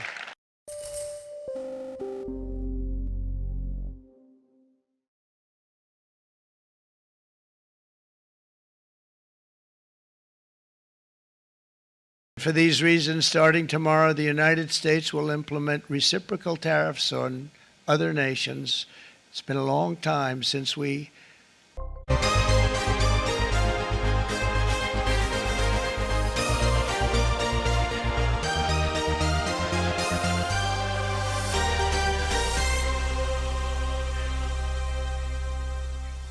Welcome back. Now, China has been hit the hardest by Trump's reciprocal tariffs. The U.S. president imposed tariffs of 34% on China, and this is over and above the levies already imposed on Beijing. Now, the Chinese government has responded, vowing retaliation if the U.S. does not immediately cancel its unilateral tariff measures. CNBC's Eunice Yoon gets us the latest on China's plans. China's Commerce Ministry has vowed to take resolute countermeasures, taking into account the tariffs during President Trump's first term, as well as the 2 rounds since he's taken office. The effective rate now for the U.S., for China, in terms of tariffs, is around 70%. So in addition, President Trump had announced plans to close a trade loophole on May 2nd. This is one that had been benefiting e-retailers such as Temu and they were able to send their goods duty-free. That's not going to happen anymore. And based on China's responses that we saw during those first 2 rounds, the expectation is that China is not only going to use counter tariffs to retaliate, but also to use its expanded retaliation toolbox. So that means tighter controls potentially for certain items like critical minerals, also punishing individual American companies with blacklisting or more investigations. Now, Macquarie had said that it expects that Beijing is going to take a page out of that playbook to try to pressure help Chinese suppliers to pass that cost along to U.S. consumers as well as to companies. If you remember, Frank, the Chinese had summoned Walmart to stop what they see as an unfair practice of pressuring Chinese suppliers to take on more of that cost. So Macquarie believes that we could see more of that type of measure this time round. And U.S. President Donald Trump's reciprocal tariffs formula is all about trade deficit. Prashant Nair is here with exactly how Trump arrived at the 52% figure that India imposes on the U.S. Prashant. Well, that's right. You know, as global markets react to the latest round of U.S. tariff announcements, one number has raised eyebrows. President Trump's claimed tariff rates which countries impose on U.S. imports. Now, in India's case, what has been claimed is a very high 52%. But where did that number really come from? That's the question we are sort of asking and discussing here. Now, India's actual tariffs tell a different story. On a blended basis, tariffs on U.S. imports stand at about 9.4%. Now, even if you add VAT, this number would have risen, but nowhere close to 52%. Yet, Trump has publicly claimed that India's total tariff burden on U.S. goods is this 52%. What's behind the discrepancy? Just to sort of rewind the clock back to the 13th of February, to be sort of precise, because that's the day when Trump signed an order demanding an analysis of non-reciprocal trade relationships with all U.S. trading partners. The scope, everything from tariffs, taxes, non-tariff barriers to currency practices and market access limitations as well. In short, any unfair structural impediment to American goods and businesses. But what was done last night was very different. The formula used to arrive at the 52% number is not based on actual tariff lines. Instead, it was based on a broad proxy. The formula goes something like this. Actually, the formula is this. U.S. trade deficit with country X divided by U.S. imports from country X gets you that figure. And once calculated, this number has been divided by 2, resulted in the so-called discounted reciprocal tariff. Let's specifically look at India's case. U.S. trade deficit with India, $45.7 billion. U.S. imports from India, $87.4 billion. Divide 45.7 by 87.4, and there you have it, that 52% number. The natural question is, why was this done? The official U.S. explanation, and this came from USTR earlier, and I quote, individually computing the trade deficit effects of tens of thousands of tariffs, regulatory tax and other policies in each country is complex, if not impossible. The combined effects can be proxied by computing the tariff level consistent with driving bilateral trade deficits to zero. In other words, it's a back-of-the-envelope economic proxy, not a customs handbook. While that is the official US explanation, most market participants see differently. They see this as a deliberate sort of highballing, a maximalist sort of starting point meant to pressure countries into concessions and force a lowering of non-tariff barriers, basically reframe the global trade narrative around, of course, US leverage. Now, while the headline number may be debatable, the strategic intent, I think, is pretty clear for everyone. Reset the rules of engagement and reshape global trade around American industrial and geopolitical interests. Back to you. And with that, it's a wrap on this special show. Stay tuned as more news and updates will continue right here on CNBC TV 18.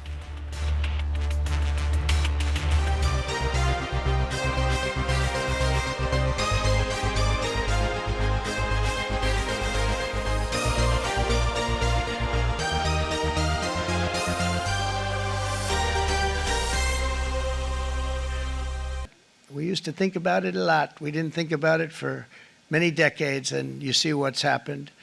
For nations that treat us badly, we will calculate the combined rate of all their tariffs, non-monetary barriers, and other forms of cheating. And because we are being very kind, we're kind people, very kind.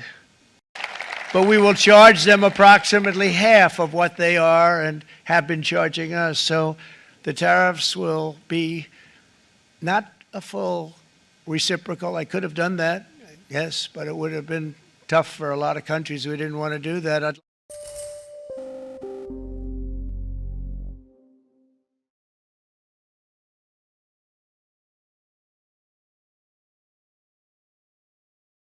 But such horrendous imbalances have devastated our industrial base and put our national security at risk. I don't blame these other countries at all for this calamity. I blame former presidents and past leaders who weren't doing their job. They let it happen, and they let it happen to an extent that nobody can even believe. That's why, effective at midnight, we will impose a 25% tariff on all foreign-made automobiles.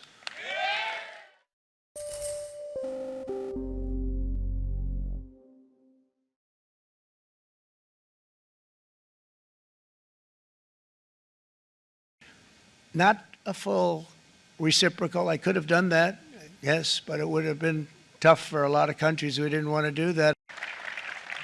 So if you look at that, China, first row, China, 67%. That's tariffs charged to the USA, including currency manipulation and trade barriers. And so we're going to be charging a discounted reciprocal tariff of 34%. I think, in other words, they charge us, we charge them less. So how can anybody be upset?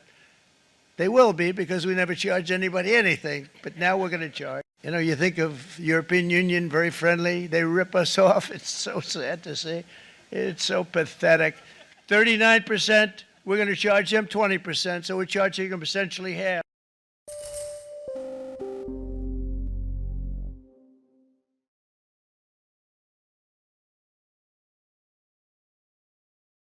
Countries like Canada, you know, we subsidize a lot of countries and keep them going and keep them in business. In the case of Mexico, it's $300 billion a year. In the case of Canada, it's close to $200 billion a year. And I say, why are we doing this? Why are we doing this? I mean, at what point do we say, you got to work for yourselves and you got to, this is why we have the big deficits. This is why we have that amount of debt that's been placed on our heads over the last number of years, and we're really not taking it anymore.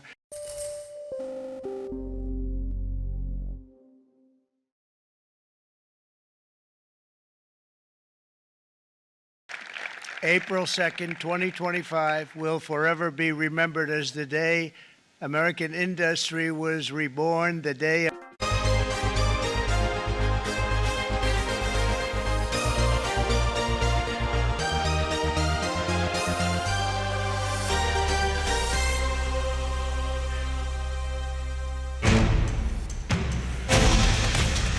My fellow Americans, this is Liberation Day. We will establish a minimum baseline tariff of 10%. India, very, very tough, very, very tough. Prime Minister just left. He's a great friend of mine, but I said, you're a friend of mine, but you're not treating us right. China, 67%. That's tariffs charged to the USA. We're going to be charging a discounted reciprocal tariff of 34%. You think of European Union, very friendly. They rip us off. 39%. We're going to charge them 20%. We're now preparing for further countermeasures to protect our interests and our businesses if negotiations fail. We're going to fight these tariffs with countermeasures. The administration's tariffs have no basis in logic, and they go against the basis of our two nations partnership. This is not the act of a friend. Fear and fury, dilemma and dismay. Countries across the world are coming to grips with Donald Trump's reciprocal tariffs, one that appends decades of America's support to globalization and potentially has the power to disrupt and rearrange global trade. Trump unveiled sweeping reciprocal tariffs. The levies were bigger than expected. Let's quickly take you through the big takeaways. Trump announced what he called discounted reciprocal tariffs during a long, drawn-out speech at the White House lawn. Several countries, including China, Vietnam, EU, India and Japan, stared at tariffs in the range of 20 to 40%. India specifically faces a 27% tariff levy. As per the Trump administration, the rates were calculated as roughly half of what the US claims these countries impose on American exports. Factoring tariffs, non-monetary barriers, among others, India's Commerce Ministry says it is carefully examining the implications from anger and outrage to emergency meetings. Trump's tariffs have evoked a slew of reactions across the world. China calls for Washington to immediately cancel the tariffs, warning that they endanger global economic development. The European Union is preparing a fresh package of countermeasures. For these reasons, starting tomorrow, the United States will implement reciprocal tariffs on other nations. It's been a long time since we even thought of that. We used to think about it a lot. We didn't think about it for many decades, and you see what's happened.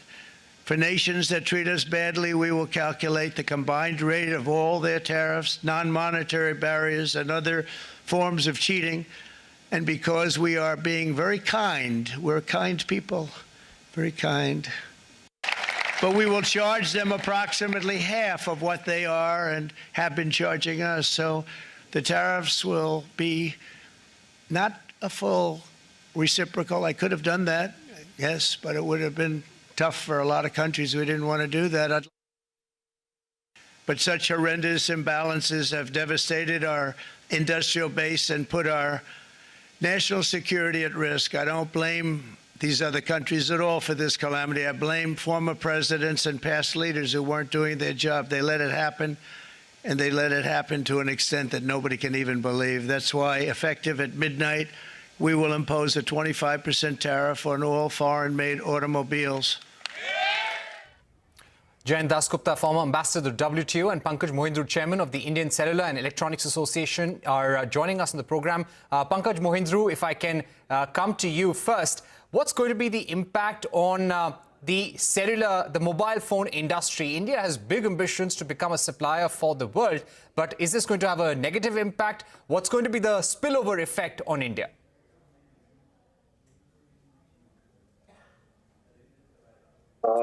So fortunately, at the moment, the way they have been rolled out, there's going to be no impact because the two competing nations, which is China and Vietnam, have got a higher tariff, Vietnam at 46% and China at 54%, which is that the 10 of February and March 25, and the 34 on top of that. So because of that, we'll not have an impact. The impact could be in terms of shrinking of demand in the US, which is possible. So that is likely to happen.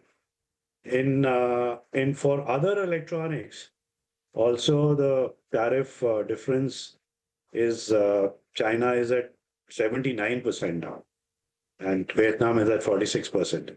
These are the other tariff lines, like consumer electronics and air conditioners, etc.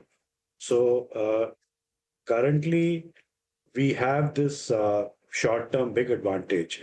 And I think the bilateral trade agreement, which is getting hammered out, we are going to make a lot of changes in our tariffs and also other investment climate issues. So I see it very, very positively. I think the other very positive outcome is that India incorporated both government and the industry work together in a very positive way, not screaming about protection and outdated ideas like import substitution, etc. We truly work towards globalizing India and making it a fit and fine and competitive place and the blessed investment climate. So there are Mr. many Mohindru, positives. Mr. Mohindru, very quickly, before I go to Mr. Jayan Dasgupta, a question that I'd like to ask you. We've been hearing from several industry associations. Some of them have gone on to say that over the last week or 10 days, there were instances when US companies were either cancelling contracts or seeking discounts on contracts or for future contracts as well. Is this a situation that you are seeing right now? Do you expect a period of uncertainty? There'll be a small period of, say, 3 to 5 weeks in which there will be some readjustments. But because the overall position is very positive with the two competing nations, so India has a short-term advantage. But we should not feel gleeful about it. I think the path of liberalization, the path of rationalizing tariffs, chipping away at our disabilities, that should be carried on relentlessly. We don't see a threat to our exports, electronic exports at the moment at all. And the opportunity to take them from 10 billion to 70 billion is a reality. Work towards that relentlessly. All right, let me get in Ambassador Dasgupta. Ambassador Dasgupta, whatever has happened overnight and over the last few weeks, clearly the rules of engagement on global trade, all of that has been thrown up in the air. Whatever Trump is doing, is it all WTO compliant? What options does India have at this stage? To answer your first question, it is not WTO compliant at all. Because, of course, President Trump has mentioned in passing that there is a national security angle to his raising the tariffs. But that is quite far-fetched, I think. So what he has done is that he has violated two basic principles which bind the WTO together. One is the MFN principle, which says that you have to treat all exporters who are members of the WTO in a similar way. That is, the tariffs for the same product should be same unless there is an FTA. And by having a differential tariff system, for instance, EU is getting 20, India is getting 27, China 34 plus 20. So that is violating the MFN principle. The second thing is that the US has given commitments at the WTO that it would not raise its bound tariffs beyond a certain limit for each tariff line. Now, if you take the average of the bound tariffs of the US, it comes to about 3.8%. And from what he has done, he has violated those obligations which the US had made as a member of the WTO in a very brazen fashion. So these two things, I think, strike at the very root of the WTO. And it is the signal for, I think, some introspection and, emergent action being taken by the other trading partners. Perhaps, Ambassador Dasgupta, what is India's option at this juncture? We are negotiating a bilateral trade agreement that has not cut ice with Donald Trump. He still imposed reciprocal tariffs on us. He did not give us a reprieve. What is the best option for India at this juncture if we were to protect and ring fence ourselves? Well, if I can venture my personal opinion, I don't think this is sustainable. So, and President Trump also in his heart of hearts would be knowing that it is not sustainable. So this is the opening gambit. He is forcing others to come to the negotiating table. Even the EU, despite making the usual warlike noises, has given an indication that it would be willing to negotiate. China is the only one which has not really mentioned anything, and it has not come to the negotiating table. So the first thing is that we should continue to negotiate. The bilateral trade agreement is proceeding along the right lines. So that is one thing. The second thing is that we should try to have a kind of a dialogue with the European Union, the Japanese, the Australians, all the others who have, the Canadians, for instance, all the others who have been hit by the Trump tariffs, and find out what we can do collectively and what can make the US, climb down and roll back its tariffs. So that is the second aspect of our strategy. And the third one I'd like to mention in the which is a continuation of the first point, is that there are many areas where we can concede ground, which will not really hurt us, our core interests, and we can provide, for instance, the quality control orders. The national trade estimates have also mentioned this. These are certain things which we need to take a very deep look at, non-tariff barriers. All right. All right. We've completely run out of time, but we'll thank our guests right now, Jayant Dasgupta and also Pankaj Mohindru, for joining us. We're going to take a short break, but don't go anywhere. When we return, we're going to get you an exclusive interview with Shyam Saran, India's former foreign secretary, on how what Trump has actually done with reciprocal tariffs really changes the rules of engagement when it comes to geopolitics and countrywide bilateral relations as well.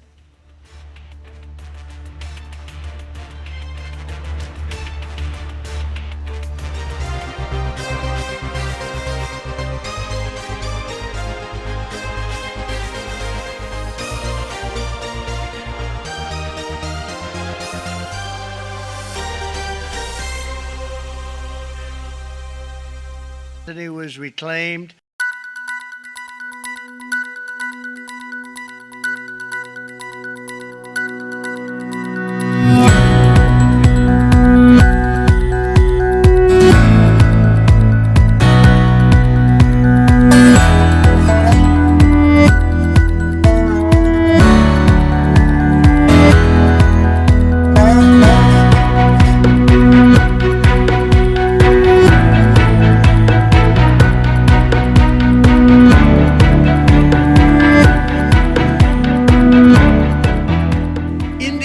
Very tough, very tough.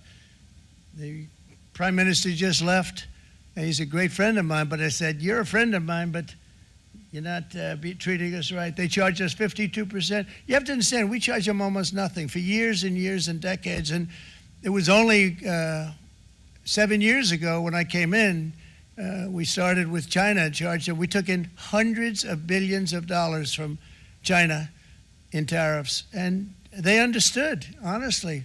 President Xi understood.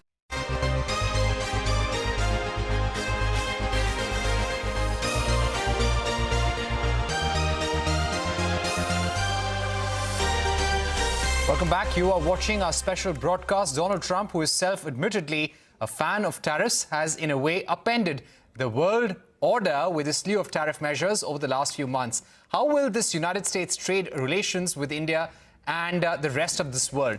I'm now joined by former Foreign Secretary Shyam Saran. Mr. Saran, what's the impact of reciprocal tariffs on geopolitics?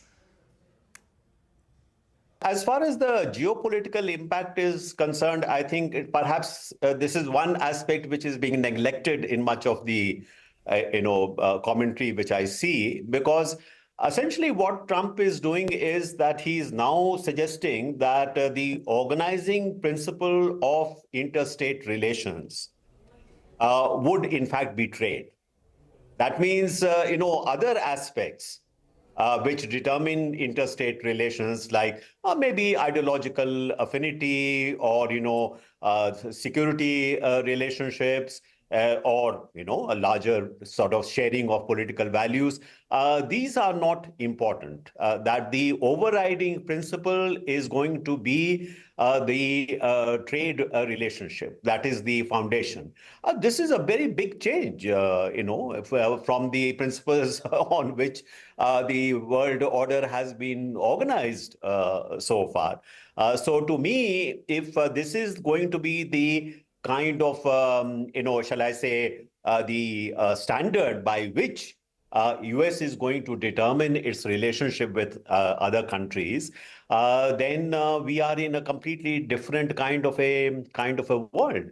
And this could therefore mean that countries who are going to be impacted by this are going to be looking for other partnerships, are going to be looking for other ways of, organizing their relationships so that they can deal with a US which is now an outlier in a sense to the global system.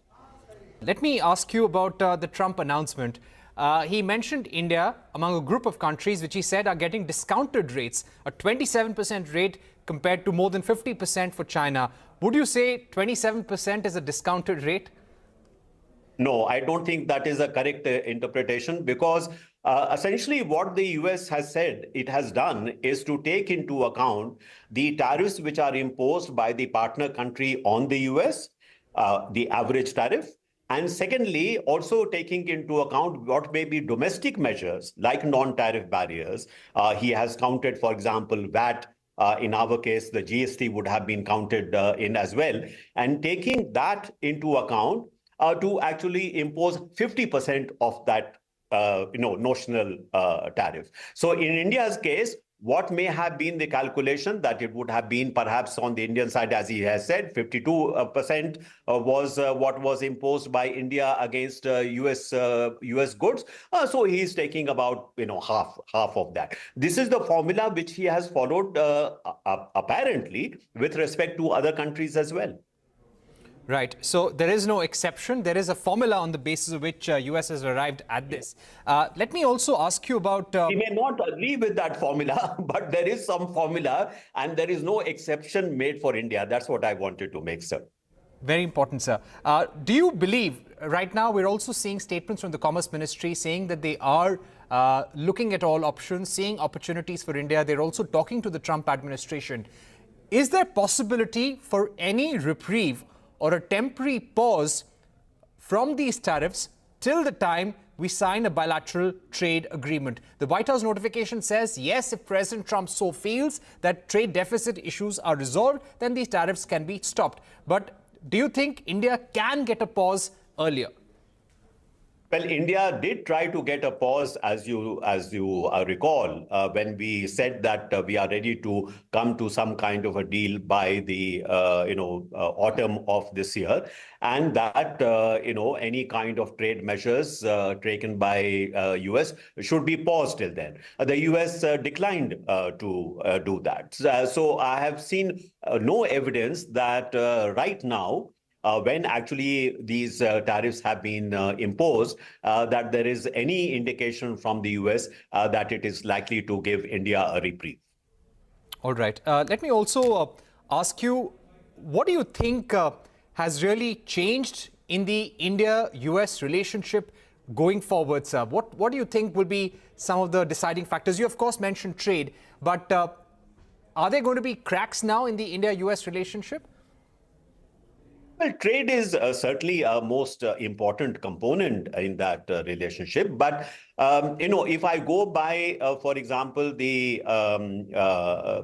joint statement which was issued after Prime Minister Modi's visit to Washington, then that joint statement actually has a number of very important and significant issues on which the two countries wish to, cooperate together, and one of them is defense, both hardware relationship as well as the, strategic relationship. There is also, as so far, a continuing commitment, for example, to the quadrilateral, to the Indo-Pacific strategy.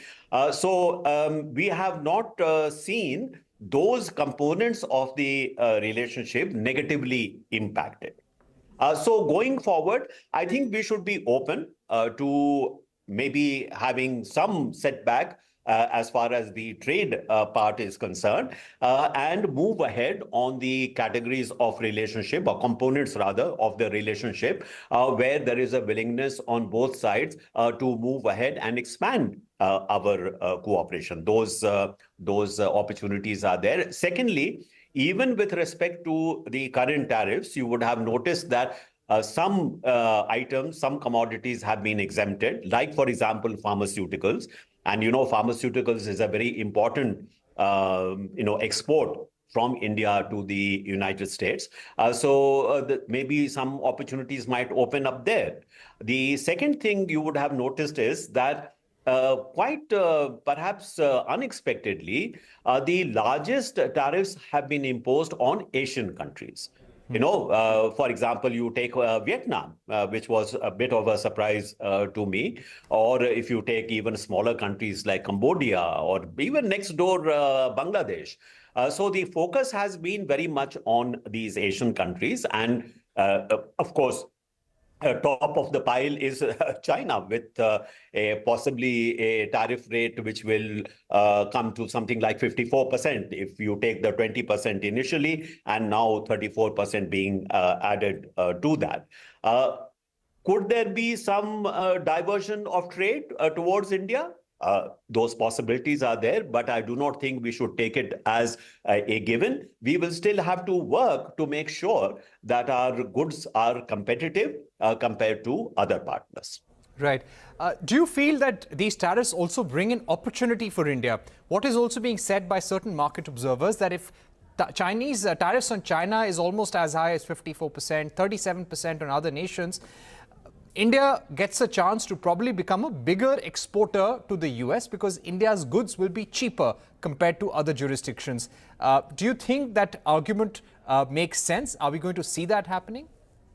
So as I just mentioned, there could be those opportunities, but it is not something which is a given. It still requires India to make efforts to try and expand our market share, to become more competitive. There will be quality issues involved. To merely think that there will be necessarily a trade diversion towards India, I don't think that is a correct assumption. We should focus much more on how we can make our domestic economy more competitive.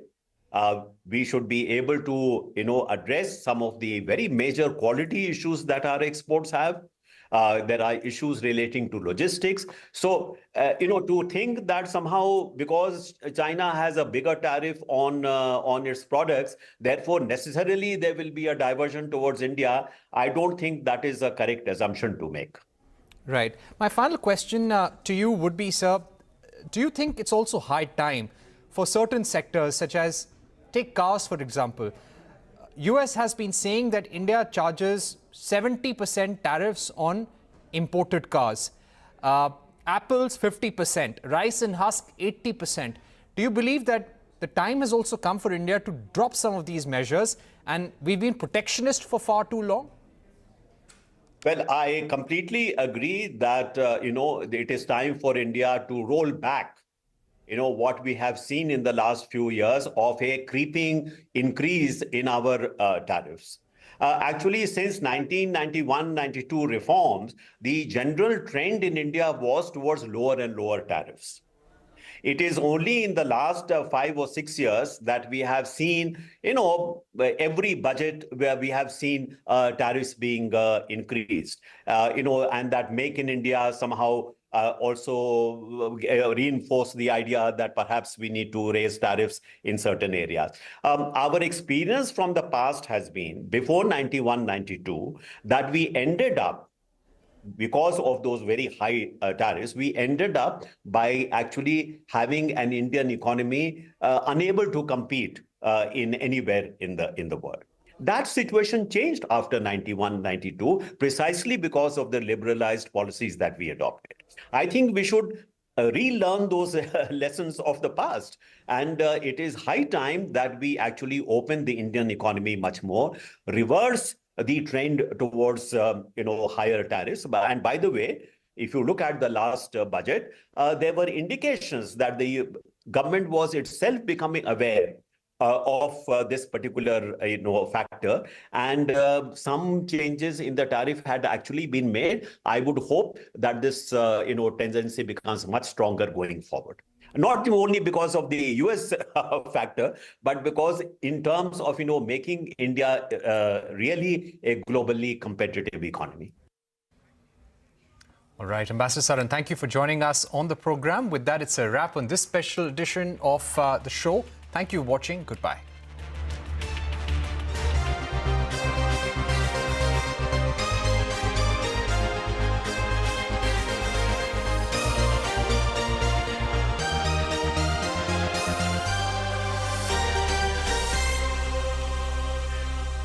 Understand, and the other countries, and they all understand.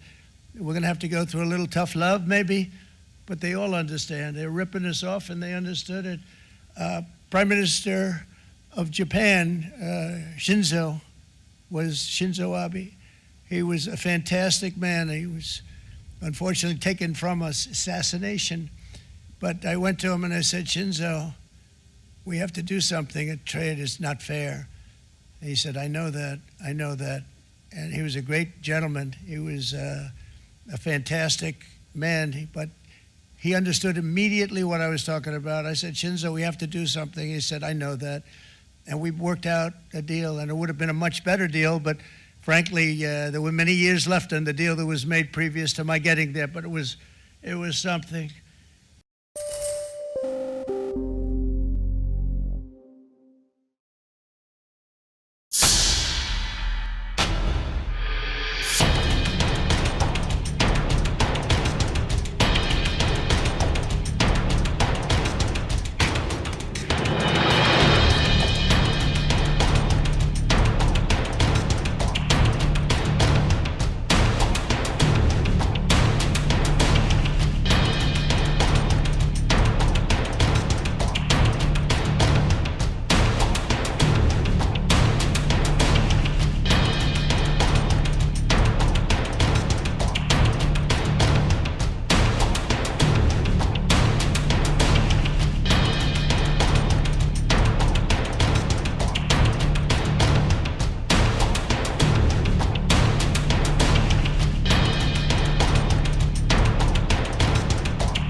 fellow Americans, this is Liberation Day. We will establish a minimum baseline tariff of 10%. India, very, very tough, very, very tough. Prime Minister just left. He's a great friend of mine, but I said, you're a friend of mine, but you're not treating us right. China, 67%. That's tariffs charged to the USA. We're going to be charging a discounted reciprocal tariff of 34%. You think of European Union, very friendly. They rip us off. 39%. We're going to charge them 20%. We're now preparing for further countermeasures to protect our interests and our businesses if negotiations fail. We're going to fight these tariffs with countermeasures. The administration's tariffs have no basis in logic, and they go against the basis of our two nations partnership. This is not the act of a friend.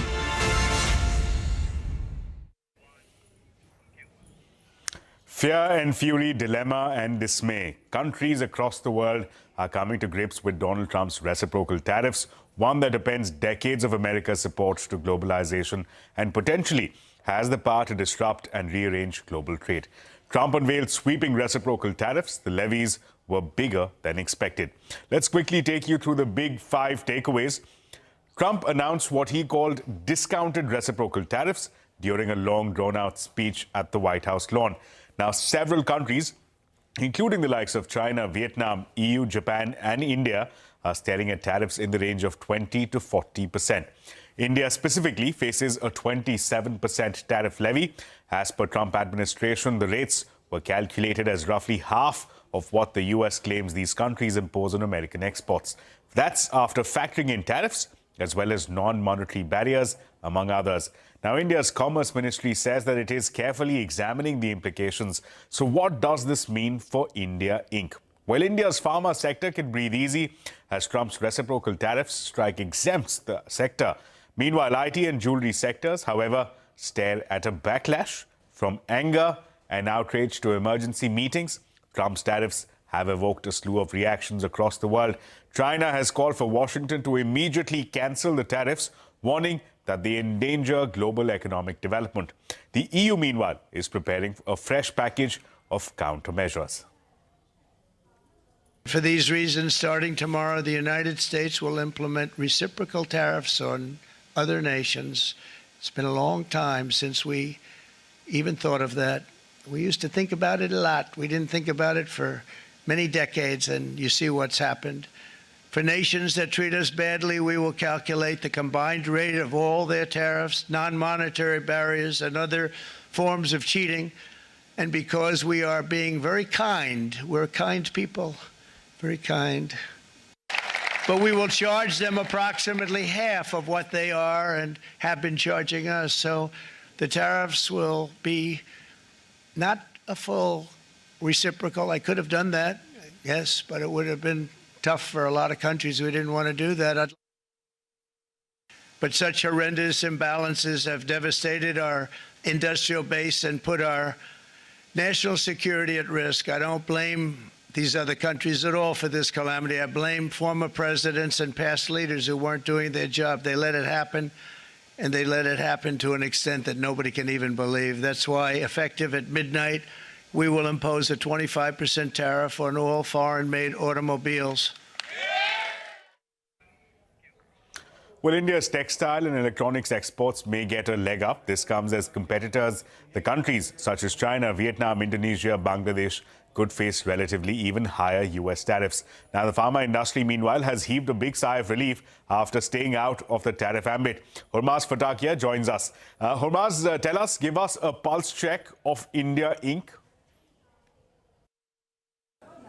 A fairly resilient reaction coming in from the Indian markets today, and considering how the start was supposed to pan out, you would take the session with both hands. But as the session went by, there was a very clear demarcation between the winners and the losers of Donald Trump's tariff announcements, the 27% reciprocal tariffs that were imposed on India. And Donald Trump mentioned that he had mentioned to PM Modi that although he's a very good friend, you don't treat us well, and hence we'll be charging you half of what you charge us, and hence the reciprocal tariff imposition. But one of the sectors that took a beating in today's trade was IT, and it was the mid-cap IT stocks that took it on the chin in today's session, be it Persistent, Coforge or KPIT Tech, falling up to 10%. And it is not because of any tariff-related concerns, but because of this tariff imposition, the rising fears of a recession in the United States, which is a key market for these IT companies, is the result of why these stocks took a beating in today's session. Another sector that took a beating, we don't talk about that sector that much, were the shrimp exporters, and it was stocks like Avanti Feeds and Apex Frozen Foods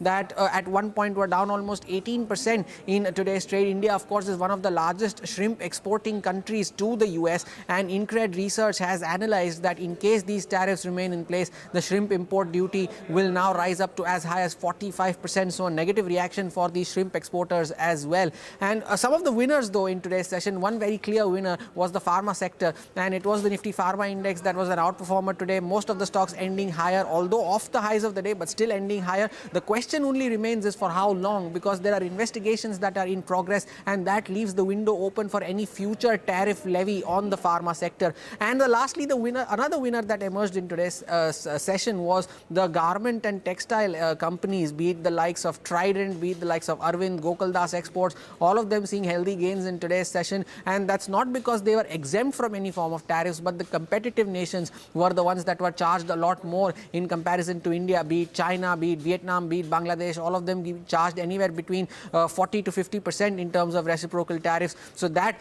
gave India a competitive advantage, and that is why you saw healthy gains in these names. So clear winners and losers. It'll be interesting to see how this trend sustains from here on. Right, Hurmaz, thanks a lot for that. Now, market experts believe that Trump's reciprocal tariffs on India could hurt the country's financial markets significantly. Speaking to CNBC TV 18, Axis Bank's chief economist Neelkant Mishra maintained that while the impact on the Lal Street could be bad, the economy will be less impacted than other countries. Macquarie Capital's Sandeep Bhatia echoed the sentiment while adding that the duties will destroy global demand. Meanwhile, Samir Arora of Helios Capital said that the Indian market could be hit if Wall Street witnesses declines of over 10%. The $700 billion odd of extra revenue that on an annualized level the US will start now to collect is about 0.6% of global GDP. So this is effectively fiscal tightening for the world. It's only through higher inflation that tariffs actually become effective on what the US government is trying to do. So, but the US government will have some tools to provide some solace, some assumption, some comfort to the US consumer through some other tax cuts. But the gist is that this is a straight first shot 0.6% of GDP, global GDP. The postponement of production could be another 1%. I think we are talking about a significant rise in uncertainty for financial markets. Neelkant, sorry, just to get those figures in, 1% hit to 1% hit to US GDP, right? Or global GDP? Global. 1% hit to global GDP, which because of postponement of investments. Okay. In addition to what is actually a 0.6% of global GDP tax that the US is now collecting. I don't think it is possible to quantify the impact of non-tariff barriers very efficiently. So some of the speculation on how this may have been calculated is right. But remember that the objectives remain the same, which we had discussed the last time. Multilateralism is over. The US does not want to get hollowed out industrially. And the dollar they want to depreciate, though I don't think this is going to help. And thirdly, that they want to generate out of revenue out of imports. So all of those three objectives are what I think we should solve for. So for someone sitting here in India and watching all this, a very simple question. Should we feel slightly relieved because we are not as badly impacted as a lot of the Asian exporters, export-facing economies? Or is there a lot of reason to worry because of the second and third order effects? What you said, 1% being shaved off global growth itself, which eventually will come back to hit us as well. I said more than 1%. I said 1% because of investment getting delayed. That's a broad ballpark back of the envelope thing. And in addition to the 0.6%. In addition to 1.6%, yeah. Overall impact on the global economy. Yeah. Exactly, which is at the first shot, right? And so now we have to see second order, third order effect. So this is not going to help anyone. We are slightly less affected directly. And remember that many of the problems that we had self-inflicted on ourselves, we are starting to solve them. Like the liquidity side, I think the RBI has been very proactive and it has shown a lot of action after stating its intent. And therefore, the liquidity premium that existed, which was very significant and which was actually slowing down the economy, is now very quickly getting whittled away. So the domestic economy actually should be on a better footing for its internal demand. So India economically, I think, will be less affected. But the channel through which I think the impact will be the worst will be the financial markets. So remember that people are just about starting to cope with the fact that this uncertainty will be there for a long time. The Fed put that the markets had become addicted to over the last 3 decades, that whenever there is a problem, the Fed can cut interest rates and the things will get sorted out. This time, it is a much, much more complex problem. While we are less affected because of this, in fact, the gap, as I said, between MFN rates and what has been imposed is perhaps India is much better off. Second, we are less exposed to global trade on the good side than we have than many other countries. And thirdly, our own economic headwinds that we had created for ourselves are now starting to ease. So economically, I think we'll be fine. But I think the financial markets, the currency markets, I think are going to get badly affected. President Trump has proven Sant Tulsidas correct. Sant Tulsidas wrote centuries ago, Samrat ko nahi dos kosai. And President Trump is proving that for weaker nations, WTO is there. For stronger nations, WTO doesn't matter. In fact, he has historically coined new definition of import duty, which is your trade surplus with US divided by your exports to US. That is called import duty. I'm sure we are going to see one Ivy League case study on this new definition. President Trump has not finished. He will continue to make announcements. And it is up to India as to how we leverage this. The real challenge actually is not directly to India, but the entire political economic system and order is being overturned as we see. The real impact, therefore, on India will be the demand destruction that will happen globally. I think people will be very simplistic to assume that this is my exports and this is my direct impact. But remember that tariffs are going up not only for India, but tariffs are going up for other countries. And a lot of other countries around the world are significantly more globally dependent on exports to the US than India is. I would think that right now is a risk-off moment. So to say that foreign flows will be rushing into India because of that, no. But yes, India will be least impacted of all the emerging markets. That much I can definitely see. The first thing in a big picture sense, although, in our long only fund, we are fully invested and all that. But I would think this behavior of the market is a bit suspicious and not to be trusted because, Indian market has made this simple thumb rule, not that they will analyze the stock, but whether that day there is net selling or not by FIIs. See, the thing is from an economy point of view, it's not a big deal because we don't have big scale of imports and exports. You have to see if the US market goes down in a dignified manner, goes down 8-10%, we can all handle it and we will outperform it and maybe not be up in that period, but at least it will be dignified and you will get FI flows. But if the US market is down, much more than that, then we cannot say we are isolated. That is what my lesson experience is from 2008. If these other markets go down a lot, then you can't make money. You may lose less. You may do this. Of course, in 2008, even though we had no connection with the US subprime crisis, India was down double of US. Well, with that, it's time now for a short break, but we continue our special coverage on Trump tariff and its impact on the other side.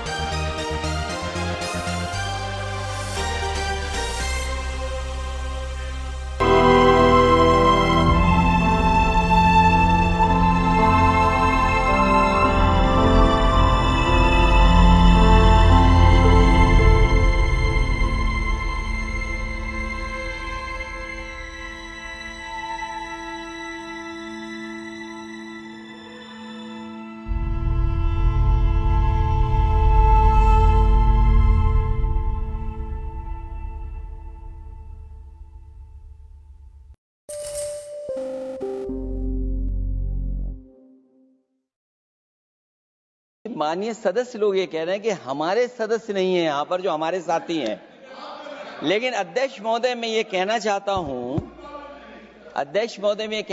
हूँ, ये जो bill लाया जा रहा है, Bharatiya Janata party में एक मुकाबला चल रहा है।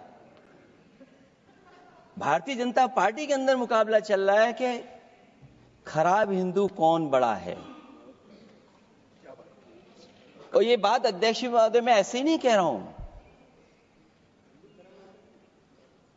जो पार्टी ये कहती हो कि दुनिया की सबसे बड़ी पार्टी है, अध्यक्ष महोदय वो अपना राष्ट्रीय अध्यक्ष नहीं चुन पाए अभी तक।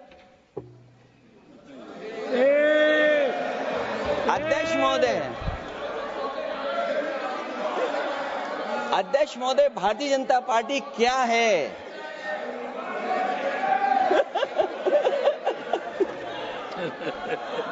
जी बताएंगे। मैं अखिल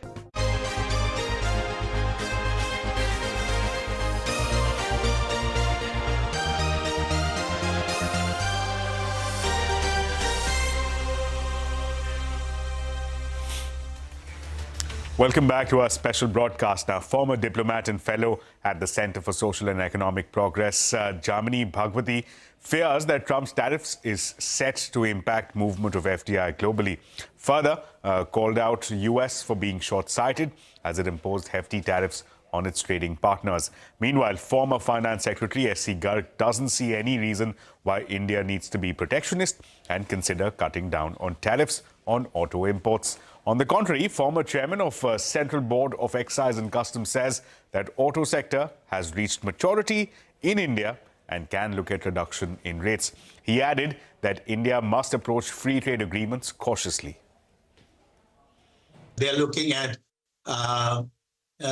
exports divided by imports and then divide that by 2 to come up with a tariff rate, which is simplistic to say the least. But let's take a step back.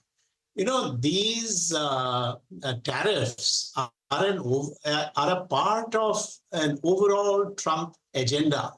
And this will have consequences in the short, in the medium, and long term around the world.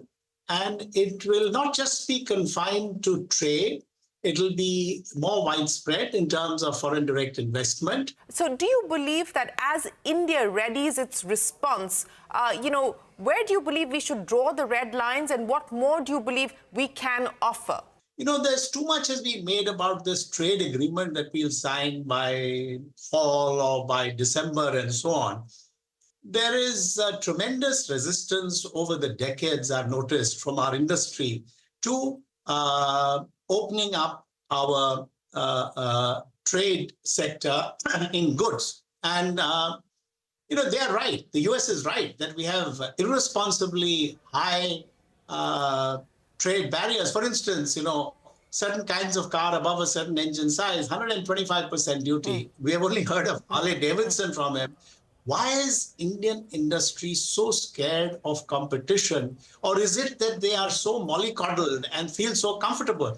I'm not suggesting that what Trump is doing is reasonable or right or not. But I'm talking about a spin-off benefit that if it forces our industry and manufacturing to be a little more competitive. Yes, you're right in pointing out that neither of us are business people, and yes, the consumer will eventually benefit if we actually see lower cost imports coming in, which may force Indian industry to be far more competitive as well. But, I also want to understand from you, Ms. Bhagwati, how we should read what is happening within the region. Now, we've already started to see industry reactions coming in saying, look, while there is a cause for concern, but we should also look at the silver lining, which is that China, Vietnam, etc. have been slapped with higher tariffs in comparison to India. Now, do you believe that this kind of response at this point in time is premature? How do you believe this is going to reshape what has been happening in the region when it comes to FDI, when it comes to supply chain resilience? Highly premature, because it's not just duties. Shireen, I'm sure you will not buy a product that you're not satisfied about just because it's a little cheaper. So in case these duties mean that some manufacturing moves to India, so we need to be careful that we have the robust supply chain in place and so on, which will take time.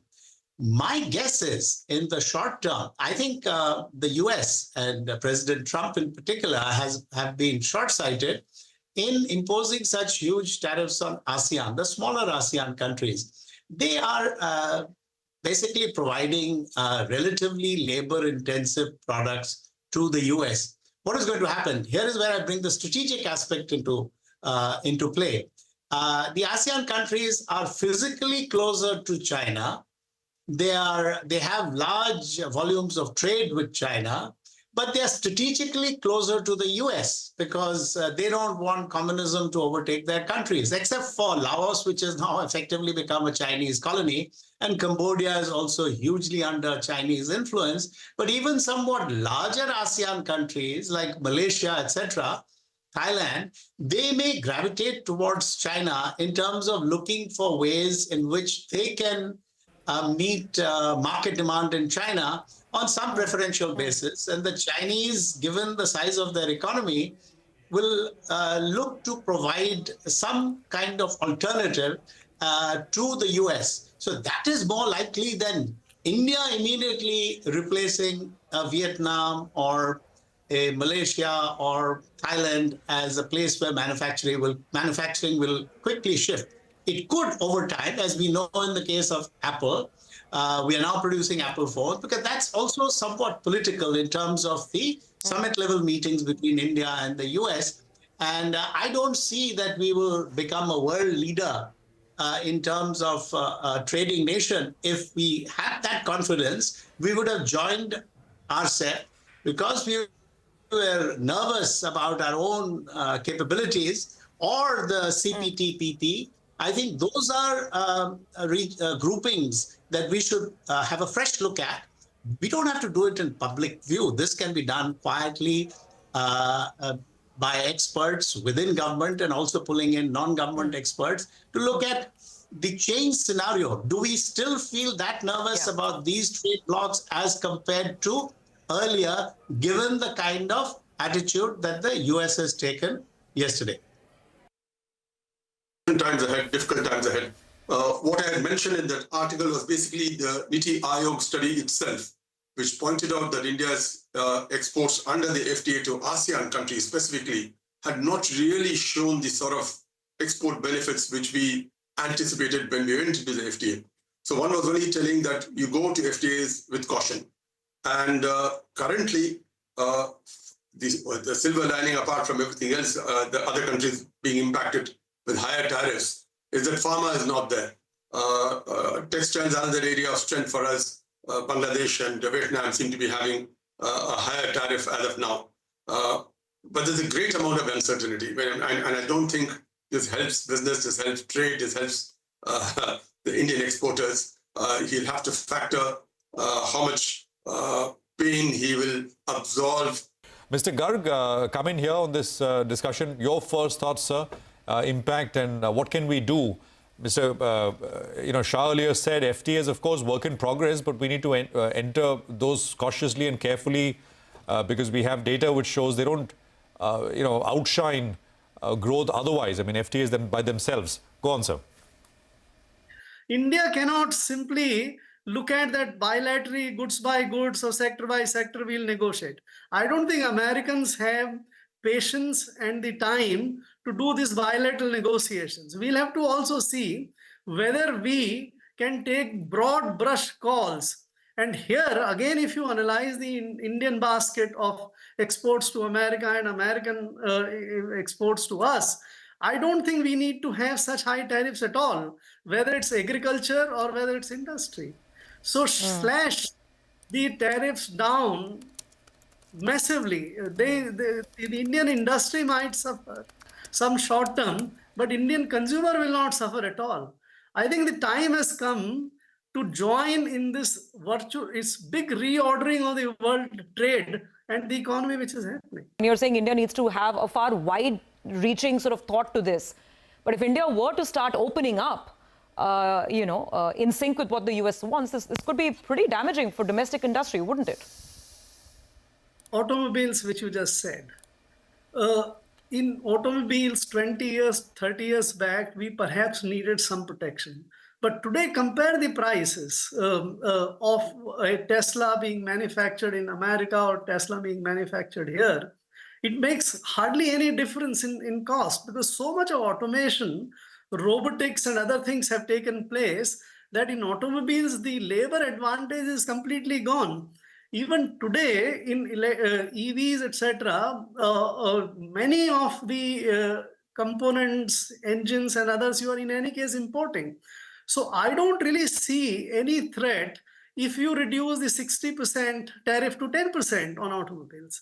I think we need to get out of this unnecessarily overprotective mindset. It's not required any longer. Why should American almonds or apples have a higher tariffs than Afghanistan or Iranian almonds? What is the problem if we have the same tariff? Mr. Shah wants to come in, I think. He's shaking his head. Mr. Shah? No. The rates of, we don't have any US-specific tariffs, Subhash. All our tariffs are MFN, except where we have a FTA, which is WTO compliant, and which permits us to have this reduced tariffs in respect of those countries with whom we have a free trade agreement. Otherwise, the tariffs are common across the board. So if you're going to reduce tariffs for any product which is coming in from America, it will apply across the board for all imports coming in from all countries, which is the principle of MFN, as you are more than aware. So I think auto sector specifically is a sector which, because of protection, has gotten investment into the country, and we are an export country now. Hyundai and Nissan and Volkswagen, everybody exports from India. So I think auto sector has reached maturity. So amidst Mr. Subhash Garg, and that perhaps you can look at some reductions. Yeah. I want to sort of take out the silver lining in all this. Yeah. Perhaps, and gentlemen, weigh in on this. Perhaps they started with calling out this tariff war, and somewhere down the road they realize that what's more important is not tariff but overall trade imbalance, which can still be addressed. It depends on, I import some from you, you import some from me, and therefore there is a trade surplus or deficit. So perhaps if that is the way the US is thinking, then that does open up room for more negotiation, for protecting, India's interests versus maybe giving in to some American, pressure points like bourbon whiskey and, like of course, the Harley Davidsons. Mr. Garg, you coming in. I just wanted to say one more thing. See, the days of FTAs, bilateral negotiations, regional negotiations are all gone now. With this kind of thing coming in and the world becoming a one single manufacturing global entity itself, the national manufacturing, etc., and in a situation where there is a global surplus of supply of industrial goods now, the time has come to virtually do a very fresh thinking on the entire tariff structure. Maybe like domestic economies, we have abolished the duties on interstate kind of thing. Globally now, the time has come to do away with all tariffs everywhere. And with that, it's a wrap on this special broadcast. Thank you so much for watching. News and updates will continue right here.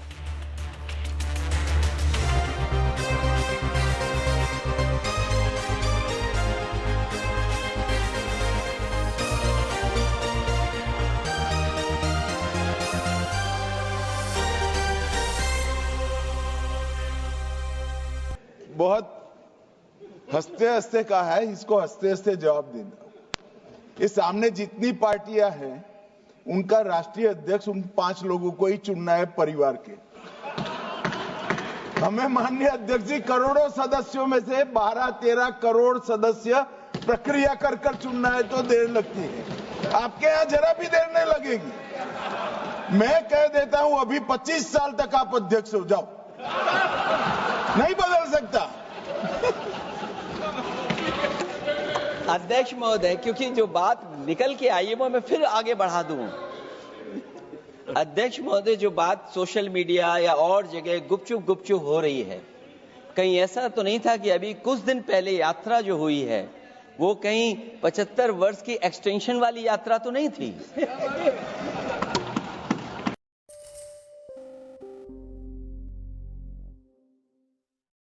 Over 3,000 entrepreneurs, investors, and heirs have made it to the Forbes list of billionaires.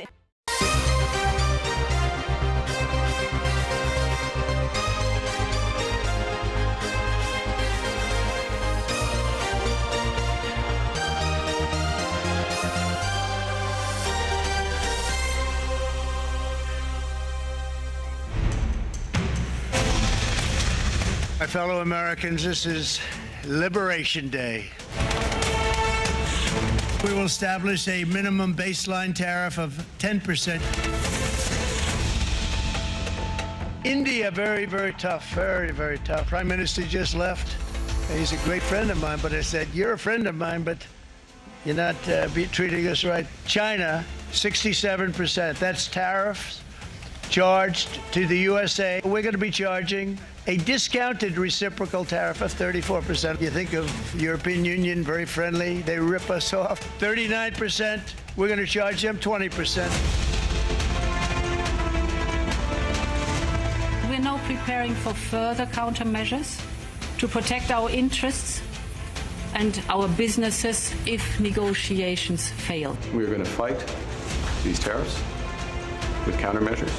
The administration's tariffs have no basis in logic, and they go against the basis of our two nations partnership. This is not the act of a friend.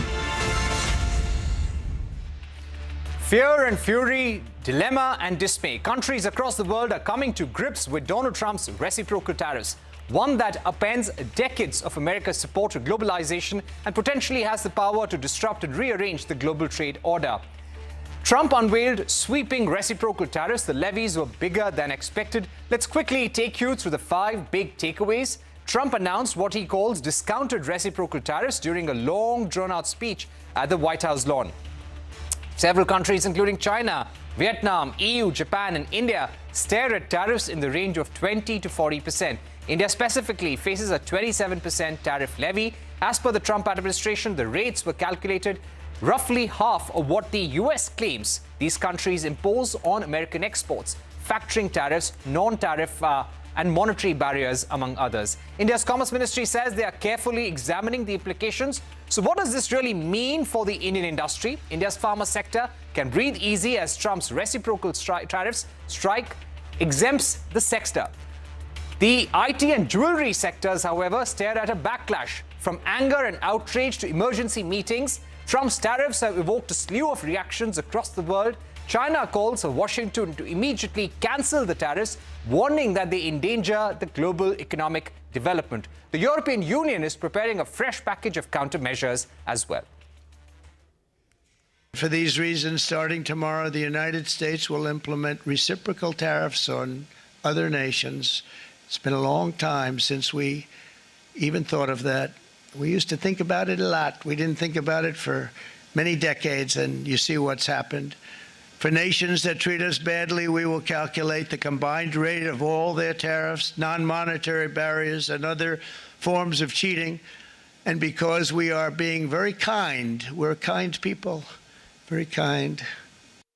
But we will charge them approximately half of what they are and have been charging us. So the tariffs will be not a full reciprocal. I could have done that, yes, but it would have been tough for a lot of countries who didn't want to do that. But such horrendous imbalances have devastated our industrial base and put our national security at risk. I don't blame these other countries at all for this calamity. I blame former presidents and past leaders who weren't doing their job. They let it happen. And they let it happen to an extent that nobody can even believe. That's why, effective at midnight, we will impose a 25% tariff on all foreign-made automobiles. All right, our managing editor, Shireen Bhan, is joining us now from Vijay Chowk. Shireen, we had been trying to get a pause on these reciprocal tariffs with concessions for the United States. That has not cut ice with the US administration. Will a bilateral trade deal, even if we sign it, will that work in putting these tariffs on hold? What's your view? Well, we just don't know at this point in time, Parikshit, and that's one of the many questions that we don't have an answer to. By the way, I'm standing at the heart of Delhi's political corridor. This is where we have the North Block right behind me, the Finance Ministry, the Commerce Ministry right next door, and of course the Indian Parliament here as well. And policymakers across governments, including of course our government, are going to be going over the impact and the implications of the Trump tariffs announced overnight. Now, as far as India is concerned, as you rightly pointed out, India was hoping for the best case scenario, that look, we are already in active dialogue and in discussion as far as a bilateral trade agreement is concerned. So the hope was that even if the tariffs were announced and they were to impact India, perhaps there could have been a suspension on the rollout as far as the tariffs were concerned. But that has not been the case. India has not been singled out. The tariffs will apply on India like they will on the rest of the world where the Trump tariffs come into effect. The hope now is that perhaps there can be a speeded up bilateral trade agreement. Look, fall is when the expectation is that we should have something concrete in place. But again, the view is that perhaps if we speed up negotiations, there could be the possibility of some sort of change. Remember, even in the White House, in its statement, it has said that if negotiations with a partner or reciprocal action with a partner to assuage and allay concerns of the U.S. are on board, then the U.S. may consider, favorably what course of action it will take. So all of this is up in the air. But what is a fact as of today is that there is a 27% tariff. And to be clear, while we heard the President Trump there talk about reciprocal tariff, this is not reciprocal in the way that we expected it to be in February when the Trump administration had put forward a broad calculation of how these tariffs would be calculated. It's very, very different as of today. So this is a global world order that is in reset and a global world order that is in flux and volatility. And I think everyone is measuring the impact at this point in time and assessing what way to go. In fact, that is what the Commerce Ministry has said. The Commerce Ministry in its statement, by the way, has not spoken about the fact that they have asked the U.S. to roll back the tariffs. They have spoken about the fact that they are engaging in assessing the impact with all stakeholders, and they're hopeful that the BTA will provide a road forward, a path forward as far as the negotiations with both sides are concerned. But there's plenty to talk about in terms of sectoral impact. Hormuz has been poring over the fine print to understand who is going to be hit and who perhaps gets a little bit of a breather, a reprieve at this point in time. Hormuz. A fairly resilient reaction coming in from the Indian markets today, and considering how the start was supposed to pan out, you would take this session with both hands. But as the session went by, there was a very clear demarcation between the winners and the losers of Donald Trump's tariff announcements, the 27% reciprocal tariffs that were imposed on India. And Donald Trump mentioned that he had mentioned to PM Modi that although he's a very good friend, you don't treat us well, and hence we'll be charging you half of what you charge us, and hence the reciprocal tariff imposition. But one of the sectors that took a beating in today's trade was IT, and it was the mid-cap IT stocks that took it on the chin in today's session, be it Persistent, Coforge or KPIT Tech, falling up to 10%. And it is not because of any tariff-related concerns, but because of this tariff imposition, the rising fears of a recession in the United States, which is a key market for these IT companies, is the result of why these stocks took a beating in today's session. Another sector that took a beating, we don't talk about that sector that much, were the shrimp exporters, and it was stocks like Avanti Feeds and Apex Frozen Foods that at one point were down almost 18% in today's trade. India, of course, is one of the largest shrimp exporting countries to the US, and Incred Research has analyzed that in case these tariffs remain in place, the shrimp import duty will now rise up to as high as 45%. So a negative reaction for these shrimp exporters as well. And some of the winners, though, in today's session, one very clear winner was the pharma sector, and it was the Nifty Pharma Index that was an outperformer today. Most of the stocks ending higher, although off the highs of the day, but still ending higher. The question only remains is for how long, because there are investigations that are in progress, and that leaves the window open for any future tariff levy on the pharma sector. And lastly, another winner that emerged in today's session was the garment and textile companies, be it the likes of Trident, be it the likes of Arvind, Gokaldas Exports, all of them seeing healthy gains in today's session. And that's not because they were exempt from any form of tariffs, but the competitive nations were the ones that were charged a lot more more in comparison to India, be it China, be it Vietnam, be it Bangladesh, all of them charged anywhere between 40 to 50% in terms of reciprocal tariffs. So that gave India a competitive advantage, and that is why you saw healthy gains in these names. So clear winners and losers. It will be interesting to see how this trend sustains from here on. Let's get you a first pulse check of India Inc. Joining us on the program to take the discussion forward on the impact and the implications of the Trump tariffs is Anant S. Iyer, Director General Confederation of the Indian Alcoholic Beverage Companies, Sudhir Sekhri, the Chairman Apparel Export Promotion Council, Rajiv Nath, the Forum Coordinator of the Indian Medical Device Industry, and Ashok Chandak, the President of the India Electronic and Semiconductor Association. Gentlemen, appreciate you joining us here on the program. Let me start by getting a check from you, Sudhir Sekhri, as far as the apparel and textile business is concerned, because, you're not exempt like the pharma sector is, so the tariffs come into effect as far as the apparel sector is concerned.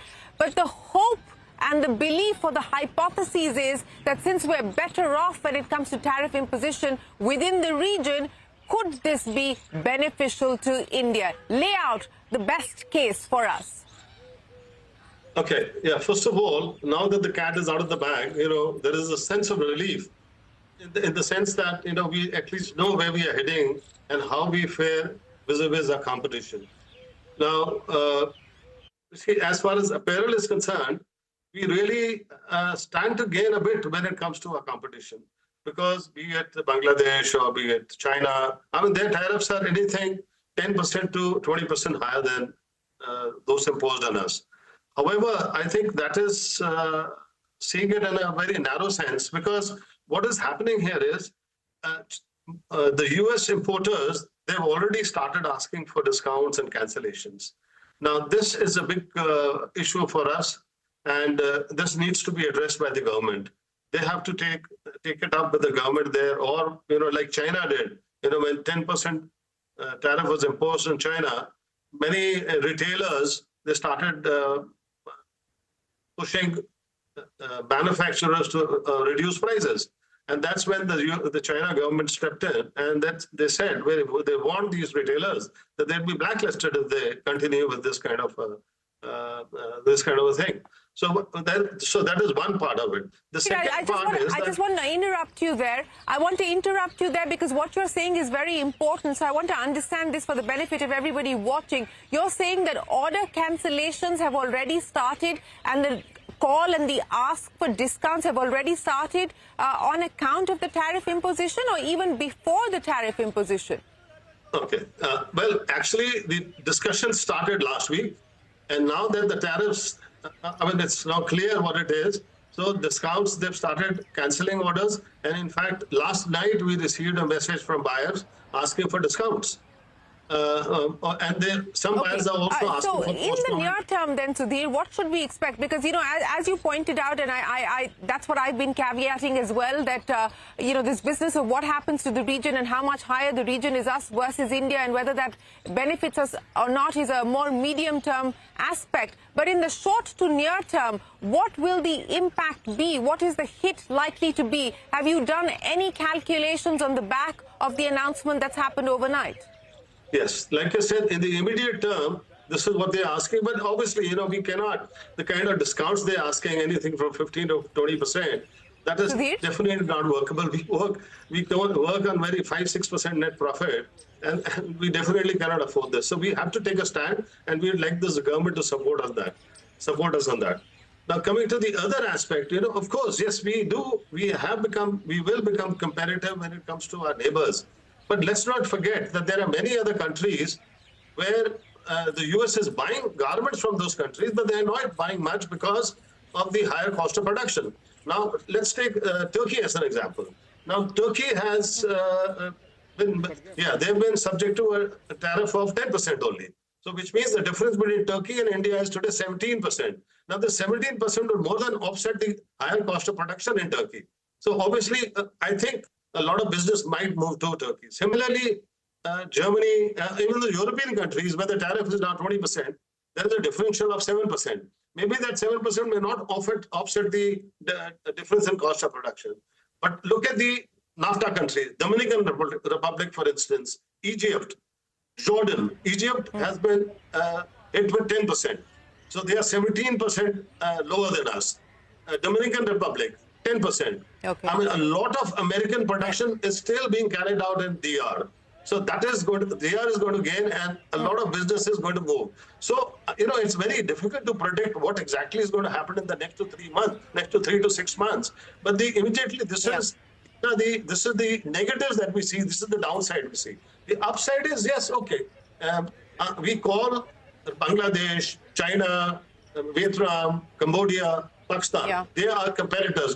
When we talk about competition, we only name these 5-6 countries. We don't even talk about DR or Turkey. So, well, we are much better off than these countries. But is that a consolation? I mean, that's the big question.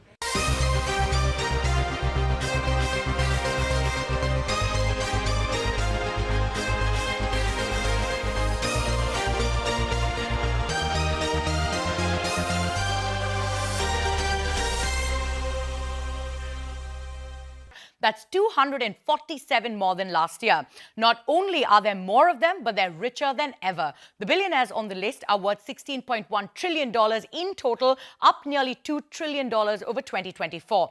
Their total net worth is more than the GDP of every country in the world besides the US and China. The US, with a record 902 billionaire citizens, continues to boast more billionaires than anywhere else on the planet. China, with 516, remains second, and India, with 205, still ranks third, which is 5 more billionaires than we had last year, but not a single Indian has a net worth of over $100 billion. So who's on the list? The richest man in the world is Elon Musk with a net worth of $342 billion, followed by Mark Zuckerberg with $216 billion and Jeff Bezos with a net worth of $215 billion. There are only 3 people in the world with a net worth of $200 billion. Oracle's Larry Ellison, Louis Vuitton's Bernard Arnault, and legendary investor Warren Buffett.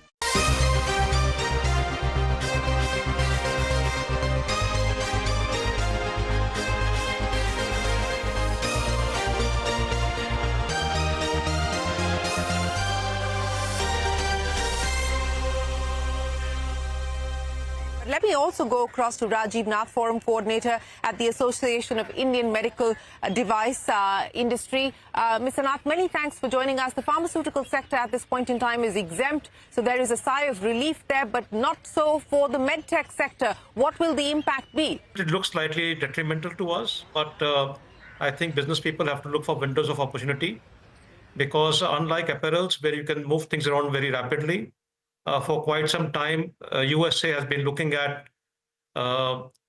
diversifying its supply chain of medical devices to address its healthcare security needs, like India has been doing also post-COVID.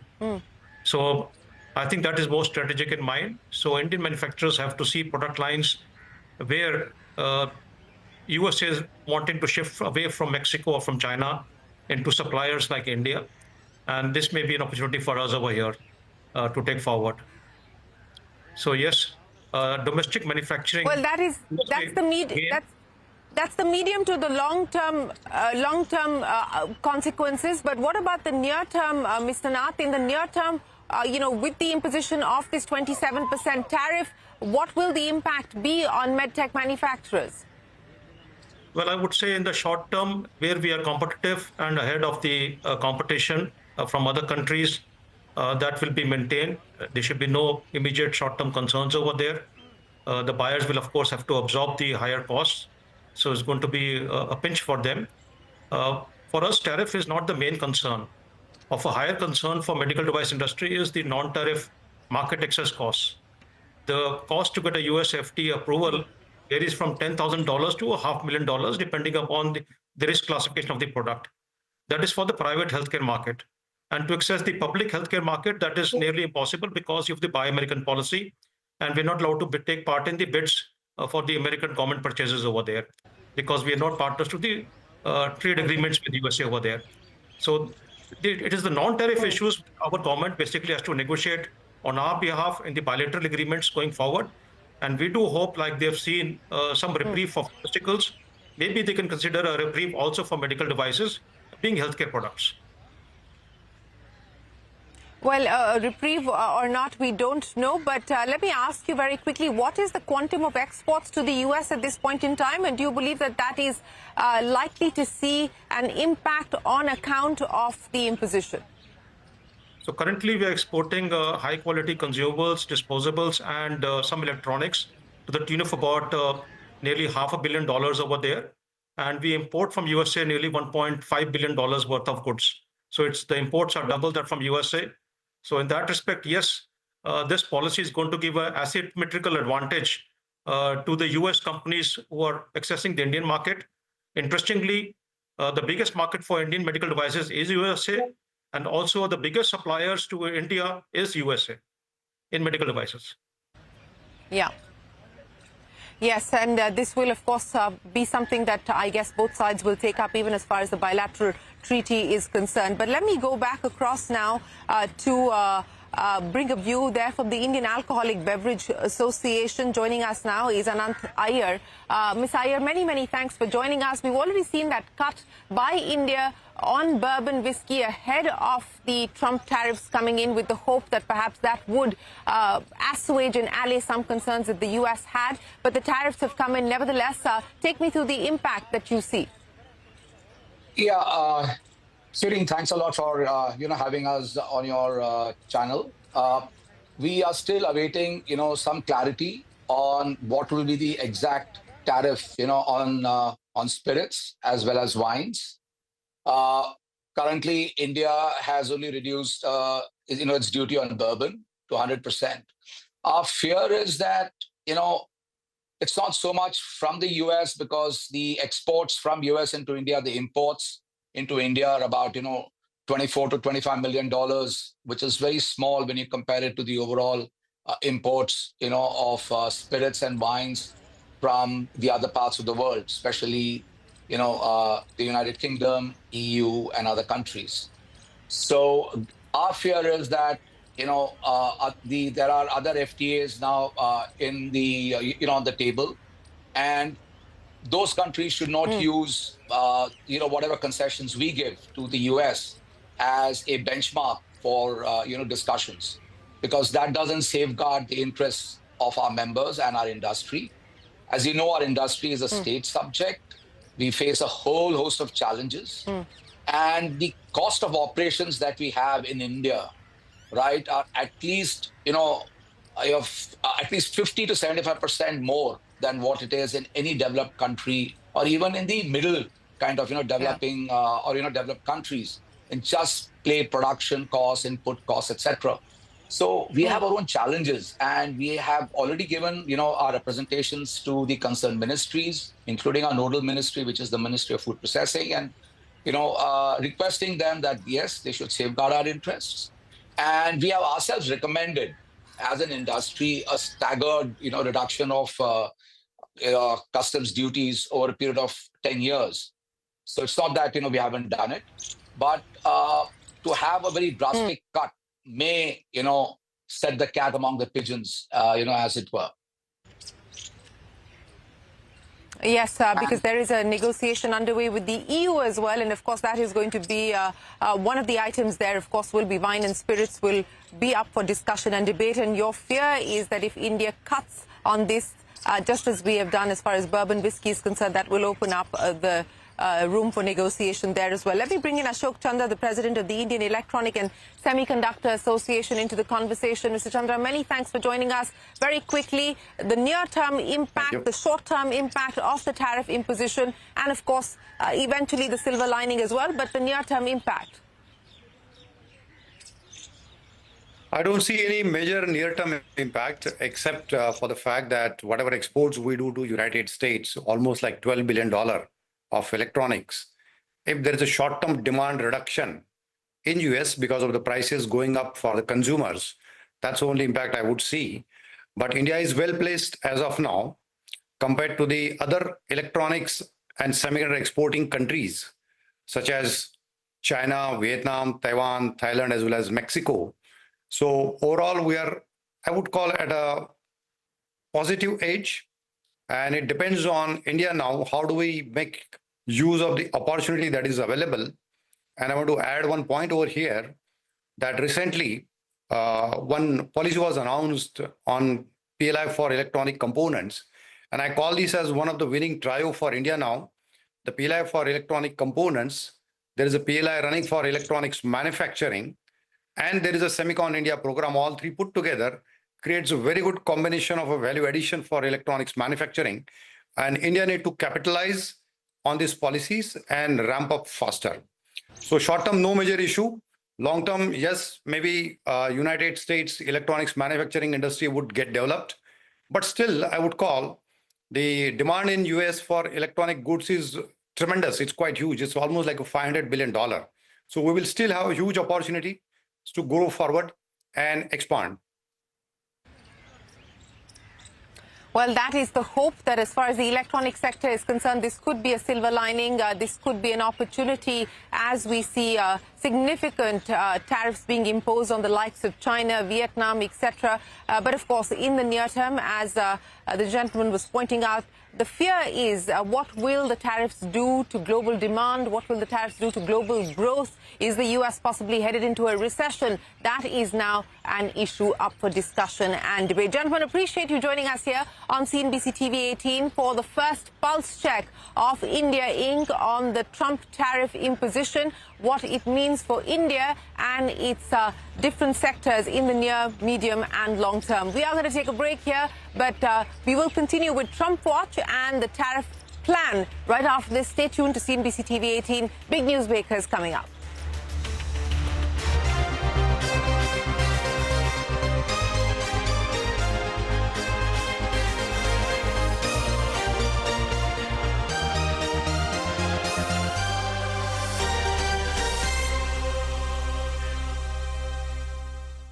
Top 6 in the world.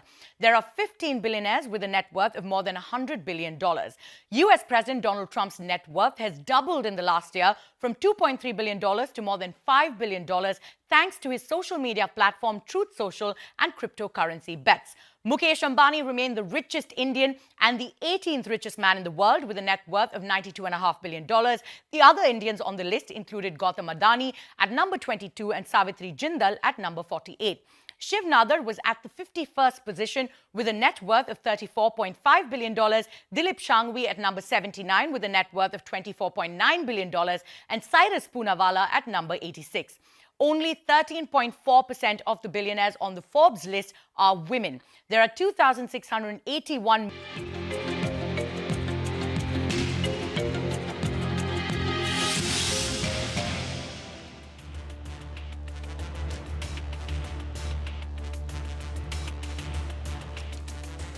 Welcome to Indianomics. This is a banking special. Banks have been facing pressure on their margins because their lending rates have fallen because of the repo rate cut. You know, their lending rate is linked to repo rate. But the cost of their deposits has remained high. Bankers and Reserve Bank are hoping that as the Reserve Bank floods the market with liquidity, deposit rates will fall. But that hasn't happened so far. It's 2 months since the repo rate was cut. 7 trillion rupees have been infused, but deposit rates haven't fallen. Now, the other reason why deposits are staying high is Indians are saving less and less via bank FDs. Instead, they are preferring mutual funds. Now, mutual funds also keep their money in banks, but in the current account, from which they are frequently withdrawing for transactions. Such current accounts are unstable, so for longer-term loans, banks are forced to raise one-year money at 8% through certificates of deposit, CDs or bulk deposits. The question we are asking today, therefore, is, given the new savings pattern of Indians, is it likely that bank margins will continue to remain under pressure and never return to the pre-2022-23 levels? Will loan growth also be under pressure for want of stable deposits? In short, is the best of margins and loan growth behind us? For all these questions, I'm joined by 3 veterans: Dinesh Kara, former chairman, State Bank of India; S.S. Mundra, former deputy governor and a former chairman of BOB, deputy governor of the Reserve Bank; Srinivasan Varadarajan, chairman of Union Bank and a veteran banker at Axis in his previous avatar. Gentlemen, thank you very much indeed for sparing time for me. I'm deeply grateful. Let me start with someone whom I can call a practicing banker, Srini Varadarajan, who is still the chairman of Union Bank. Srini, what is your sense? Is this shift in savings behavior going to permanently impact banking as a business? As Uday Kotak puts it, that there is a challenge to the business model. I think you've got to look at it from multiple perspectives. Right? You're looking at the last couple of months, which has been, which everyone knows is the busy season as far as the banking system is concerned. And the maximum growth happens in that quarter. I think looking at it as a signal for what is deposit rates is not necessarily the right indicator. We will see some of the deposit rates coming down this quarter, which is typically a sort of a lean season. So that is one aspect. The other aspect which you touched upon is that whether the peak of bank margins in terms of NIMs is behind us, and is that something which we need to factor in going forward? I would think the market to a large extent is reflecting that, even though every analyst on the street is to some extent overweight banks or recommending banks. I think the banks are struggling to perform over the last couple of years. That, to a large extent, is due because of consolidation of market share amongst few banks. If you look at the last couple of years, incremental market share of 3-4 banks is above 50%. And therefore, every other bank is forced to fight for the remaining piece of the pie. And that, which means that when you're looking at bulk deposits or CD rates, when rates are set at a high level, others typically become price takers. And therefore, costs are not coming down on the deposit side. As you said, CASA and retail term deposits are growing at a steady pace, but nowhere to the pace which credit growth is happening. And therefore, NIMs continue to be under pressure and will continue to be under pressure. Okay. Well, let me get Mr. Khara in on this. Clearly, he is a price setter. I mean, State Bank is one of the guys who's doing the consolidation. Mr. Khara, we don't see rate cuts even from State Bank. And liquidity aplenty has been given. A CRR cut in December, almost 7 trillion rupees by way of OMOs, swaps, you name it. And now we have ended the quarter with a little bit of a surplus, actually, in the interbank system. What is your sense? Is there a permanent problem? In spite of liquidity, will this deposit cut not be commensurate with the lending rate cut? Well, I think I tend to agree with what Mr. Srinivasan has just mentioned. There are different segments of the economy, and when it comes to the seasonality of the deposit and the credit of the economy, there are various dimensions. So when it comes to deposit, particularly, when we look at the credit deposit ratio for the system as a whole, which is around 80%. So naturally, when the credit deposit is at 80%, so there are many banks which are clamoring for the deposit. And particularly when it comes to the price setters also, what you mentioned in terms of banks like State Bank of India, who are witnessing about 12% plus growth in terms of the loan book. And also when it comes to deposit, they have to maintain the pace of the deposit growth. So they cannot be out of the market. And that is the reason why perhaps they have not seen the reduction of interest rate in the deposits. Okay. There are, we look at it from the point of view of the structural changes, a couple of structural changes which have happened. We have seen that, for last 10, 12 years, there is significant growth in the mutual fund AUM. Yes. It used to be about 12 trillion. Today it stands at about almost about 67 trillion.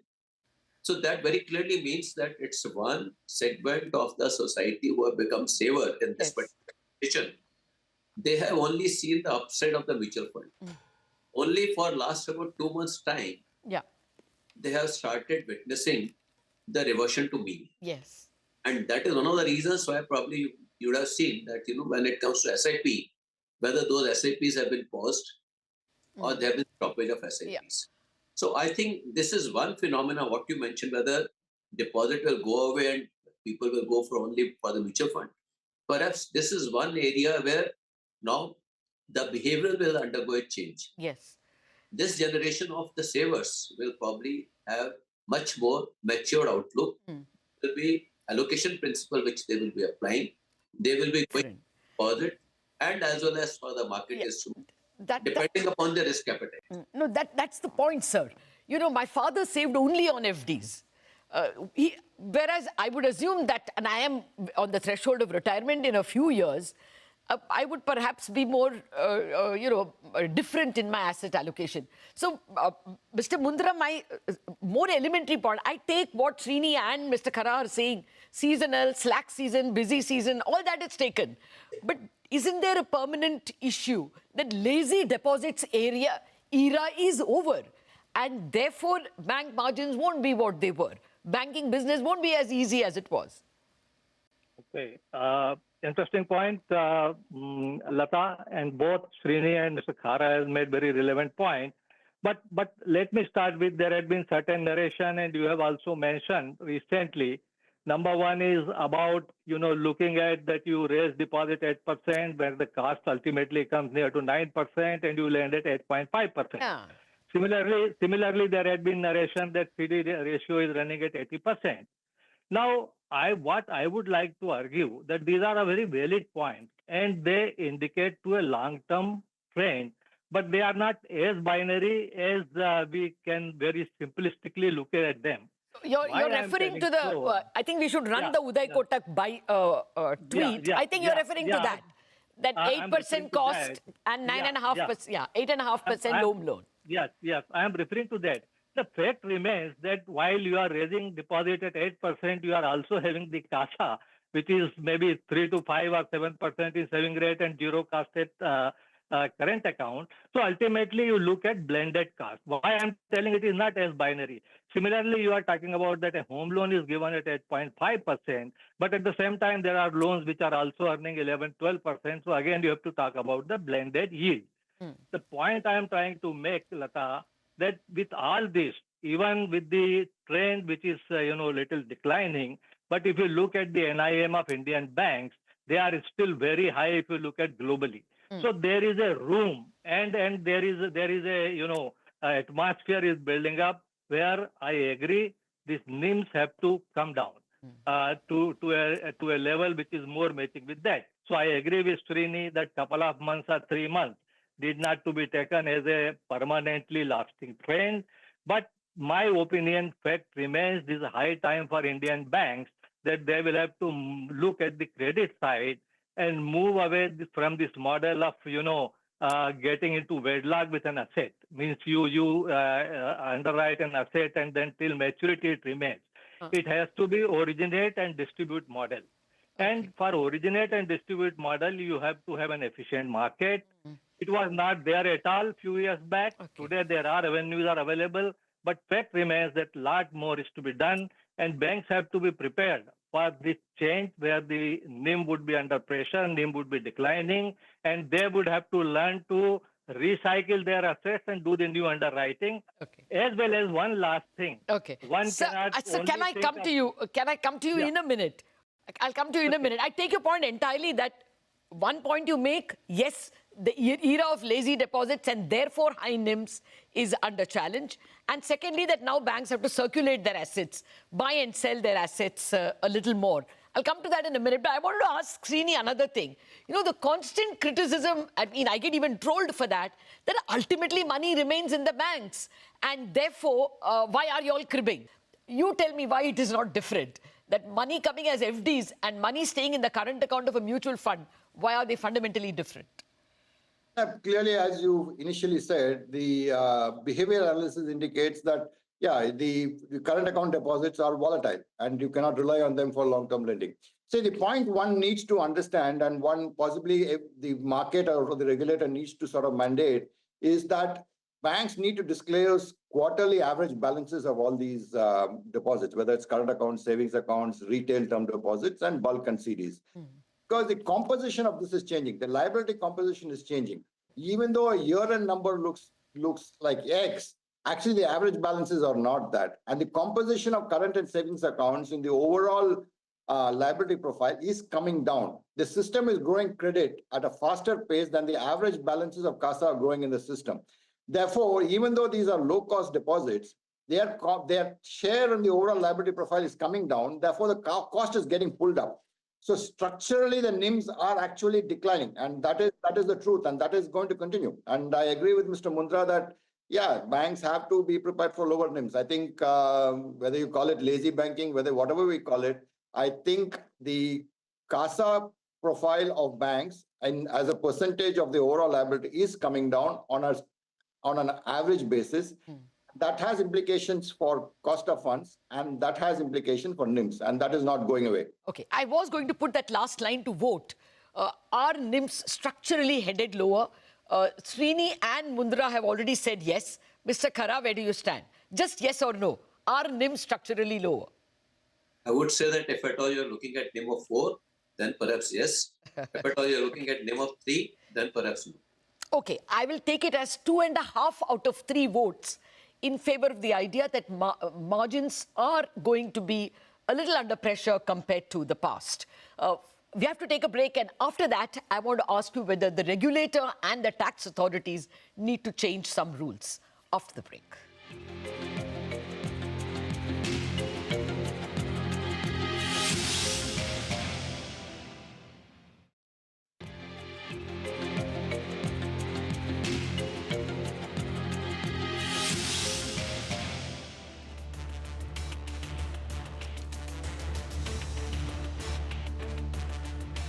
Welcome back to the Special Indianomics, where we are discussing whether India's banking model has been challenged and is looking like changing and becoming tougher. I've been speaking with Mr. Dinesh Khara, Mr. S.S. Mundra and Srini Varadarajan. Gentlemen, thank you very much for your patience, for staying on.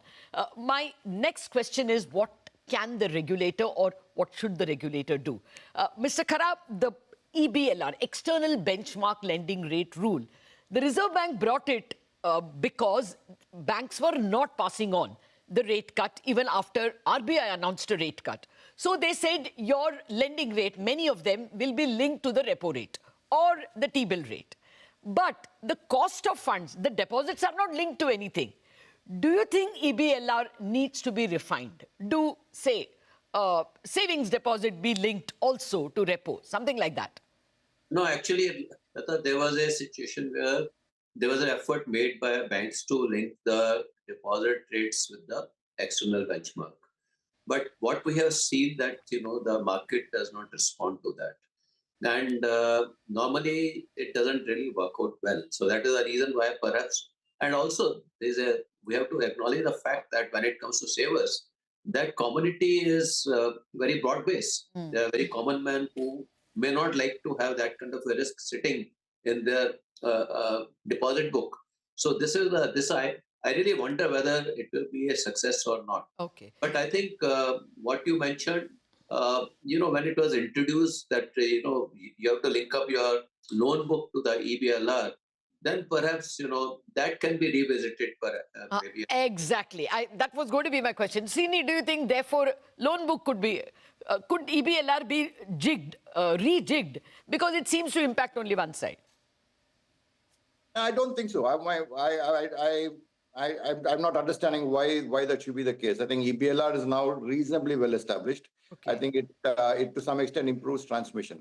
See, the whole thing on the liability. See, I think the liability side starts first. I think the license to grow for a bank comes from its ability to raise deposits in a sustained, robust manner. And I think that should be the fundamental principle behind growth in any bank.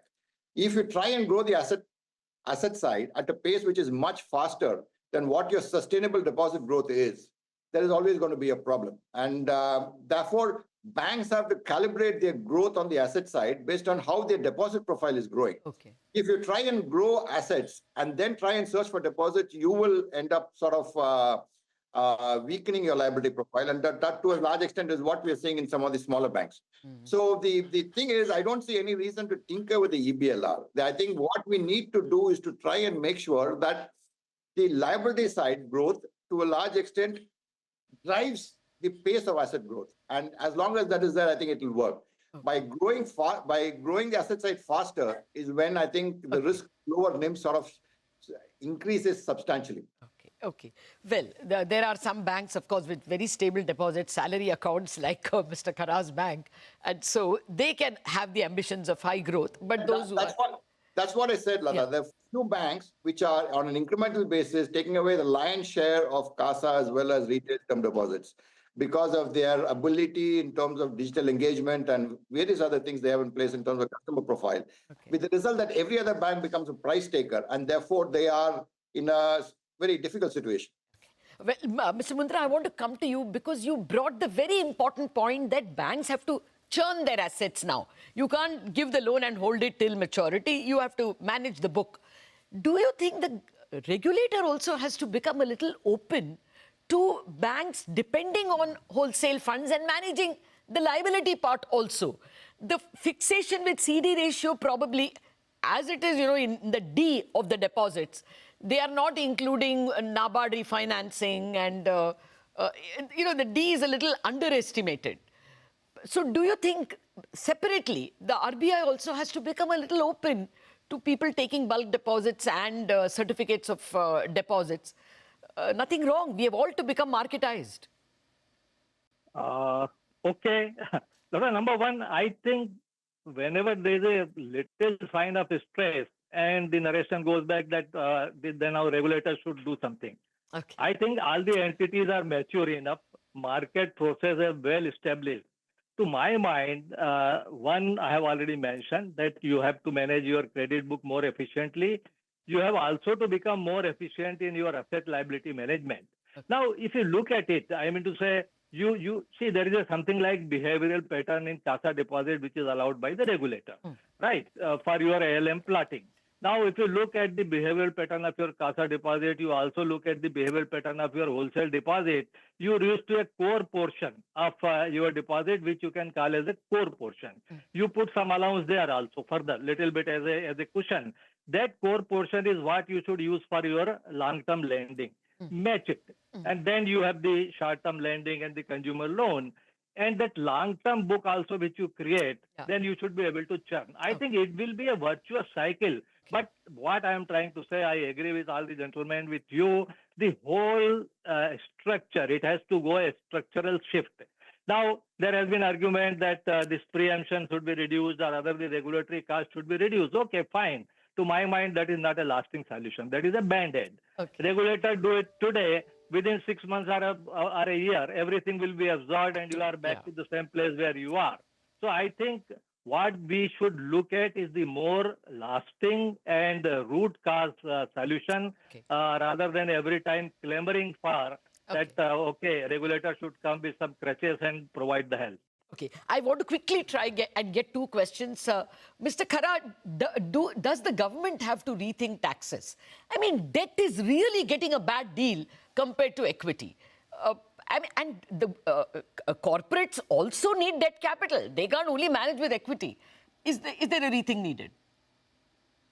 Well, I think when particularly in the context of the deposits also, there is a scope because when it comes to deposits, it is subject to tax on accrual basis, whereas when it comes to capital gains, it is subject to tax on the cash basis. Yes. So that is, I think, that is one area which probably needs to be addressed.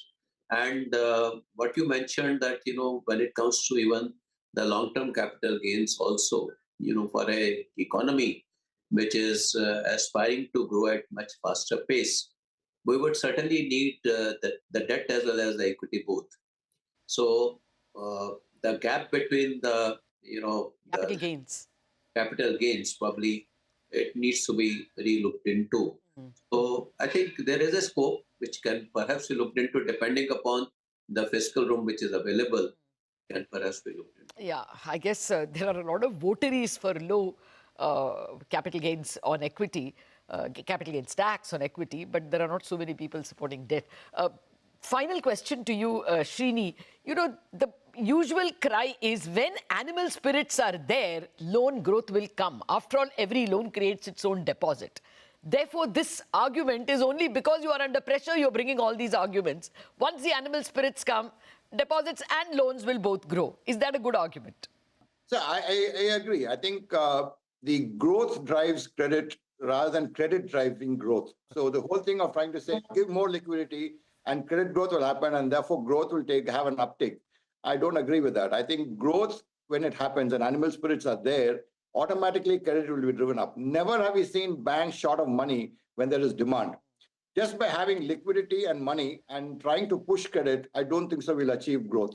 So it has to be that investment happens, growth comes back, animal spirits are back, automatically credit will grow and banks will be finding the deposits in whatever form. Okay, fair point. Let's end on that optimistic note. Thank you very much, Srini, Dinesh Kara and Mr. Mundra. Very important takeaways. One, growth actually solves a lot of problems. We crib when growth is not that good. Second, there's no denying that margins are under pressure. It's not going to be as easy as it was when FDs were the way in which people saved. Third, banks will have to get more active in the way they manage their asset book, and perhaps the regulator will have to get a little more tolerant with respect to banks relying on wholesale funds. And finally, does the government have to rethink on this very big gap between capital gains tax on debt and on equity? Thank you very much, gentlemen, for a very interesting conversation. Thank you. Thank you. Thank you, Lata.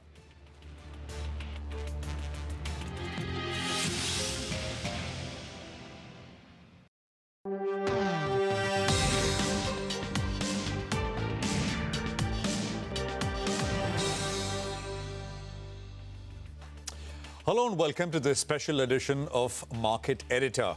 The markets may be our starting point today, but we are diving deeper into a space that's buzzing with opportunity. India's emerging dominance in the CRDMO space, we call it CDMO, contract research, development and manufacturing. And to help us decode this theme is none other than seasoned investor and market veteran Madhu Kela. That's right. Over the next 30 minutes, we'll spend a few minutes on Madhu's current take on the market, but the spotlight is firmly on a sunrise sector where he sees immense long-term potential. We'll also be joined by the managements from Laurus Labs and OneSource Pharma, two companies at the heart of this CRDMO story, with Madhu turning interviewer, asking them the key questions on scale, strategy and science. Well, from investment insights to industry deep dive, this promises to be a power-packed half hour. Let's dive straight in. Madhu, welcome to the program. Thank you very much. Thank you so much. And we can take a back seat today. No, absolutely. We'll all do it together. Hum aaram karenge, aap kaam karenge. We'll all do it together. But I think you've done so much work on the entire CDMO space. You and your team have really done a fabulous. I mean, we'll try and get at least a fraction of it on the air as we go forward. But since we have you with us, Madhu, I want to start with just a quick view on the markets per se and where we are. We've come a long way from the lows. What is your perspective now? Prashant, I think from a big picture perspective, we have spoken this many times. I would once again request that people must not extrapolate what has happened post-COVID in terms of return, in terms of finding multi-bagger opportunities where money has gone from 10 to 100 times, right? Because the lows were so drastic, the returns were fabulous, right? So I don't think that we must expect those kind of returns. Having said that, I am not in a camp that the bull market is over and this is the beginning of some bear market, and you can take the number reference from wherever you want. So if you take the reference from COVID low, then the returns will look very, very attractive. Correct. And hence the next 5 years may look very dim. But if you take the same base from 2013, when the market was at a low, then it is again average return, which the market has delivered, including the last 5 years. So my point is that India is and will always be a bottom of a stock pickers market, wherein the broad indices may give you nominal returns. But because of the volatility and the fluctuation, and because there is choice of so many sectors, you have the opportunity to make, in my view, 15 to 20% kind of return is still in these markets. And you see what has happened in the last 2 months. Take, for instance, the financial sector. There's so many NBFC companies, even smaller banks, even large banks. While the markets have gone up only 7%, but a lot of these companies have gone up like 20, 30, 40, 50%. Right? So that is the market which we are going to be seeing from now on. Very disaggregated, maybe stock specific, right? Exactly. Within sectors, not everything, but... Exactly. You have to be betting not only the right sector, but the right company. So we are back to basics. You know, you turned cautious, I think, around the time that the market topped out. I mean, September, October last year. Exactly. And we had a detailed interview at that time. So one sector which you're very bullish on, and you have been, is pharmaceuticals. That's right. I mean, we're going back 7-8 years back, and you've spoken about stocks like Divi's Laboratory. So first, the big picture. Pharma has done well, if you look at it over the last 5 or 10 years. But you're bullish on it for the next 5-10 years. What do the numbers tell you? It is, you know, when we did, and thanks to the CNBC team, you made me a student again.